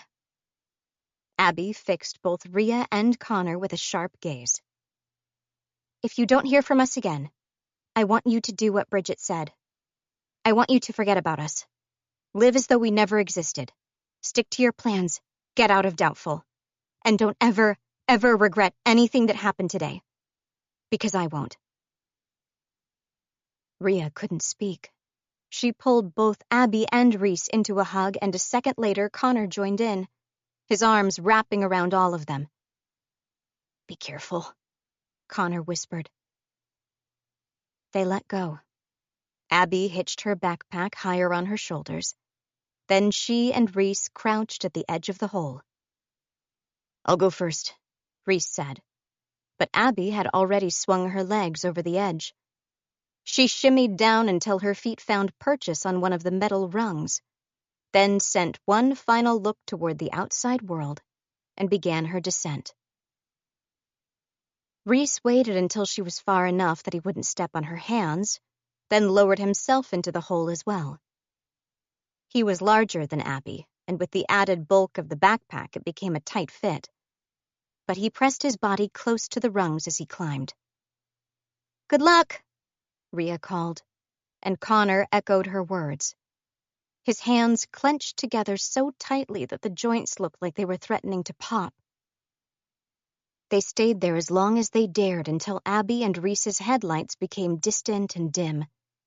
And then Rhea, her hands shaking, pulled on the trap door to swing it closed again. Vickers couldn't be far away, and it was important he had no idea that the friends had made it into the tunnels. Once the trap door slammed closed, Rhea carefully arranged the rug over top, exactly the way it had been when they arrived. Let's go, Rhea said, and the two of them slipped out the front door. They locked it behind themselves. Then Connor returned the key to the garden planter. Rhea's phone chimed as they were closing the driveway gate behind them. Rhea sucked in a sharp breath as she checked it. About to turn down Stokes Lane. Hurry, she hissed, grabbing Connor's arm and running with him toward the nearest house, the one they'd used for their vigil. They barely made it behind the crowded trees before Vickers appeared at the end of the street. His shadow cut through the fading sunlight like a knife, pointed directly at his home. Rhea, crouched and one hand pressed over her mouth to muffle her breathing, watched him walk the street languidly and slowly climb the steps to the front porch. He bent to pick the key out of the planter, then hesitated. His body language shifted from placid to tense as he straightened and turned to face the street. Did we put the key back exactly the way it was? Rhea whispered. Connor, pressed tight against her side, didn't make a sound. He just sent her a tense, helpless glance. Vickers stared along the road, his gaze passing across each house in turn. The placid expression had vanished. Now the parts of his face that had always seemed rounded and soft had turned hard. His glasses reflected blank light as he moved, slowly, back to the door and unlocked it, stepped through, shut it behind himself. They were too far away to hear the locks being fastened, but Rhea could see the door shiver as the bolts were turned. After a moment, lights began to turn on. One room at a time, the glow gradually spread through the building. Rhea had the distinct impression that Vickers was searching the house. "Hey," a soft voice called. "Found you." Jen came toward them from the abandoned house's backyard. She looked impeccably calm, more like someone who was out for an afternoon stroll than someone who'd been trailing a potential serial killer. Rhea could only imagine what a frazzled mess she must seem in comparison. She hadn't showered in days, let alone gotten a full night's sleep. Jen didn't look at her as though she was weird or repulsive, though. If anything, there was a trace of admiration in her dark eyes. "Did the other two get in?" she asked. "Yeah." Rhea nodded toward the house. "Just in time, too. Thank you." "Not a problem. I hope they find what they need down there, monster or no." Jen leaned her back against the house's side. They watched through the cover of trees as still more house lights turned on. Vickers' silhouette passed in front of windows, his sloped shoulders unmistakable. "Hey, I wanted to ask something," Jen said. Her head tilted a fraction as she watched for Rhea's reaction. "Earlier, at the retired officer's house, he said something about there being 3 bodies at the funeral Reese attended. What's the story there?" "The story—" Rhea glanced at Connor, who sent her a tight-lipped smile and a nod in return. "Reese would be okay with you knowing, I guess, especially considering everything that's happened today. When he tells the story of the day his family was taken, he only talks about his parents. But there were 4 people in the car that day." "Yeah?" Jen prompted. "His parents, Angie and Hugh Weeks, and his younger brother, Asher, age 6. Rhea took a quick breath, and it hurt on the way down. When his mother Angie got out of the car, she told Reese to look after his brother until she came back. But Asher didn't want to be apart from her. He cried and squirmed and eventually opened the door to run after his parents. He was never seen again." "Damn," Jen said. "Reese tells the story of how his parents were taken when he has to, but he can't talk about Asher without choking. It hurts too much, I guess. It's easy to look at it from the outside and say he couldn't have done anything. If he'd tried to chase after his brother, none of them would have lived, but—" "He still feels guilty," Connor finished. "Yeah." Rhea was reminded of how many younger siblings Connor had. He had to feel that same pressure, to look out for them, to protect them. 3 bodies were found in the woods on the day Reese's family was returned. 3 bodies, sewn together in a horrifying patchwork. He almost never talked about it, but sometimes Rhea wondered if Reese ever wished he'd been sewn up with them as well.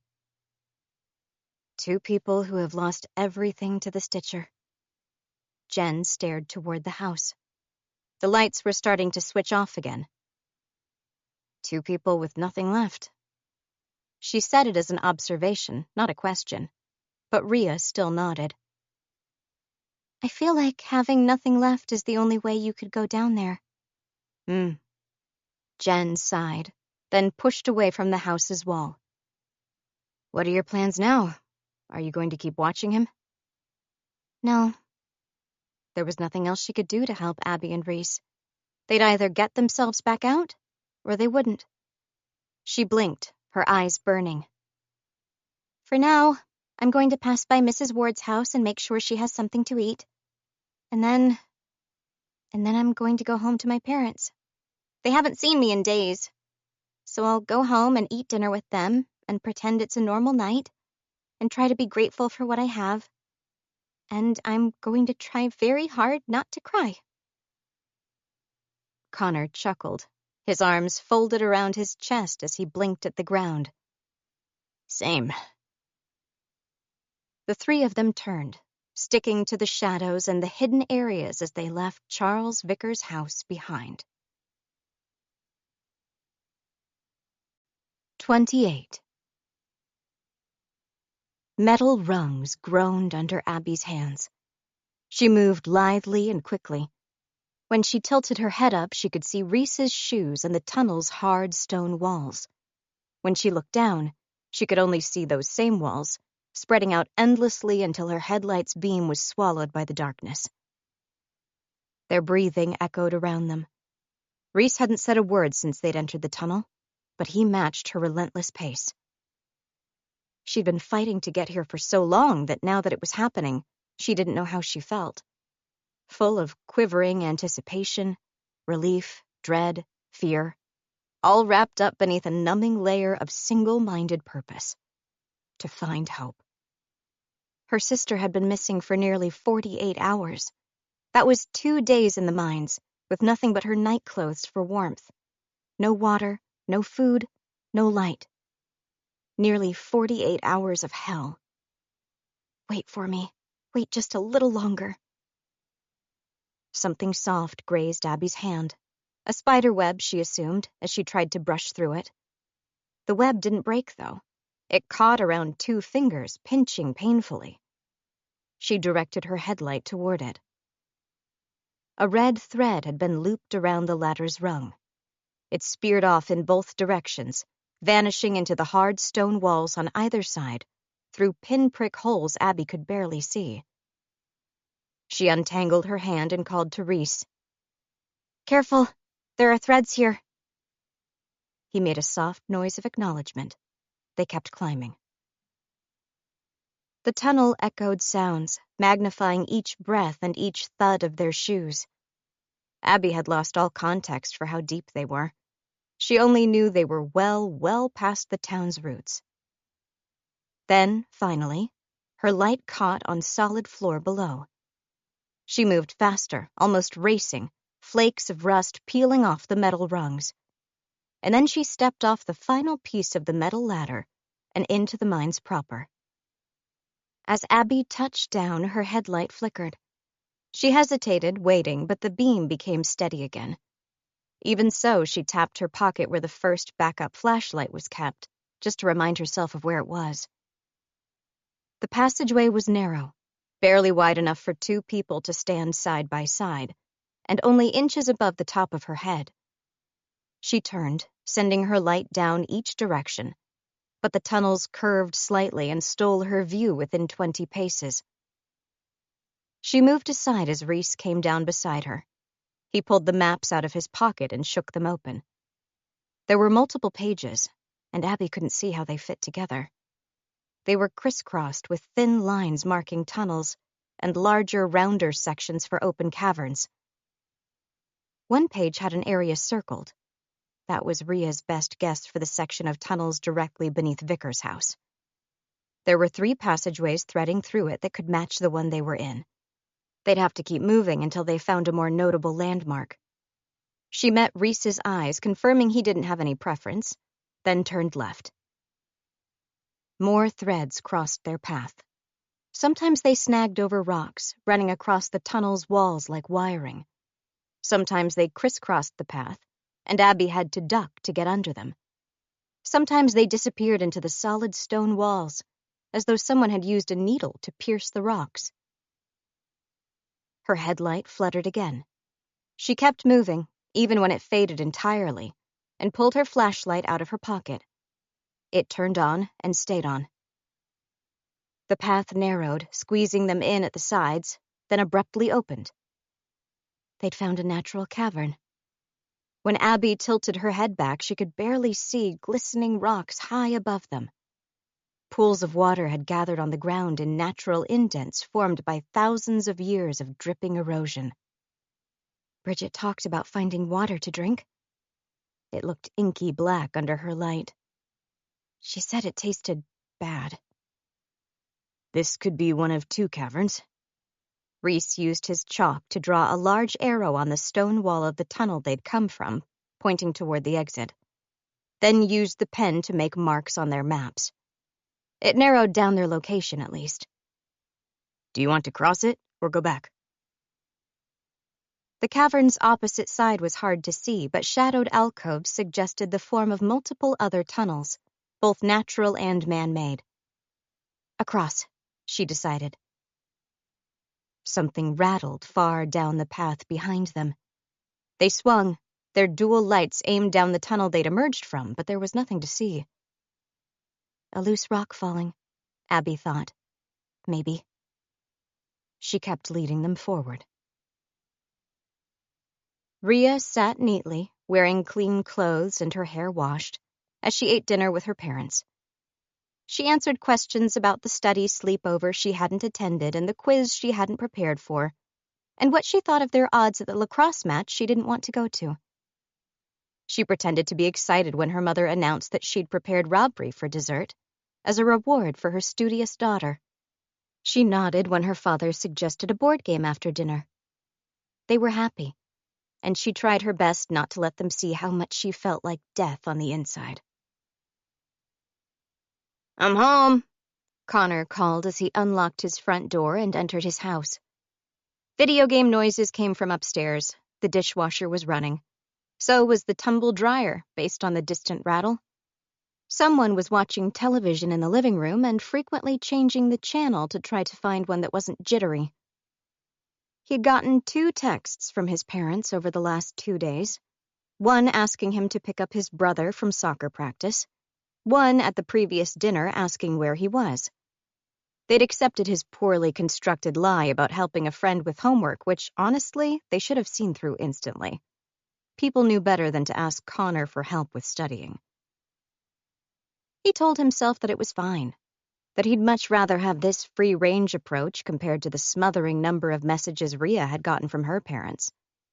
Rhea's lies were waterproof and included multiple alibis, and even so, she was terrified of being uncovered. Still, he'd be lying if it didn't sting a bit that no one came to give him a hug as he walked through the door. Just spent the last couple of days stalking the Stitcher, he yelled into a house that wasn't listening.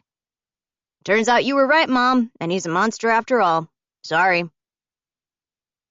The TV channel changed. The tumble dryer rattled. Someone yelled for Connor to keep it down. They were trying to focus. Connor sighed. It could be worse, he told himself as he dropped his bag by the door and went upstairs to enjoy the privileges of a shower and a toilet that actually flushed. 2 text messages were more than either Abby or Reese would get from their families, even if they were missing for weeks. Jen's father had gotten pizza for dinner again, which meant the empty fridge situation still hadn't been rectified.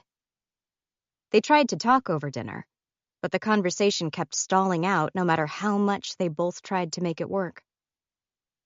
She thought they might be suffering from the same problem, a mind full of things that were growing increasingly hard to comprehend. 1,000 pieces of new information, 1,000 instances of doubt. A whole lot of new experiences and no way to put any of them into words, not even with the person they cared for most in the world. Reese's headlight went out within an hour. Not long after that, Abby's first flashlight failed as well. They picked their path using only Reese's flashlight to conserve their final backup lights. They were fairly sure they'd figured out which route they were on. Abby tracked the path in marker on their map. At each intersection, Reese marked the way back with lines of white chalk at shoulder height. It truly was a labyrinth. Man-made tunnels intersected natural passageways. Sometimes it was hard to tell them apart until the holes began to narrow and squeeze so tightly that Abby couldn't fit. They tried to stay to the largest pathways. Their theory was that Hope would be more likely to find and follow what seemed like main routes instead of the smaller natural holes. At least, that was what they hoped. Something brittle crunched underfoot. Abby pulled her shoe back while Reese shone his light down. There was a bone lying in the pathway. It looked like a femur and was long enough to belong to a human. Abby's stomach squirmed. The bone had shattered like old pottery. She tried not to think about how long it might have been lost down here, or what happened to the rest of the skeleton. "Look," Reese said, and she followed his light toward the walls. Pale white lines ran along the darker stone. There were 4 of them, running parallel along the passage for at least 10 feet, as though someone had scraped enormous nails across the rock wall. Abby lifted her own hand and held it just an inch above the scrapes. Even when she spread her fingers as wide as possible, she still couldn't cover the same surface area as the marks. Her fingers shook as she drew them back into a fist at her side. She half turned back to Reese. "Are you still sure you want to do this? It's probably not too late for you to get out." "I'm here as long as you are," he answered. She nodded. The ground became uneven. Puddles of water formed in the indents, and Abby's shoes flicked little drops onto her heel with every step. She was surrounded by the damp, moist, decaying smell that she'd associated with Charles Vickers and his home. He'd be constantly surrounded by it, with a vent opening into his own front hallway. The echoes had become so persistent that it took Abby too long to notice another sound had joined them. She halted, her breath held, as she strained to listen. Sounds came from far, far deeper in the tunnels. Noises she couldn't quite place. Noises that seemed to be growing nearer. Reese stopped so close that she could feel his warmth even through her layers. Ahead, 5 more lines of red threads spread across the passageway. "Bridget Holm mentioned something." Reese kept his voice low, but it still reverberated through the tunnels and formed increasingly distorted echoes. "Stay away from the threads." "The denser they are, the closer you're getting to its lair," Abby finished. Bridget had given the advice as a warning, but now Abby found herself moving toward the crisscrossing lines. That's where the Stitcher would take Hope. Reese's arms snaked out and grabbed Abby's wrist. He nodded down, toward the ground. More bones were scattered there. They were old and discolored and dry. Some looked animal, others may have come from a human. It was hard to be sure. Reese dropped his backpack over one shoulder so that he could pull his baseball bat out. Abby reached for the pocket knife instead. It was small enough to fit inside her palm, but the blade was fresh and sharp. They stepped over, under, and through the threads. Each one quivered as they passed it, and Abby had a horrible sense that they shouldn't be disturbing the threads, as though maybe the Stitcher could hear it or feel it. But the gaps were too small to pass through without at least brushing them.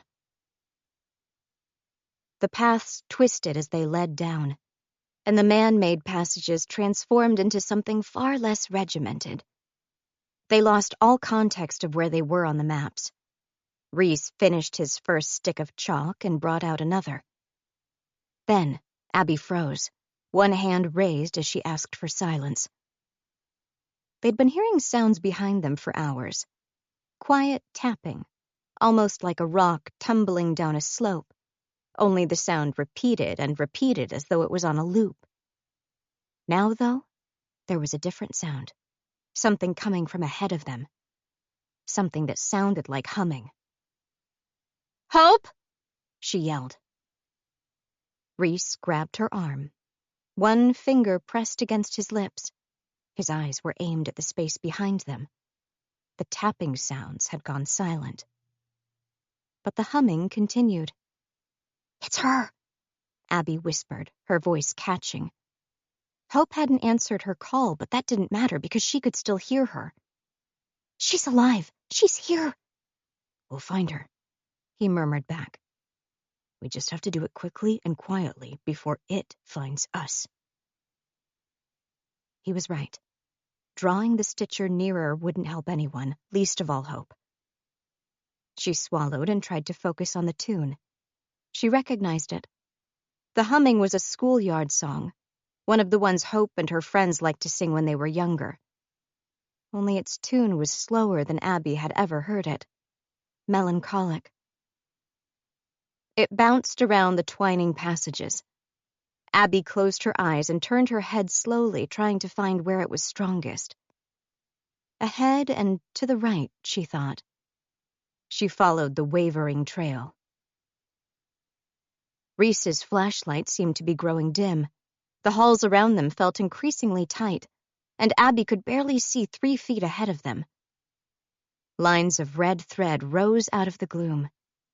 Abby, desperate, tried to push through them.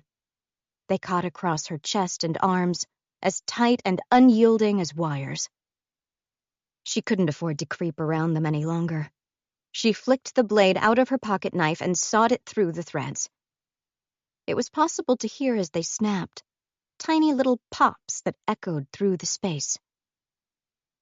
Forward and forward she moved, cutting through any threads that blocked the route. They reached an intersection and she followed the song left, then a turn to the right. And then Abby was forced to slow as the paths branched again. The song was coming from a small hole in the wall. Abby crouched and Reese moved in behind her to shine his light into it. No more than 3 feet wide and 2 feet high, it looked like a terrifyingly tight squeeze. 10 feet ahead, it seemed to narrow further and turn, making it impossible to see what was on the other side. But as Abby leaned close to the gap, there was no doubt. The tune was coming from somewhere on the other side of it. She wouldn't be able to fit with the bag on her back. But maybe... "You can wait here if you need to," she said, and dropped the backpack off her shoulders. She replaced the batteries in her headlamp and was rewarded as it fluttered weakly to life. Then she pushed her bag into the hole ahead of herself as she began to squirm down it. The hole was too low to crawl. She had to drop onto her stomach and reach her hands forward to drag herself down the passageway. Loose shale scraped over her forearms, chest, and legs. Every time she lifted herself, even just an inch, she felt the ceiling press into her back. The humming song continued to lead her forward. It seemed to be growing slower and lower, the notes no longer hitting the highs of the schoolyard rendition, but instead groaning out like a funeral dirge, as though the singer was dying. "Please hold on. Wait for me just a little more." She pushed her backpack ahead of herself, then reached forward, pressed her open palms into the rough floor, raised herself just enough to squirm, and dragged herself forward. The walls were drawing in tighter, and each time she repeated that series of movements, she gained less distance. 3 inches, then 2, then 1 at a time. And then she hit the bend. She pushed her backpack around it first. That was the only way she could bring her supplies with her. But the backpack filled nearly the entire tunnel and made it impossible to see what was ahead. Sounds came from behind her. A scrape, a scuffle. "Reese?" she called. His voice was low and tense. "I'm following." Abby was struggling to fit. She didn't know how he would. "I'll come back for you." Another scrape.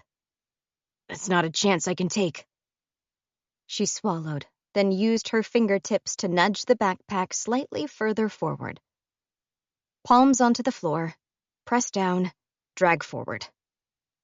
Her shoulder blades scraped the rough rock above. She paused just to breathe, and each time her lungs expanded, she felt stones bite into her sides. She'd made it around the bend at least, but the natural passage didn't end.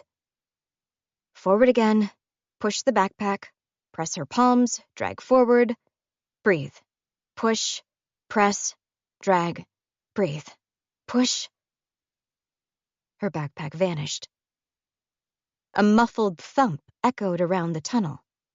Abby's headlamp barely clung to life. She could see the narrow walls to either side, but her fingertips faded into the gloom ahead. The backpack was no longer within reach, though. which meant it had fallen over a ledge. She could only hope it was a shallow one, and one she could fit down, otherwise they'd lost half of their supplies. Palms pressed flat, lift, drag, breathe, reach forward, repeat. Her fingers found the tunnel's end first and curled around the rough border. This time, she didn't even pause to breathe as she pulled herself forward. Forward, and into a cavern filled with trinkets. 29. Abby dropped to her hands and knees outside the narrow tunnel. Her headlamp was almost gone again. The backpack lay on the ground beside her, and Abby raced to pull it open and find the second flashlight Rhea had given her. When it came on, its circle of light caught over 1,000 red threads and 1,000 unfamiliar shapes. The cavern wasn't as large as the first one they'd found. Shaped more like an underground train station, the cavern arched overhead and continued down ahead of them until even the flashlight couldn't find its end. Objects had been fastened to the walls with red thread. Still more were suspended from the ceiling. They twisted languidly, held up by a single line. Abby's light landed on the nearest shape. It was a sneaker. The off-white laces hung loose and the sole was peeling. Old stains discolored what had probably been white and gray fabric. Bloodstains, Abby's mind whispered. The shoe was soaked in them. She moved her flashlight to the left. A metal wristwatch glittered. Its dial was cracked. She hadn't seen someone wear a watch like that in decades. She wondered if that was how long it had been down here. She shifted her light again. This time it landed on an umbrella. It was held up by a thread looped around the handle. Old metal spokes were rusted. The fabric covering was shredded. A sound coming from behind made her flinch. She turned. Reese was still following through the tight passage. She could barely see the backpack he was pushing ahead of himself. "Sorry," Abby whispered. She put her light on the ground and reached into the tunnel to pull the backpack through. Then she found Reese's dirt-caked hands, fastened her own around them, and said, "Exhale." He did. Abby pulled. She could feel the rocks catching on his clothes and skin. It had to be hurting him, but he didn't make a sound. Abby wedged her shoes against the wall to get better leverage and pulled harder. Reese's head and shoulders emerged from the hole, and then the rest of him fell free. They sat together on the ground, breathing heavily. A thin streak of blood marred Reese's jawline, and they were both covered in dust. But at least they were through. Reese nodded to the space around them. "What is this?" "I think." She took her light up again and pointed it at the objects around them. A jacket, a wig, dusty and matted with dried blood, purses and satchels and wallets and shopping bags. "I think these are the things people had with them when they were taken." It was as though they'd been put on display, a museum to death. The humming tune had gone silent when Abby crawled out of the passage. Abby craned her neck, straining to see through the rows of mementos. She wet her lips and whispered, "Hope." There was a beat of silence. Abby counted the passing seconds. 2, 3, 4, 5. A humming note answered her. It sounded very, very close. Abby shoved off the floor and half ran toward it as the song began again. Her light shimmered off cell phones, house keys, winter jackets, and hats. Through them, she hunted for a flash of human skin, a glimpse of dyed hair. She couldn't find it, and abruptly the tune was coming from behind her instead of ahead. "Where?" Her flashlight flickered as she turned.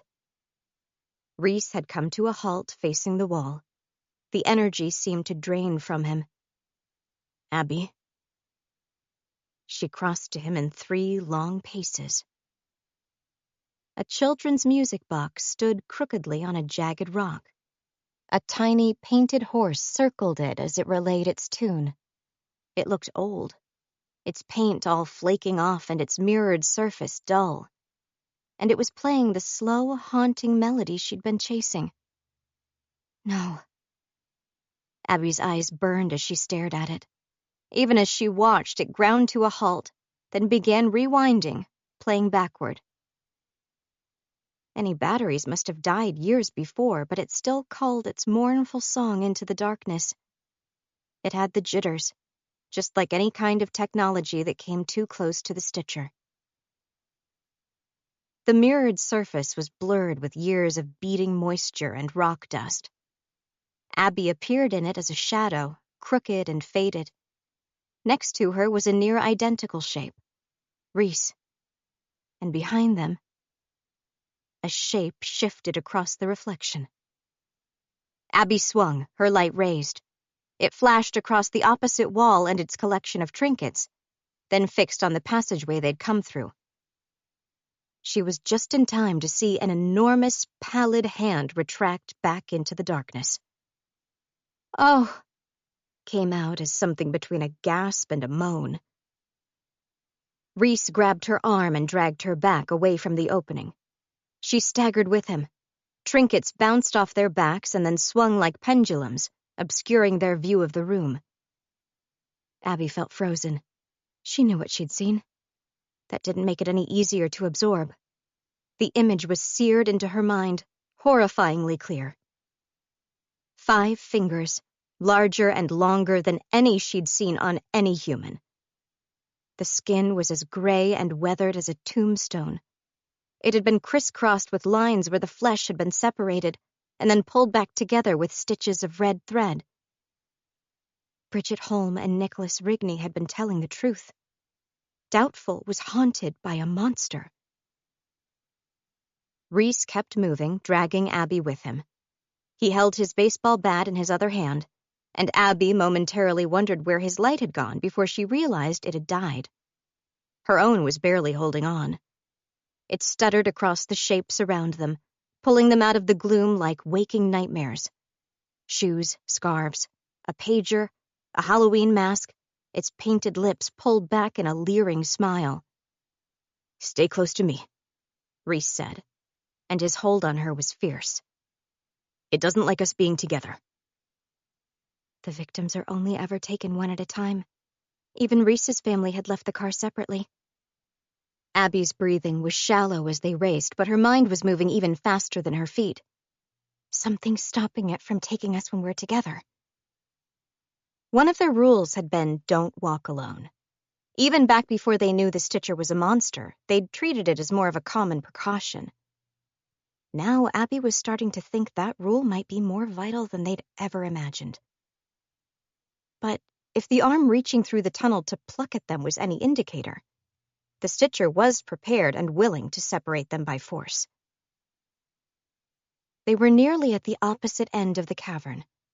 Abby could see a tunnel there, wider than the one they'd come through. Reese aimed for it.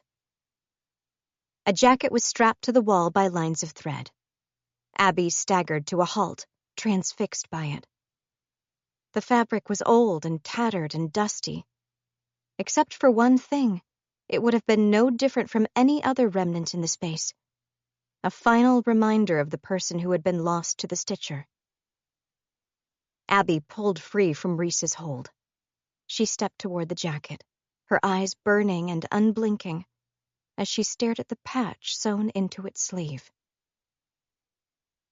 Her mother had mended that sleeve when Abby was still a small child.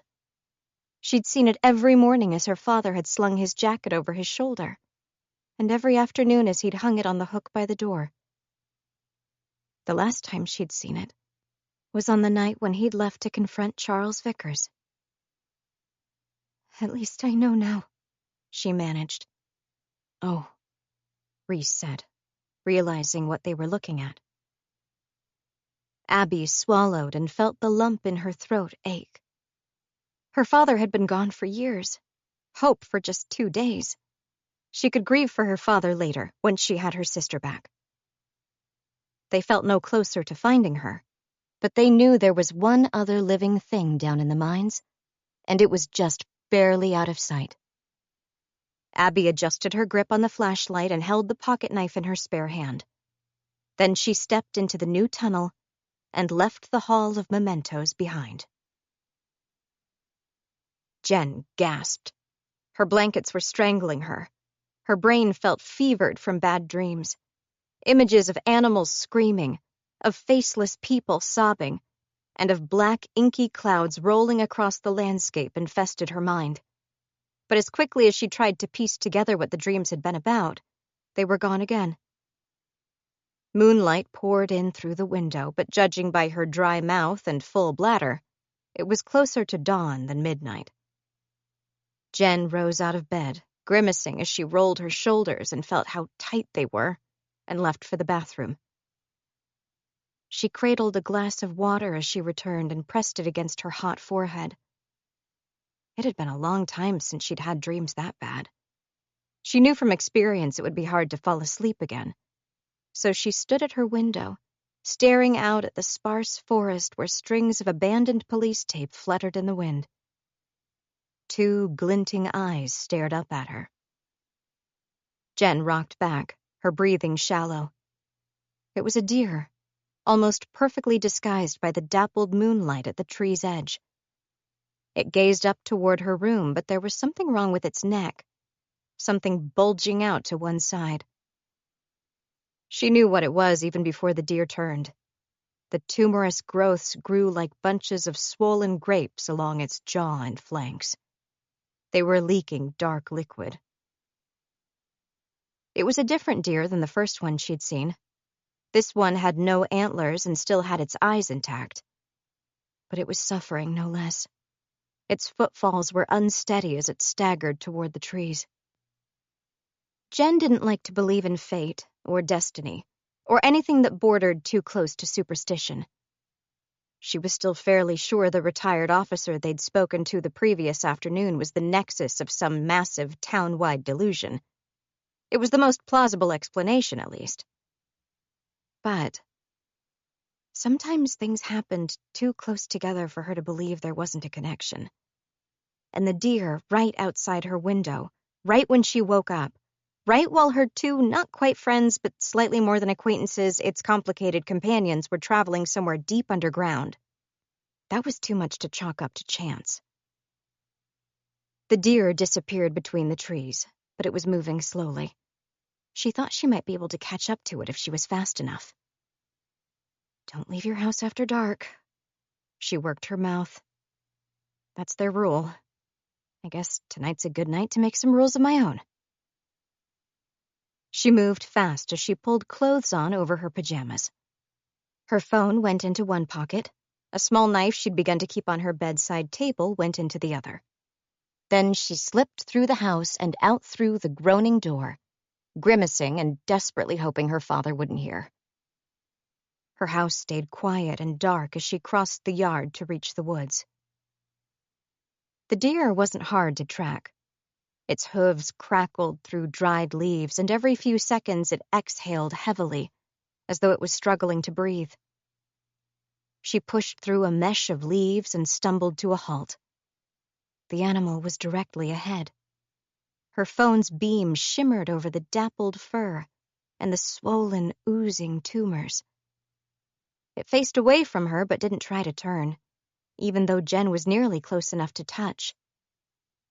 Its body shuddered. And then it tilted its head back. The skin stretched further and further, the neck bending horrifically, until its head was completely inverted and its dark eyes faced Jen down the length of its back. She staggered back and hit a tree. Jen pressed herself against it, unable to breathe as the deer's gaze pierced her. Its neck had to have twisted far enough to break, but it still stood upright. Its legs began moving again, carrying it forward, even as its head bobbed upside down on the end of its contorted neck.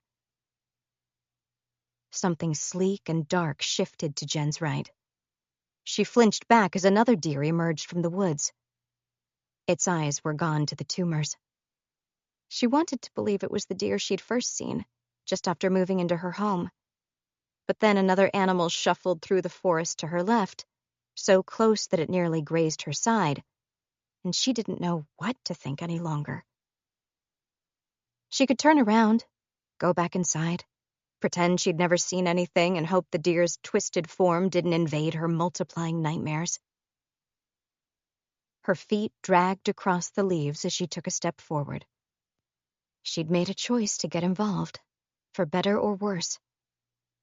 And the deer seemed to be drawn toward something. They all moved in the same direction, as though they were being led. She had to know what was calling them.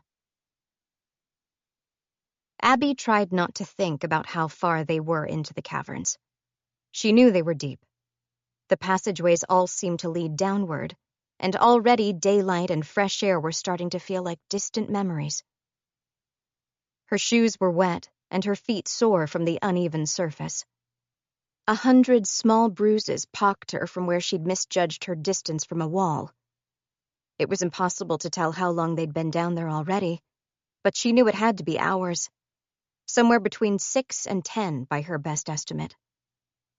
But they didn't dare stop moving. The Stitcher was still following. They could hear the slow, low rattle echoing along the tunnels. Just like she'd lost all context of distance traveled and time, she couldn't tell how far away Silas might be, only that he seemed to know exactly where they were.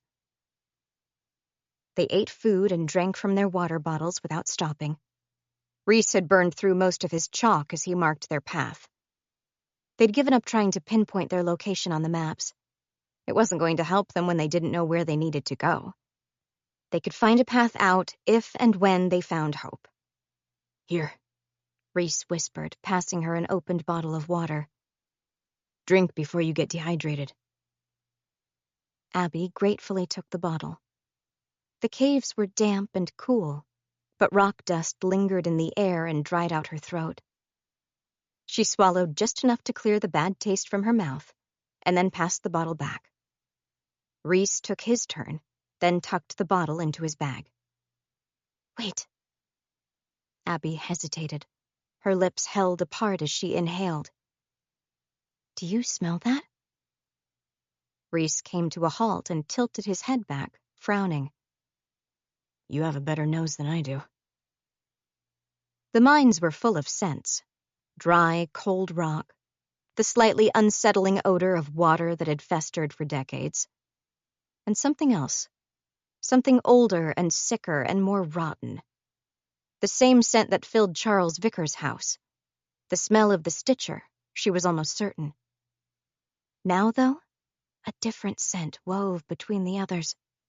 Metallic, queasy, cloying. Abby knew it instantly. Blood. "I think." She swallowed again and drew in quick, shallow breaths. "I think the Stitcher must have a place where he does his cutting, and I think it has to be nearby."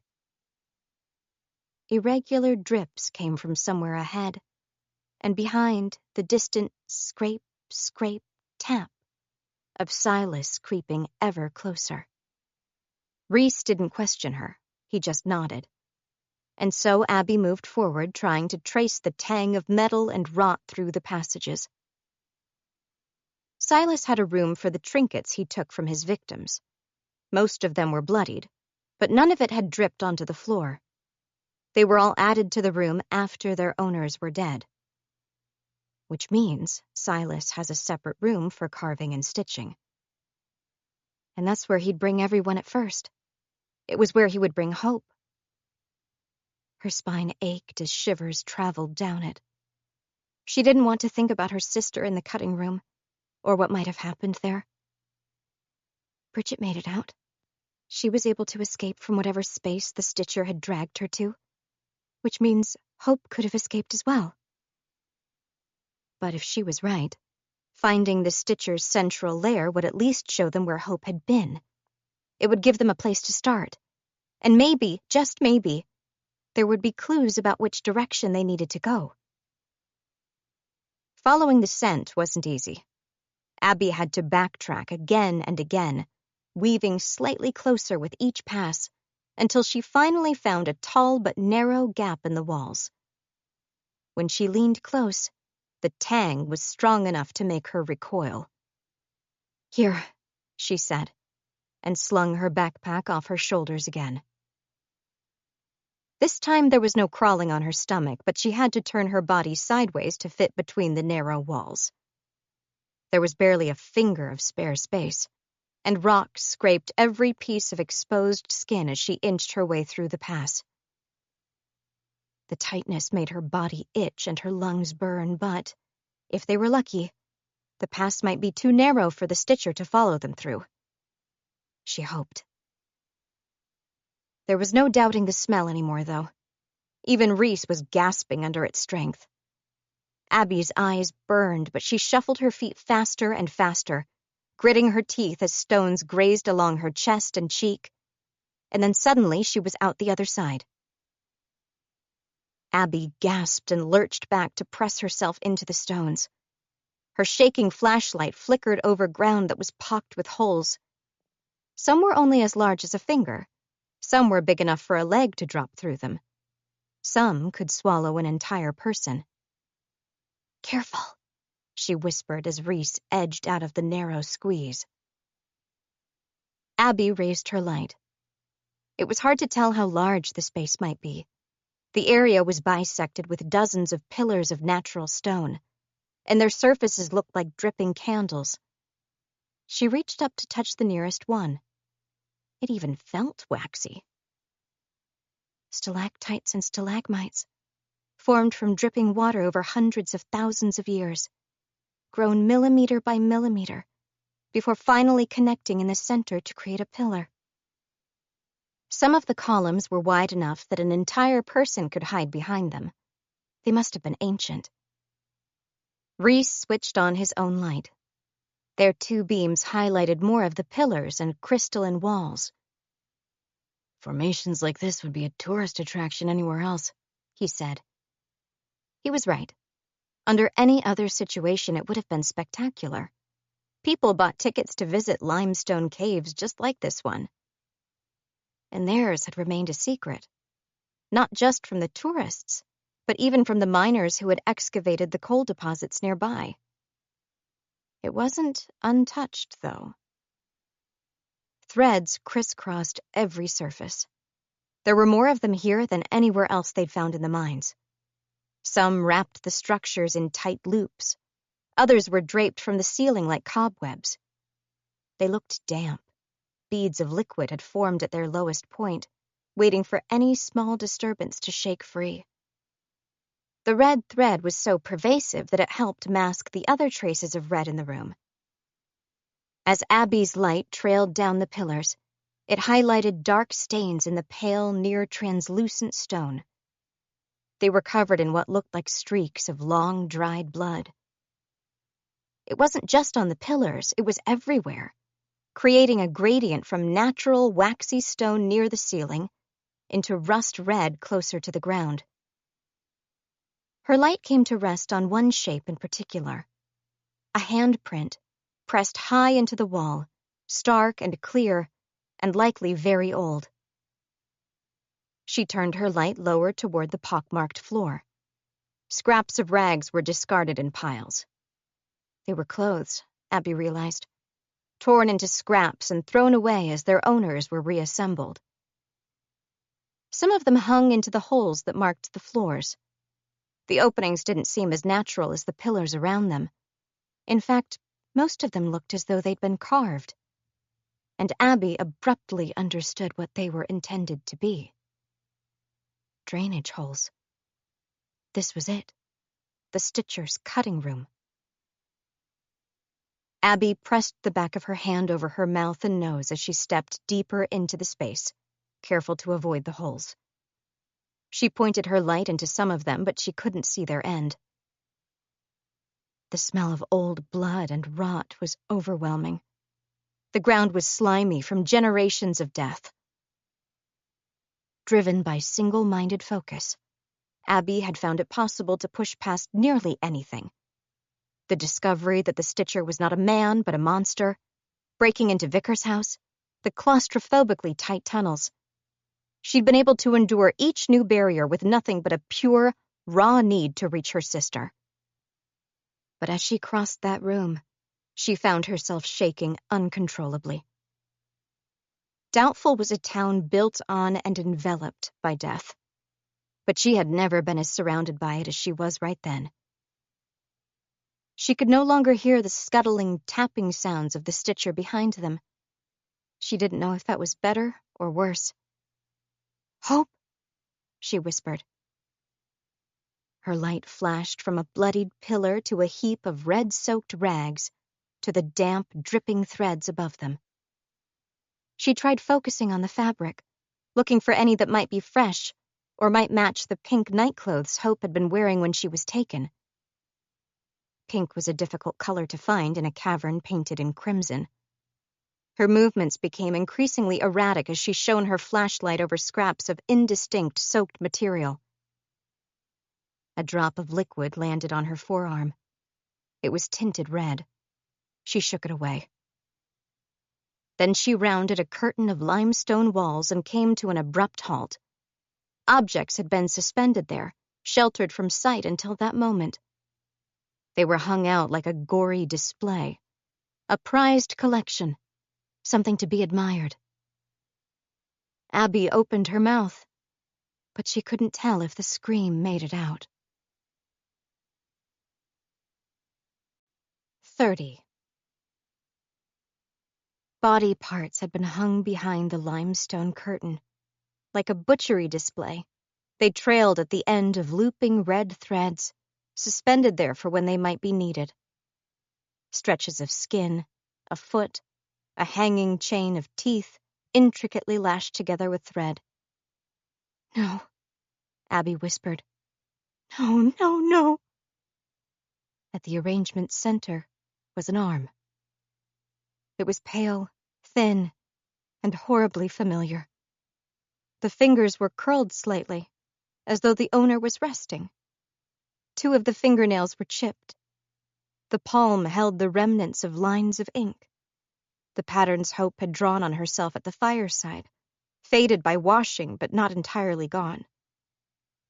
There was no body attached to the arm.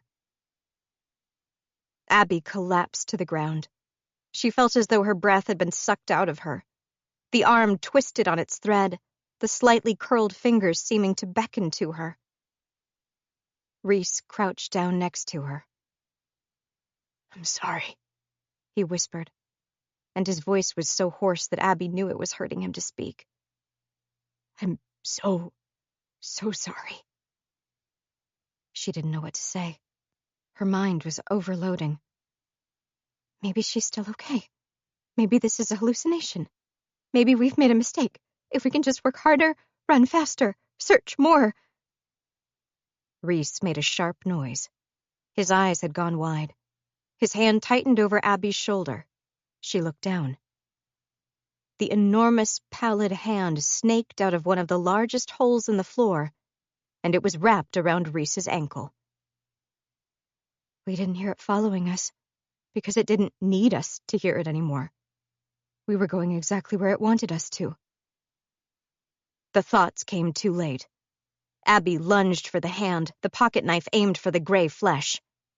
It moved so suddenly that Abby barely had time to react. The limb snaked back down into the hole in a flurry of motion, pulling Reese with it. Abby's knife stabbed into the stones just inches from his leg.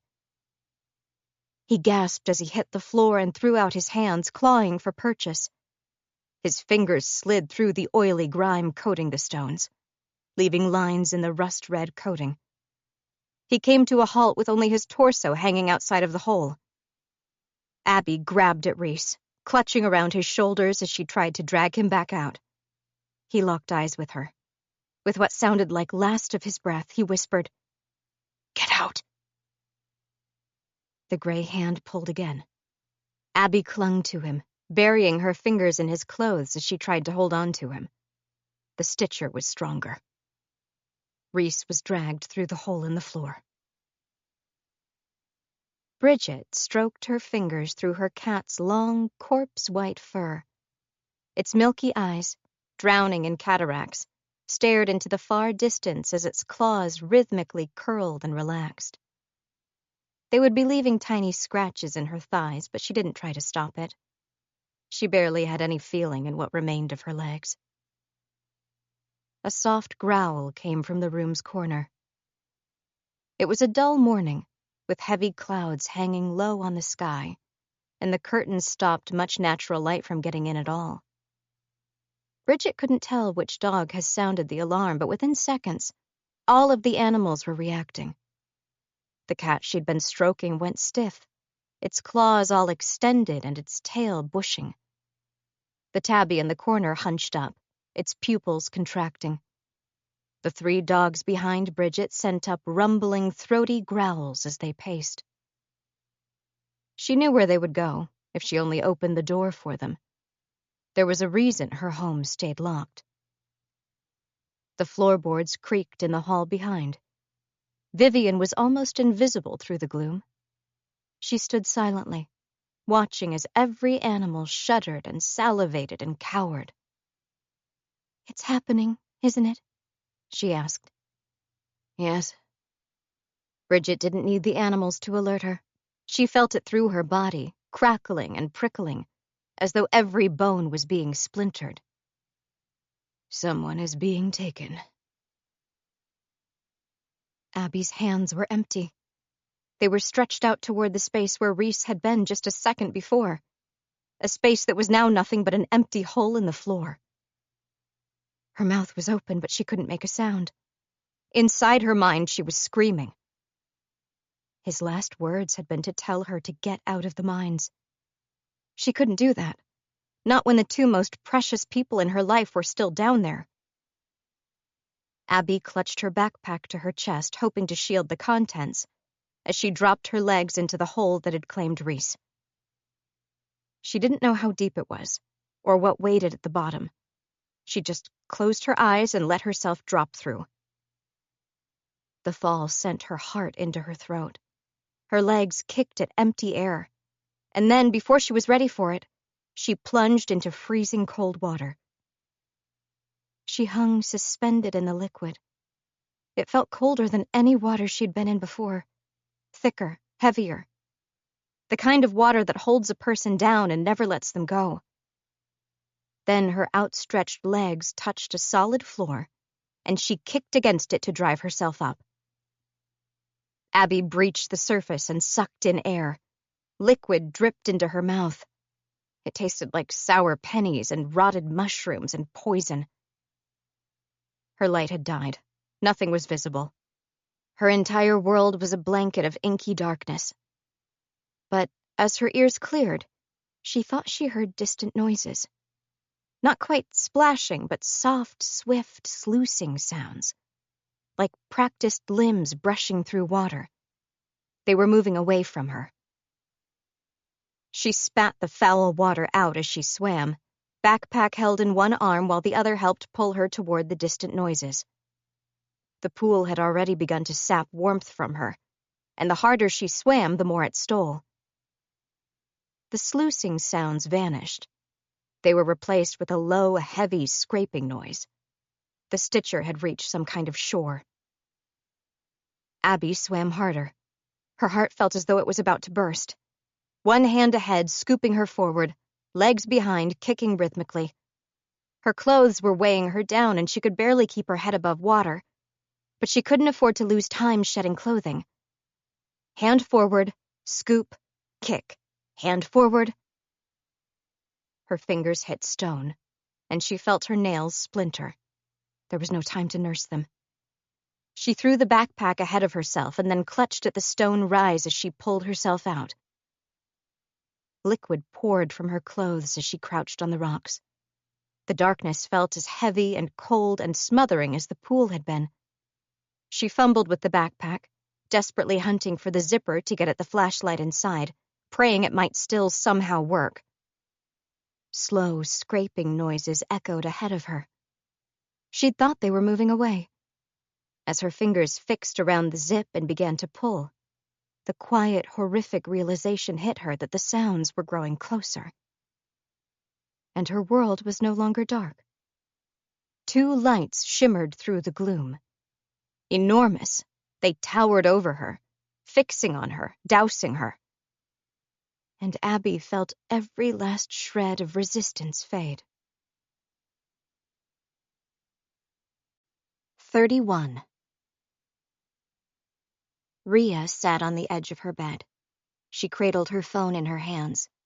It had stayed on the pillow next to her all night, its ringer turned up to maximum so that she'd have no chance to sleep through it. It hadn't rung. It was now 8 in the morning. 14 hours had passed since Abby and Reese had vanished down the hole in Charles Vickers' house.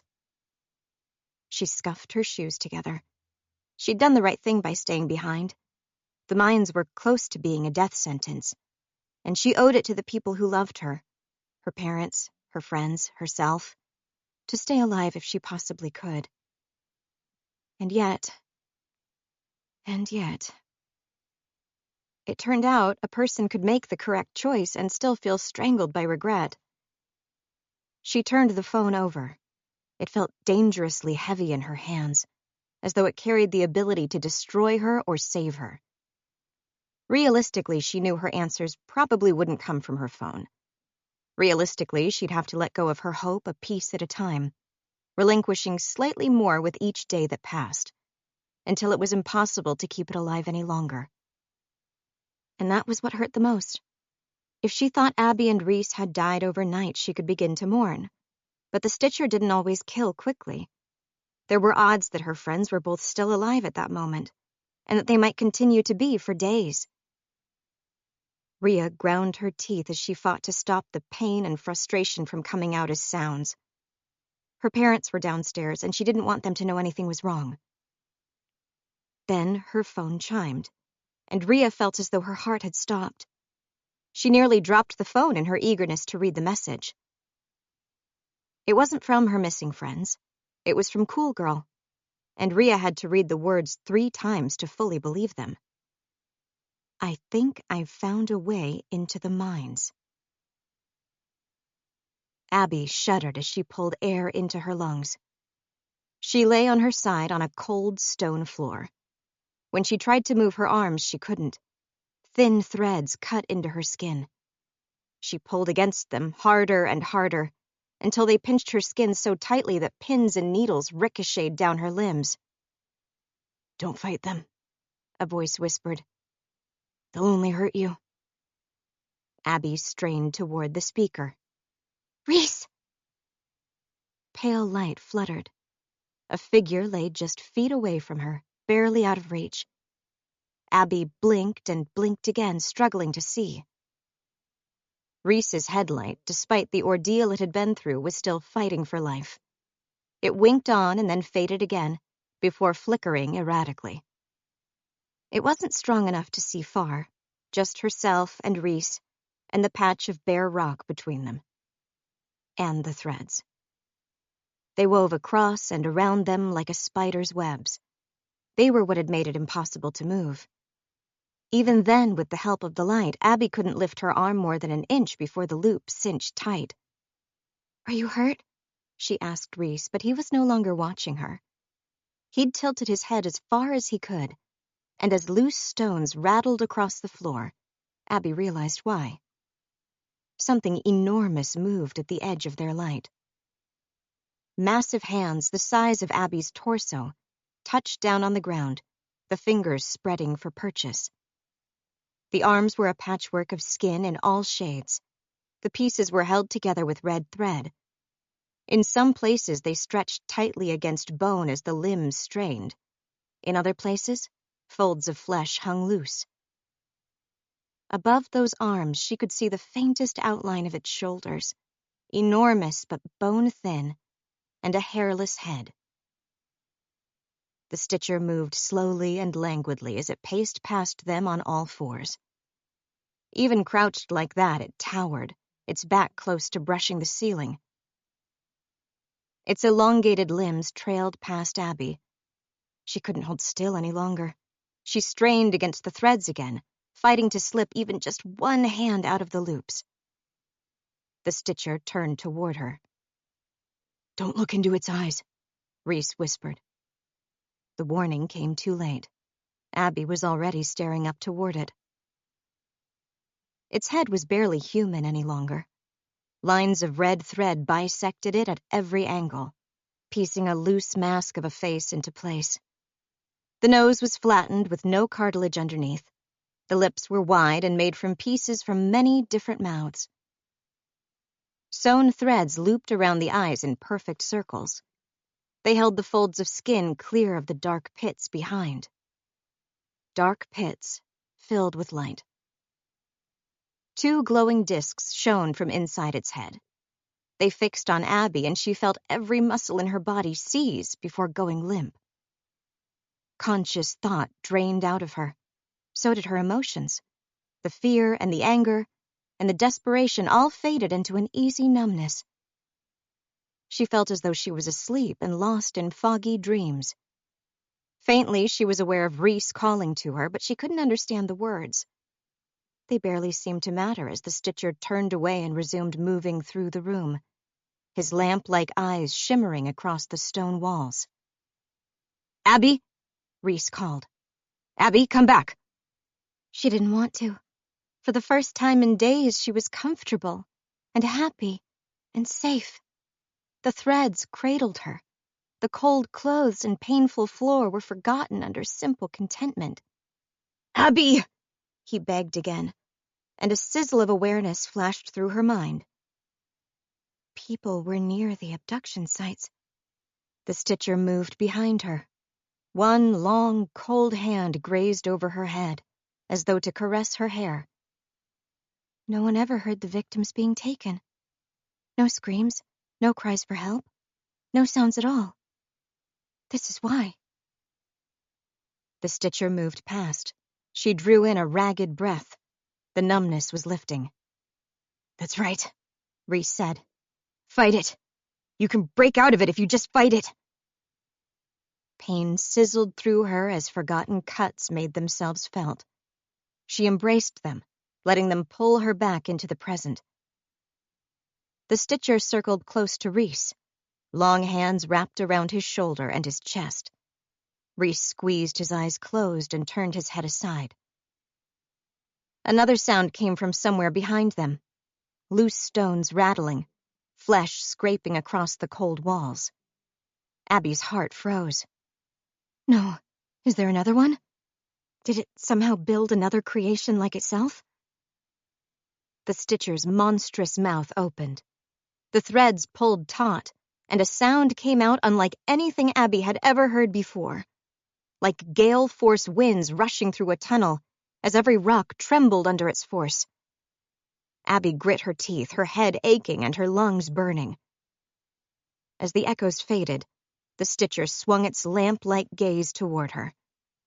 Abby closed her eyes as tightly as she could, scrunching her whole face as she tried to avoid the glow. Don't look, don't look, don't look. A heavy moaning noise came from the monster. She cracked one eyelid up just enough to see it had turned away again. In the weakly fluttering headlamp, she saw its hands reach for Reese's leg. The fingers were long, and not entirely flesh and bone, she saw. They tapered at their ends, and the tips seemed unusually sharp, almost like massive claws. "Abby," Reese whispered. He still had his eyes closed and his head turned away. The threads around him strained as he tried to pull free, but there were too many of them to break through. Her knife was in her pocket, but impossible to reach from the way she was tied. She squirmed. When she threw her shoulder forward, she was able to stretch one hand out. The threads snapped taut, painfully tight, as she tried to reach toward Reese and the pack he still wore over his shoulders. There were weapons in there, better lights, matches, all things that could save them. But he was fixed to the ground in a way where he could never reach his own bag, and Abby was still separated from him by at least 8 inches. Something rattled in the hallways behind them, growing nearer. The Stitcher's sharpened fingertips dipped into the jeans Reese wore. The sound of ripping fabric crackled through the air. It drew its finger down the length, from the knee to the ankle, tearing the material open as neatly and easily as a pair of fabric scissors. Abby, Reese said, and he'd stopped struggling against the threads. Hold on, she whispered, hoping Silas was too far gone to understand words. She strained to gain even another inch and felt skin shear off her wrist. We can find a way out. Just give me a minute. I just need to get closer. Abby, he said again, and his voice was rough and frightened and raw. Abby, turn away. The sharpened fingertip dipped into Reese's skin just above the ankle, and fresh blood flowed.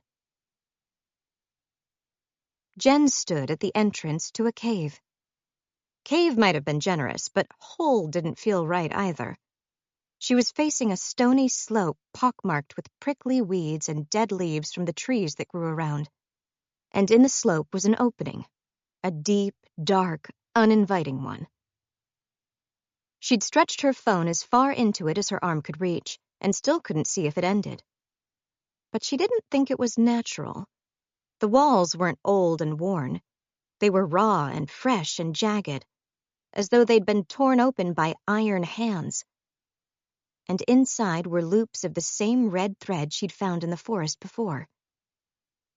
She'd been staring into the hole for nearly a full hour. In that time, the sun had risen, and 3 deer had vanished into the depths. Footsteps alerted her to her arriving company. She half turned her body to see them without fully losing sight of the gaping pit. Rhea was dressed in her lacrosse uniform, a gym bag and stick slung across her back. Connor, looking bone-weary, trailed behind her. I called Connor, Rhea said. I hope that's okay. Yeah, of course. Jen raised a hand to greet the gangly boy who followed in Rhea's wake. Didn't have your number, or I would have texted you too. Was it a rough night for everyone else? Connor asked, his shoulders sloped and his curling hair a messy mop. I couldn't fall asleep. Sucks to be you. I slept like a rock. Jen threw them a lopsided smile. They didn't need to know about the string of increasingly horrific nightmares. You can thank my bladder for this find. Thanks, bladder, Connor said. And the deer, I guess. I saw one from the window and followed it here. Look. She extended her light into the narrow cavern. At first, the floor was just scratched earth and matted, dirty thread.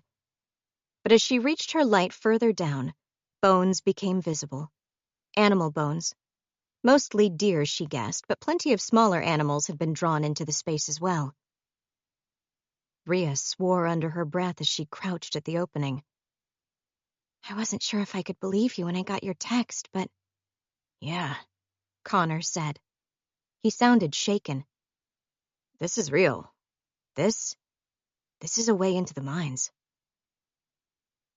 For a moment, none of them spoke. Then Rhea drew a hiccuping breath.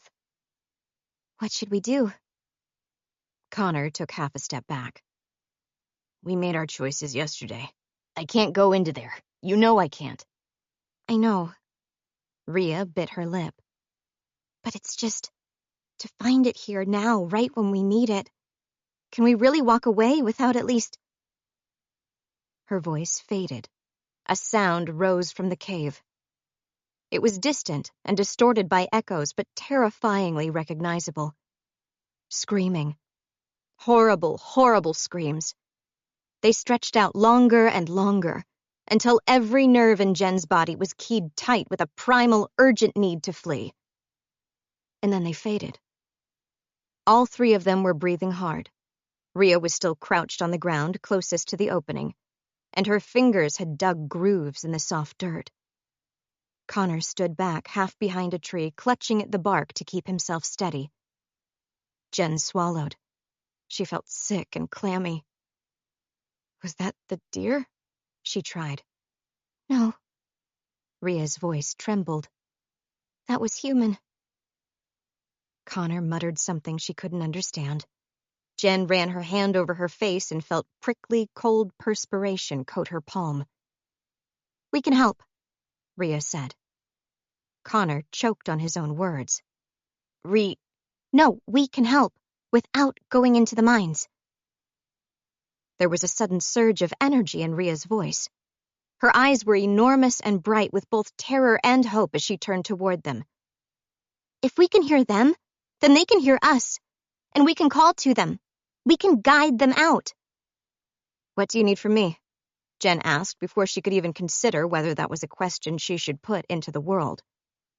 Yes, she decided. Yes, I want to do this. I need to do this. Tell me what to do, she repeated. Weapons. Ria was already casting around the ground around them, but the trees were spindly and sick, and the largest branch wouldn't even be enough to leave a welt. We need weapons in case something else hears us. Your home is close, isn't it? If I run, 10 minutes, Jen said. She was already turning to the trees. And you better believe I'm going to run. Reese didn't even make a noise as the stitcher cut into him. He turned his face toward the floor, his teeth grit, perspiration beading across his skin. Abby screamed instead. She screamed loud enough for the both of them. The stitcher didn't seem to hear. It was wholly focused on its work, the knife-like claw gently carving through skin. Behind it, something moved. Loose stones rattled. A dark shadow rose across the rear wall, barely illuminated by the flickering headlamp. There was a crackle, then light bloomed across the cavern. Everything happened too fast to see. The stitcher's head snapped backward and sparking cinders flew from it. A heavy, cracking thud echoed through the room. Abby's voice broke. She could only lurch forward, strangling herself in the threads as she fought to make out shapes through the darkness.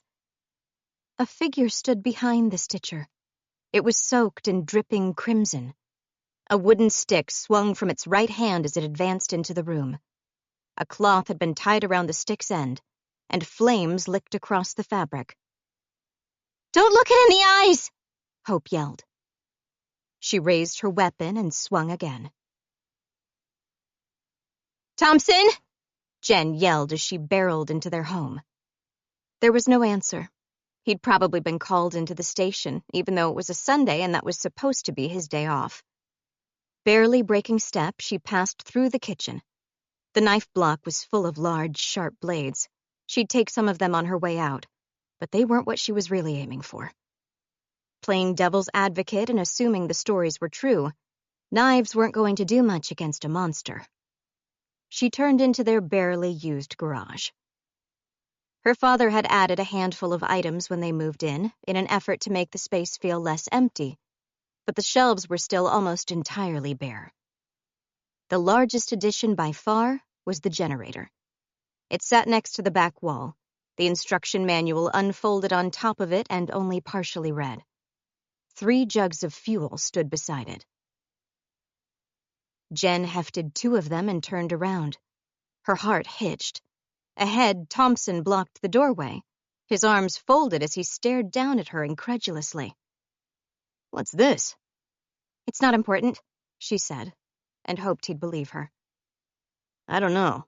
You stealing our fuel seems important to me." She worked her jaw.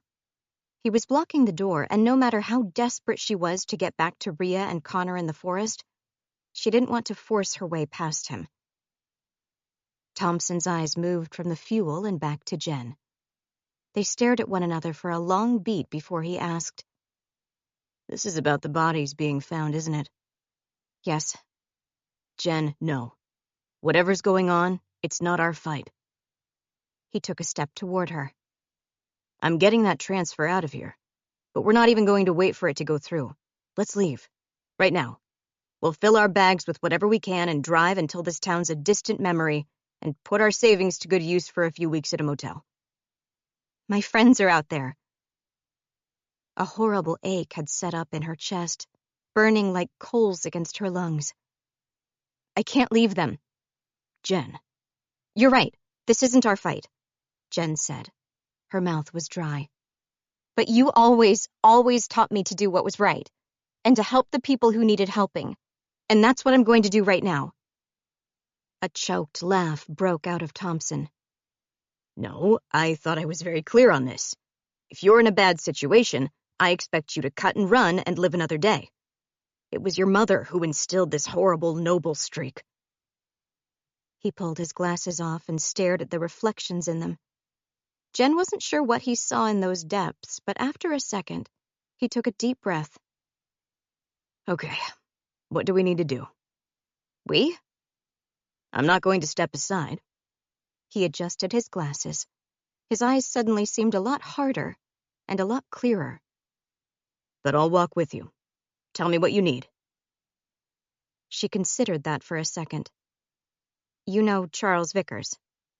"This town has made it impossible not to." "I need you to keep him occupied for a while. Tell him you need to ask some questions, or find some reason to bring him down to the station, or something. Bring another officer if you can convince one to go. We can't afford to have him loose right now." Thompson's eyebrows rose. "Are you going to explain what's happening?" "Later." Jen stepped up to the door, and Thompson moved out of the way for her. "But I'm already out of time." "You'll stay in contact with me through your phone, won't you?" "I'll do my best, but something about this town is messing with it." Thompson muttered something under his breath, then crossed to his office. When he came back, he held out one of his police radios. "I've already set the frequency," he said. "It won't be picked up by anyone else on the force, but it will let us talk in case your mobile goes bad."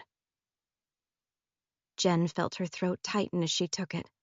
She clipped it onto a loop in her jeans. "Thanks. Keep Vickers busy until I give you the all clear. I'll see you soon."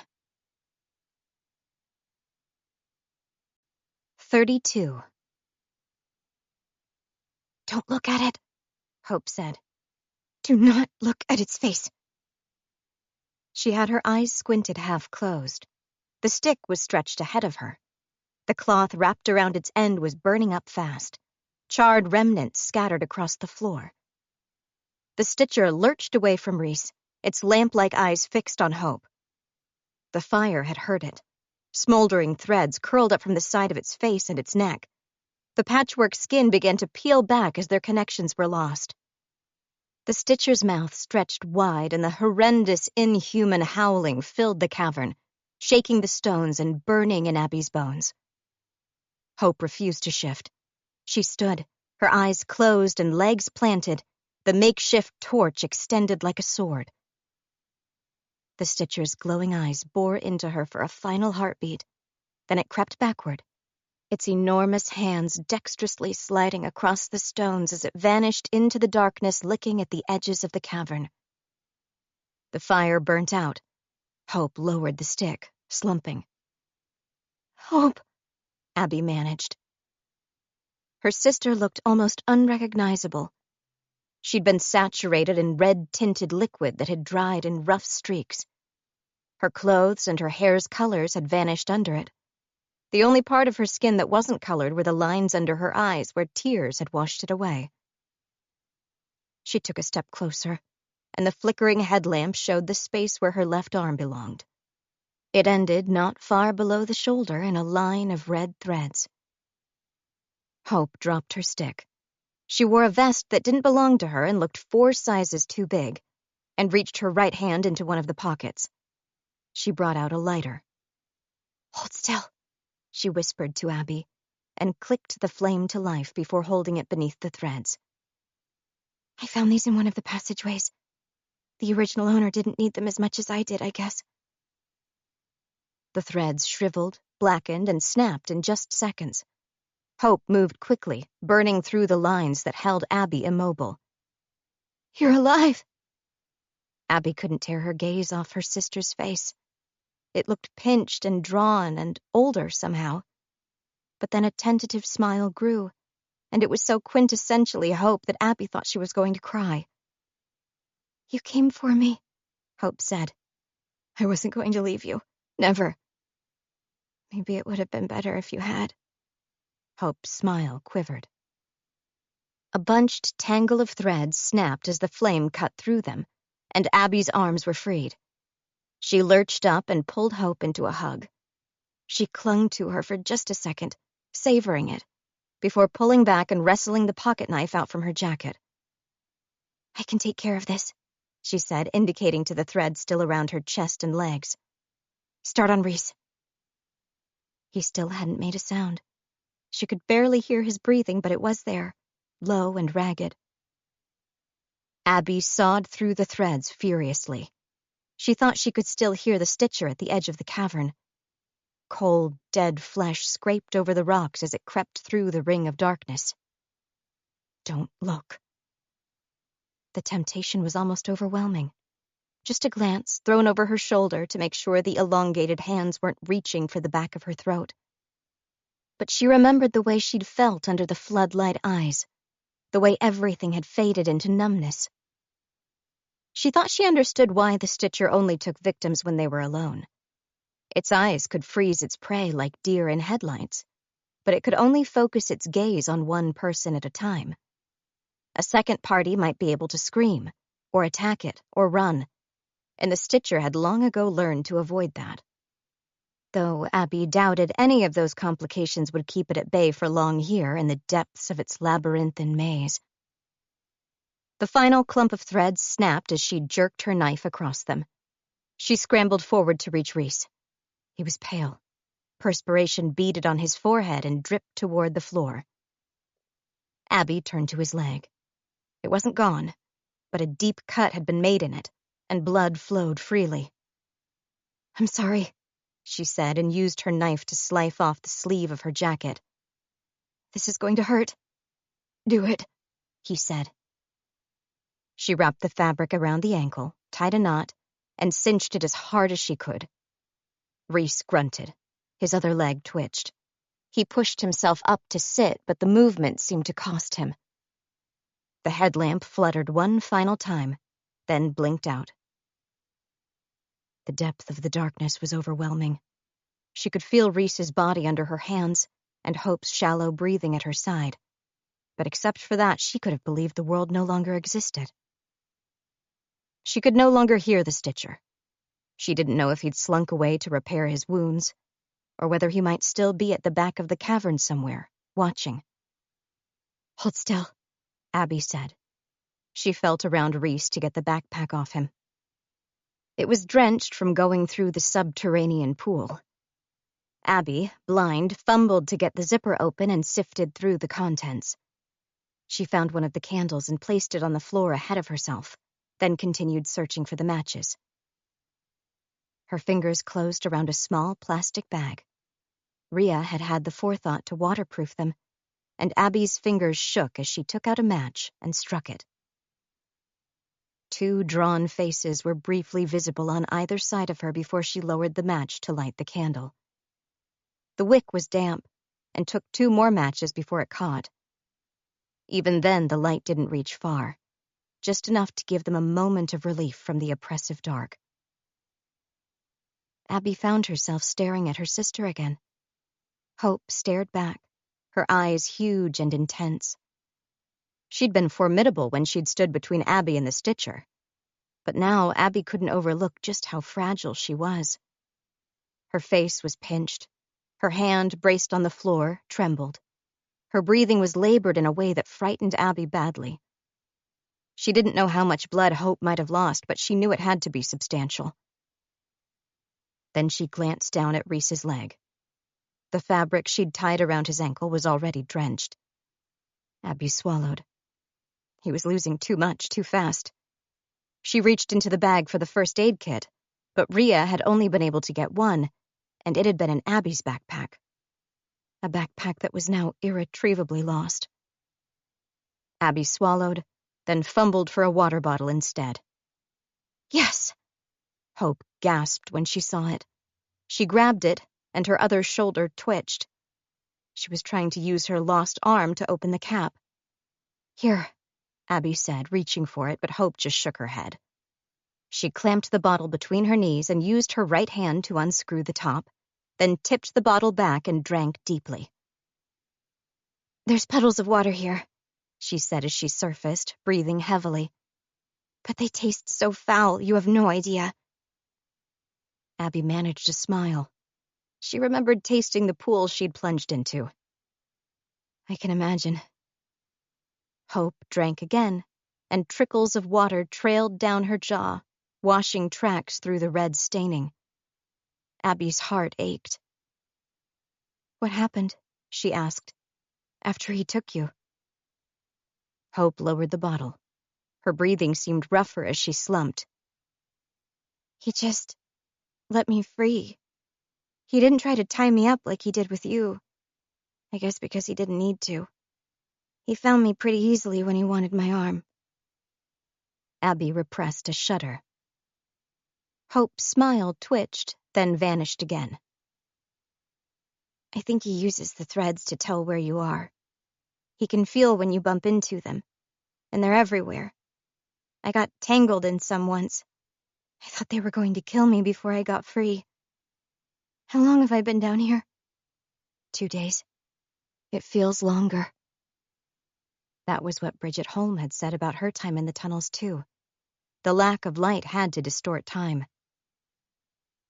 "I've been walking this whole time," Hope said and lifted her head again. Her jaw trembled. "I got lucky and tripped over the remains of some other poor person. This is their jacket and their lighter, and I just burnt up their shirt." Abby glanced behind them to the remains of Hope's weapon. She'd thought the fabric had been wrapped around a stick. Now she saw the cloth had been wrapped around a human femur. "You bought us some time," she said. It was hard to be sure when the cavern was so dark, but she was fairly sure the three of them were alone. "It burnt some of the threads holding the Stitcher together. I get the feeling he's retreated to repair himself." "Possibly back to the cutting room," Reese agreed. She didn't know how long that would buy them, but it would probably be less than they wanted. "I can walk," Reese said, as though guessing her thoughts. "Hope, are you okay to keep moving?" "It's better than staying here," she said. Her eyebrows furrowed. "But I don't know how to get out of here. I've been walking for so long, but it never seems to end. We have maps." Abby tipped the backpack onto its side to sift through its items. She found their paper printouts, folded and completely soaked, and began picking them apart. "They won't cover the natural caves or the tunnels the Stitcher made, but if we can find the mines, we should be able to figure out where we are." And then they only had to find their way back to the tunnels leading into Vickers' house. If they could get close enough to the surface for their phones to get service, they could call Rhea, who would call the police, who would get them out. Hope passed the empty water bottle back to Abby. "Let's go then." Abby zipped up the backpack, then slung it over her shoulders. Reese began to rise. A small pool of blood had spread around his leg, and movement seemed to make it worse. Abby reached out to help him up. "Lean on me," she said, and draped his arm around her shoulder.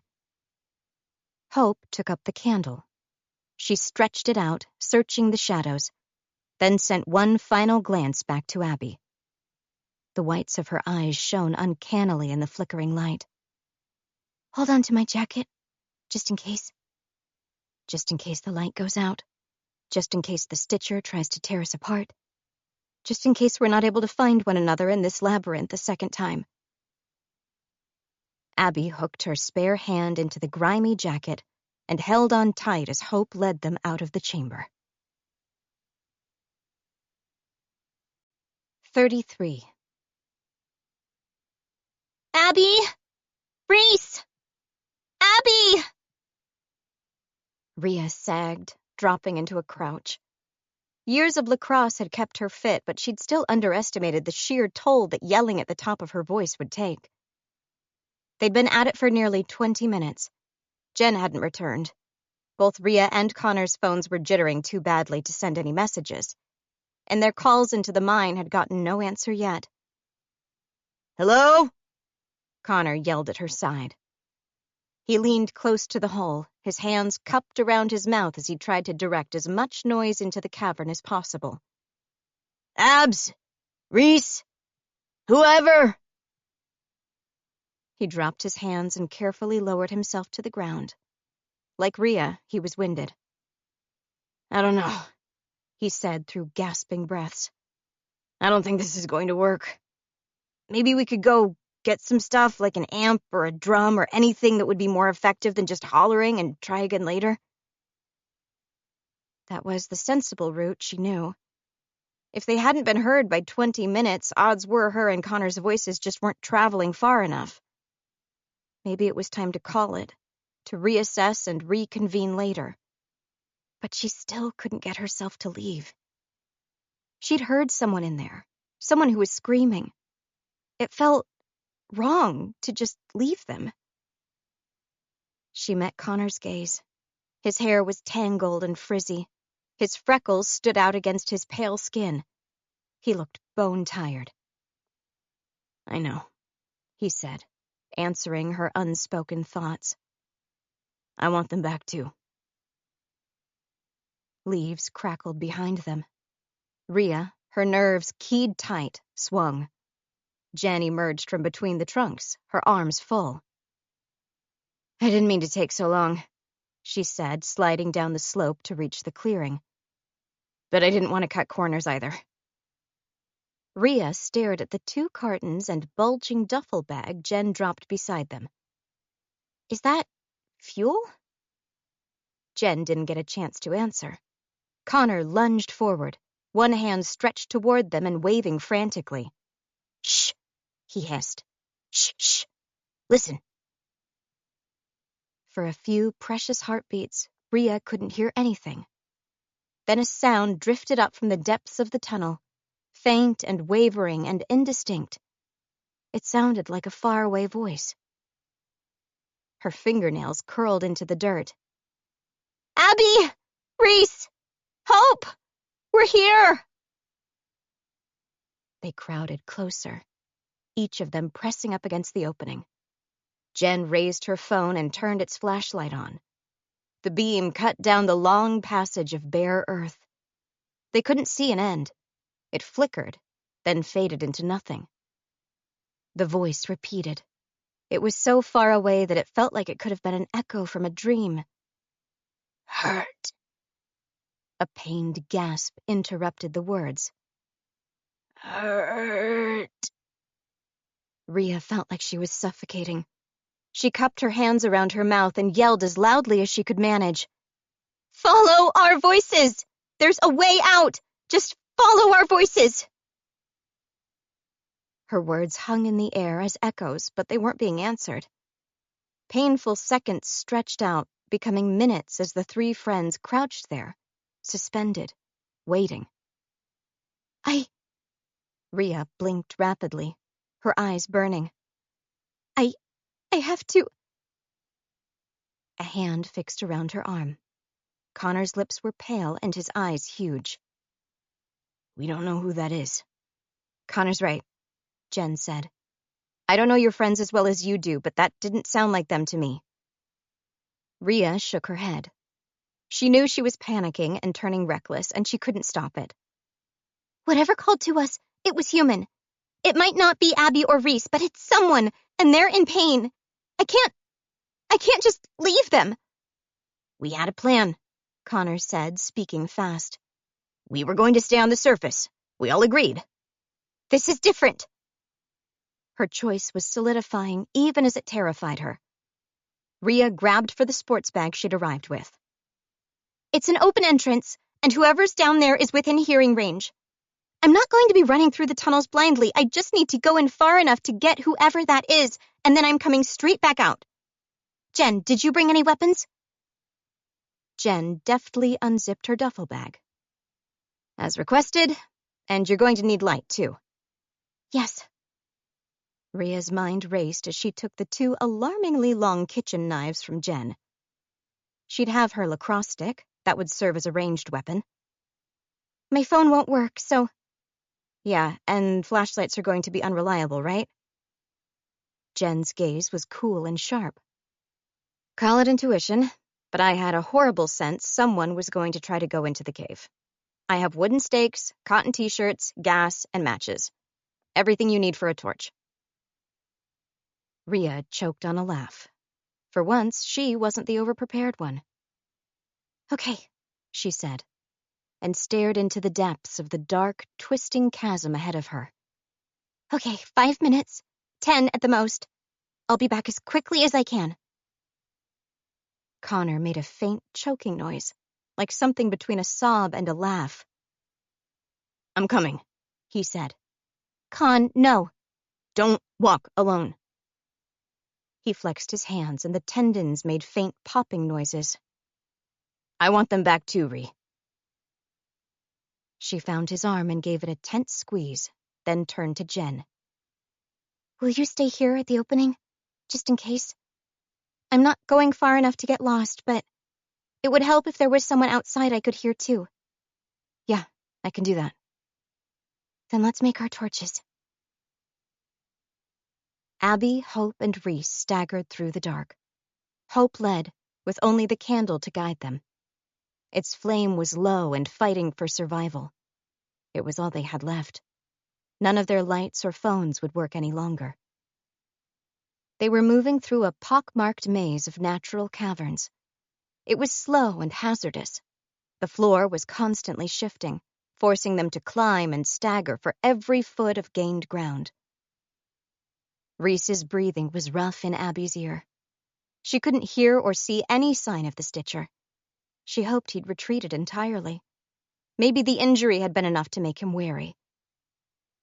She didn't like thinking about the alternative, that he was still following, just far enough behind that they couldn't hear him. That he was in no hurry, because he knew there was no escape. Abby kept them close together. One arm was around Reese, holding him up, and the other gripped Hope's vest. Remaining in a tight group was one of the few defenses they had left. After all of their years of building rules to keep themselves safe from the Stitcher, Abby was finally understanding the reasons behind them. Victims were taken when they were alone, because the Stitcher's paralyzing lights could only be directed at one person at a time. No one heard them scream, because the moment they looked on the unblinking eyes, they lost their ability to make noise. It operated mostly at night, because its targets were more likely to look at the only bright objects in a dark world. They were all of the answers Abby had wanted, and they were coming right at the moment when they might be too late. They moved as fast as they could. Neither of Abby's companions were in good shape. They couldn't stop Reese's bleeding, and he left a trail of bright crimson droplets in their wake. And Hope, for all the fight that still existed in her, was crumbling from 2 days of constant exhaustion and dehydration and blood loss and prolonged terror. Sometimes she would glance back at Abby, and there were depths in her eyes that Abby had never seen before. It was like she'd aged a decade while in the abandoned mines. I'm sorry, Hope said abruptly. Abby didn't break stride. What? I'm sorry for telling you I didn't want to be forgotten. Her voice dropped. I know it's why you came looking for me. I shouldn't have said it. A lump built in Abby's throat and she nearly choked on it. I'm here because you're my sister, she said emphatically. That night at the lakeside had nothing to do with it. Hope didn't answer, but her jaw quivered. Abby hesitated, then added, I never forgot Dad either, just so you know. I didn't talk about him, but he was always there in the background. Always. He was for me too, Hope whispered. Reese drew a ragged breath. He tugged on Abby, pulling her to a stop. Look, he said. Natural openings pockmarked the walls around them. Reese was focused on one in particular, though. Hope turned toward it, holding her candle out as far as she could. 2 lines of metal ran along the floor. The metal was old and rusted and twisted, but unmistakably intended to carry a cart. They'd found one of the mining tunnels. The darkness closed over Rhea as she descended into the tunnel. The passage was so steeply sloped that she had to dig her heels in to keep from skidding. Connor followed so close behind that he bumped her shoulder with each staggering step. Flames licked at the end of her torch and sent leaping shadows clawing across the walls. The fuel soaking the tightly wrapped shirt would last for at least 20 minutes, but she still couldn't afford to press her luck. She and Connor had agreed that if they couldn't find the source of the voice within 10, they'd return to the surface to regroup. She just hoped it wouldn't come to that. There were a lot of ugly choices to be made in Doubtful, but abandoning a Stitcher victim seemed like one that would hang over her for the rest of her life. Hello? Rhea called. Her voice echoed along the tunnel. She didn't get an answer. If Connor and Jen hadn't heard the voice as well, she would have been tempted to believe she'd imagined it. She glanced over her shoulder. Far above was an oval of light. A distant shape blocked part of it. Jen, crouched and watching them intently. Something brittle cracked under her sneakers. Rhea lowered her torch and felt her stomach flip. "Is that—" Connor's words faded. "Bones. Thousands of them. All animal," she thought. Most of them were small enough to belong to birds or mice, but some of the larger ones could have come from cats, dogs, and deer. They'd gathered at the base of the entrance, like a snowdrift heaped against the slope. The Stitcher's sustenance called to him by some unseen force. The same force, she thought, that made it so difficult for people to leave the town. Like a magnetic pull that became harder to resist the longer someone was exposed. Focus. 10 minutes. 10 minutes, and then you're out again. Rhea tried not to look at any of the bones too closely, but lengthened her steps as she waded through them. Every movement brought a cacophony of crackles and snaps as the old, dry remains fractured under pressure. She could hear Connor grinding his teeth as he followed. Then the bones thinned into scattered fragments, and the dirt floor became visible again under the wavering flame. Rhea increased the pace, knowing that she didn't have many seconds to waste. The tunnel seemed to carry her on forever, but she still couldn't see the source of the voice. Hello? Rhea called again. If you can hear me, I need you to answer me. She heard the crack of dirt and bone under their feet, the soft rush of the flames. Not much else. Then a long, slow, pained moan dragged out of the gloom. Rhea frowned and turned. The narrow tunnel stretched out straight ahead, but the voice had come from the right. She craned as she searched the rough-hewn walls until she found it. A narrow gap between boulder shards, leading into a second passageway to the right. They'd need to crouch to get through. The voice floated out of the earth, thin and babbling and delirious. "Took my legs. He took my legs." Rhea's whole body turned cold, like ice water had been poured over her. The voice didn't belong to Abby, Reese, or Hope, but it was saturated with misery. She wet her dry lips. I can hear you. Keep talking to me. We're going to get you out. Rhea stretched her torch into the opening and squeezed her body in afterward. Abby had the map out and was fighting to read it under their candlelight. The paper was saturated and stained red. She'd had to peel the sheets apart gingerly and struggled to make out the lines, which had been overlapping and convoluted to begin with. They were trying to pinpoint their location, using a combination of the turns in the path, the intersections, and any significant formations. It was a nightmare task. A lot of the system had been altered since the maps were made. Rockfall blocked passages that should have been open. New tunnels had been carved by the Stitcher. Abby's map was covered in a mess of circles and X's as the three of them tried to find a way back to the passages beneath Vickers' house.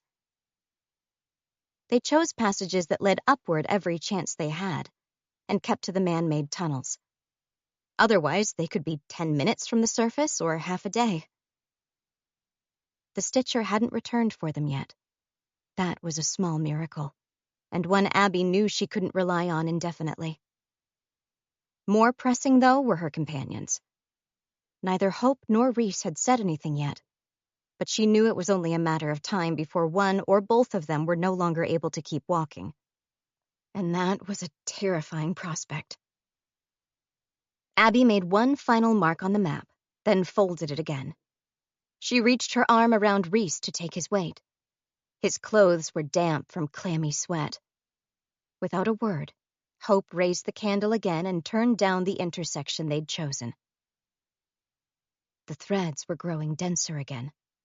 They hung in loops from the ceiling and ran like veins across the floor. Strands crisscrossed the path, and Abby used her pocket knife to slash through them. They were supposed to be a bad omen, but the alternative involved turning back and retracing paths they'd already covered. And as Abby listened to Hope's shallow breathing and the unsteady, dogged scrape of Reese's shoes across the floor, she knew they had precious little time left to waste. Then Hope stopped in her tracks.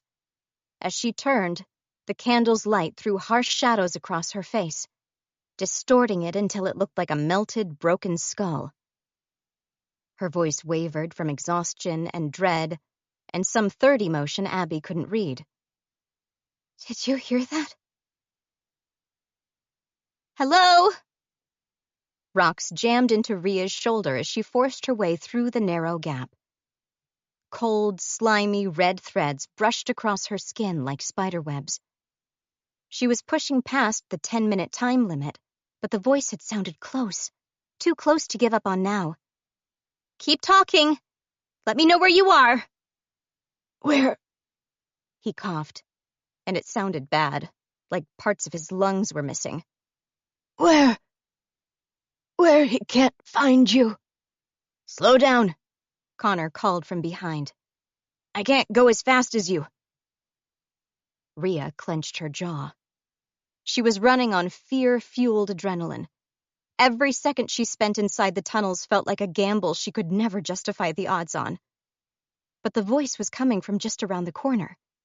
She reached her torch out as she clambered over a fallen slab of stone, only to be confronted by another stretch of empty, ragged caves.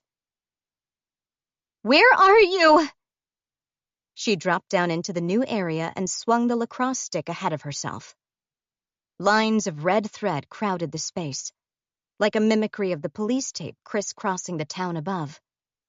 Shadows leapt as she moved her torch in a broad arc, searching the space. "Say something!" A new voice rose out of the gloom. It was younger and muddy with tears. "I'm so cold. I'm so cold and so tired." "What the hell?" Connor whispered. "The hell?" He dropped down beside Ria, breathing hard. She backed up to put herself right next to him. Something wasn't right. The first voice returned. "Legs are all gone. He just took them. All gone. All gone. All gone. All gone." The voices were further away again. They sounded like they were coming from deeper in the passageway, just out of reach. Always just out of reach. Ria's heart skipped a beat. "We have to get out," she hissed. "But this was a mistake. Run!" Connor didn't hesitate. He scrambled for the opening they'd just come through. Ria guarded his back as he crawled through, her light aimed at the gloom where the strange, distorted voices had echoed from. They never answered her questions, but they kept calling unmatched phrases from just out of sight, drawing her deeper into the maze, like a lure she couldn't turn away from. As if on cue, a third voice called out. "Somebody help me! Help me! Help me!" It was like listening to a bad recording of a voice, a memory of the way words had sounded, a recreation of the phrases the Stitcher had heard screamed again and again through the tunnels. Something shifted at the edge of Ria's vision, something enormous and bowed, something that scraped the tunnel's ceiling as it dragged impossibly long limbs toward her. Connor had cleared the gap. Ria knew she needed to follow. but it had become impossible to move, let alone breathe. Twin lights shone out of the darkness. The enormous shape crept toward her, its hands extending one at a time to press into the rebel. The unblinking eyes shone at her like headlights, and they burrowed into her, devouring her thoughts, her fear, her desperation. The torch hit the ground with a rough clatter. It was followed by the lacrosse stick. She hadn't even felt her hands move. The Stitcher was close enough to see its details. The crisscrossing lines of red wrapping across its body strained with every movement. The jaw hung slack and open. The throat vibrated as stolen vocal cords were jangled to life. There were no words in this rendition, just crying. A dozen recordings of the sound from a dozen mouths, all merged together into one sobbing, howling shriek of pain and despair. The lights loomed high overhead as the Stitcher towered over Rhea. She felt herself slump to the ground, but any sensations that came from it faded into nothing. The Stitcher reached out one enormous clawed hand, and the last thing she saw was the loop of red thread hanging from its fingers, drifting toward her. 34. That's Rhea! Abby's body ached as she ran. Reese's fingers dug into her shoulder as he clung to her, his injured leg skimming the ground, his jaw clenched against the pain as they raced time. It had only been a single word, run, but the voice had been unmistakable. It belonged to Rhea. She was in the tunnels, and she was not alone. Their friend had gone silent, but a new sound had risen to fill the silence. The Stitcher. Horrendous, jarring, howling cries reverberated through the passageways, and then they abruptly cut out. We thought the Stitcher was hiding somewhere, repairing itself. We thought the fire might have been enough to actually make it fear us. We were wrong. It left because it knew it could come back for us at any time. It left because it heard fresh prey approaching its lair. They rounded a corner, and suddenly, Hope's near-dead candle was no longer the only source of light. Abby found herself frozen as she stared at the scene. Red thread tangled across the path, obscuring the view but not able to hide it. Rhea was slumped in the center of the tunnel. Her arms were slack, her head angled upward, her eyes blank. A flaming torch lay useless at her side. The Stitcher towered over her. One of its enormous hands reached toward her head, the sharp tips highlighted by the licking shadows. Abby had a mental image of the Stitcher wrapping its hand around Rhea's head, as easily as someone might palm an apple, and dragging her away down the tunnel. The monster was faster than Abby or either of her companions. If it took Rhea away now, she doubted they would ever see their friend again. She didn't know what else to do. She screamed at Rhea, "Don't look at its eyes!" Rhea's eyelashes fluttered, but there was no other response. The Stitcher heard her, though. Its head swung, rotating on a neck that was too long. The glowing eyes washed across Abby. She and Reese both threw hands across their faces while Hope turned aside. "Don't look at it!" Abby yelled again, hoping that something small might be able to break through the fog Rhea was trapped in. "Don't look into its eyes!" She kept her own gaze on the ground and let her peripherals blur.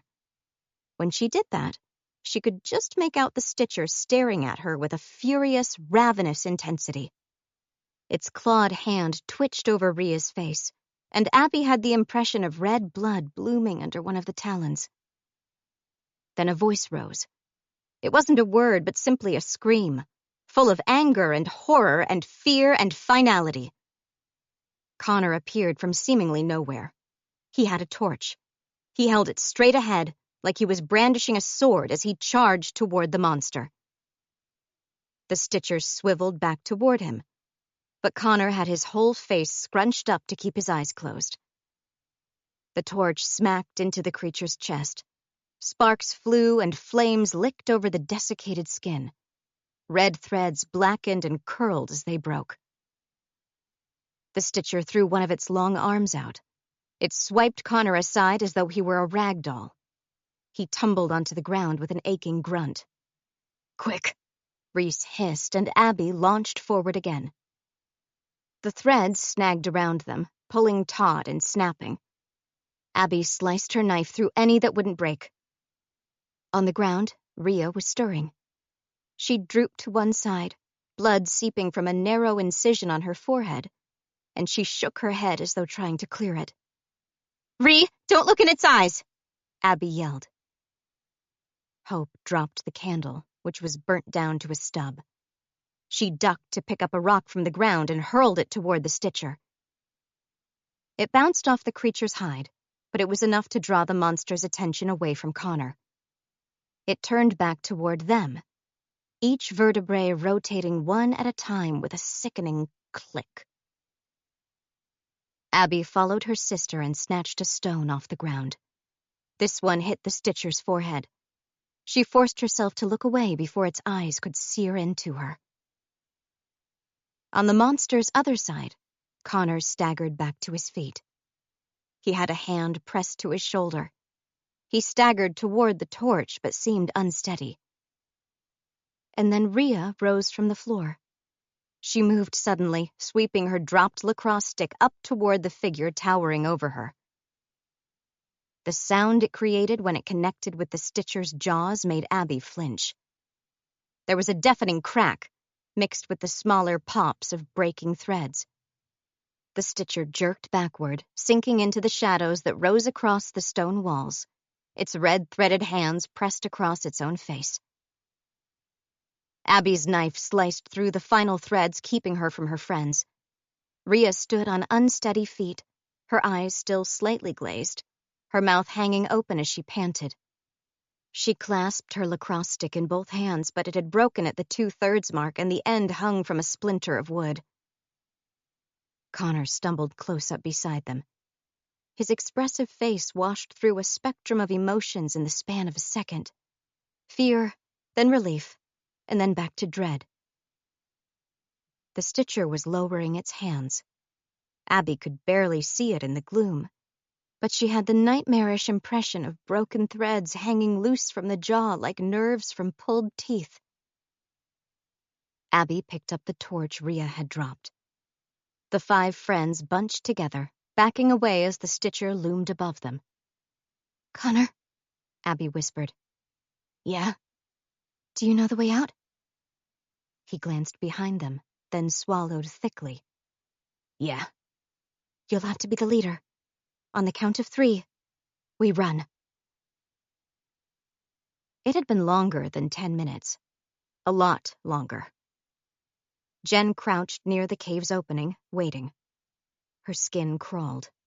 She'd heard sounds she couldn't put any kind of name to. The kinds of sounds that made her want to back away, to get out of the clearing, to jog home and not look back. But she was still there, and still waiting. The muscles in her legs cramping and ants creeping over her clothes, as every nerve in her body stayed keyed as high as it could go.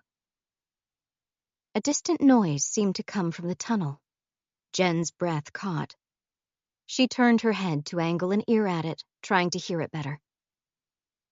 Drying leaves trailed around her as a gust of wind wove through the trees. Then the sound came again, slightly louder and slightly clearer. Rhea, calling Jen's name. The relief felt like a breaking dam. Jen cupped her hands around her mouth and called back, "I'm here!" Rhea yelled something else, but this time the words became muddied by echoes. Jen felt her smile fade. There wasn't any kind of relief or elation in Rhea's voice, just pure aching terror. "Fire!" Rhea called again. Then Abby's voice rose from the tunnel, distorted by distance. "The Stitcher's coming! Fire can hurt it!" Stitcher. Fire. Jen's eyes trailed toward the cartons of fuel. She moved fast, wrenching the cap off the first container and racing with it to the tunnel's opening. It wasn't hard to guess what her new friends were asking for. She poured the fuel out just inside the cave's entrance, creating a line from one wall to the other and letting it pool in the compacted dirt and rocks. She needed to get her friends out, and she couldn't let the Stitcher follow. Rhea's head swam. She had one arm around Hope and was half carrying, half dragging her toward the surface. They were so close. Light flooded across them through the opening above. They just had to reach it. Bones tangled underfoot, threatening to trip her. She held an arm out for balance as she skidded on the slope, mandibles and tibia and ribs spinning away under her feet. Abby and Connor were behind her, supporting Reese. He looked close to collapsing. One leg was dragging behind him, and she didn't like its angle. But they couldn't stop moving. They'd bought a few desperate seconds to get to the surface, but it wasn't enough. The Stitcher was closing the gap, and any second they would feel the desiccated, threaded hands snagging at their feet. But they were so close, and Rhea could smell the tang of gas, and knew Jen had understood what needed to be done. Bones slipped under them. The angle was impossibly steep, more of a mountain than a slope. Rhea had to use her spare hand to claw at the uneven floor, using her numb fingers to pull them higher. Jen was in the opening, her lips pressed tight as she stretched a hand toward them. Rhea passed Hope out first, and Jen leaned back as she hauled her out. Then Abby was at Rhea's side, dragging Reese and Connor with her, and Rhea helped push them both through the opening. Something cold and fleshy and thread-riddled grazed along her leg. Rhea bit down on a scream as she kicked, then threw herself through the exit and into the light. Rhea didn't stop scrambling until she was at least 10 paces from the tunnel, then rolled onto her side to stare back at it. Something enormous and human-like emerged from the gloom. She hadn't been able to see it clearly in the depths of the tunnel. Now, as it emerged piece by piece into the light, pure dread poured through Rhea's limbs. It was skeletally thin. Long, dexterous hands grazed the ground. Its patchwork skin didn't cover its body correctly. It bulged in some areas and hung loose in others, and stretched taut in more places. The Stitcher had grown enormously in the century it had spent dismantling and rebuilding itself in the dark. By the way it had put itself together, it was clear it barely remembered what it was supposed to look like any longer. Some patches of its skin seemed fresh, and Rhea's terrified mind asked her if any of those pieces might belong to January Spaulding.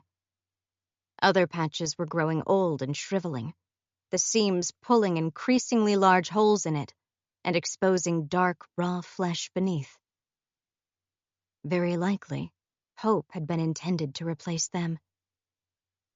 The worst part was its face, flat and unemotive, and a mess of overlapping threads. Only one part still seemed to hold life, the round, lamp-like eyes. Rhea twisted her head aside to avoid its gaze, and she found herself staring at 2 open plastic jugs laying on the ground just outside the cave. You never know how you'll act under pressure until you're forced to find out. Thompson had told her that once. The words hung in her mind as Jen faced the enormous creature coming out of the cave entrance. She held a third and final torch, made hastily. Her friends were scattered on the ground. They were closer than she'd wanted, but she was out of time to move them. And the creature was lurching free from the darkness. An enormous hand swung free and knocked over one of the open fuel containers. Gas began to pour free, and Jen knew this was the only chance she'd have. She threw the torch. Her aim was good. The licking flames made contact with the fumes, and Jen barely had time to cover her face before the explosion rocked them all. Plumes of flames billowed upward.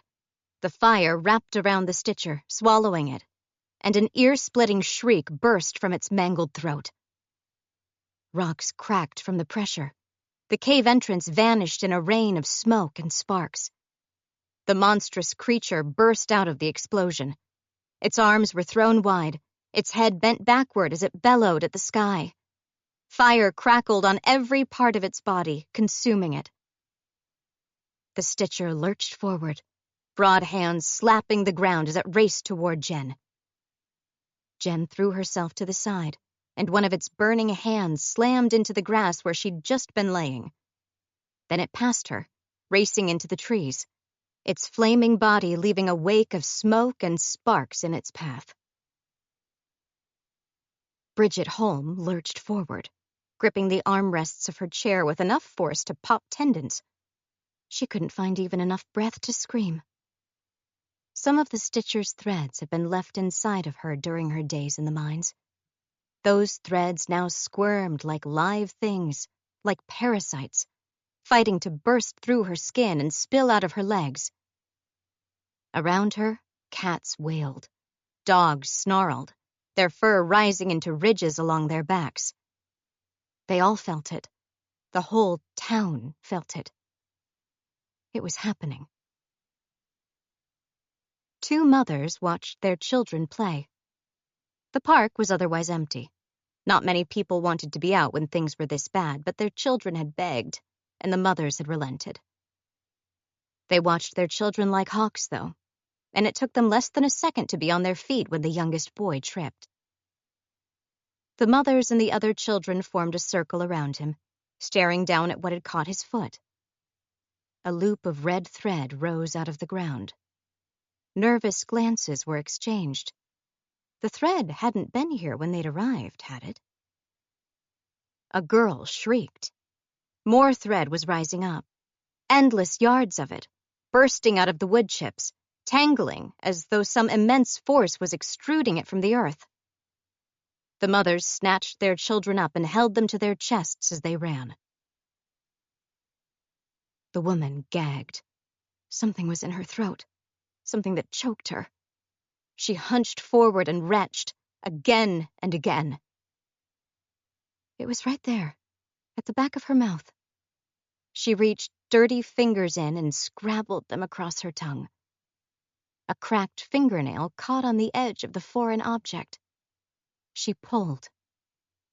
Red thread slid out of her, slimy and old and matted. She pulled and pulled, but it just kept coming, suffocating her. Tears stung her eyes, her lungs burned, her throat ached. And then, finally, the largest knot slid free, and the tangled mess landed on the ground ahead of her. She stared at the threads, and at her wet hands, and at the holes surrounding her, and then, finally, up toward the sun. Sarah Ward felt as though she could breathe properly for the first time in years. Abby rolled onto her hands and knees. Black smoke rose from the now collapsed cave entrance. Flames still flickered between the debris. More flames crackled on fallen leaves and tree branches, marking the path the Stitcher had taken through the forest. She had a horrible idea of where it was headed. "Stay here," she said, placing one hand each on Hope and Reese, who were both collapsed on the ground. Reese's hand snaked out to grab at her. "Where? I have to end this." Her mouth tasted of ash and blood and pain. "If I can." She got to her feet. The explosion had scorched her top and one arm, and blisters were already forming. She barely felt them, though, as she began to run through the trees. Footsteps followed her. Rhea on one side, Jen on the other. They'd both had exactly the same thought as she had. Jen had dropped everything except for what looked like a police radio, and she held it up to her mouth as she ran. "Get out, Thompson! Get out, now!" It wasn't hard to follow the Stitcher's path. Scorched wood and tiny spot fires marked its trail. It had burnt as brightly as the bonfires they'd built down by the lake's edge. Its skin was old and drying, and had caught easily. It can't survive this, Abby promised herself as the three of them tore through the smoking trees. It can't. Please let it not be able to survive this. They burst out of the woods and faced the backyards of 2 abandoned buildings. Abby recognized them instantly and felt her heart sink as her suspicions were confirmed. They were at Stokes Lane. In its pain and its fear, the Stitcher had returned to the one place it had always considered home. The one place where, no matter what, there was always an open entrance into the mines. She ignored her burnt arm as she vaulted through a half-collapsed fence. The Stitcher had grazed the building. Its cracking, dry wood smoldered. More flames burnt in the long, dead grass. They were in danger of spreading if no one stopped them. Abby raced between the 2 empty homes and onto the street, with Jen and Rhea right beside her. A man already stood there, next to his police cruiser. Jen's father, Officer Thompson, held his glasses in one hand, his face slack and stunned. He didn't acknowledge them as they came to a halt at his side. Together, they faced the house at the end. A voice, panicked, yelled, "No! No!" Charles Vickers' house was already catching on fire. The front door was missing. It lay in the yard, apparently wrenched off its hinges. The Stitcher forced itself through the front doorway and toward the tunnel. Charles Vickers pressed himself against the wall, his face contorted in horror as he watched his ancestor burn.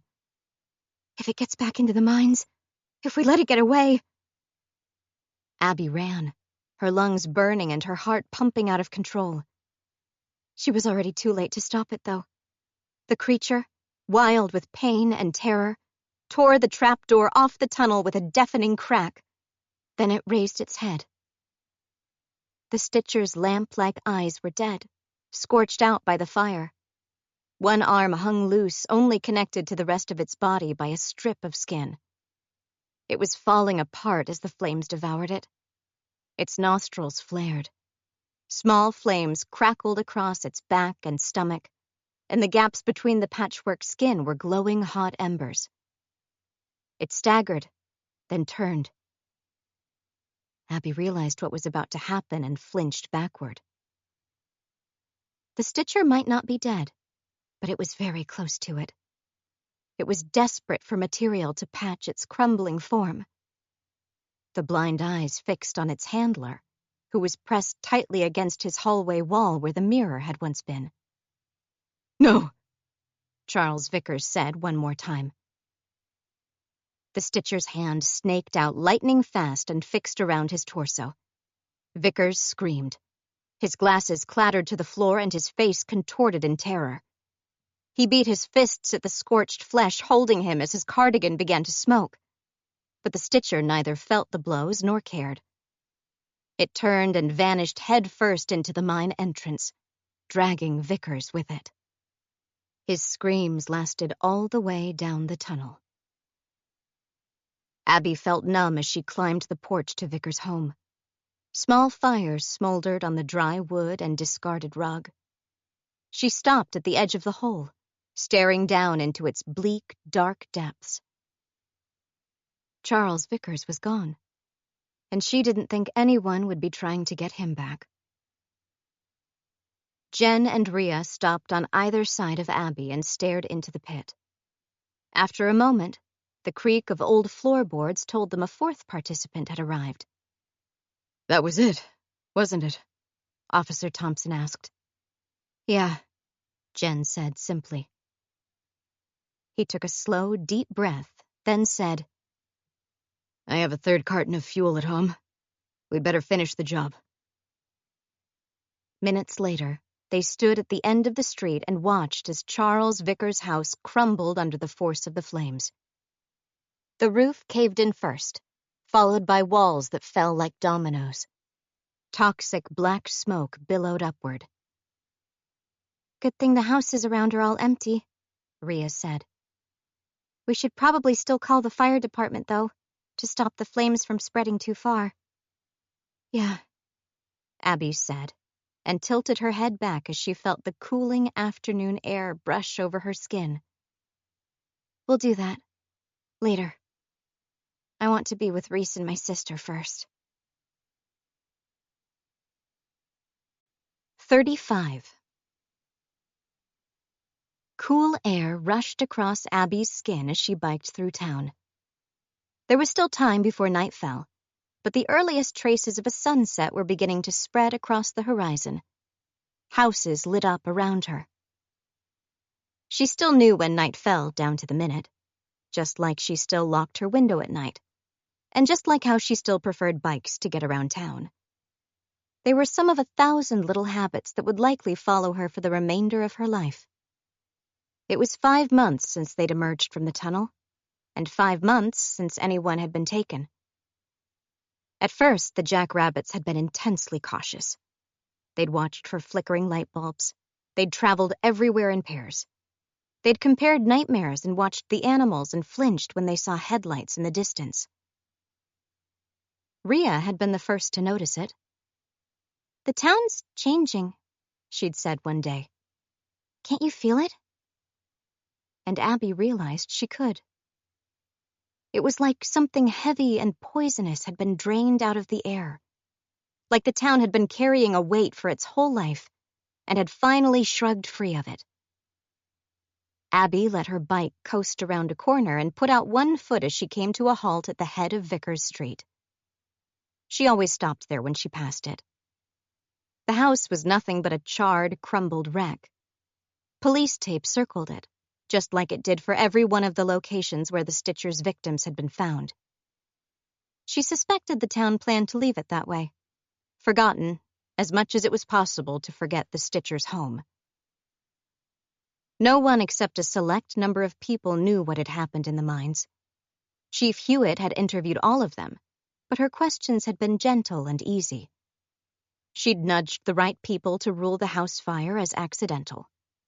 Vickers was marked as a missing person, and a token handful of posters bearing his face had been placed on bulletin boards, where he too would turn sun-bleached and creased.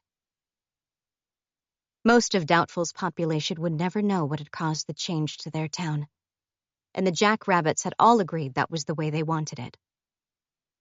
Abby leaned on the pedals again to pick up speed. A shape moved toward her from a side street, and a second later, Reese came up alongside her, biking to perfectly match her speed. They didn't need to travel in pairs any longer, but he still always waited to ride with her. As they neared the forest, Abby caught the sounds of children playing a ball game in one of the cul-de-sacs. Cars drove by, their headlights bright as dusk descended. The town was changing slowly, and so was Abby's family. When she'd left home, Hope had been in her room recording a video. She was still full of the same bubbly joy she'd always had, but she'd seemed older since her time in the mining tunnels. More thoughtful, more observant. The missing arm would be a permanent reminder of what she'd endured. And Abby's mother, she hadn't come back entirely, but she remembered her own name now. And more than that, she remembered Abby and Hope. She smiled at them, she kissed them. Sometimes she would hum lullabies as she stroked their hair. And she seemed to become a sliver stronger and a sliver more herself with each day. Reese and Abby pulled up outside the forest. They left their bikes leaning against the trees and stepped between the trunks. As the darkness wrapped around them, Reese's hand lightly brushed Abby's. She reached back for him and let their fingers twine together. They held on to one another like that as they followed the familiar path to the lakeshore. The trees parted. Ahead was the sandy shoreline, and in the distance, a bonfire. 3 figures were already gathered around it for the jackrabbits' meeting. Connor was attempting to balance a bottle of soft drink on his nose while Rhea, exasperated, tried to snatch it away from him. Jen sat beside them, covering her mouth to muffle her laughter. "Looks like they've already started the party," Abby said. Reese chuckled. It was a precious sound. He still rarely laughed and rarely smiled, but every passing week brought slightly more of each. Once, she'd thought their only chances of being happy depended on escaping from Doubtful. That was changing. She wasn't sure if Doubtful would ever feel like a normal town, or if she would ever be capable of living an average life. The burns over her throat and arm would be permanent scars, just like the town would not easily forget its trauma. But there was goodness in Doubtful now. For the first time in her life, she saw a future there. She gazed up at Reese. He glanced down at her, then leaned closer. Abby rose onto her toes to meet his kiss. As they broke apart, Abby leaned against Reese's shoulder. He rested his head on top of hers. Together, they followed the sandy shore toward their places at the bonfire. An old friend's words returned to her, only this time they sounded slightly different. Do you want to see something good? This has been Where He Can't Find You.